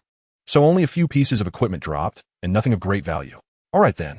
After ending the call with Guan Suo, Shen Lang pondered briefly before messaging Qinghai Xiaofeng, arranging to meet in Langya City the following day. He did not have the time to set up a stall to sell the gear himself, so he decided to trade it all to Qinghai Xiaofeng for efficiency. As time passed, Shen Lang found himself at a loose end. After a long day of exertion, he was undeniably fatigued, yet he dared not let his guard down, fearing another ambush from reckless assassins. Despite the presence of the Dragon Demon Law, he remained cautious as the success of his class transition was at stake. As time slowly slipped away, the cave remained enveloped in silence, and Shen Lang, weary and hungry, leaned against the stone platform, fighting off sleep. Suddenly, an ear-piercing, scraping sound broke the stillness, startling Shen Lang awake, compelling him to spring to his feet. What was that noise? Shen Lang tightly gripped his dagger, utilizing the luminous glow of the night pearl to survey his surroundings, yet found nothing amiss. Could it be an illusion? A hint of confusion furrowed his brow. Creak! At that moment, a piercing sound echoed once more, startling Shen Lang as he turned his gaze towards the colossal dragon, Emola. He observed the dragon's massive jaws opening and closing, the sound emanating from its mouth as it ground its teeth. By the heavens, that nearly gave me a heart attack. Shen Lang exhaled deeply and leaned back against the stone platform, glancing at the time. It was already past 4 in the morning. Less than 6 hours remained. Shen Lang sighed, finding the wait exceedingly arduous. Dragon brother, wake up. Let us engage in some conversation. After sitting for a moment, drowsiness returned, prompting him to shake his head and rise to Emola as head, gently patting its jaw. With a snort, a gust of breath exploded forth. Mist swirling and instantly cooling Shen Lang, banishing any lingering sleepiness. What? More food has arrived? Emola inquired lazily, having had his fill the previous day and currently lacking enthusiasm for delicacies. No, I'm just a bit weary. Let us chat, Shen Lang replied, sitting beside the stone platform. What is there to discuss? Emola glanced at Shen Lang, yawned, and prepared to resume his slumber. Dragon brother, why not share how you were expelled from the dragon domain? Be cautious with your words, or I may very well devour you. Am I the one who was cast out? At this, Emola paused, then shot Shen Lang a fierce glare. However, the conversation had been ignited, and it flowed uncontrollably from there. From the time he was a mere hatchling, Emola recounted tales of being ensnared by a female dragon, forced to leave the dragon domain, and later being outwitted and subjugated by several individuals, ultimately finding himself trapped here. Shen Lang listened with rapt attention, unwittingly passing the time until 10 in the morning. Ding! System notification. Congratulations on completing the Hidden 1 class transfer quest, successfully advancing to Hidden 1. As the first player in the Huaxia region to attain this hidden class at the transfer level, you are rewarded with level 1, luck 5, and reputation 1000. Chapter 68. King of Assassins Hidden 1. With a flourish, golden light descended, and Shen Lang successfully leveled up to 22. Finally, success. At this moment, Shen Lang felt an overwhelming urge to weep. After a grueling 28 hours without logging off, his bed was soaked, but he had finally completed this monstrous task. Ding! System notification. Your first transfer skill, Backstab, level, has been updated. You may now upgrade it. Would you like to proceed? Just as Shen Lang was about to access his attributes, another system notification rang out. He paused momentarily, then clicked confirm. With a flash, 50 gold coins vanished from his backpack, causing him considerable distress. That amount represented several thousand coins. However, the next moment, his concern diminished. Ding! System notification. Your first transfer skill, Backstab, level, has successfully upgraded to Divine Backstab, level. Level? It actually leveled up. In the depths of his heart, Shen Lang could not contain his elation. The expenditure of 50 gold coins proved to be exceedingly worthwhile. Ding! System notification. Your primary skill stealth level has been updated. You may proceed to upgrade it. Do you wish to confirm the upgrade? Affirmative. This time, Shen Lang chose to confirm without a moment's hesitation, spending another 50 gold coins. Ding! System notification. Your primary skill stealth level has successfully upgraded to divine stealth level. 2-tiered skills. Shen Lang felt a surge of excitement. After a brief pause of 2 seconds, and upon noticing that no further system notifications were forthcoming, he eagerly opened his personal attributes panel. Wanderer of the Horizon, Divine Seeker. Cultivation, none. Level, 22, 17, 340. Attack, 193, 197. Defense, 337. Health points, 500. Mana points, 320. Attack speed, 195. Movement speed, 190. Strength, 175. Intelligence, 35. Constitution, 90. Agility, 90. Luck, 7. Comprehension, 3. Reputation, 1000. Talents, Divine Punishment. Level critical damage increased to 250 with a slight chance to inflict 10-fold damage. Divine Concealment. Level upon receiving lethal damage. The user enters a state of invisibility, becoming immune to all damage and control effects. During this time, every attack will inflict a critical hit, lasting for 5 seconds, cooldown, 12 seconds. Skills. Insight enables the user to glimpse information about targets up to 10 levels higher than themselves. Divine Backstab. Level 6 executes an attack from behind the target, inflicting 200 damage and stunning the target for 3 seconds, cooldown, 15 seconds, mana cost, 20. Divine Stealth. Level upon activation. The player forcibly enters a state of invisibility, increasing movement speed by 100. Exiting invisibility occurs after a proactive attack. Passive. Killing any target resets the cooldown. Cooldown, 300 seconds, mana cost, 30. Cooldown, 30 seconds, mana cost, 30. Goodness. Shen Lang gazed at his attribute panel, feeling somewhat ethereal. The power growth of the Divine Seeker is rated at 12 stars, surpassing the ordinary assassin by 4 stars, indicating an enhancement of 4 points in strength attack for every 5 levels. Now, at level 22, his growth attributes have increased 4 times, adding to the initial count, resulting in a total of 5 increments, thus augmenting his strength attack by 20 points. Intelligence 2 has seen a similar increase, adding 20 points. His constitution exceeds that of an assassin by 3 stars, contributing 15 points to defense and 150 points to health. Agility has also risen by 4 stars, increasing by 20 points. Both attack speed and movement speed have similarly improved by 20. While these augmentations may seem modest, he is merely at level 22, and the growth attributes have only increased 4 times. Viewed from a long-term perspective, the implications are indeed remarkable. Of course, these attribute enhancements pale in comparison to the significance of skills. The 2-tier innate skills are both passive in nature. Divine Punishment has increased the critical damage from 200 to 250. Do not underestimate this increment of 50. If we consider the base damage of 100, the critical damage escalates to 250, elevating the potential for explosive power significantly. Moreover, there exists a slight probability of inflicting 10-fold damage, which is truly remarkable. With a stroke of good fortune, one could easily dispatch a knight in a single blow. As for Divine Stealth, its potency is astonishing, granting 5 seconds of invulnerability while rendering one immune to all forms of control and automatically entering a state of invisibility. Truly a miraculous skill for survival. During this duration, every strike is a critical hit, showcasing 2 complementary high-tier abilities, one for offense and one for defense. The only aspect that leaves Shen Lang somewhat dissatisfied is the excessively long cooldown of Divine Stealth, which is a staggering 12 hours. Moving on to the next skill, Divine Backstab has ascended 2 tiers, increasing its attack damage from 150 to 200, while transforming the 1-second silence into a 3-second stun. This 3-second stun is indeed formidable. Silence merely prevents the casting of skills, allowing for normal attacks and movement, whereas a stun completely immobilizes the target.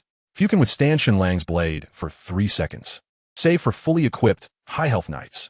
Lastly, Divine Infiltration enhances movement speed from 50 to 100. What Shen Lang values most in this skill is the term forced, signifying that he can enter stealth mode without disengaging from combat, and he will only exit this state after executing an attack. In other words, being struck will not interrupt his invisibility. Furthermore, this skill possesses a passive ability. Defeating any target resets its cooldown. This is somewhat outrageous.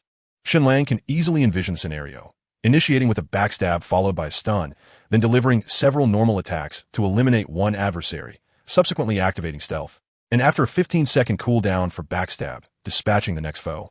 Truly, this is the hallmark of a supreme hidden class, exhibiting unparalleled prowess. Taking a deep breath, Shen Lang endeavored to calm himself. The past week has not been in vain. The divine stealth class is indeed invaluable, deserving the title of the king of assassins. No wonder that Lauren could attempt to assassinate the sovereign of the Blood Abyss. The Thieves' Alliance and the Lin family this time. I shall earnestly engage with you. A gleam of determination sparkled in Shen Lang's eyes. He was no saint. Now that he possessed strength, it was only natural to seek vengeance. No, I miscalculated that laugh. Let me start anew. He. In the next moment, the laughter of a Soul Hall elder resonated within the cave, echoing endlessly. Chapter 69. Encounter again. Why do you laugh so unpleasantly? Are you mocking me? The dragon, Mo, halted its tail, glaring intently at Shen Lang with its large eyes. Shen Lang's laughter abruptly ceased. He had become so excited that he momentarily forgot this grand creature was still recounting its legendary story. No, esteemed brother, I admire you greatly. How could I possibly mock you? Shen Lang hastily replied. Even as a divine stealth user, he dared not overstep, fully aware that he was no match for Mola's breath. If I doubt you dare.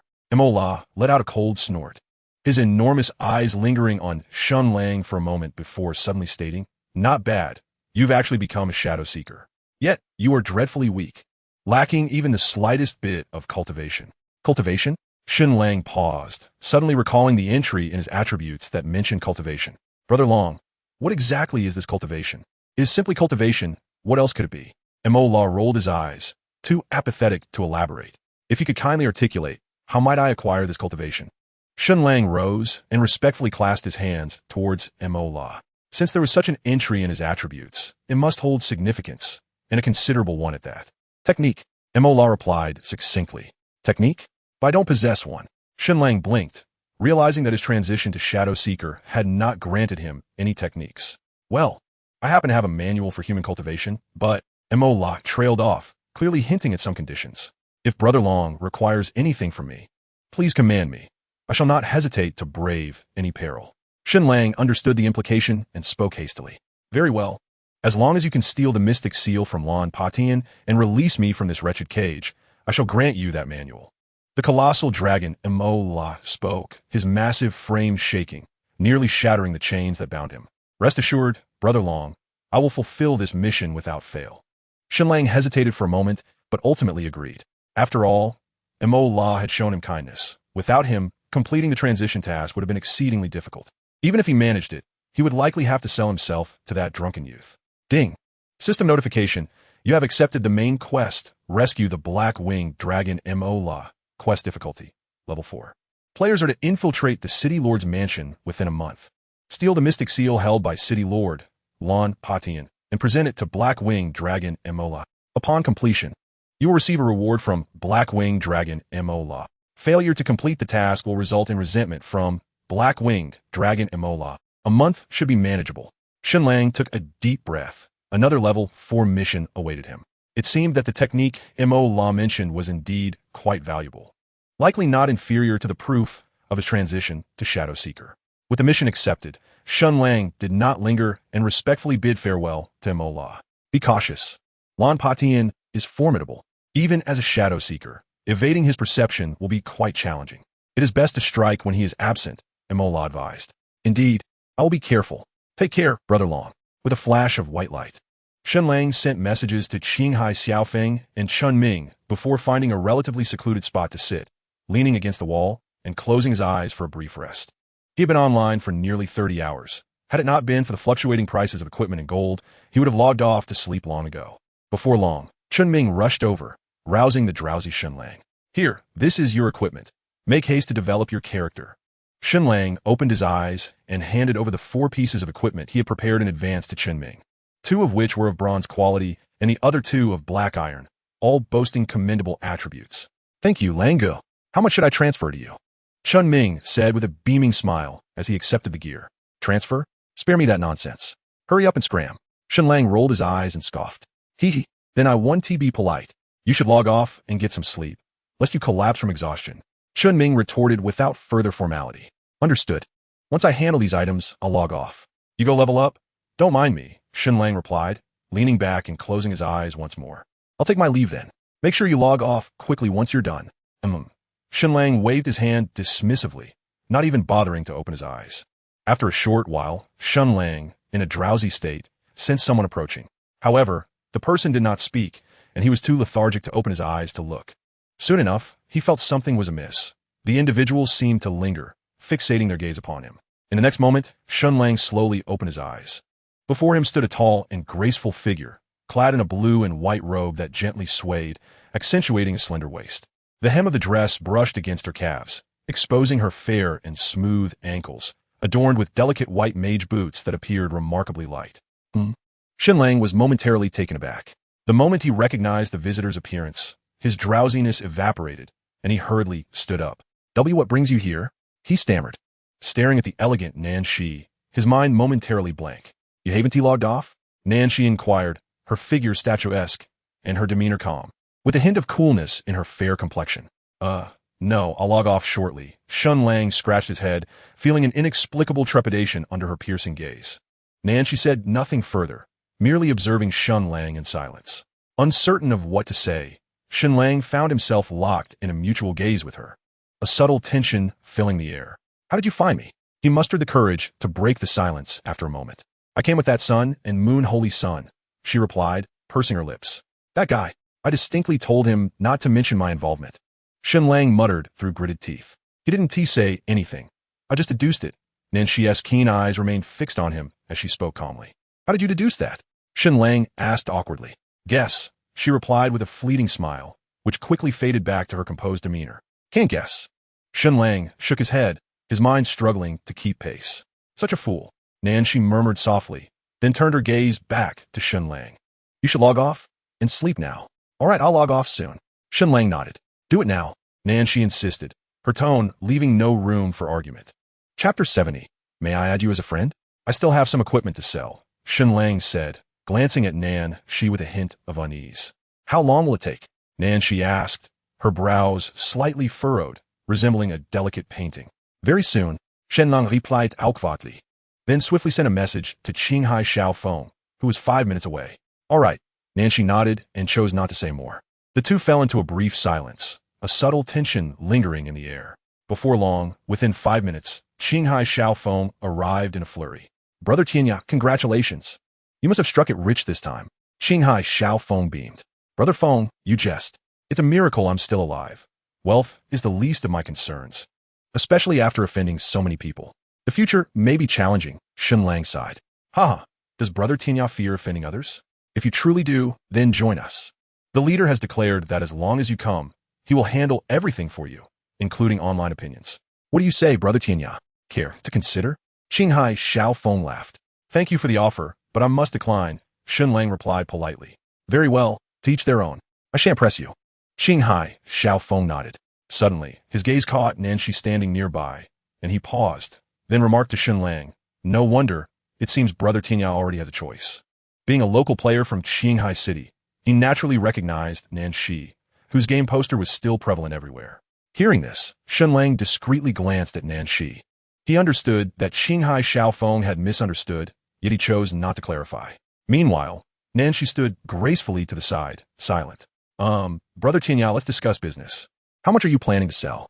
A total of 86 pieces of equipment, 1 silver item, 11 bronze items, and 73 black iron items.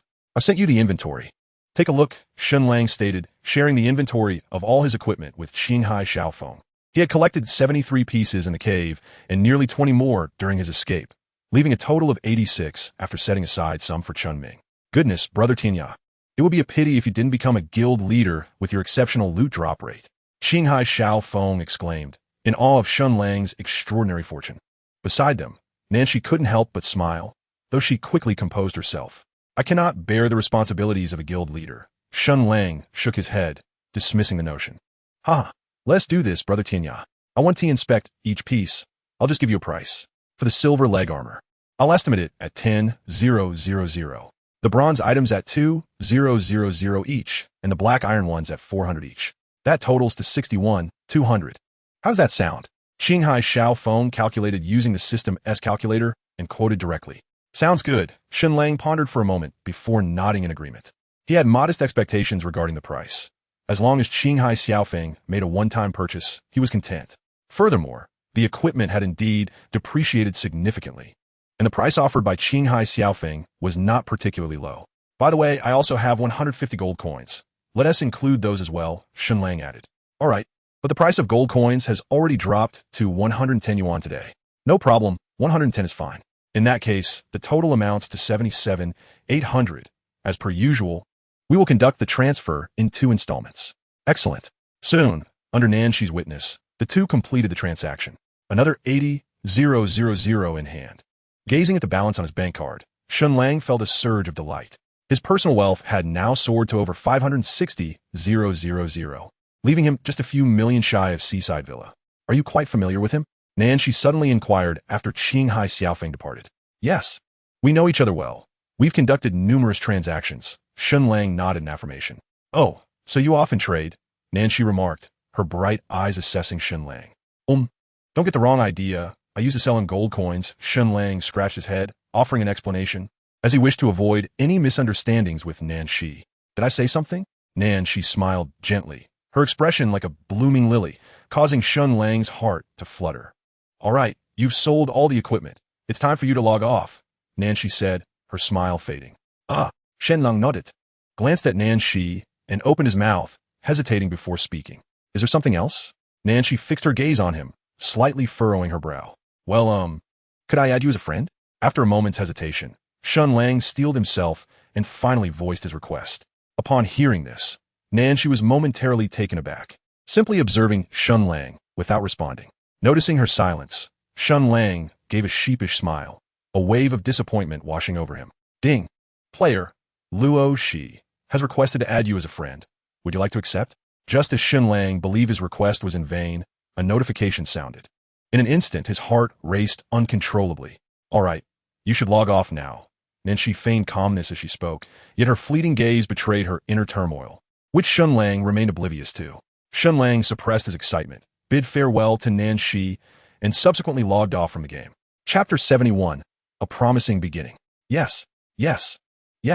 In his room, Shen Lang removed his helmet and leapt exuberantly, nearly collapsing the bed beneath him, unable to contain his exhilaration. Nanshi had actually added him as a friend, a thrill surpassing even his successful transition to the elusive profession of the Shadow Walker. What to do? Shen Lang spun in circles on his bed, rambling incoherently, grateful that no one was around to witness his antics, lest they call the authorities. Certainly, one cannot blame him. The exhilaration of adding a friend whom one admires can indeed trigger a considerable release of dopamine, leading to overwhelming excitement and a somewhat altered state of mind. It was not until 10 minutes later that Shen Lang finally regained his composure. This was merely the first step, a modest beginning, yet nonetheless a promising one. First, a meal was in order. Shen Lang inhaled deeply, suppressing his thoughts, and glanced at the stained bedsheets. After a moment's hesitation, he resolved to discard them entirely. Outside the residential complex, the sun shone brightly. Shen Lang disposed of the bedsheets along with the comforter in the trash bin and then made his way to a nearby rice bowl restaurant, where he ordered a beef hot pot, consuming no less than 5 bowls of rice before he felt satisfied. The new comforter was delightfully soft, and lying upon it was quite pleasurable, perhaps due to the excitement. Even after 2 days and nights without sleep, Shen Lang found himself wide awake. He casually picked up his phone and began browsing the forum. Indeed, as Guan Suo had mentioned, a day had passed, yet the forum was still inundated with posts about him, the majority of which were vehement condemnations. As for the thief-hating alliance, Shen Lang noted with astonishment that around 70 to 80 guilds and factions had joined, effectively encompassing nearly all players in Langya City in their outcry against him. The thief-hating alliance, how intriguing. Shen Lang skimmed through the posts, noticing guilds such as Snow Domain, World Alliance, Qinghai Wind and Cloud Alliance, and Heaven and Earth Society among those listed. Langya City had now established 16 guilds, and apart from Youth Song and a guild called Clear Breeze Pavilion, the remaining 14 were all part of this alliance, which was indeed quite formidable. However, this arrangement suited Shen Lang well, sparing him the trouble of distinguishing who was who later on. After half an hour of forum browsing, he finally began to feel drowsy, placing his phone aside and soon drifting into a deep slumber. "Father, father, it's your good son calling. Father, please answer the phone." Uncertain how much time had elapsed, the ringing of the phone jolted Shen Lang from his dreams. The sky outside had darkened, and as he groggily opened his eyes, he reached for his phone to answer the call. "Hello, Lang Zi, are you awake?" It was a call from Chun Ming. "You woke me up, what is it?" Shen Lang replied, still shrouded in sleepiness. "Remember how you asked me to keep an eye on Lin Jia Fengxian? 10 minutes ago, he left through the north gate with a group of assassins. They were clamoring in the group chat about going to loot something. Are you interested?" Chun Ming's voice was hushed, as if he feared being overheard. He must have been in the game. "Really?" At this, Shen Lang perked up.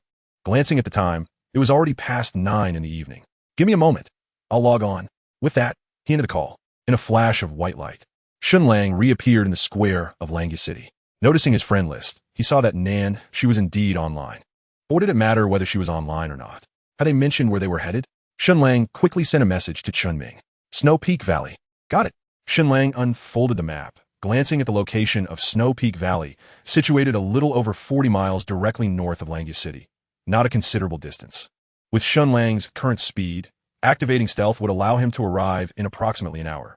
Without further hesitation, he swiftly set off towards the north. An hour's journey, though not short, offered him ample time, so Shen Lang took the opportunity to peruse the various leaderboards.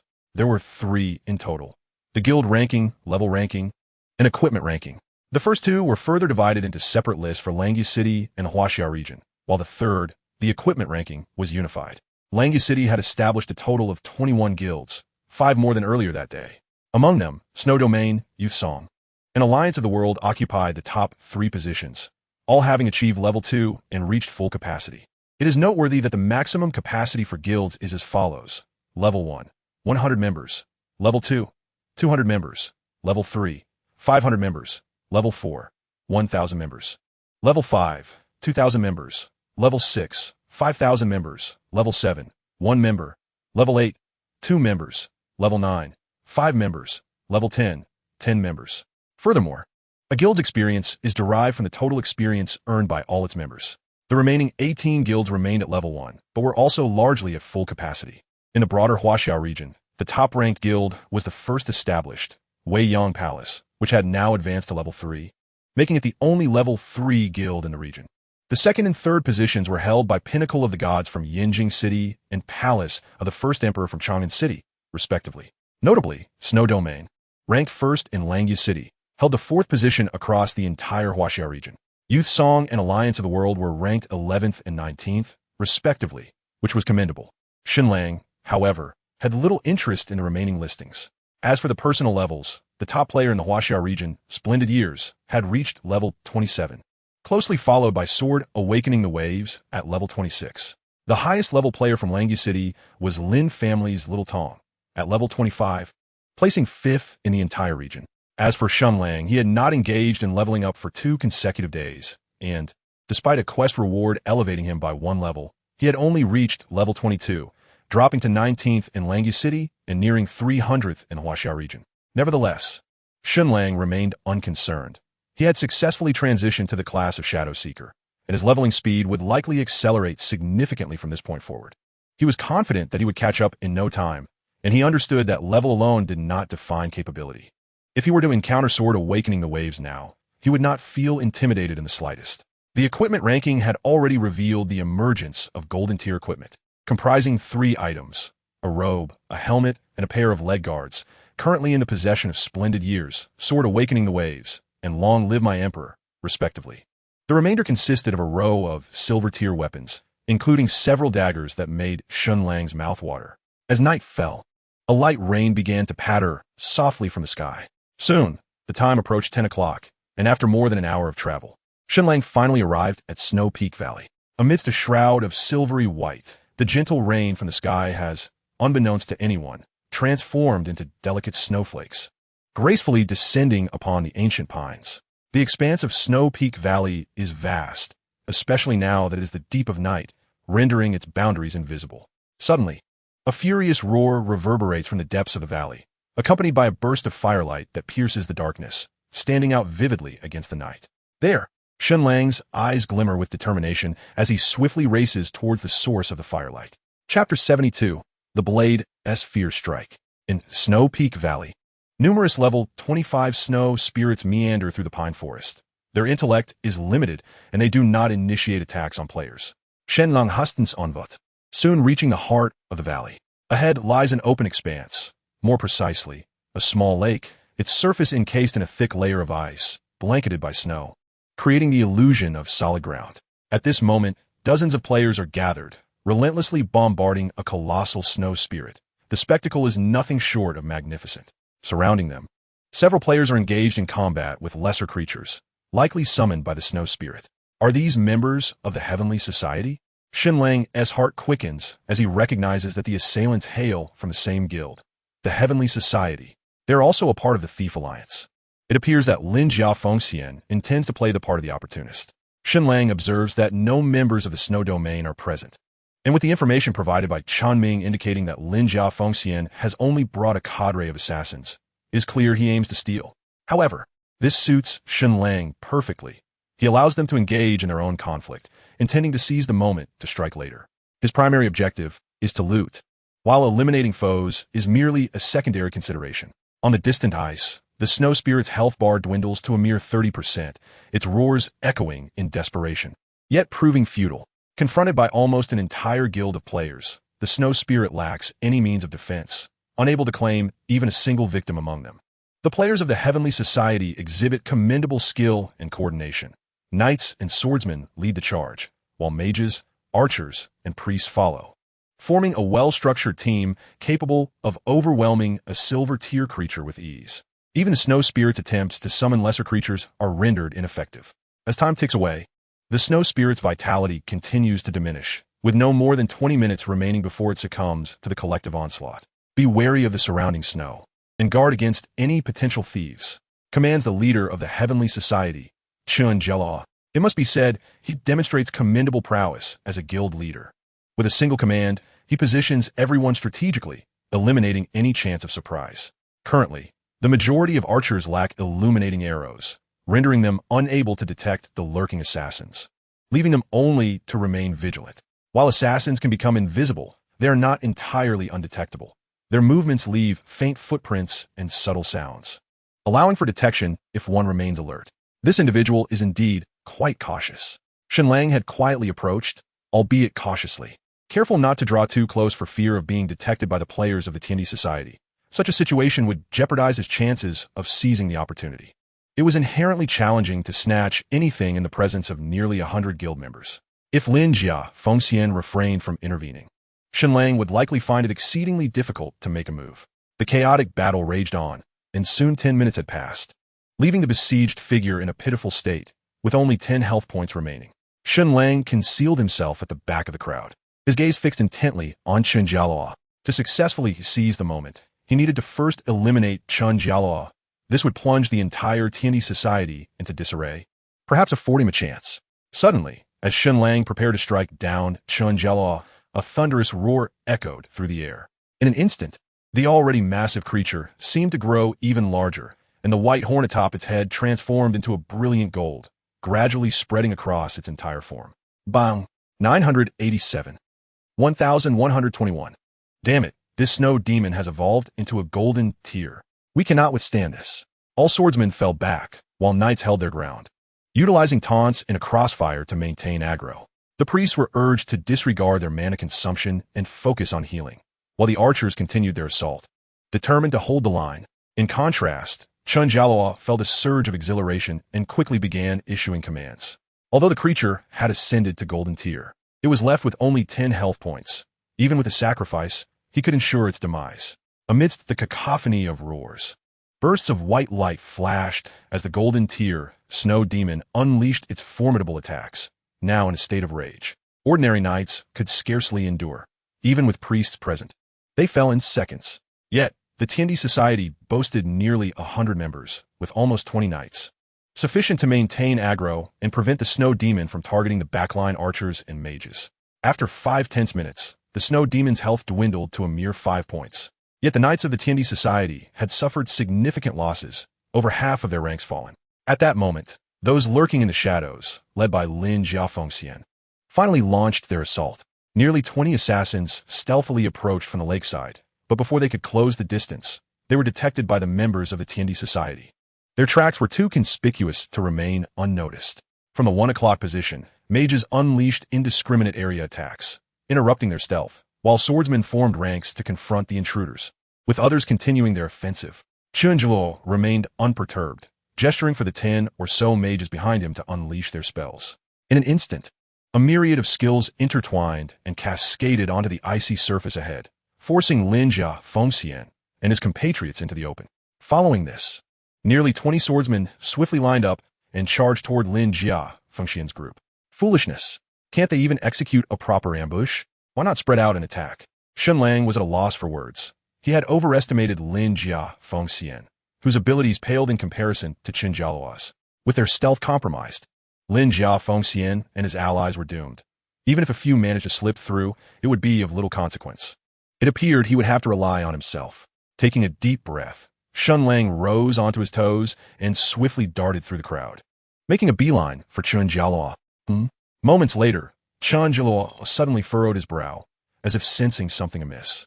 He swiftly swung his sword backward, yet encountered nothing. Could it be that my instincts were mistaken? Doubt crept into Chen Jialuo's mind. Just then, a dagger materialized out of thin air, plunging violently into his left shoulder blade, inflicting a significant amount of damage, while a dazed status indicator appeared above his head. The damage readings soared: 212, 252, 260, 266, 256. In the next instant, Shen Lang appeared before Chen Jialuo, delivering 4 swift slashes in 3 seconds, each one grazing his throat. It must be said, it was all too easy to land critical hits while in a dazed state. Tian Yan, Chen Jialuo's health bar was instantly depleted. His eyes widened in disbelief as he gazed upon Shen Lang, gradually collapsing to the ground. Even with a health pool of 1,200 points, he ultimately could not withstand the barrage of critical hits from Shen Lang, departing this world with unclosed eyes. Chapter 73: Murder and Heartbreak. The attacks were still too low. Shen Lang sighed inwardly. Even though he had allocated all 5 points from his level up to strength, his attack cap was still a mere 202 points. Had it not been for the critical damage boost reaching 250, he might not have succeeded in slaying Chen Jialuo. Damn it, the leader. Meanwhile, the members of the Tiandi Society finally regained their senses, staring in shock at the slowly collapsing Chen Jialuo and the sighing Shen Lang, utterly incredulous. Just moments ago, their attention had been focused on Lin Jiafengxian and others, completely unprepared for the leader to be ambushed. Moreover, Chen Jialuo was a swordsman, equipped with top-tier gear. How could he be taken down in mere seconds? It was utterly unfathomable. As the members of the Tiandi Society stood in stunned silence, Shen Lang quickly scooped up 3 gold coins from the ground and forcefully activated stealth, vanishing from sight. Damn it, it was Tian Yan. Tian Yan killed the leader. What are you priests doing? The vice leader of the society erupted in anger. He was a level 21 archer, burly and imposing, directing a furious tirade at a group of priests. The leader had been decapitated right before their eyes. This was an outrageous joke. If word got out, what would remain of the Tiandi Society's reputation? Upon hearing this, the priests exchanged glances, momentarily rendered speechless. Who could have foreseen such a turn of events? Yet, at that moment, another unexpected twist occurred. 362, 358. Suddenly, 2 high damage numbers floated above the head of the burly archer as Shen Lang materialized before him like a specter. With a series of swift, elegant slashes from his dagger, he ended the archer's taunts abruptly. The archer, being merely an archer, lacked the defense and health of a swordsman like Chen Jialuo. Shen Lang, as casual strikes, utterly depleted his health bar. The vice leader had fallen. Damn it! With the demise of the burly archer, the players of the Tiandi Society were left utterly bewildered, their ranks in complete disarray. There were those who continued to slay, others besieging Lin Jiafengxian and his companions, while some frantically searched for Shen Lang, creating utter chaos. Hiss! Meanwhile, Shen Lang moved like a specter, seamlessly weaving through a throng of priests and mages, dispatching them with ease. Within moments, he had felled over a dozen. This only served to further confuse the players of the Heavenly Earth Society, who scattered like headless flies in a desperate retreat. Without the support of the priests, the knights attempting to encircle them could no longer hold their ground and were swiftly annihilated. There are still 2 health points left. Let us all attack. Dozens of assassins and archers threw caution to the wind, knowing that capturing this golden tier opponent would make it all worthwhile. However, their low defenses and fragile health meant that none could withstand a single blow. They could only resort to sacrificing their lives in a desperate gamble. If not for Shen Lang's area attack skills being unactivated, they would have all perished. Hiss! With 2 swift strikes, Shen Lang eliminated another priest. He glanced at the health bar and chose not to continue his assault, instead swiftly closing the distance. Soon, another 2,000 points of health were whittled away, leaving but a final sliver. Of course, even a level 30 golden tier entity boasted hundreds of thousands of health points, so that last sliver still represented several thousand. It was no easy feat to vanquish. Concurrently, the remaining assassins and archers were nearly wiped out, leaving just a handful standing. On the other side, Lin Jia Fengxian and his companions had already been decimated by a cadre of swordsmen from the Heavenly Earth Society, and they had long since disengaged from combat, re-entering stealth mode. Roar! Just as the last vestiges of health were about to be stripped away, an earth-shattering roar echoed, signaling the release of its ultimate move. A swirling mist erupted, and numbers exceeding 1,000 ascended, as nearly all players within a 50-meter radius disintegrated into white light. Shen Lang was no exception, suffering a loss of nearly 1,000 health points, his bar plummeting to 1/3. Yet, his invisibility remained intact. Ha ha ha, this golden tier entity shall ultimately belong to me. Lin Jia Fengxian, though caught in the devastating attack, still clung to the last sliver of health. Indeed, I am the chosen one. His eyes burned with fervor as he hastily consumed a health potion, decisively brandishing his dagger to deliver a final blow. Hiss! 158. However, at that moment, a sudden, unexpectedly modest damage number floated above Lin Jia Fengxian's head, abruptly interrupting his skill and leaving him stunned in place. Watch closely, I shall show you how to kill. Shen Lang had appeared beside Lin Jia Fengxian without his notice, playfully patting his cheek. With a flick of his wrist, his dagger flew forth, striking the eye of the snow demon with precision. Boom! In the next instant, the last remnants of the snow demon's health were obliterated, its massive form crashing to the ground in a cloud of snow and mist. Meanwhile, the 3 seconds of Lin Jia Fengxian's stun were nearing their end. Gritting his teeth, he glared at Shen Lang, his eyes ablaze with fury. Fool, farewell. Hiss! As the moment of dizziness faded, Shen Lang wielded his dagger, swiftly slicing through Lin Jia Fengxian's neck, extinguishing his final vestige of life. Chapter 74, Snowblade. Ding! System notification. Congratulations, player, for slaying Snow Demon, Gold Tier, earning 50 experience points. Ding! System notification. Congratulations, player, for leveling up. Mana increased by 10, and you have earned 5 points of free attributes. Keep up the excellent work. A cascade of golden light enveloped Shen Lang, the immense experience propelling him directly to level 23. How exhilarating it was to level up so swiftly. A smile adorned Shen Lang's face as he wiped the dagger clean, then laboriously shifted the body aside, revealing a trove of items beneath. A pair of silver bracers, a resplendent ring, a shimmering dagger, and a skill book. Finally, a dagger had appeared for him. At that moment, Shen Lang's gaze was solely fixated on the dagger.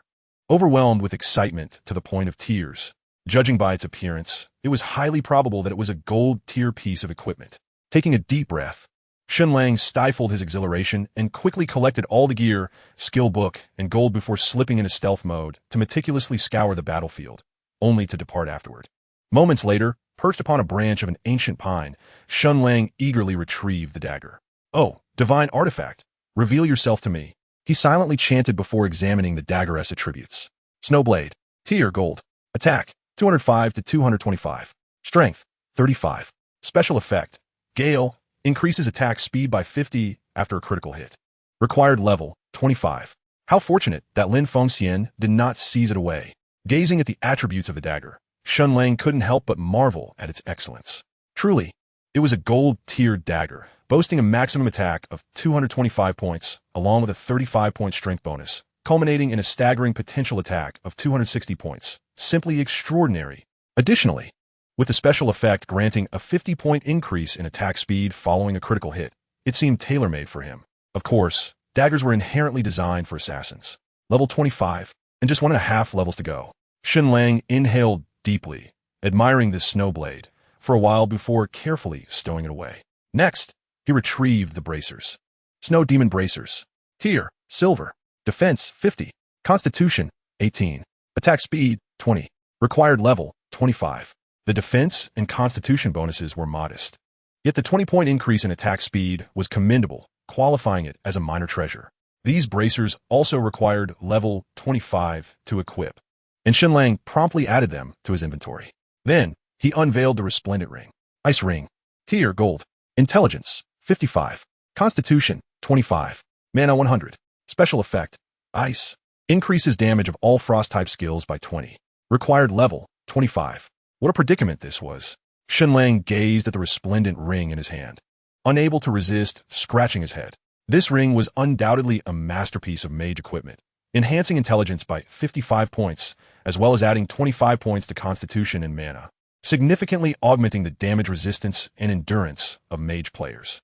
Furthermore, it bestowed a remarkable 20 bonus to ice-type skill damage. Logically, this ring was best suited for Nanchi.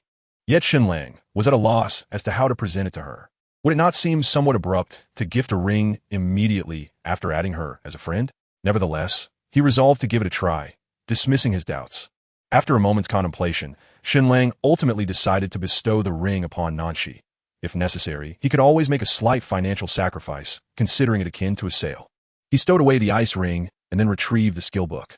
Instant slash, level lock onto a target within 10 meters, and upon activation, instantly appear behind the target, inflicting 175 damage. This skill is a locking skill and cannot be evaded. Cooldown, 30 seconds, mana cost, 20. It was a displacement skill, perfectly suited for Shen Lang. Without hesitation, he chose to learn it, and in the next moment, his skill bar was graced with the addition of instant slash. Subsequently, Shen Lang counted his gold coins, totaling 188, most of which were dropped by the snow demon, with a few collected by him. Not only did he gather gold coins, but he also picked up 8 or 9 pieces of equipment, albeit mostly of mediocre quality, with only 1 bronze item, and even that was the least valuable of wrist armor. With a flash of white light, Shen Lang reappeared in the bustling square of Langya City. Though it was nearing 11 o'clock, the square remained lively with players. Suddenly, Shen Lang's friend list flickered. Upon inspection, he found a message from Nanchi. "Did you kill Lin Jia Fengxian again?" It was a single sentence. Reading Nanchi's words, Shen Lang furrowed his brow slightly, feeling a twinge of discomfort. What did she mean? Was she reproaching him for killing Lin Jia Fengxian? Shen Lang pondered for a moment, growing increasingly agitated. Even the thrill of acquiring the golden dagger somewhat diminished. Did she perhaps harbor feelings for Lin Jia Fengxian? Why else would she inquire so? A myriad of thoughts raced through Shen Lang's mind, amplifying his unease. Yes, I just eliminated him. Well done. Upon seeing Nanchi's message, his eyes brightened, and the gloom in his heart dissipated instantaneously. She said, "Well done." Shen Lang read those 4 characters repeatedly, growing more exhilarated with each glance, his lips curling into an uncontainable smile. "Ah, my dear brother from afar, you've made headlines again. And this time you've struck quite a fortune, haven't you?" "Oh, not at all. Just picked up a couple of worthless items." With matters weighing on his mind, Shen Lang promptly handed all his gold coins and the collected equipment to Qinghai Xiaofeng. After a brief calculation, Qinghai Xiaofeng announced, "That amounts to 2,500. By the way, Nanchi, I have a piece of mage gear that I just acquired. Would you be interested?" After bidding farewell to the gentle breeze of Qinghai, Shen Lang hesitated for a considerable time before finally composing a message to Nanshi, revising it multiple times. It must be said that first love profoundly influences one's emotions. Even a single word or the absence of speech can evoke a myriad of thoughts. Why not? "Where are you?" This message sent Shen Lang into a state of excitement, truly overwhelming. Chapter 75. How about I treat you to dinner?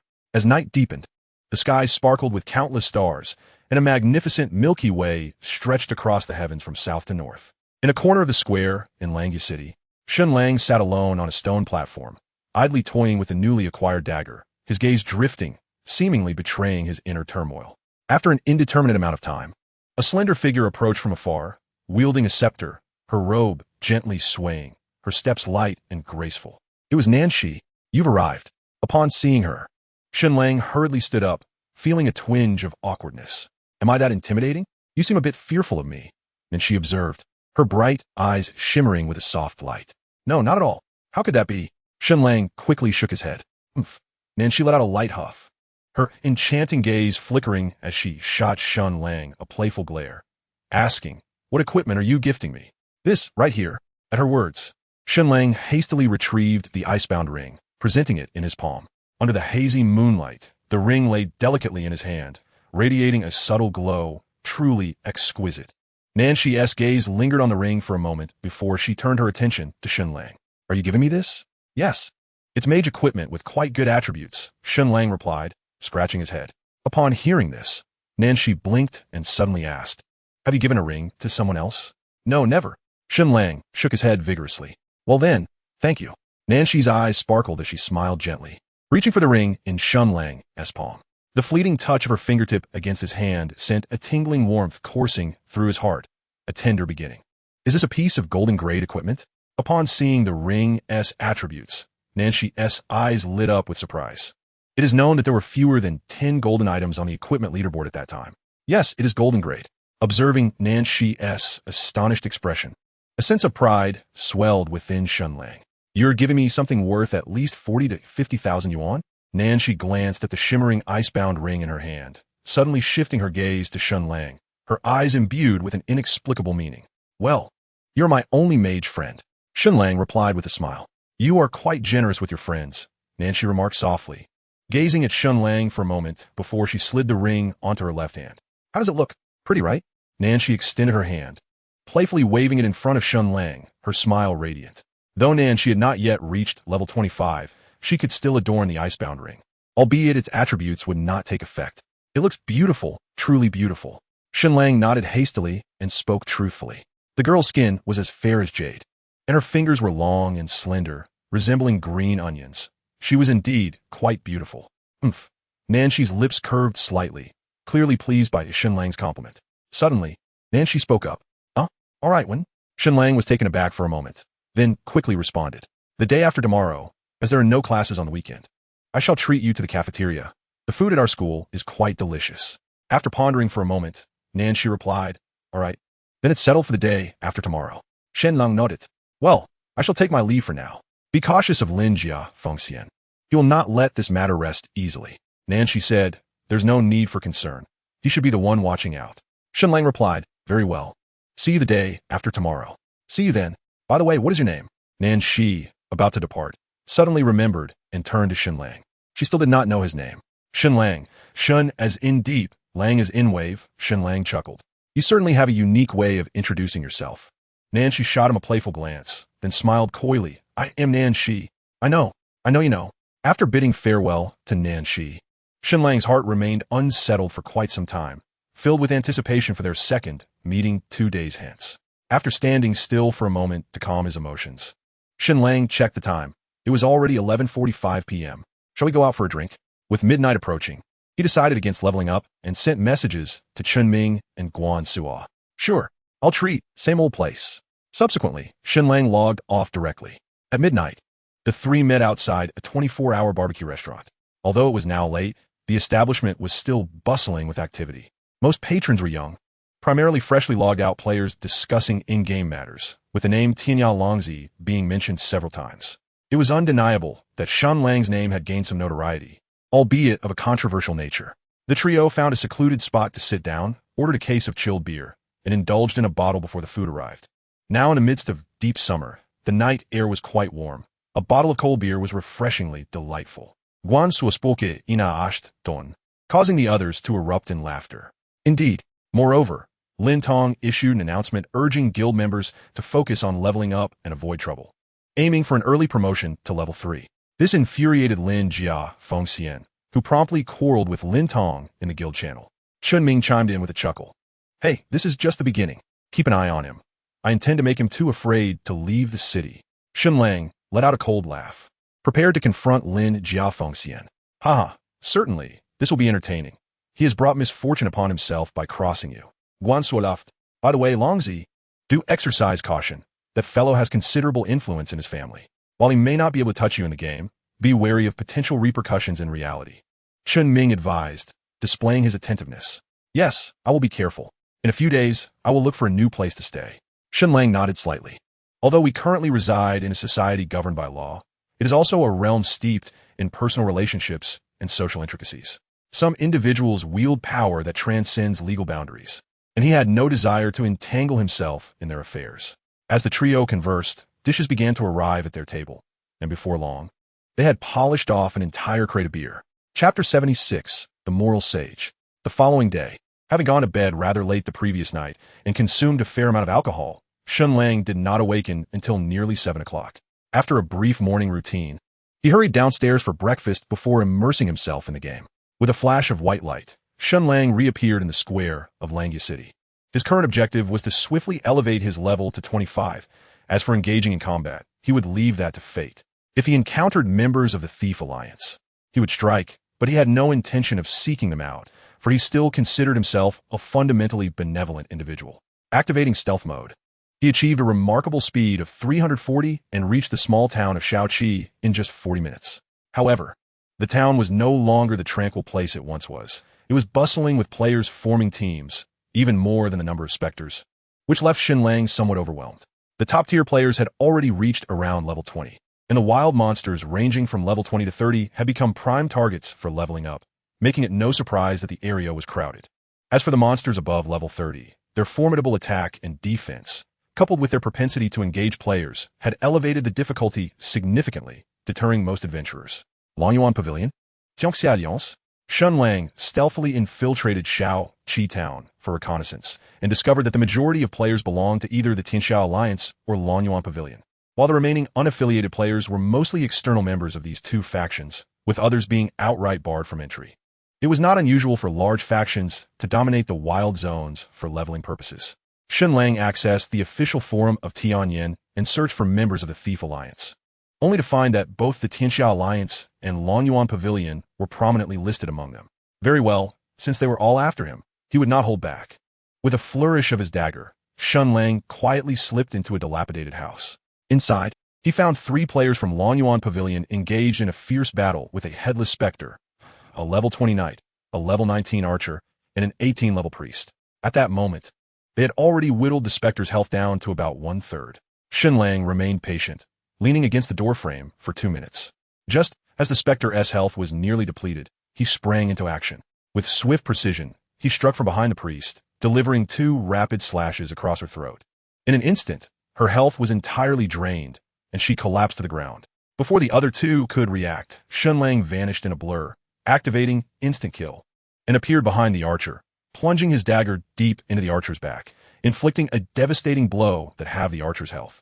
Immediately, Shen Lang struck again, delivering a decisive blow to his opponent's neck, effortlessly dispatching 2 foes.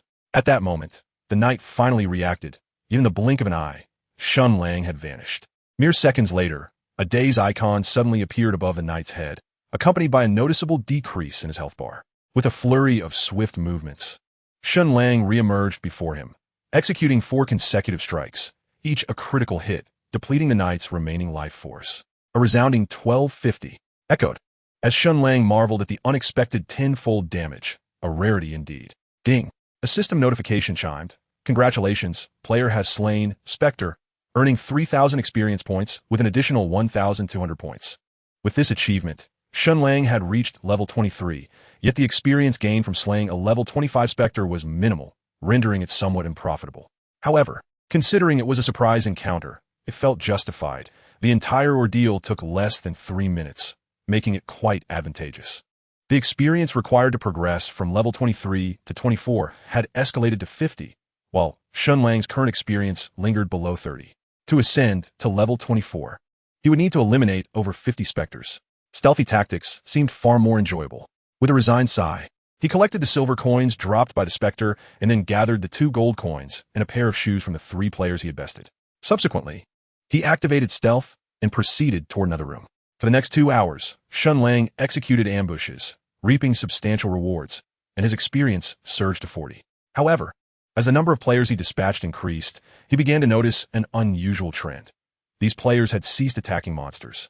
Even when they did, they formed groups of a dozen or more to strike a single specter, displaying a heightened vigilance that left Shen Lang feeling somewhat frustrated, as he found it increasingly difficult to engage. Though he did not fear confrontation, he was reluctant to squander time.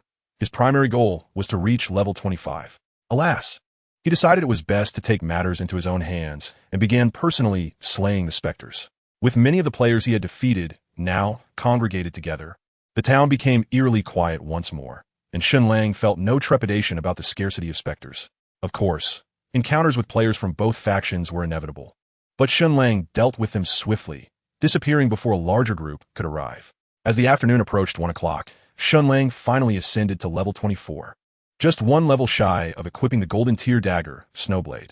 However, the experience bar from level 24-25 had risen dramatically to a daunting 65, and with his level increase, the bonus for defeating higher-level foes diminished. To reach level 25, he would need to eliminate nearly 200 specters, an arduous undertaking indeed.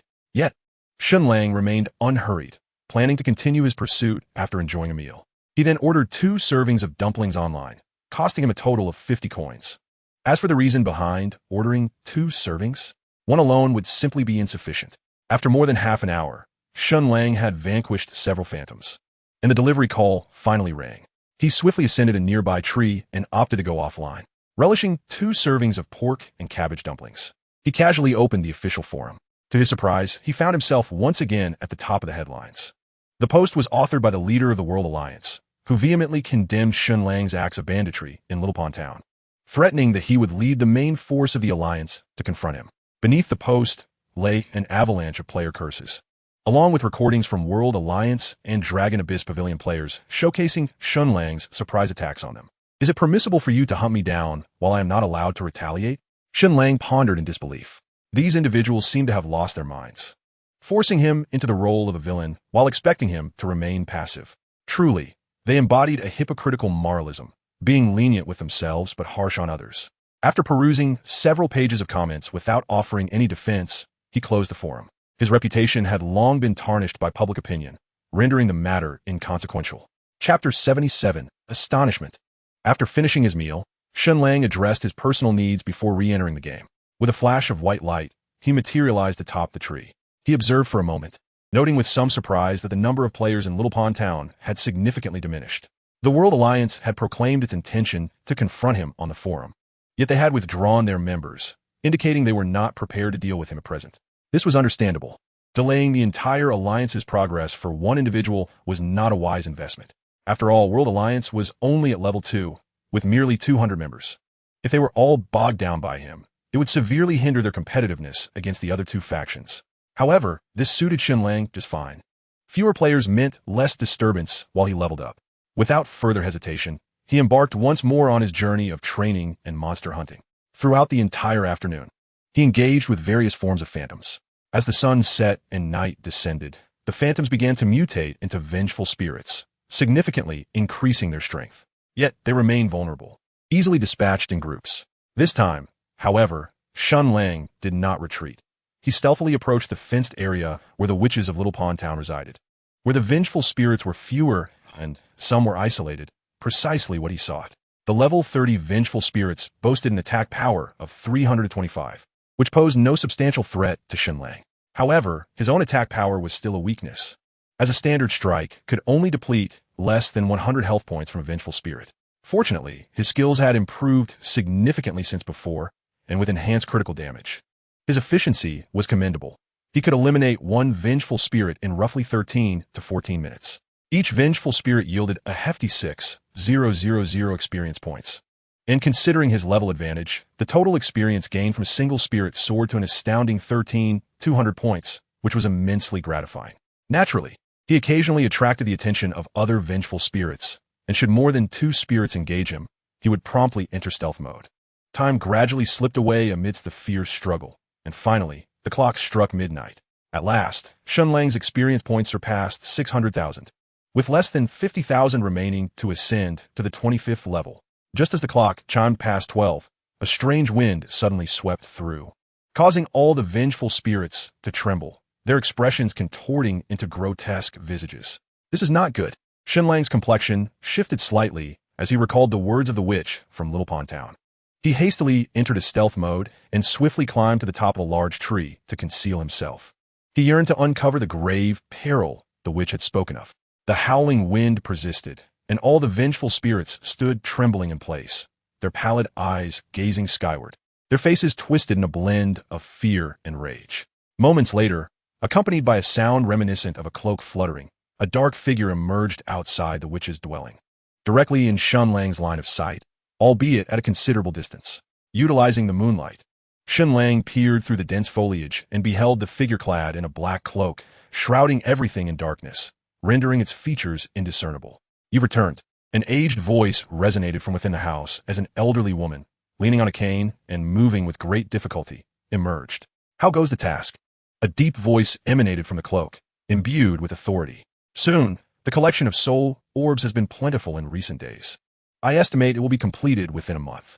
There is no need for you to come every day," the old woman sighed in response. Expedite the process. I have great use for it," the figure in the cloak replied, a hint of impatience evident in its tone. "Understood. I shall hasten," the old woman nodded. "That is good to know. Who dares to spy on me? A mere insect." With that, the mysterious figure struck out with a hand. Bang! 258,650. 256,800. In an instant, 2 horrifying damage notifications appeared. They were the remnants of 2 assassins lurking nearby, obliterated into a mist of blood by the mysterious figure's strike. Shen Lang was utterly astonished, frozen in place, even holding his breath, fearful of making a sound. The might of this enigmatic individual was overwhelmingly formidable, nearly rivaling that of the dragon demon. Whether it was due to the distance between Shen Lang's hiding tree and the mysterious figure, or the elusive nature of the cloaked one, it appeared that the figure had not detected Shen Lang's presence. "Why do you not simply kill them? With your prowess, it should be within your capability," the old woman remarked, glancing at the spot where the blood mist had erupted, uttering a statement that left Shen Lang bewildered. "Was that not a kill?" The cloaked figure replied. "They have not overheard any secrets. It matters not, even if they could be revived. Moreover, that forbidden-level power cannot be wielded casually, lest it attract the attention of divine beings, which would lead to severe troubles." The mysterious figure shook its head, letting out a soft sigh. "What nonsense is this?" Meanwhile, Shen Lang, hidden among the great trees, was utterly bewildered, his face a canvas of shock. The mysterious figure had revealed knowledge of the player's ability to resurrect, and more alarmingly, his subsequent words hinted at a forbidden power capable of annihilating a player's essence. How could this be? The implications of the mysterious figure's statements shattered Shen Lang's understanding of the game, rendering it almost fantastical. If this were true, could it still be considered a game? It seemed implausible. Shen Lang instinctively chose disbelief, yet an intuitive whisper within him suggested that this was most likely reality. The gravity of this revelation was staggering. If it were to spread, it would undoubtedly spark a global upheaval. Or perhaps, no one would believe it at all. Chapter 78, The Forbidden Power. The night was enveloped in a vast, ethereal silence, tinged with a disquieting unknown. Mola must surely be aware of this. Taking a deep breath, Shen Lang found the news overwhelming, nearly suffocating him. He needed to ascertain the truth. Otherwise, sleep would elude him. It was terrifying. He merely sought to play a game and earn some money, yet now his life felt at stake, which seemed profoundly unfair. Although he could log out safely, a nagging feeling told him that this place was unsafe. He feared that the mysterious figure might track him along the network back to his home and harm him. With a rush, he felt secure enough to log out. In his room, Shen Lang removed his gaming headset, his mind tumultuous. In this 21st century society governed by law, how could a game allow for murder? It was absurd. Regardless, he decided to consult Mola the next day. At worst, he would avoid provoking such entities altogether. After lying in bed for a while, Shen Lang finally exhaled deeply, sitting up and shaking off the confusion. He then stealthily descended the stairs to grab a midnight snack, nearly being mistaken for a thief by the proprietor. That night, Shen Lang's sleep was restless. He felt as if a pair of eyes were perpetually watching him. Before 4:30, he awoke and could not return to slumber. Ultimately, he resolved to forego sleep altogether, skipping breakfast to log back in. He was eager to seek out Mola for answers. With a flash of white light, Shen Lang materialized in the square of Langya City. As dawn had yet to break, the square was desolate, with hardly any players in sight. Without hesitation, he exited through the north gate of Langya City and swiftly made his way toward Songlong Ridge. This time, it took him less than 4 hours to reach the cliff beside the mountain gorge. He then retrieved his dagger and expertly descended the cliff. 40 minutes later, he arrived once more at the cave. Upon his arrival, the dragon Mola appeared quite astonished, having presumed Shen Lang had succeeded in his quest. Upon learning that Shen Lang had not acquired the mysterious seal of Lan Pation, Mola experienced a flicker of disappointment. "Dragon brother, to be candid, I have a few inquiries I wish to pose to you," Shen Lang said, tossing a wild wolf he had captured along the way to Mola, speaking with deference. "Ask away," Mola replied, devouring the wolf in a few bites, his speech somewhat muffled. "Thank you, dragon brother." Shen Lang nodded and then asked, Are you aware of our identities as adventurers, Dragon Brother? Of course I know. You are mere ants, no, humans who have descended from another world, La replied nonchalantly. Then, Dragon Brother, are you aware that we can be reborn after death? Shen Lang continued to inquire. Indeed, I am aware. I also know that with each demise, your essence diminishes slightly, though it can gradually be restored, La stated. Essence. Shen Lang furrowed his brow, soon realizing that La was referring to the manifestation of levels and attributes. Dragon Brother, do you know of an existence that can completely erase beings like us from this alternate realm? Shen Lang posed the final question after a moment of contemplation. I mean, total annihilation, with no possibility of resurrection. At these words, the great dragon La narrowed his eyes thoughtfully, regarding Shen Lang with a serious demeanor. Why do you ask this? Pertaining to the theft of the Shen seal, please just inform me if such an existence exists in this world, Shen Lang replied, his gaze fixed on La, a sense of unease creeping into his heart. Indeed, such an entity does exist. I am one of them. La's declaration sent a jolt of fear through Shen Lang, chilling him to the bone, as if he had plunged into an icy abyss. It was indeed true. Who orchestrated this game, and what was their purpose? Shen Lang was utterly astonished, having uncovered a momentous secret. However, you need not worry. Even if we possess such power, we would not resort to it, La added. Why? Shen Lang instinctively inquired. Because it is a forbidden power. What is forbidden must not be touched. To do so would invite great terror, and at that point, we too would face the peril of demise. Thus, unless it is an unavoidable situation, no one would dare to wield such power. La shook his head with a sigh, evidently fearful of the great terror he spoke of. I see. Shen Lang pondered for a moment, nodding thoughtfully. Then he asked, what level must one attain to wield such forbidden power? It is better to be prepared than to be caught off guard. The celestial realm. Once one reaches the celestial realm, they can break through dimensional barriers. However, as I mentioned, the consequences are dire, and under normal circumstances, no one would choose to do so, La explained. The celestial realm. Shen Lang mused. Frowning slightly, he recalled that his formidable master, Lauren, seemed to possess strength at the celestial level, though he later fell from grace due to health issues. Dragon Brother, are you also at the celestial level? Shen Lang suddenly turned to La, questioning him with a hint of curiosity. Lauren was capable of contending with the Lord of the Blood Abyss, yet this dragon, while strong, does not appear to possess the same might. Otherwise, he would not be confined here, Shen Lang reasoned. Not quite. La shot a glance at Shen Lang, clearly displeased with the query, as if he had touched a sensitive subject. You mentioned earlier that you also possess such power. We, the Dragon Clan, possess an unparalleled physical strength, capable of forcibly awakening the ancient bloodline power, allowing us to temporarily transcend the limits of our cultivation and ascend to the next realm. Mora exhaled a puff of dragon breath, reluctantly elucidating, I see. Brother Dragon, you are on the verge of attaining the celestial realm. Shen Lang realized. Close enough. Now, boy, have you finished your inquiries? If so, be gone. Hurry and procure the mystic seal for this king. Mora glared at Shen Lang with its large, dragon-like eyes, clearly growing impatient. Yes, I'm done. I'm off now. Farewell, Brother Dragon. Chapter 79. Do you live around here? Ingi City. A flash of white light, and Shen Lang reappeared in the bustling square. The area was teeming with players, densely packed. He settled on the steps beside the Adventurers Guild, gazing at the throngs of people, his mind somewhat adrift. It was evident that players could indeed be killed within the game. Shen Lang had all but confirmed this fact. This was undoubtedly a significant secret, one that few players were likely aware of, and if it were to leak, it would undoubtedly incite panic. However, as Mora had mentioned, such occurrences were exceedingly rare, only likely to happen when they faced life-and-death crises, which meant that the vast majority of players would likely never encounter such situations. Ignorance of this reality was perhaps a blessing. I'm merely here to earn a bit of coin, so it's best not to provoke them. Only those of Celestial Realm and above possessed the ability to wield forbidden powers, and they were wary of doing so, typically refraining from such actions. Much like in reality, where nearly everyone has the capacity to take a life, few actually do so, as there are legal repercussions. If one were to commit murder, they would pay a steep price. The same holds true in the game. Those existing beyond the Celestial Realm, while capable of employing forbidden powers to eliminate players entirely, would also incur significant costs, thus rendering such occurrences theoretically improbable. Since it is a low probability event, there is truly nothing to fear. At worst, I shall keep my distance. What is there to be afraid of? Shen Lang rose, shaking his head, and promptly cast this matter aside. There was indeed little to fear. One cannot forsake this game over a mere possibility. After all, he had amassed quite a fortune within this realm. 500,000 in just half a month. It would be utterly unthinkable for him to exit the game now.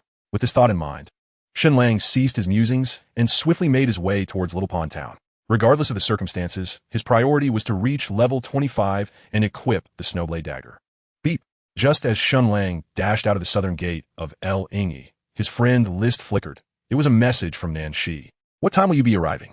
Upon reading the message, Shen Lang momentarily lost his focus, suddenly recalling an important matter. Nan Shi had invited him to dinner today. How could I have forgotten such an important thing? Shen Lang slapped his forehead, hurriedly glancing at the time. It was already past 10 in the morning. Fortunately, there was still time. At 11 o'clock, having just completed a task, Shen Lang messaged Nan Shi, informing her that he would arrive at their school around that time. Okay, please give me a call when you're close, and I'll come out to meet you, she replied. Sure. Shen Lang swiftly saved Nan Shi's phone number onto his device, labeling it with her name. He then sought out a secluded spot to log off the game, removed his headset, and promptly leapt from his bed to rush into the bathroom. He took a quick shower, washed his hair, and brushed his teeth, all in under 10 minutes. Afterward, he donned a fresh set of clothes and tidied himself in front of the mirror before hastily departing. In truth, the distance from his residence to Zhonghai University was merely 5 bus stops, a journey that could be completed on foot in less than half an hour. However, given the current warm weather, Shen Lang wished to avoid arriving sweaty and unpleasant for his meeting with Nan Shi. He spent 10 yuan on a ride-hailing service. And when he arrived at the entrance of Zhonghai University, it was just past 10:40. Perhaps due to the heat, the campus was not overly crowded, with students meandering along the pathways in small groups. Shen Lang entered the campus gate, hesitated for a moment, and then dialed Nan Shi's number. Hello. After a few seconds, the call connected, and her familiar voice resonated on the line. Nan Shi, it's Shen Lang. I'm almost at your school. Taking a deep breath to quell his nerves, he attempted to maintain a steady tone. Oh, you've arrived? I'll be right there. Just hold on a moment. Nan Shi's voice held a hint of surprise, clearly taken aback by his early arrival. He could hear her hurried footsteps as she seemed to be rushing outside. There's no need to hurry. I'm not quite there yet. It will take me another 7 or 8 minutes. Shen Lang quickly reassured her. All right, see you soon, she replied. After hanging up, he slipped his phone into his pocket and wiped the sweat from his palms against his arms. The prospect of meeting Nan Shi again made it impossible to feign calmness. Within less than 10 minutes of waiting, he spotted a breathtaking figure gracefully approaching from afar. Nan Shi was adorned in a white short-sleeved long dress, her delicate collarbone exposed.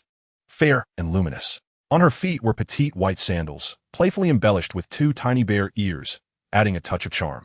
Shen Lang found himself momentarily entranced, his heart racing uncontrollably, rendering him speechless and forgetting the earlier nerves. What's wrong? Don't recognize me? Nan Shi teased as she drew closer, noticing the slight tension in his expression and breaking into a smile. It's just that you seem somewhat different from the game, Shen Lang replied, taking a deep breath to steady himself. Of course it's different. I'm not wearing a robe here. Nan Shi winked before suggesting, let's go. It's quite warm here. We can talk as we walk to the cafeteria. All right. Shen Lang nodded, following Nan Shi as they strolled deeper into the campus. The summer breeze, imbued with a hint of moisture, caressed their faces and playfully stirred the girl's hair, carrying with it a delicate fragrance. The two walked side by side beneath the verdant canopy, treading upon a path paved with pebbles. Shen Lang's thoughts were entangled, yet he remained at a loss as to how to initiate a conversation. Do you live around here? After a brief moment, it was Nan Shi who broke the silence first. However, as soon as the words left her lips, she suddenly paused, a rosy hue blossoming on her fair cheeks, rendering her utterly enchanting. At that moment, Shen Lang was equally unsure of how to respond. Her inquiry was indeed rather difficult to answer. Does that mean you have thoughts about me now? As they strolled along the campus path, both were preoccupied with counting the ants on the ground, leading to a rather delicate atmosphere of silence. It's all your fault. After a while, Nan Shi's complexion returned to normal, and she tilted her head to glance at Shen Lang, her pearly teeth lightly biting her rosy lip as she let out a soft scoff. Yes, it's all my fault. Shen Lang nodded, not daring to retort. What exactly is your fault? Nan Shi's beautiful eyes blinked slightly as she cast another glance at Shen Lang. You were quite eloquent that night, weren't you? Nan Shi shot him a playful look, her lips curving into a light smile, exuding vivacity. That was different. Shen Lang mumbled. In what way was it different? Nan Shi inquired with interest, her delicate chin tilting slightly as she smiled and pressed on. It was because we didn't know each other then, and I had no particular thoughts about you, so I could say whatever came to mind, Shen Lang said sincerely, his gaze fixed on Nanshi's face. Oh, then does that imply you have thoughts about me now? Nanshi's eyes sparkled as she looked at Shen Lang, her expression a blend of mirth and intrigue. Shen Lang found himself momentarily speechless, unsure of how to respond. Meanwhile, Nanshi's gaze remained fixed on his face, observing him with keen interest. After a brief pause, Shen Lang felt a surge of courage, took a deep breath, and half-jokingly remarked, "Of course. You are so beautiful that anyone would be tempted." Upon uttering these words, the tension within him dissipated significantly, akin to a heavy stone finally resting on the ground. They continued to stroll along the pebble-strewn path until they neared the dining hall, at which point she finally spoke up. She looked at Shen Lang with utmost sincerity and cautiously said, "Well, Shen Lang, considering this is our second meeting, my understanding of you is still quite limited, and your knowledge of me is merely superficial. So, do you comprehend my meaning?" "Yes, I completely understand. I feel the same way." Shen Lang hurriedly nodded in agreement. "Is that so?"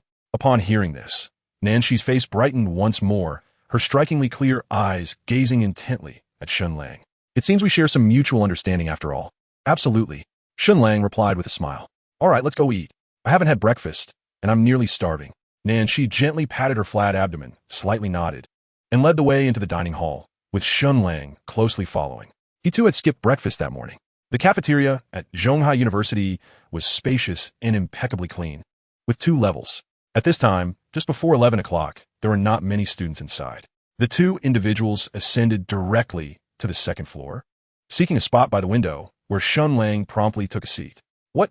Do you expect me to fetch 2 servings myself?" "Non nexi suddenly glared at Shen Lang. Aren't they supposed to be served?" Shen Lang replied, perplexed. "How naive. Did anyone serve you during your university days?" "No, but aren't you treating me today?" "Indeed, I am treating you. So you fetch the plates." Nanshi shot Shen Lang a disdainful glance and promptly pulled him up from his seat. "What do you wish to eat? I shall serve it for you."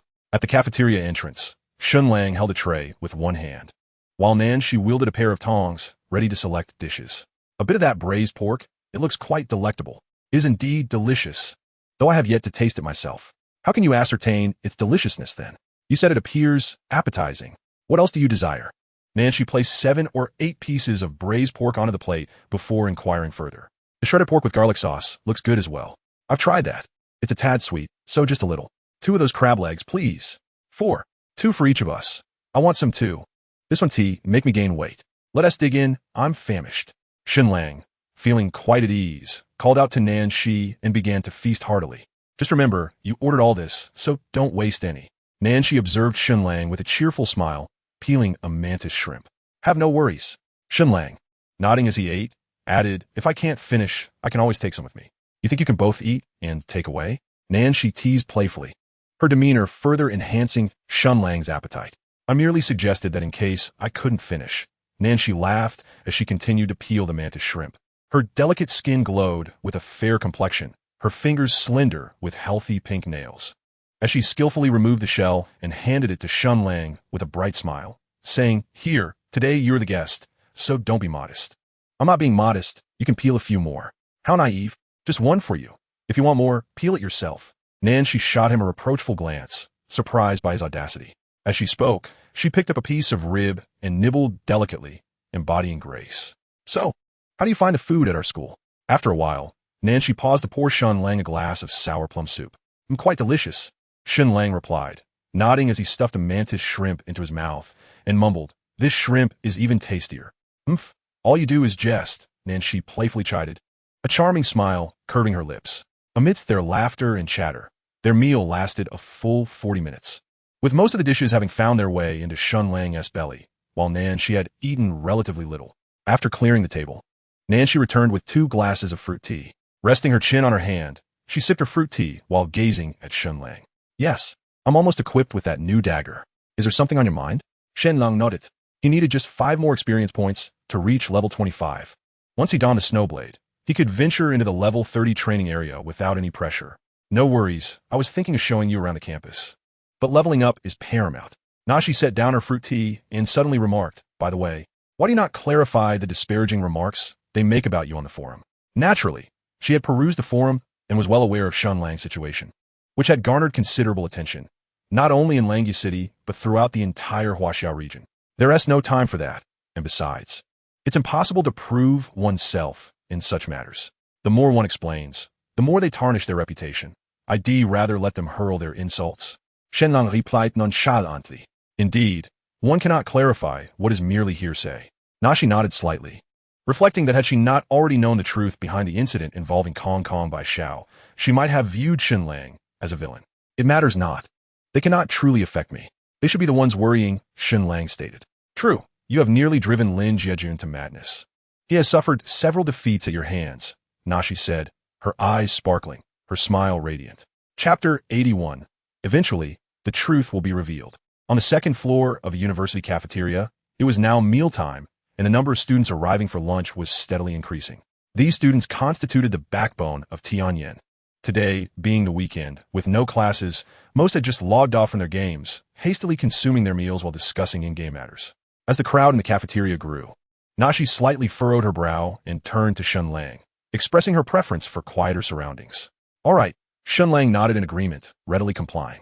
The two then rose and made their way outside the cafeteria in single file. Hey, Xiaoxi. Just as they reached the entrance, two girls entered. One of them, Shen Lang recognized as the priestess, Mu Huaxi, who had been with Lin Tong last time. Weren't you supposed to be out? Why are you here at the cafeteria? Mu Huaxi asked in surprise, having seen Nashi rush out earlier, claiming she had matters to attend to and would not join them for lunch. Nashi blinked, somewhat taken aback to encounter Mu Huaxi. Really? Mu Huaxi regarded her with suspicion, her gaze suddenly catching sight of Shen Lang, causing her to pause. Well, Xiaoxi, you've been quite secretive about this significant development. Who is this handsome gentleman? Will you not introduce us? Mu Huaxi teased, her eyes sparkling between the two. Nashi turned to glance at Shen Lang, her gaze flickering as she momentarily faltered on how to introduce him. Hello, I am Shen Lang, a friend of Nashi's. I heard the cafeteria at Zhonghai University is quite good, so I shamelessly asked her to treat me to a meal. Shen Lang interjected, nodding politely toward the two girls. He only experienced verbal hesitation around Nashi. He was otherwise articulate with others. Nice to meet you, I'm Li Cici, the first girl said, extending her hand. I'm Wang Xiaoya, the second girl chimed in. Mu Huaxi winked at Nashi, playfully teasing. I had no idea you were keeping secrets from us. Nashi bit her lips slightly, her cheeks flushing with color. By the way, handsome Shen, do you recall when you first met our little Shi? Mu Huaxi inquired, glancing at Shen Lang, eager for more gossip. Actually, it hasn't been long. We met in a game, and this is only our second meeting. Shen Lang replied with a smile, casting a glance at Nanshi. Oh, so it was through a game? I had no idea. Mu Huaxi began, but was interrupted by Nanshi, who hastily took Shen Lang's wrist and led him away from the cafeteria. This little girl has been quite secretive. When did this all start? After they departed, Mu Huaxi contemplated their retreating figures, murmuring softly to herself. She shared a dormitory with Nanshi, spending nearly every day together. Yet she was entirely unaware of her romantic entanglements. Hey, Huaxi, don't you think Shen Lang looks a bit familiar? Like I've seen him somewhere before. Wang Xiaoya suddenly remarked. Familiar? Mu Huaxi paused, then laughed. I believe you might be infatuated. Perhaps we should have Tong Tong introduce someone to you. I'm being serious. So am I. Meanwhile, as they walked far from the cafeteria, nearly out of sight of its entrance, Nanshi finally released Shen Lang's hand, playfully scolding him. Observing her adorable demeanor, Shen Lang felt a surge of affection, tempted to pinch her cheek, yet he restrained himself, deeming it inappropriate. It's really nothing. They'll find out sooner or later, he said with a slight smile, unconsciously glancing at his wrist where he could still feel a trace of her warmth. What do you mean they'll find out sooner or later? Nanshi's cheeks flushed, glaring at Shen Lang, a blend of annoyance and playfulness in her gaze. My apologies. I misspoke. I sincerely apologize. Shen Lang quickly corrected himself. That is more like it. Nanshi huffed, a smile curving her lips, clearly pleased. It's sweltering. Let us head to the library. All right. The midday sun bathed the campus in warmth as Shen Lang and Nanshi strolled leisurely along the red brick path lined with ginkgo trees, passing the quaint old teaching building, oblivious to the gazes of fellow students. If only this path had no end. Despite the heat, Shen Lang found himself wishing the journey would stretch infinitely. Are you foolish? The library has air conditioning. Nanshi shot him a look, well aware of the underlying meaning of his words. Besides, it would be much better to converse inside. Good point. Shen Lang scratched his head, realizing that the end of this path was not truly a destination. Before long, they arrived at the library of Zhonghai University. The interior was sparsely populated, and they casually chose their seats, each picking up a book to feign engagement. Beep. Just moments after they settled in, Nanxi's phone chimed with a notification. She picked it up to check, her eyes instantly brightening. What is the matter? Shen Lang was attentively observing Nanxi and could not help but inquire. What is going on? Oh, it's nothing. Our snow domain has advanced to a level 3 guild, ranking 4th in the entire Huaxia region.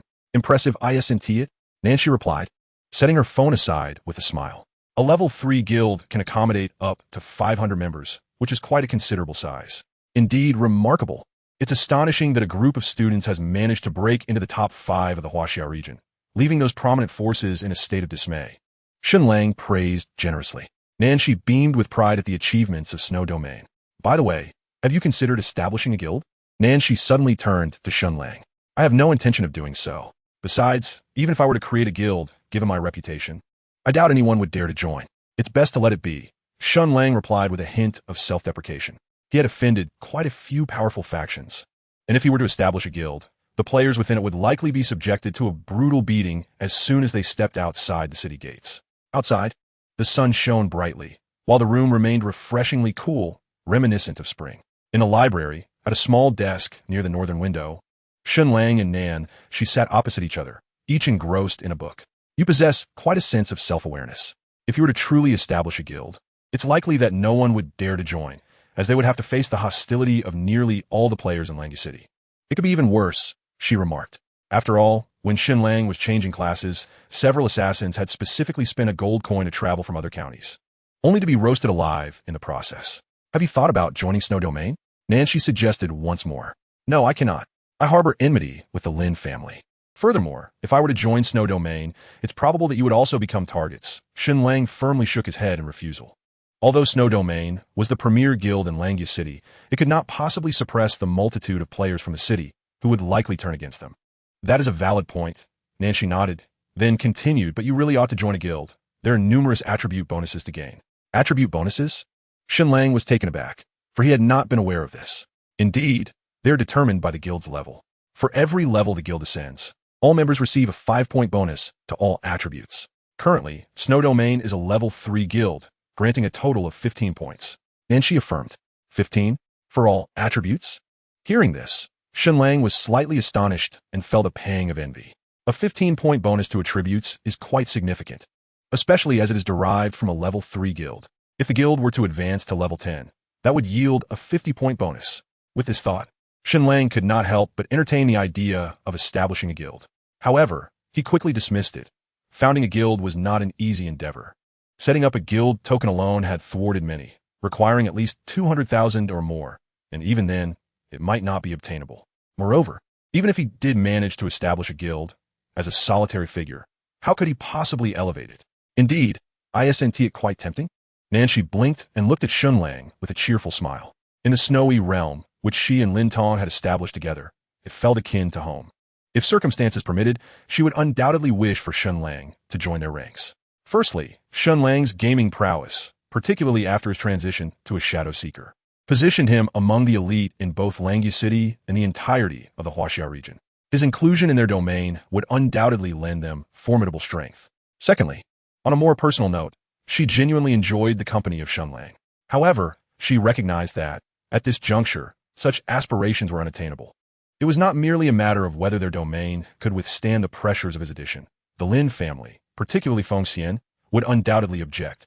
Although she entertained the notion of expelling Lin Fengxian from their realm, her influence was limited, as he was, after all, Lin Tong's cousin. The temptation was considerable, yet she preferred the allure of freedom. Shen Lang smiled, not particularly disheartened. Currently, players generally possessed low foundational attributes, and the guild's level was modest, resulting in minimal attribute enhancements. As for the future, that was a matter for another day. What if I wish for you to come to the snowy realm? What would your choice be? Nanxi inquired, her bright eyes sparkling like water as she gazed at Shen Lang. Startled by her words, Shen Lang fell silent for 2 seconds before swiftly rising from his seat, intent on departing. What are you doing? I was merely speaking. Nanxi's expression shifted, and she hastily called out to him, biting her rosy lip, her fair face tinged with a hint of grievance. She had genuinely meant it as idle chatter and never anticipated that Shen Lang would take offense. Upon hearing her words, Nanxi was momentarily taken aback, her previous distress vanishing, replaced by a subtle blush. You're bullying me. I shall never speak to you again. Nancy shot a fierce glare at Shen Lang before turning her head away, refusing to look at him.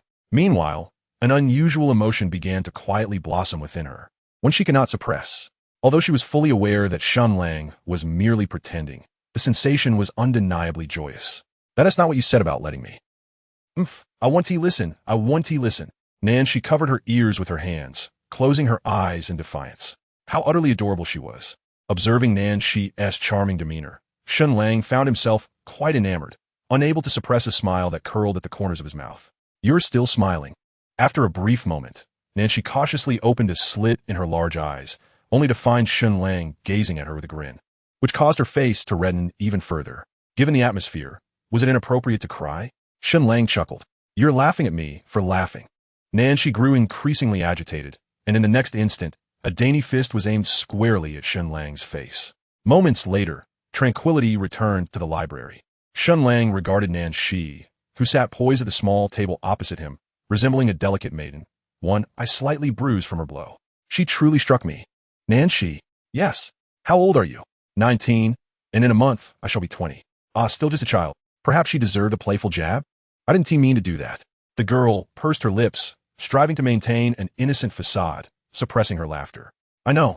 Shen Lang nodded and said, It is my fault for carelessly colliding my eyes with your fist.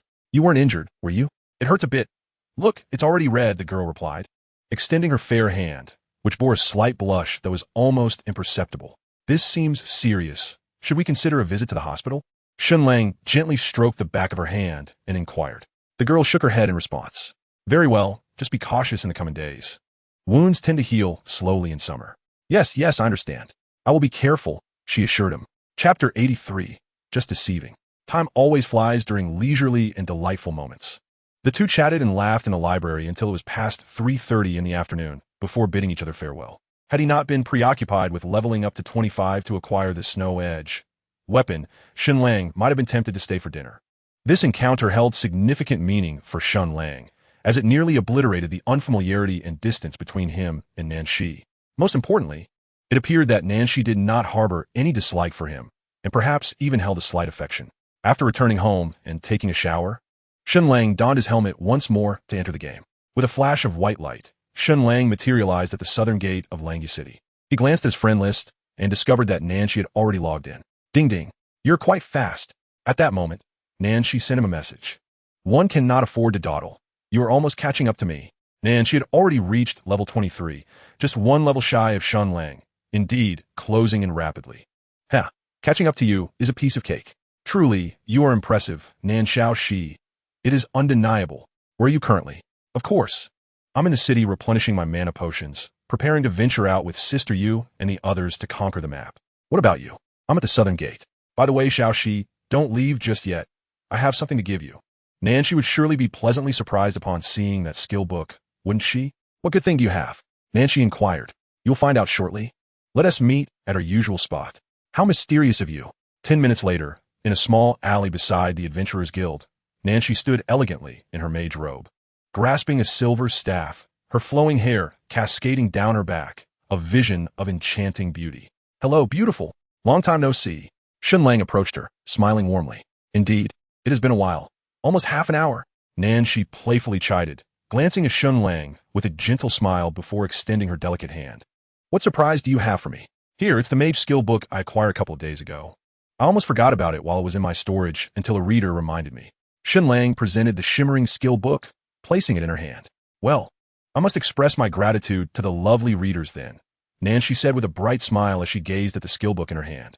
However, the next moment, upon reading the introduction of the skill, she was momentarily taken aback, her lips parted slightly, and her other hand instinctively rose to cover her mouth.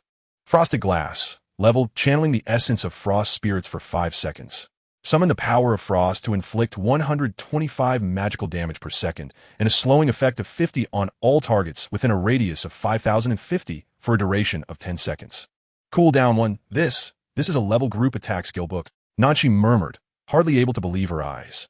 It goes without saying that she had never encountered a skill of this caliber, even among higher tier skills. How surprising, isn't it? Observing Nancy's astonished expression, Shen Lang felt a sense of pride swelling within him. convinced that this skill book was indeed a priceless gift. Shen Lang, I cannot possibly accept this. It is far too precious, she remarked, sensing that Shen Lang was not particularly affluent himself. If this skill book were sold, it would fetch no less than several tens of thousands, if not more, and she was reluctant to accept it under such circumstances. A small token gift from Shen Lang would be gladly received, but this was simply too extravagant. After all, she had already received a valuable golden ring yesterday. That ring can't really be considered a gift. You were injured, so it was merely compensation, Shen Lang chuckled. Are you always so adept at charming young ladies? Nanshi gazed at Shen Lang, gently biting her crimson lips. Ahem, I already stated that it was compensation. Shen Lang scratched his head and continued. This skill belongs to the frost category, complementing the effects of that ice ring. With it, your leveling will accelerate significantly. Otherwise, catching up to me will be quite the challenge. The ice ring bestows a 20 damage enhancement to frost skills, potentially raising this skill's total damage to a staggering 1500, which is indeed formidable. I suppose you have a point. Nanshi hesitated for a moment, but ultimately accepted the level skill book. Its sheer power and allure were undeniable, and the name was melodious while the skill icon was visually appealing. She simply could not bear to part with it. Moreover, Shen Lang was correct. Having the skill book would facilitate her rapid advancement in levels, possibly allowing her to ascend into the top tier. So how shall I express my gratitude this time? Although she had resolved to accept this invaluable skill book, a twinge of melancholy lingered in her heart. She had yet to repay the kindness of the ring, and now she was faced with another dilemma. As if sensing Nanshi's internal struggle, Shen Lang took a deep breath, his gaze sincere as he spoke. Nanshi, I want you to know that whether I gift you equipment or a skill book, my sole intention is to bring you joy, nothing more. If you feel troubled about how to thank me, that is truly not what I wish to see. You. Nanshi, gazing into Shen Lang's earnest eyes, found herself momentarily stunned, her lips slightly parted, while a wave of unprecedented emotion enveloped her heart, one she could not suppress. You are deceiving me. Suddenly, Nanshi's expression shifted, glaring at Shen Lang with suspicion. What? Shen Lang was bewildered, thinking this was not how it should go. Wasn't she supposed to be moved? How could I deceive you? You just lied to me in the library, claiming you've never been in a relationship. Nanshi's bright eyes fixed on Shen Lang, laced with skepticism. This fellow possesses an extraordinary talent for charming young ladies. In such a brief span, she is nearly ensnared. How could it be that he has never experienced love, yet resorts to deception? Bah, what a cad. I swear, I truly have not. Sister Yu has declared that the words of men cannot be trusted, and I refuse to believe you. Observing Shen Lang's somewhat anxious demeanor, Nanshi felt a delightful satisfaction within, yet her words were unyielding. Your sister Yu may have suffered wounds. Do not heed her, for I speak the truth. Upon my honor, Shen Lang hastily protested. You have deceived. Chapter 84. The hunt begins. Wait for it. Nan Shao Shi, you shall inevitably fall into my grasp. As he beheld her graceful figure departing, Shen Lang reached out, whispering to himself. Moments later, when that silhouette finally vanished from his sight, never to be seen again, Shen Lang turned and headed in the opposite direction. After more than 20 minutes, Shen Lang arrived once again at Shaoqi Town. The number of players remained substantial, yet most were merely casual participants, with hardly a soul from the Tianxia Alliance or Longyuan Pavilion in sight. Shen Lang paid little mind to this, as it suited him perfectly, preventing any delays in his leveling endeavors. Time flowed gently, and soon an hour and a half had elapsed. After vanquishing nearly 20 specters, a golden radiance descended, and Shen Lang joyfully ascended to level 25. Without a moment's hesitation, he equipped Snowblade and Snow Demon Bracers, resulting in a remarkable transformation of his attributes. Title: Wandering Hero, the Hidden One. Cultivation: None. Level: 25, 132, 0100. Attack: 448,468, after adjustment for Qing Feng Dagger's attack. Defense: 392. Health: 1700. Mana: 350. Attack speed: 223. Movement speed: 203. Strength: 243. Intelligence: 42. Constitution: 110. Agility: 103. Luck: 7. Perception: 3. Reputation: 1000. Talent skills: Divine Punishment. Level increases critical damage to 250, with a slight probability of inflicting tenfold damage. Divine Stealth. Level when receiving a lethal blow. The user enters a state of invisibility, becoming immune to all damage and control. During this period, every attack will be a critical hit, lasting 5 seconds. Cooldown: 12 seconds. Skills: Insight. allows the user to glimpse information about targets no higher than 10 levels above their own. Divine Backstab, level 6, executes an attack from behind the target, inflicting 200 damage and stunning the target for 3 seconds. Cooldown, 15 seconds. Mana cost, 20. Divine Stealth, level after activating this skill, the player forcibly enters a state of invisibility, increasing movement speed by 100. Exiting invisibility occurs upon active attack. Passive, resets cooldown upon slaying any target. Cooldown, 300 seconds. Mana cost, 30.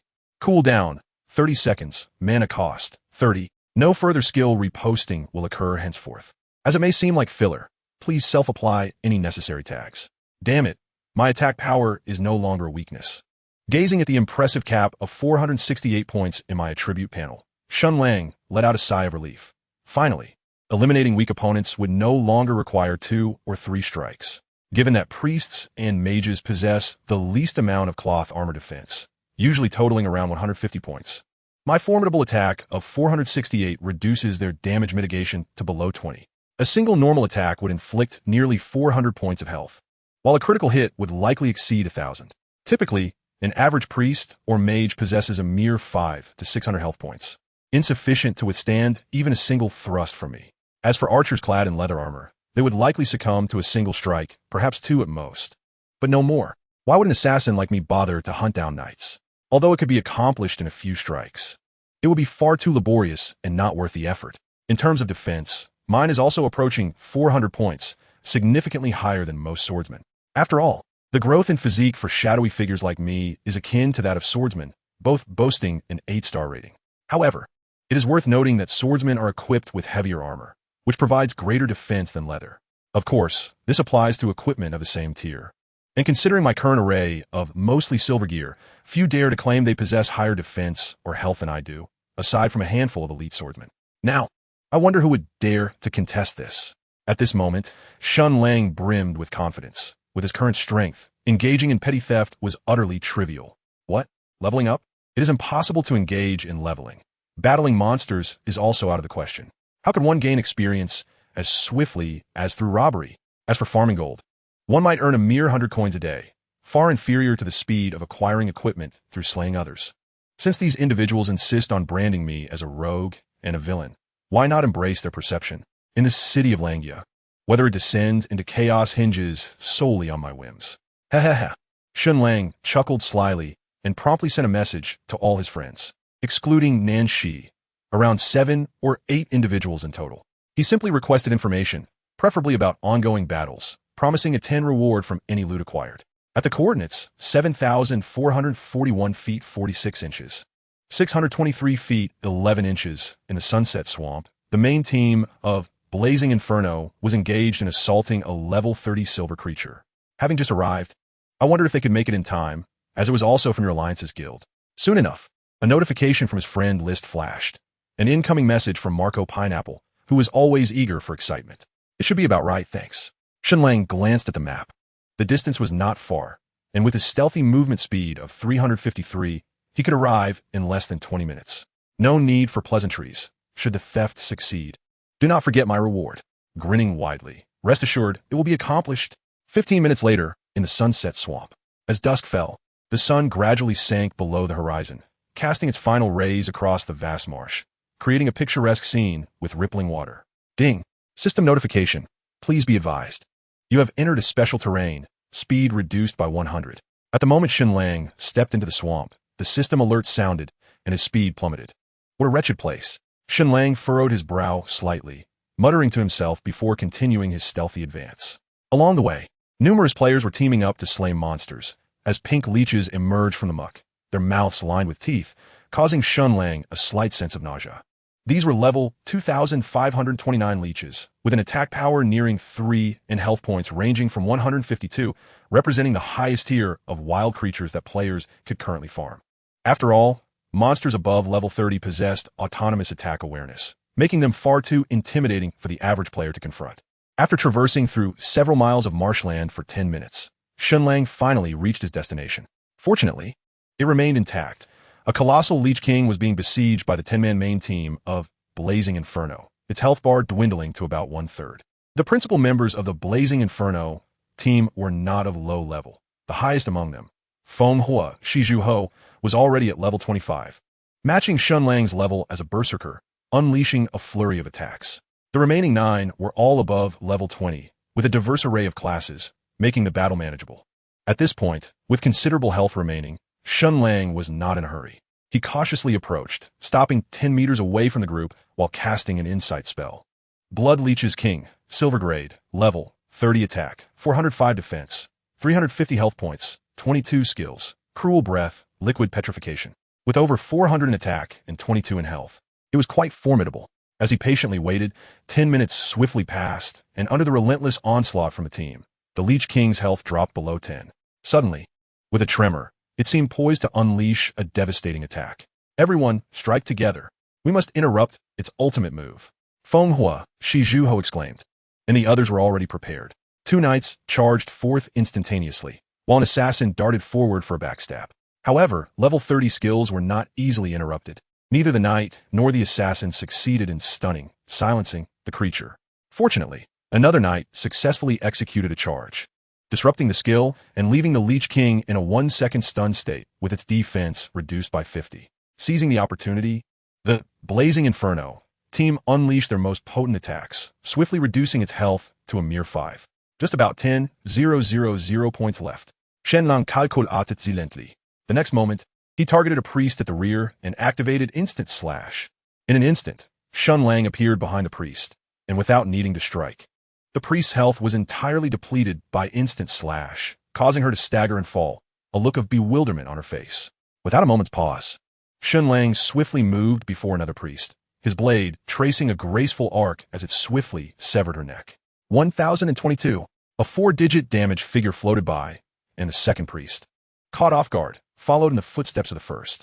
Subsequently, Shen Lang swiftly entered a state of stealth, vanishing from sight. Meanwhile, the crowd reacted in shock and horror. It was the infamous Tian Yan, and Xiao Qian along with others were ensnared by his prowess. Swoosh. 1050. However, before the mage could finish his sentence, Shen Lang swiftly slit his throat from behind, then vanished once more into stealth. Damn it, Tian Yan, you shall perish. Feng Hua Shizhu, filled with rage, found himself ensnared and unable to escape. Of course, even if he could, he would not be able to locate Shen Lang. Swoosh. 1922. 3 seconds later, a far more terrifying number floated above the head of a marksman. Shen Lang executed a backstab, plunging a blade into the side of his neck, delivering nearly 2,000 points of damage. The backstab's inherent bonus of 200, coupled with a critical hit, unleashed a staggering 500 damage, truly frightening. What the hell? Is he cheating?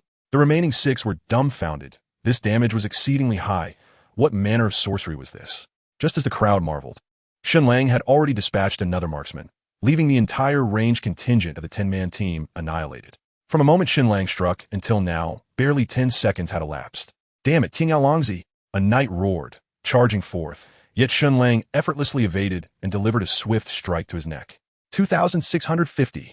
In the next moment, an even more horrifying number appeared. Shen Lang himself was taken aback, as this strike unexpectedly resulted in 10-fold damage. Report him. What the hell? This must be reported. The remaining 4 were utterly bewildered. This was a knight, with a defense rating of 400. How could he be dispatched so easily? This is unplayable. It must be reported. Meanwhile, Shen Lang paid no heed to their thoughts, darting towards Feng Hua Shizhu and the others, barely bothering to activate stealth. In less than 3 minutes, the remaining 4 were swiftly dealt with, while Shen Lang had lost barely a third of his health. One cannot understate the sheer power of the Golden Grey Dagger. Augmented by the critical damage of Divine Punishment, it was simply invincible. Even the knights fell before him in mere moments. Among the 4, only Feng Hua Shizhu exhibited slightly better skills, yet most of Shen Lang's health loss was at his hands. Unfortunately, the disparity in attributes was too great. They had no means to contend with Shen Lang. It is no exaggeration to assert that even without stealth, Shen Lang could easily vanquish this 10-man team, though it would require significant effort, given the marksman's armor-piercing arrows and the mage's slowing spells. Of course, why not utilize one's advantages?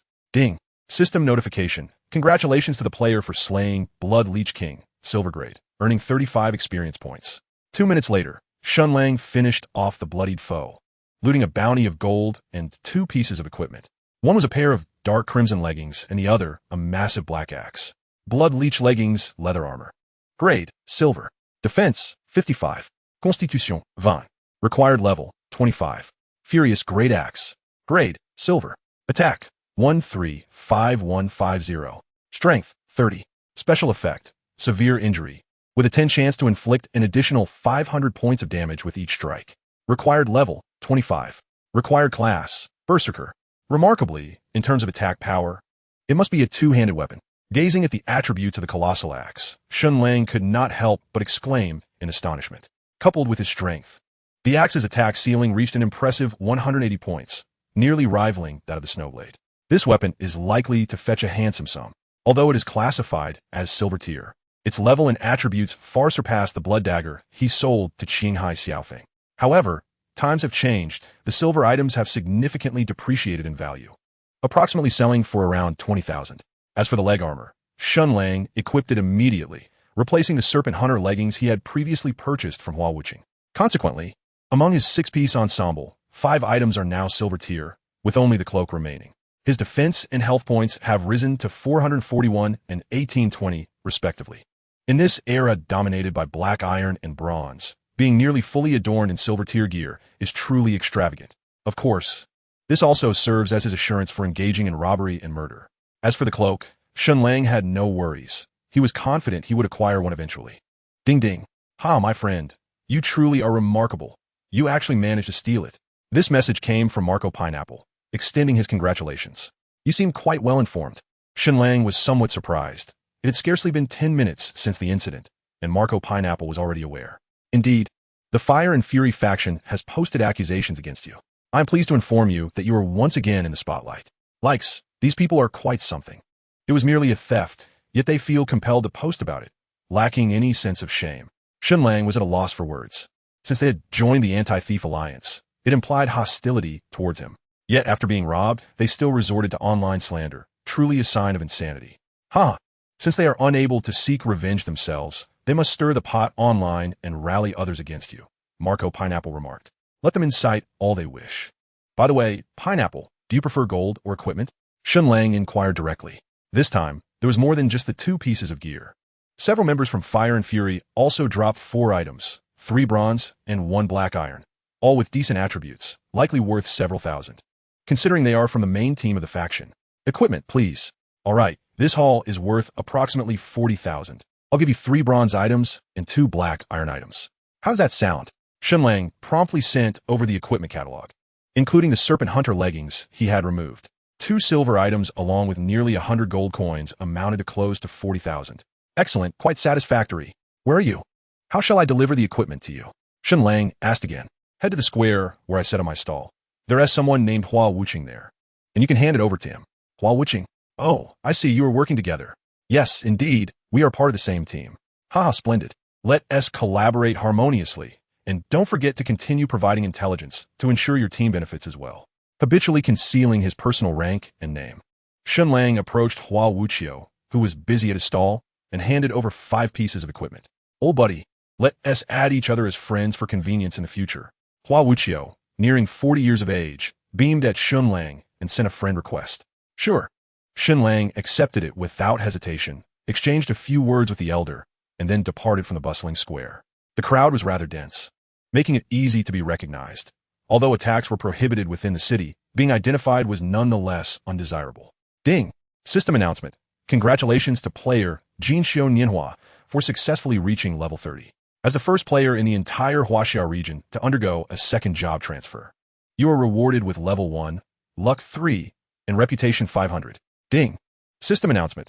System maintenance for Tian Yan will commence at 12 o'clock a.m. on July 3rd in 5 hours and 32 minutes and will last for 24 hours. Players are advised to prepare in advance. At this moment, 2 consecutive system announcements rang out, causing the square to buzz with excitement. 24 hours? Why does system maintenance take so long? Exactly. I still need to farm gold to sell. A whole day wasted. They must be opening the recharge function soon, along with the auction house.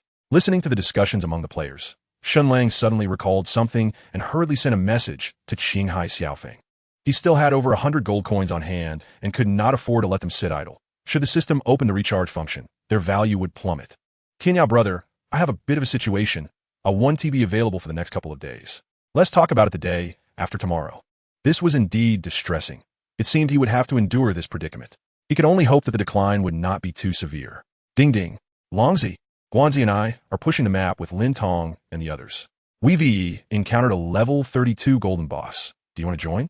At that moment, his friend list flickered. It was Chun Ming sending a message. Who else is going? Shen Lang hesitated for a moment before inquiring. Aside from Lin Jiaying, the rest of the big shots are all here, plus over 300 brothers are grinding low-level mobs. Are you trying to get me killed? Shen Lang was speechless. Though he had confidence in his abilities, it was utterly impossible to contend with over 300 players, especially with experts like Lin Tong among them.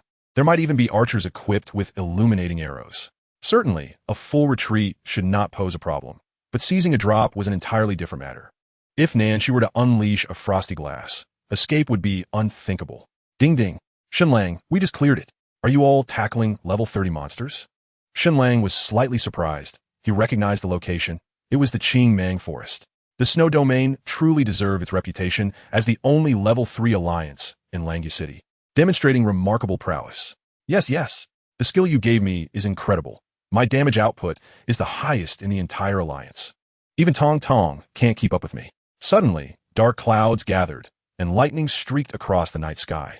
Enormous icicles plummeted from above, crashing down upon the green python horde, stirring a mist that enveloped the atmosphere. A multitude of injuries arose from the heads of the green-scaled pythons. Impressive.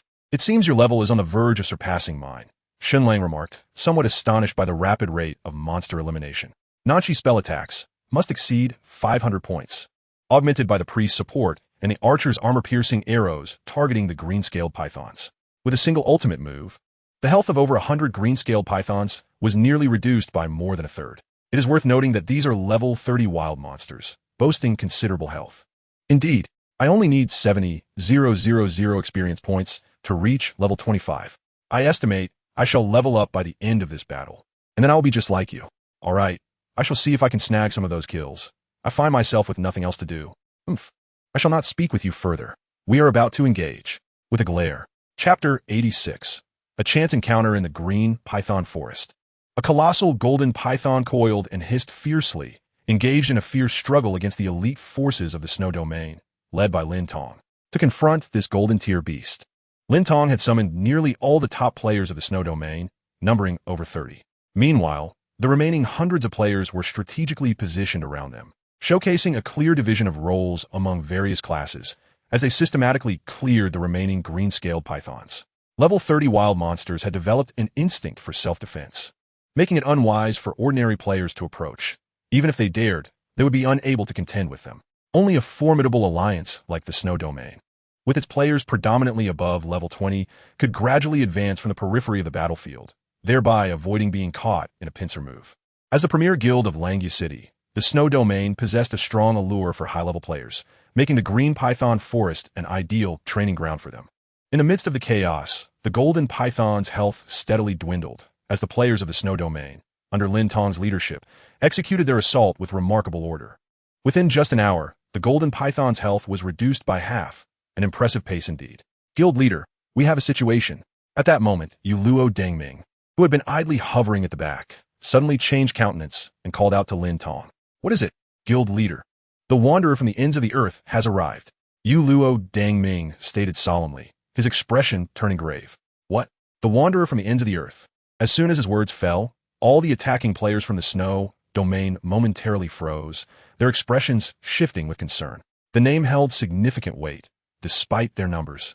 Hearing Shen Lang's name instilled a sense of trepidation among them. He was notorious for his prowess in seizing opportunities, infamous throughout the Huaxiao region. Where is he? Lin Tong furrowed her brow, quickly withdrawing. On the outskirts, dealing with lesser monsters. The brothers are hesitant to make a decision and are seeking guidance, she was informed. Dealing with lesser monsters? Lin Tong expressed surprise, pondering for a moment as she glanced at the health bar. She then addressed Yu Luo Dengming. You keep an eye on things here. I will go investigate. Upon finishing her words, Lin Tong swiftly made her way towards the outskirts of the Green Python Forest, her long sword in hand. Damn it, the Wanderer of the Ends must be here to seize the spoils. We should eliminate him before he can strike. Not necessarily. If he truly intended to rob us, he wouldn't have revealed himself. Perhaps he seeks to intimidate us, given his deep-seated enmity with young Master Lin. How does he intend to intimidate? By killing and robbing. I truly wish to eliminate him. Then let us go and vanquish him, and make a name for ourselves. No, our strength is insufficient. As Lin Tong departed, the players from the snow domain began to murmur among themselves, momentarily distracted from their tasks. What are we doing? Get to it. With a sharp reprimand from Yu Luo Dengming, silence fell over the crowd, and they resumed their activities, albeit with a palpable lack of focus. As the frontline knights struggled to maintain aggro. That sister you, I shall go see as well. From the back of the crowd, among the mages, Nanshi's eyes sparkled with excitement as she quickly informed Yu Luo Dengming before chasing after Lin Tong, holding her skirt. I shall join as well. To slay the Wanderer of the Inns and make a name for myself. Me too. Nonsense. Focus on your tasks. The guild leader will handle it. Yu Luo Dengming's reprimand silenced any further protests. Meanwhile, at the edge of the green python forest, Shen Lang was engaged in a fierce battle with a green-scaled python, inflicting terrifying damage upon the creature, its health bar plummeting rapidly. Although the green-scaled python boasted a formidable defense of 325 points, it was nothing compared to Shen Lang's current prowess, and he dispatched it with the ease of chopping vegetables. Within 2 to 3 minutes, the beast was defeated, and his experience points soared as if propelled by a rocket. A level 30 green-scaled python granted a base experience of 6,000 points, and since Shen Lang was 5 levels higher, his total experience was effectively doubled to 12,000 points. There was no way to progress any slower. Not far off, the players from the snow domain were on high alert, anxiously observing Shen Lang. Faced with such a notorious and powerful rogue, who wouldn't feel tense? After all, most had seen the videos on the forum, where he dispatched foes with a single strike, akin to slaughtering chicks, truly an exaggeration. Wanderer of the Inns, what brings you here? Just as Shen Lang was reveling in his triumph, Lin Tong approached, sword in hand, and halted before the snow domain players, coldly regarding Shen Lang. I am hunting monsters. What of it? Is this green python forest your snow domain's territory? As Shen Lang executed a backstab, stunning the green-scaled python, his dagger danced with lethal precision, each thrust dealing nearly 1,000 points of damage, draining the beast's remaining health and eliciting gasps from the snow domain players. This is certainly not our territory, but we are engaged in battle. Kindly wait until we finish. Lin Tong's beautiful eyes flickered slightly, revealing a hint of wariness towards Shen Lang's strength. You pursue your quarry, and I shall pursue mine. What concern is it of yours? Shen Lang flashed a smile at Lin Tong, bending down to collect 2 gold coins dropped by the green-scaled python, weighing them in his hand. However, this action appeared to the snow domain players as a quintessential display of villainy. Enough with the idle chatter. I ask you, will you depart or not? Lin Tong huffed coldly, perceiving provocation in Shen Lang's smile. Although Shen Lang did not intend for it, you are truly an intriguing person. I still have levels to grind. Why should I leave? Shen Lang cast a nonchalant glance at Lin Tong, then swiftly threw his dagger, striking the eye of a distant blue-scaled python and inflicting over 700 points of damage. This was merely Shen Lang's standard monster-killing initiation skill. However, Lin Tong perceived this act as a blatant provocation. Her delicate face hardened as she stepped forward, ready to confront Shen Lang. Though Lin Tong was merely an ordinary swordswoman, her equipment was not inferior to Shen Lang's, and with the support of her alliance attributes and a priest by her side, her offensive and defensive capabilities surpassed his, leaving her unperturbed by him. Lin Tong, wait. Don't act rashly. Just as Lin Tong was about to strike Shen Lang, Nanshi hurried over, her robe flowing behind her like a sprite. Little she, what brings you here? As Nanshi approached, Shen Lang felt a surge of interest. Leveling up was just one of his purposes for being here. The other was, of course, to encounter Nanxiao Shi. I was just worried about you. Nanshi shot a furtive glare at Shen Lang before addressing Lin Tong. Lin Tong shoved Nanshi behind her and coldly regarded Shen Lang, saying, Wanderer of the Horizon, I have heard of your commendable skills. Are you brave enough to engage in a fair duel with me? Not interested.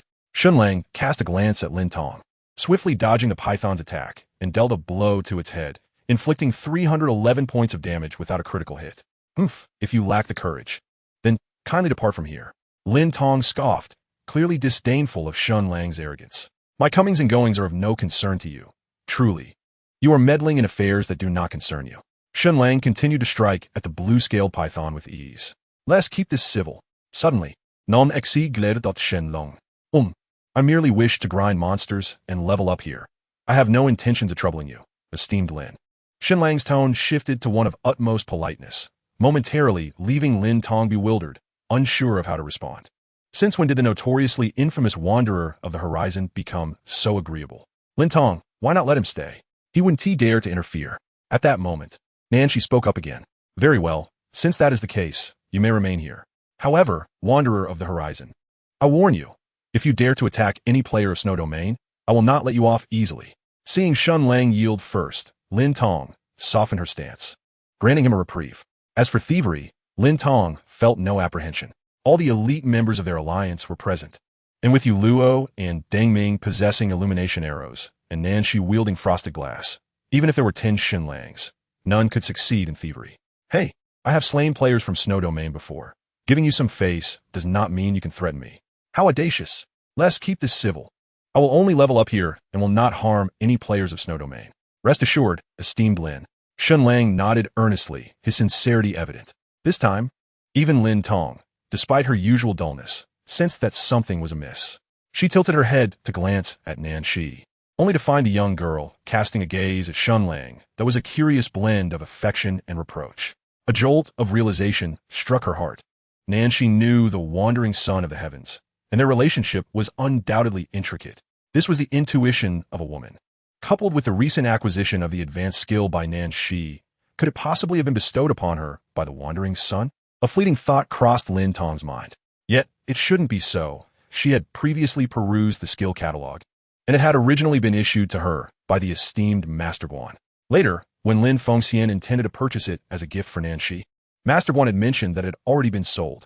Nonetheless, it had ultimately found its way into Nanshi's possession. There was certainly something fishy about it. Why are you looking at me like that, Tong Tong? Nanshi blinked innocently, suddenly feeling a twinge of anxiety as she averted her gaze from Lin Tong's scrutinizing eyes. What do you think? Lin Tong replied with a knowing smile, her tone laced with teasing. How would I know? Nanshi muttered, her voice tinged with guilt as her eyes darted elsewhere to avoid Lin Tong's piercing stare. Humph. Lin Tong let out a light snort, but chose not to press further. Some matters were best left unspoken. If her suspicions turned out to be true, it could spell trouble. After all, Shen Lang was currently a target of animosity throughout Langya City. Although people could not directly harm him, they could certainly take aim at his friends. If the nature of Nanshi's relationship with Shen Lang were to be exposed, the Snow Domain would become a focal point of hostility. Therefore, it was paramount to keep their connection concealed, even if it was merely her speculation. Wandering son of the heavens, we shall maintain our distance. I hope you refrain from causing harm to our players in the Snow Domain. Of course, we shall not retaliate against you either. Lin Tong took a deep breath. As the leader of the Snow Domain, she had to consider the bigger picture. To her, Shen Lang was not yet an enemy, especially with the connection to Nanshi complicating matters. Indeed, Shen Lang nodded in agreement, then added, however, some individuals in your domain view me as a thorn in their side and have repeatedly targeted me, so I cannot afford to show leniency. I will do my best to persuade them. Lin Tong sighed, furrowing her brow. She was well aware of who Shen Lang referred to, but knowing did little to alleviate her helplessness. There's no need for that, Lin. I doubt you could sway them. I shall handle this myself. Of course, if you have any objections, feel free to voice them. I am more than willing to engage, Shen Lang said with a smile. I shall not concern myself with your grievances, but you must not lay a finger on any other players from the Snow Domain. Otherwise, Lin Tong paused, a smile playing on her lips as she pulled Nanshi close. I may just have to offer up your little dog-ass head as a sacrifice. Oh, by the way, she is a dog. Shen Lang was left speechless, taken aback by Lin Tong's unexpected words. If Lin Xiaodong were to perish, you two belong to the canine family. I shall be the one to sever your dog-ass head. At that, Nanshi became flustered, resembling an agitated puppy as she playfully tussled with Lin Tong. Both stood at a similar height, just over 1.70 meters, and possessed striking beauty, albeit with differing styles. Lin Tong exuded a gallant elegance, while Nanshi embodied a vivacious charm. The sight of the two of them frolicking together was indeed a delightful spectacle. All right, there's so many people watching. What a disgrace. After a brief moment, the two gathered themselves. Lin Tong adjusted her armor and glanced at the crowd of Snow Domain players behind her, clearing her throat before speaking. All right, you all can go about your business. There's nothing to worry about. Yes, guild leader. The Snow Domain players were left in a state of confusion, unable to discern the situation, merely imagining the two beautiful leaders in a heated exchange. However, they could not ignore Nanshi's message. Yes, finish up quickly and give me a shout. I want to swoop in for the loot. All right, I'll unleash my ultimate move and take them all down. Laughter Excellent plan. Only you could think of that. All the gear will be ours. No, no. I'll take you down too, and then all the treasures will belong to me. Shen Lang Zeit, facepalming. Having underestimated Nan Xiaoxi's ambition. Xiaoxi, what has got you so amused? Did you win the lottery? From a distance, Lin Tong's voice echoed. Chapter 88, Don't Soil Your Blankets. It must be said, after acquiring the Snow Blade Dagger, Shen Lang's efficiency in monster hunting soared exponentially. Even with the Azure Scale Python boasting a staggering health of 20,000, it was no match for Shen Lang's prowess. In less than 2 hours, he successfully leveled up to 26, a speed that left the Snow Domain players envious. Killing a Blood Leech awarded him 35 experience points. Meanwhile, Lin Tong and her team successfully felled the Golden Python, but their ultimate attack was not interrupted at the last moment, resulting in significant losses for the Snow Domain's main force. After the battle, the Snow Domain players did not disperse. They continued to grind lesser monsters since the Azure Scale Python offered decent experience. With system maintenance scheduled for midnight, they had little choice but to keep at it for the remaining hours. Thus, Shen Lang found himself amidst the Snow Domain players, both sides maintaining a respectful distance as they ground away until midnight. In the final moments, Shen Lang reached level 27, reclaiming his place among the top 10 in Langya City, landing precisely in the 10th position. Just ahead of him was Nan Shi, with the enhancement from the Frosty Glaze. Nan Shi's leveling speed rivaled Shen Lang's. With a single ultimate attack, her damage output soared, allowing her to rise from outside the top 100 to within the top 10 in just one afternoon and evening. Truly impressive. As for the 10 free attribute points gained from leveling up, Shen Lang allocated them entirely to strength.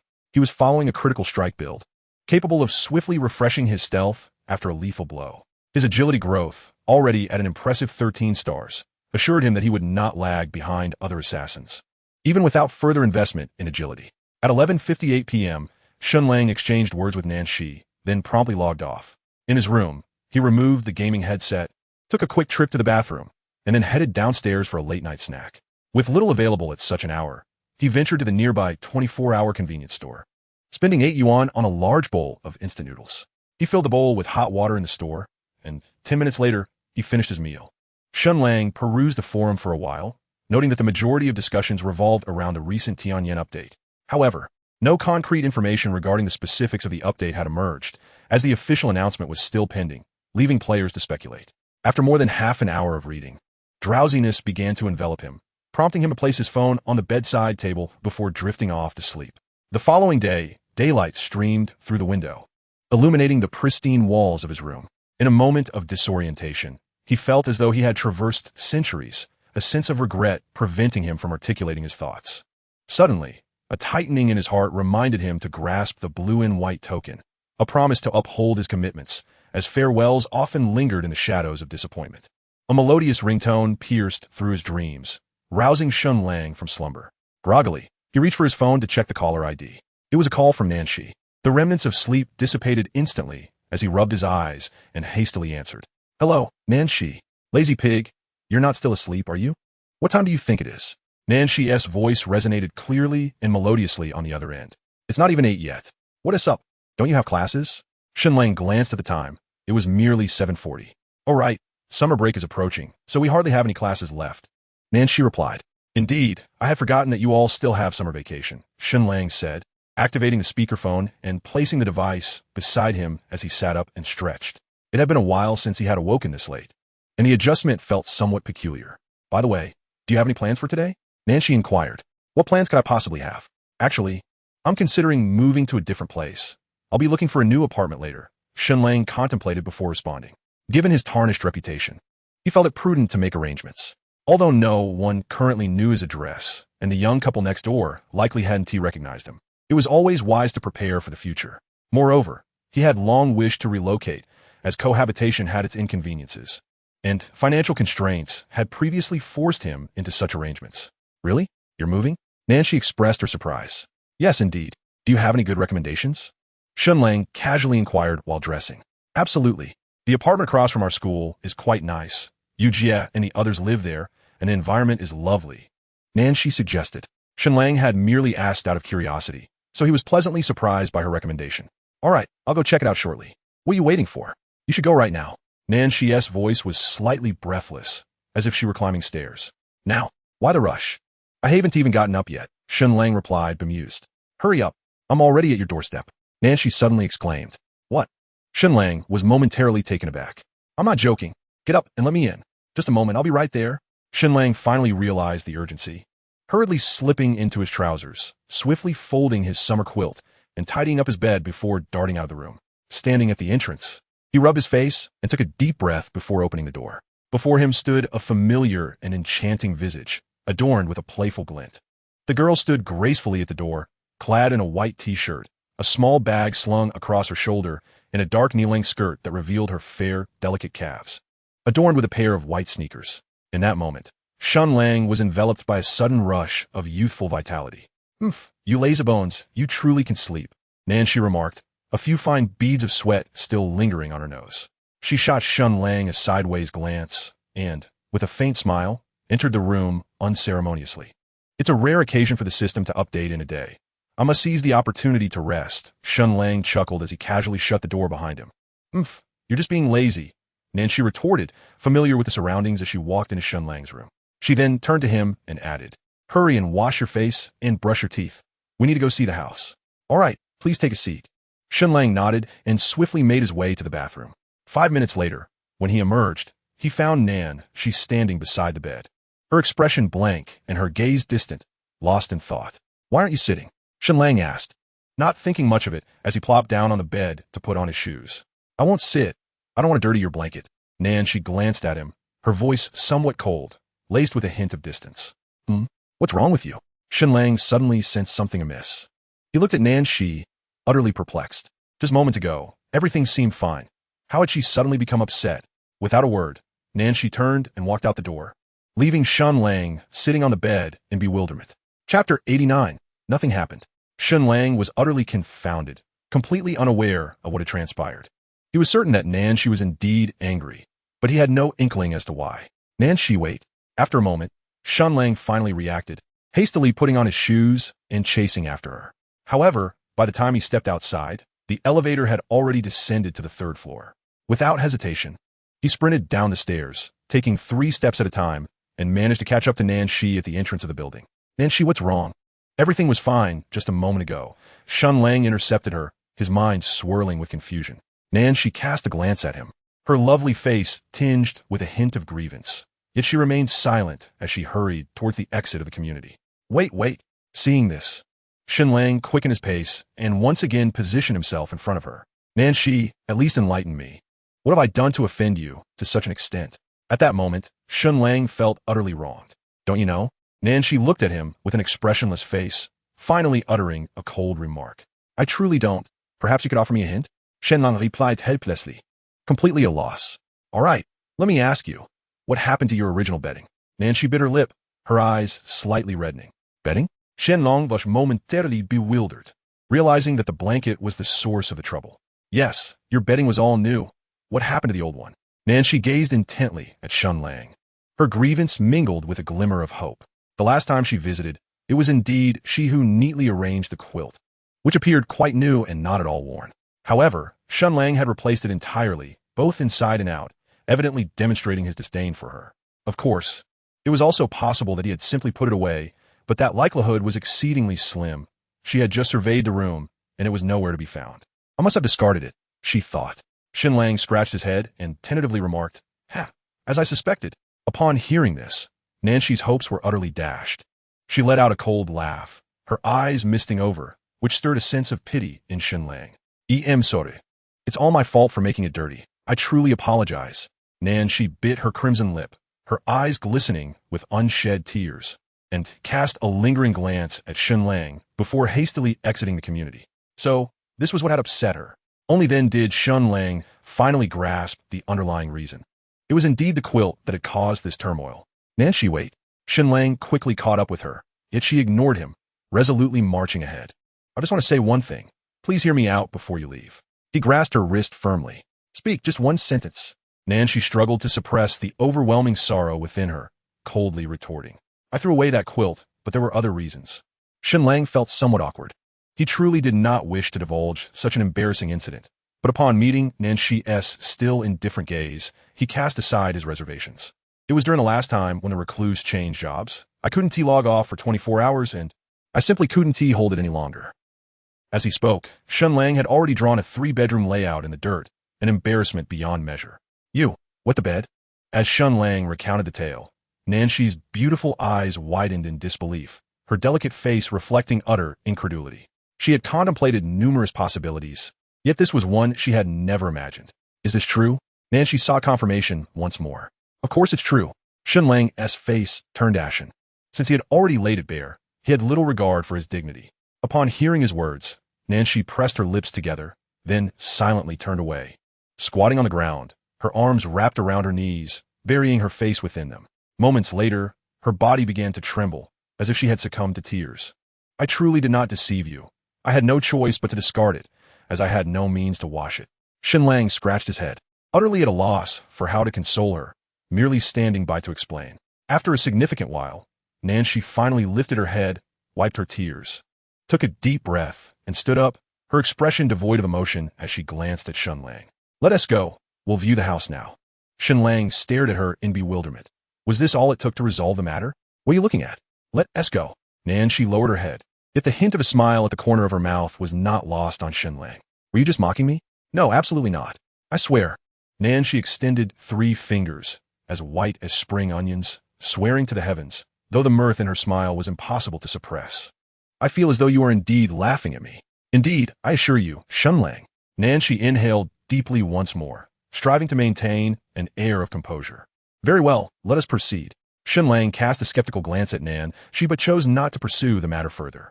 Wait, allow me to find a place to sit for a moment. The pair had scarcely taken a few steps when Nanshi halted, her hands clutching her abdomen, a slight furrow appearing on her brow. What is it? Do you require a visit to the hospital? Shen Lang inquired, concern etched on his face. No, it's merely that I laughed a bit too heartily earlier. A brief respite will suffice. You still insist you weren't laughing? I most certainly did not. Opposite the east gate of Zhonghai University stood a towering 22-story building, precisely the apartment complex Nanshi had mentioned, which housed many of the university's single instructors. Masked, Shen Lang and Nan, she entered the building, where the first floor featured a clean and simply decorated reception area, leaving Shen Lang with a favorable initial impression. Esteemed guests, how may I assist you today? A staff member warmly greeted them upon their arrival. We wish to rent an apartment for an extended period. Could you inform us of the pricing? Nanshi inquired directly. There are various pricing options available. Allow me to show you the premises first. Once you're satisfied with the environment, we can negotiate the price, the staff member replied enthusiastically, leading them upstairs to explore the available units while providing insights into the amenities offered. The environment was indeed pleasant, with each apartment bright and airy, boasting views of the sea, albeit at a somewhat steep price.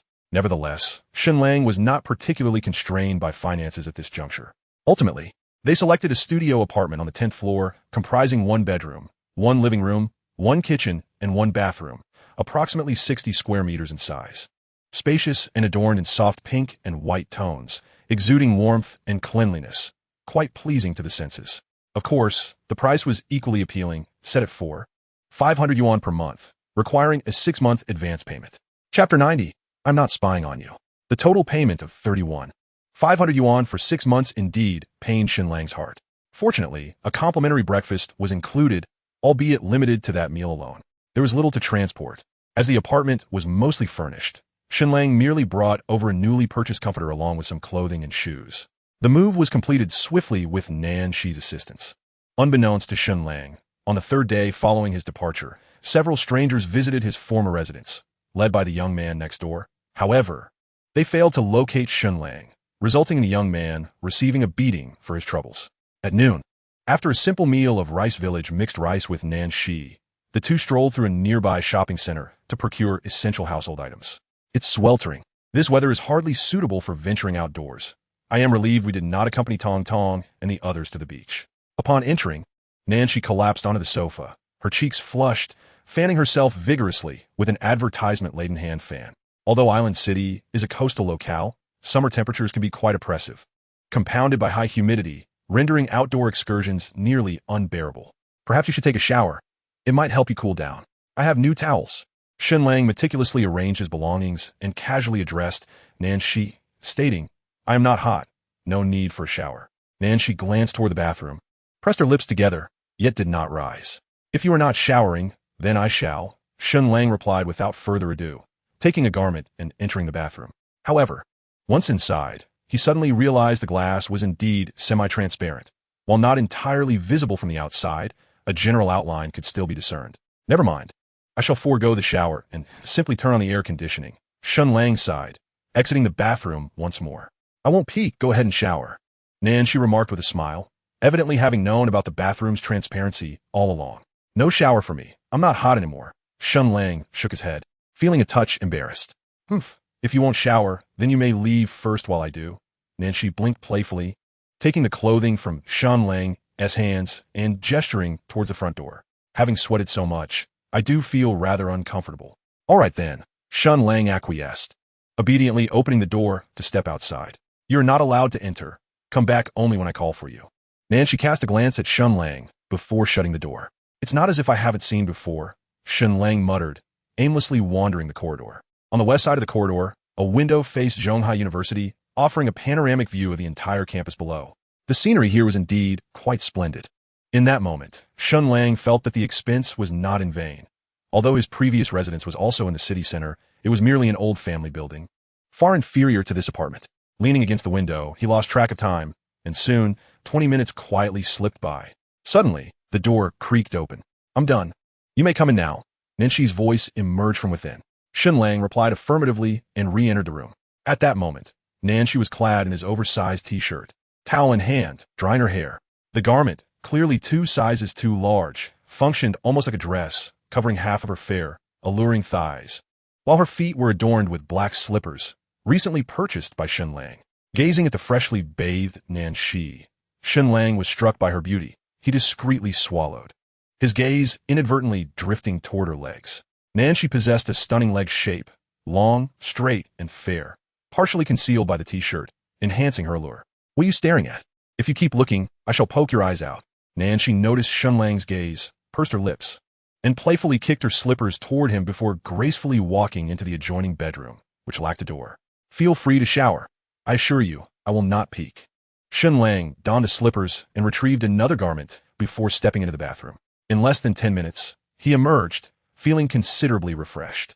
In the bedroom, upon his entrance, he found Nancy sprawled across the expansive bed, engrossed in her phone, her smooth, fair legs slightly curled and swaying, displaying an ease as if she were in her own home. Ah, the Tian Yan system has released an update notification. At that moment, Nancy suddenly sat up, intently gazing at her phone screen. What has been updated? Shen Lang was also taken aback. This was a significant matter, one that pertained to his financial gains. Take a look for yourself. There are numerous updates, Nancy said, after a brief moment of observation, casually handing the phone to Shen Lang. He took the device and settled on the edge of the bed to read. The Tian Yan system will introduce a feature allowing the exchange of in-game currency for real-world money, which essentially means players can now recharge their game accounts and convert acquired equipment and gold into cash. Furthermore, the conversion rate has been established. 1 gold coin equals 10 yuan. Indeed, this was a considerable loss. This was the first announcement. The second update involved the opening of an auction house, enabling players to auction items directly for cash. This development greatly benefits Shen Lang, as equipment placed in the auction house will be visible to players across the entire Huaxia region. Consequently, the prices of top-tier gear are sure to see a significant increase, given the abundance of wealthy players in Huaxia. The third update introduces a red name identification system. When players kill others, their names will turn red, with the shade deepening based on the number of kills. Exceeding a certain threshold will result in being hunted by the city guards, and such players will be apprehended if found in the county city. Additionally, if a red-named player is killed, they will drop items corresponding to the severity of their infamy. This particular update is decidedly unfavorable for Shen Lang. Naturally, red names can be cleared by defeating monsters. The fourth update involves the introduction of strongholds, which will spawn randomly and at irregular intervals. If an alliance wipes out all the monsters within a stronghold and occupies it for 12 hours, it can be transformed into a guild residence, which can be upgraded to a level 1 city. The fifth announcement pertains to the unveiling of hidden maps, dungeons, though details are scarce, requiring players to discover the entrances on their own. The sixth update introduces a tiered nobility system, allowing players to gain prestige by completing tasks issued by the county government. The higher the nobility rank, the greater the influence within the government. Lastly, the seventh update optimizes the helmet's brainwave calming function, lifting the restriction that halved monster experience after midnight, while introducing a player fatigue attribute that aligns more closely with reality. Chapter 91, You Scoundrel. In a tidy and well-organized room adorned with playful pink decor, sunlight streamed through the balcony, casting a warm glow on the pastel walls. The gentle breeze from the air conditioning alleviated the summer's heat, creating a cozy atmosphere. Were one unaware, they might mistake this for a girl's private chamber. Does this mean you can no longer be a notorious pirate? Nanshi knelt on the bed, her damp hair cascading casually behind her. She leaned closer to Shen Lang, both of them peering at the announcement on the phone. The warmth of her breath brushed against his ear, stirring something within Shen Lang as he inadvertently glanced at Nanshi. Having just emerged from a shower, her face was rosy, her features delicate, and she emanated a delightful fragrance that momentarily distracted Shen Lang. Why are you staring at me like that? Nangshi's bright eyes flickered, intertwining with Shen Lang's gaze, causing her heart to quiver involuntarily. The distance between them was minimal, merely a few inches apart, allowing them to feel each other's breath, creating a moment thick with ambiguity. It's nothing, Shen Lang coughed lightly, turning his head away. If one must rob or kill, it does not hinder the life of a rogue. In truth, Shen Lang was not particularly concerned about the red name marker. The most significant aspect of this update was the ability to exchange real-world assets for in-game currency, which was exceedingly unfair to ordinary players. Yet, the world has always been rife with inequity. The affluent and powerful control the lion's share of resources and the authority to allocate them, thereby wielding significant influence. This has remained unchanged throughout history. Besides, they can't catch you anyway. There's no need to fear the red name, Nangshi said, blinking and smiling coyly.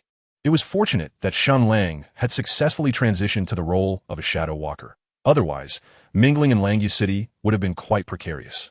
While ordinary assassins could stealthily maneuver, they were hindered by cooldown periods, and once their concealment was broken, escape became nearly impossible, leaving them wary of powerful factions. Catch me? What are they thinking?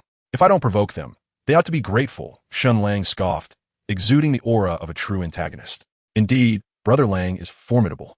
No wonder he has such a colorful past. Nangshi nodded eagerly, her lips curving into a subtle smile. Nangshi, are we not going to move on from this? Shen Lang glared at her, wishing he could deliver a metaphorical blow to her. Revealing this matter to Nang, she was one of his greatest regrets, and it seemed never-ending. No, I was just joking. I promise I'll never mention it again. Nangshi raised 3 fingers, but Shen Lang was not persuaded. Suddenly, amidst their banter, Nangshi's phone screen switched, revealing an incoming video call from Tong Tong. Lin Tong is calling you for video chat. No, just don't say anything. Nangshi replied, winking as she took the phone and switched to voice mode to answer. What is up, Tong Tong? Where are you? Why aren't you answering the video call? Nangshi put the phone on speaker, allowing Shen Lang to hear their conversation clearly. I'm outside. My data is running low, so it's not convenient to use video. Nangshi bit her lip, feeling slightly guilty. Already out of data, and it's only the beginning of the month? She glanced at Shen Lang, having just finished her shower and enjoying the refreshing coolness. She had no desire to venture out again under the sun. All right, see you tonight, darling. See you tonight, sweetheart. After ending the call, Nangshi placed the phone aside and shot a perplexed look at Shen Lang. What s with that expression? Nothing, Shen Lang replied, shaking his head, rendered speechless. Darling, I must say, today you truly know how to have fun.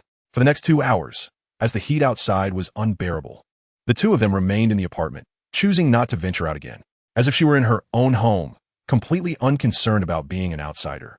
Shen Lang sat beside her, enjoying the animated film Zootopia.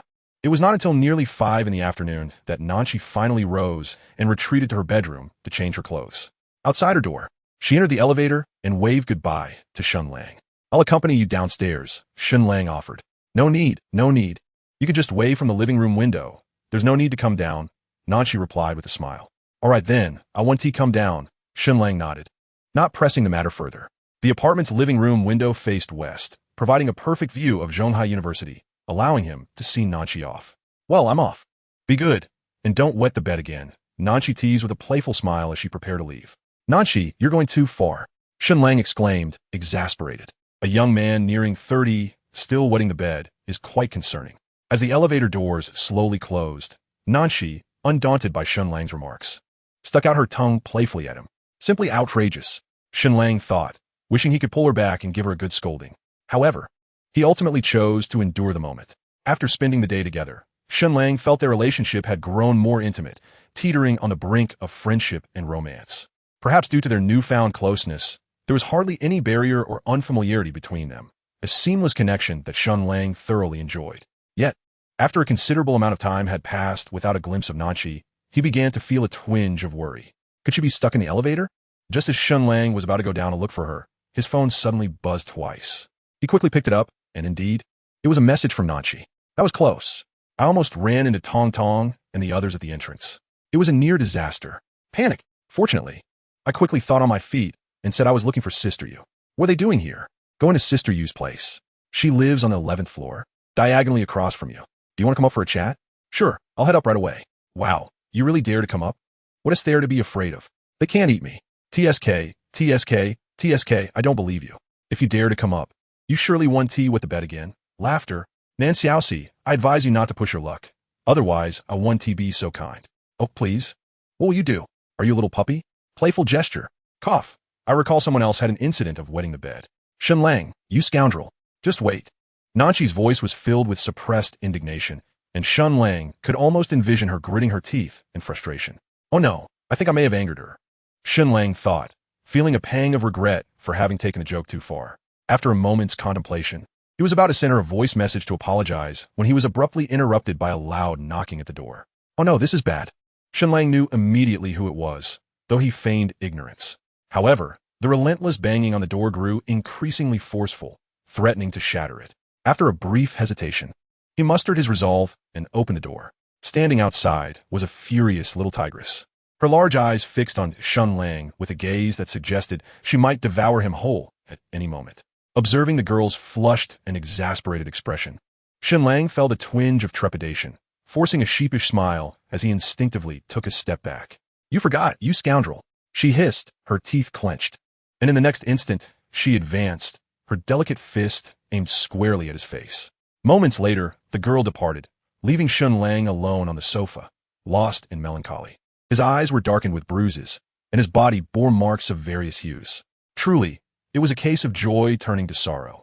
Shen Lang, resigned to his fate, vowed never to provoke Nanqi again. Her seemingly delicate demeanor belied her fierce nature. At around 6 in the evening, Shen Lang ordered takeout, but the security guard on the first floor refused him entry, compelling him to don a mask and retrieve it himself. The group of people was engaged in conversation and hardly noticed him, yet Nanqi recognized him at once.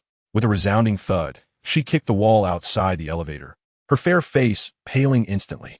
What's wrong, Xiaoxi? Lin Tong and the others exclaimed in surprise, turning their attention to her. It's nothing, I just stumbled. Nanqi replied, biting her lip, her brow furrowed in pain. Meanwhile, Shen Lang nearly burst into laughter, exerting all his strength to suppress it. Really, at her age, how could she be so careless? Mu Huashi shot Nanqi a disapproving glance before helping her, limping out of the apartment. My leg is hurt. Just wait. The girl was truly unreasonable when she wanted to be. After all, it was her own fault for kicking the wall. Shen Lang found the situation amusing and adorable in its own right. At midnight, the server reset, lifting the restrictions on experience and drop rates for the latter half of the night. It was likely that many players would grind through the night, and Shen Lang was no exception. Perhaps it was a result of recently moving or merely a quirk of his biological clock. But he found himself in a daze until his alarm rang at 11:55 p.m., causing him to question whether he had even slept at all. Rising from bed, he washed his face and took care of his needs, just as the clock struck 12. A flash of white light enveloped him, and Shen Lang materialized in the square of Langya City. Yet, merely a minute after the update, the square was already teeming with players, all seemingly preparing for an all-night level grind. Ding! A system notification chimed. Dear player, Langya City has established an auction house. The system has detected that the equipment, Berserker's Battle Axe, in your inventory qualifies for auction. You may list it in the auction house for sale. At that moment, Shen Lang paused, taken aback by the requirement for qualification. After a moment of contemplation, he chose not to rush out to level up, but instead headed directly to the newly constructed hall adjacent to the Adventurers Guild. This hall was the location of the auction house, yet at this time, it was completely empty. Shen Lang glanced at the rules and then promptly listed the Furious Battle Axe in the auction house, setting the starting price at 25 renminbi, with the auction duration fixed at 12 hours. The equipment listed in the auction house was visible to all players across the entire Huaxiao region, allowing direct bidding with real-time updates. Naturally, the auction house would charge a 10 commission on the final sale price of the equipment, which was somewhat of a minor inconvenience, yet still acceptable. After a brief wait, Shen Lang opened the display page and in the equipment section of the auction house, over 10 items had already been listed, all of which were of silver quality, with his furious battle axe prominently positioned at the top. Furthermore, 2 individuals had already placed bids, raising the price of the furious battle axe to 27 renminbi. It must be said that the auction house truly maximized the value of equipment, which was quite favorable for high-end players. Chapter 92, The Man-Eating Skeleton. Ding. System notification. Congratulations to the player for being promoted to the rank of Not Changeless. You may enter the county office without reporting, and you will receive a daily salary of 10,000 experience points and 10 gold coins. Just as Shen Lang stepped out of the auction house, another system notification echoed. Is there such good fortune? Shen Lang felt a surge of joy, surprised to discover that the rank came with a salary. While 10,000 experience points were of little consequence, those 10 gold coins were indeed a valuable asset. Although the exchange rate for gold coins had plummeted to 110, it still amounted to a substantial sum of 100 renminbi. The ranks were divided into 20 levels, with Not Changeless being the 4th level, requiring 1,000 points of reputation to attain, which Shen Lang conveniently possessed as a reward for completing the Hidden One quest. It seemed he too had some form of guaranteed income. Elated, Shen Lang searched for ways to acquire reputation, harboring a few aspirations. This could indeed be a path to prosperity. It would suffice to reach the 7th level of public official, which would yield 100 gold coins daily. A solid position in the advanced civil service. Achieving the 10th level of left chief would be even more remarkable, granting 1,000 gold coins per day, equivalent to 10,000 RMB at current rates. However, upon reviewing the reputation tasks issued by the county office, Shen Lang's enthusiasm waned. It was not due to any other reason, but rather the meager rewards of reputation offered by those tasks. Nearly all of them yielded between 10 to 100 points of reputation, and they were quite laborious. Relying solely on completing county office tasks to advance in rank would likely result in an eternity before reaching the level of left chief, let alone the subsequent ranks. Unbeknownst to Shen Lang, his current rank of Not Changeless was already the highest among players in Langya City, and apart from him, Lin Jiaying and Drunken Youth also held the same rank. As for the entire Huaxia region, the highest rank belonged to the leader of Weiyang Palace, known as Jinxiu Nianhua, who had achieved the 5th rank of official, receiving a daily salary of 20,000 experience points and 20 gold coins. Oh well, let fate decide. With a soft sigh, Shen Lang realized that relying on his meager salary to achieve wealth was an impossibility. By the time he ascended to the position of left minister, the value of gold coins might plummet to an unpredictable degree. Consequently, he dismissed such thoughts and hastened toward the city outskirts, determined to reach level 30 as swiftly as possible. Given his current offensive capabilities, he estimated he could attain this milestone within a day. Achieving level 30 would grant him the opportunity for a second-class transition, allowing him to learn an additional skill pertinent to his profession. If all went well, the second transition skill for the Shadow Seeker would be exceptional, a significant advantage of hidden classes. Half an hour later, Shen Lang arrived at the Evil Forest, located 30 miles west of Langya City. Towering 2 meters high, humanoid monsters roamed the area, their bodies devoid of flesh, reduced to pale skeletons, yet their skulls remained intact. Their blood-red eyes and prominent fangs bore a menacing, bloodthirsty demeanor. Shen Lang surveyed his surroundings, noting the absence of other players, before casting a detection spell to unveil the monster's attributes. Man-eating skeleton, level 32 attack, 365 defense, 290 health, 24,000 skills, devour. Skeleton roar with a defense of 290 and a health pool of 24,000. These adversaries did not seem excessively formidable, though their attack power was considerable. Shen Lang estimated he could withstand the assault of 4 or 5 skeletons at once. With determination, he brandished his dagger, hurling it toward a nearby skeleton, striking its skull with precision and dealing 503 points of damage, drawing its attention. These skeletons exhibited a semblance of autonomous combat awareness. Thus, he could not attract too many at once without risking being overwhelmed. The next moment, the man-eating skeleton, now focused on him with its crimson gaze, advanced with its long, slender, pallid legs. In a swift motion, Shen Lang executed a surprise strike, appearing behind the creature and inflicting over 600 points of damage. Following this, he unleashed a backstab, plunging his dagger into the skeleton's blood-red eye. A staggering 640 points of damage erupted from the skeleton's head, leaving it stunned for 3 seconds. Shen Lang's earlier assumptions proved correct. The skeleton's vulnerability lay in its eyes. The combination of backstab and critical hit resulted in an impressive 500 points of damage. With the enhancement of his Snowblade dagger, Shen Lang's attack speed surged to 273. In a mere 3 seconds, he adeptly landed 4 strikes, each hitting the skeleton's eye with critical precision. For Shen Lang, striking the enemy's weak point while it was incapacitated was an effortless endeavor, devoid of any unexpected complications. In this brief interval, he had managed to deplete a quarter of the skeleton's substantial health. Enraged, the man-eating skeleton roared and swung its hand toward Shen Lang. But he deftly evaded the attack with a sidestep. At that moment, another cannibal skeleton, drawn by the roar, swiftly approached from a distance. With a slight frown, Shen Lang aimed another strike at the skeleton before him, yet failed to pierce its eye as it adeptly blocked with its arm, resulting in merely a reduction of over 300 health points. The passive critical strike of Divine Punishment was 250, highlighting the significant disparity in damage output between a critical hit and a regular strike. Simultaneously, the newly arrived skeleton struck Shen Lang, causing him to lose over 100 health points, a mere inconvenience.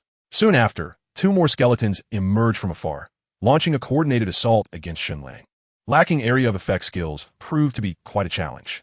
Shen Lang swiftly maneuvered amidst the 4 skeletons, his dagger dancing through the air as he dealt damage in the thousands with each strike. At that moment, he prioritized hitting the skeleton's eye over evading, aiming to maximize his critical damage output. In a mere span of 10 minutes, this brutal confrontation concluded with the demise of all 4 skeletons. His inability to utilize area attacks meant he had to rely on a relentless succession of strikes. Otherwise, the battle would have concluded even more swiftly. Chapter 93, Dragon Blood Warrior. Each cannibal skeleton offered a substantial 8,000 experience points, and due to the experience multiplier for being 5 levels higher, each defeated skeleton granted him 16,000 points, an impressive yield.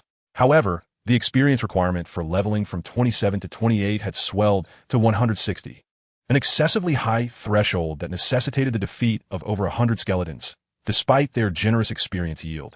Fortunately, for Shen Lang, vanquishing 100 skeletons was not an insurmountable task. In the following hours, Shen Lang engaged with the cannibal skeletons at the edge of the sinister forest. Often confronted by a swarm of 35 skeletons at once, he refrained from venturing too deep, wary of attracting even more adversaries. Although escape was manageable, it would hinder his experience farming, rendering it unwise. Ding! System notification. Congratulations, player. You have leveled up, gaining 10 mana points and 5 free attribute points. Keep up the great work. Before long, nearly 4 hours had elapsed, and with the sound of the system notification, Shen Lang successfully ascended to level 28. He allocated the 5 free attribute points to strength, raising his attack cap to 483 points. Subsequently, he continued his relentless pursuit of foes with unwavering focus.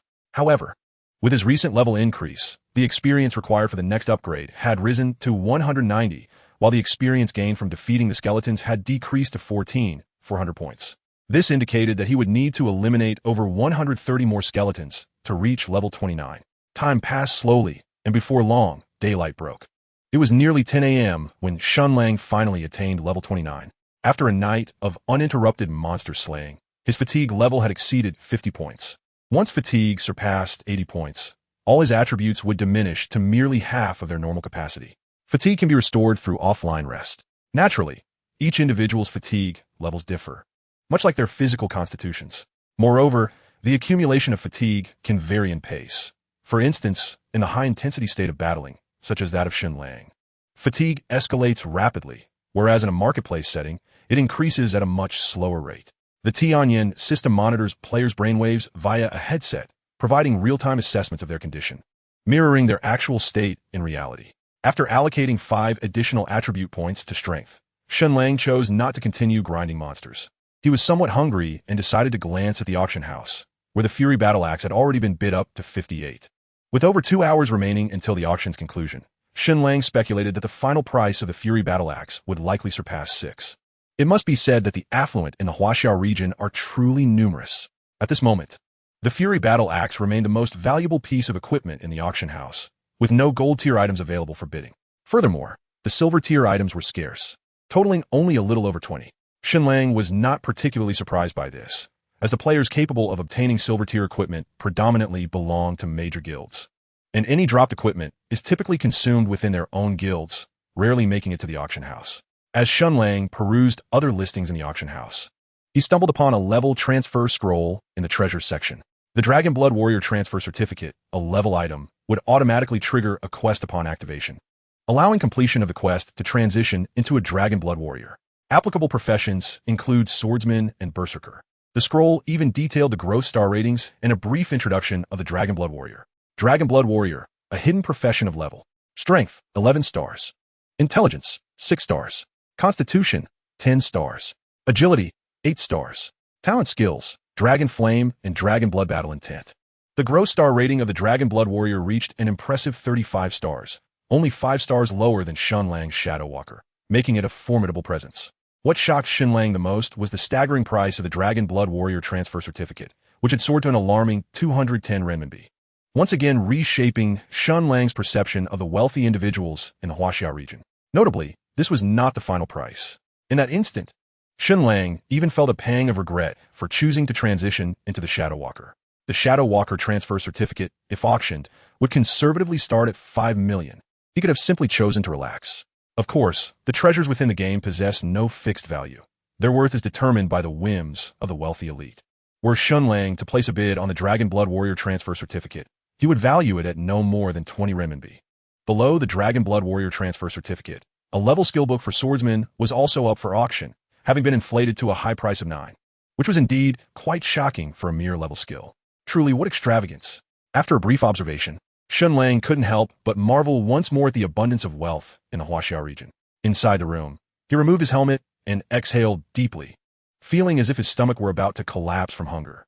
Since finishing dinner the previous night, he had not eaten anything, and he was indeed quite famished. Rising to visit the restroom, he performed a quick wash-up before stepping out of the room. Moments later, the elevator doors opened. Inside stood a young woman, engrossed in a phone call. She appeared to be in her early 20s, standing over 1.60 meters tall, adorned with gold-framed glasses, and possessing a strikingly delicate appearance. "All right, you and Xiao should go ahead and take a seat for me. I'll be down shortly," she said, swiftly ending her call and glancing at Shen Lang without much regard. However, Shen Lang's gaze flickered as he adjusted his mask and stepped into the elevator, immediately deducing that she was likely the sister you mentioned by Nanxi. As the elevator descended in silence, neither spoke. Soon after, another woman entered, appearing to be in her 30s, clad in a uniform, presumably a mentor from Zhonghai University. The elevator reached the first floor, and the three exited in succession. Numerous snack shops lined the street adjacent to Zhonghai University.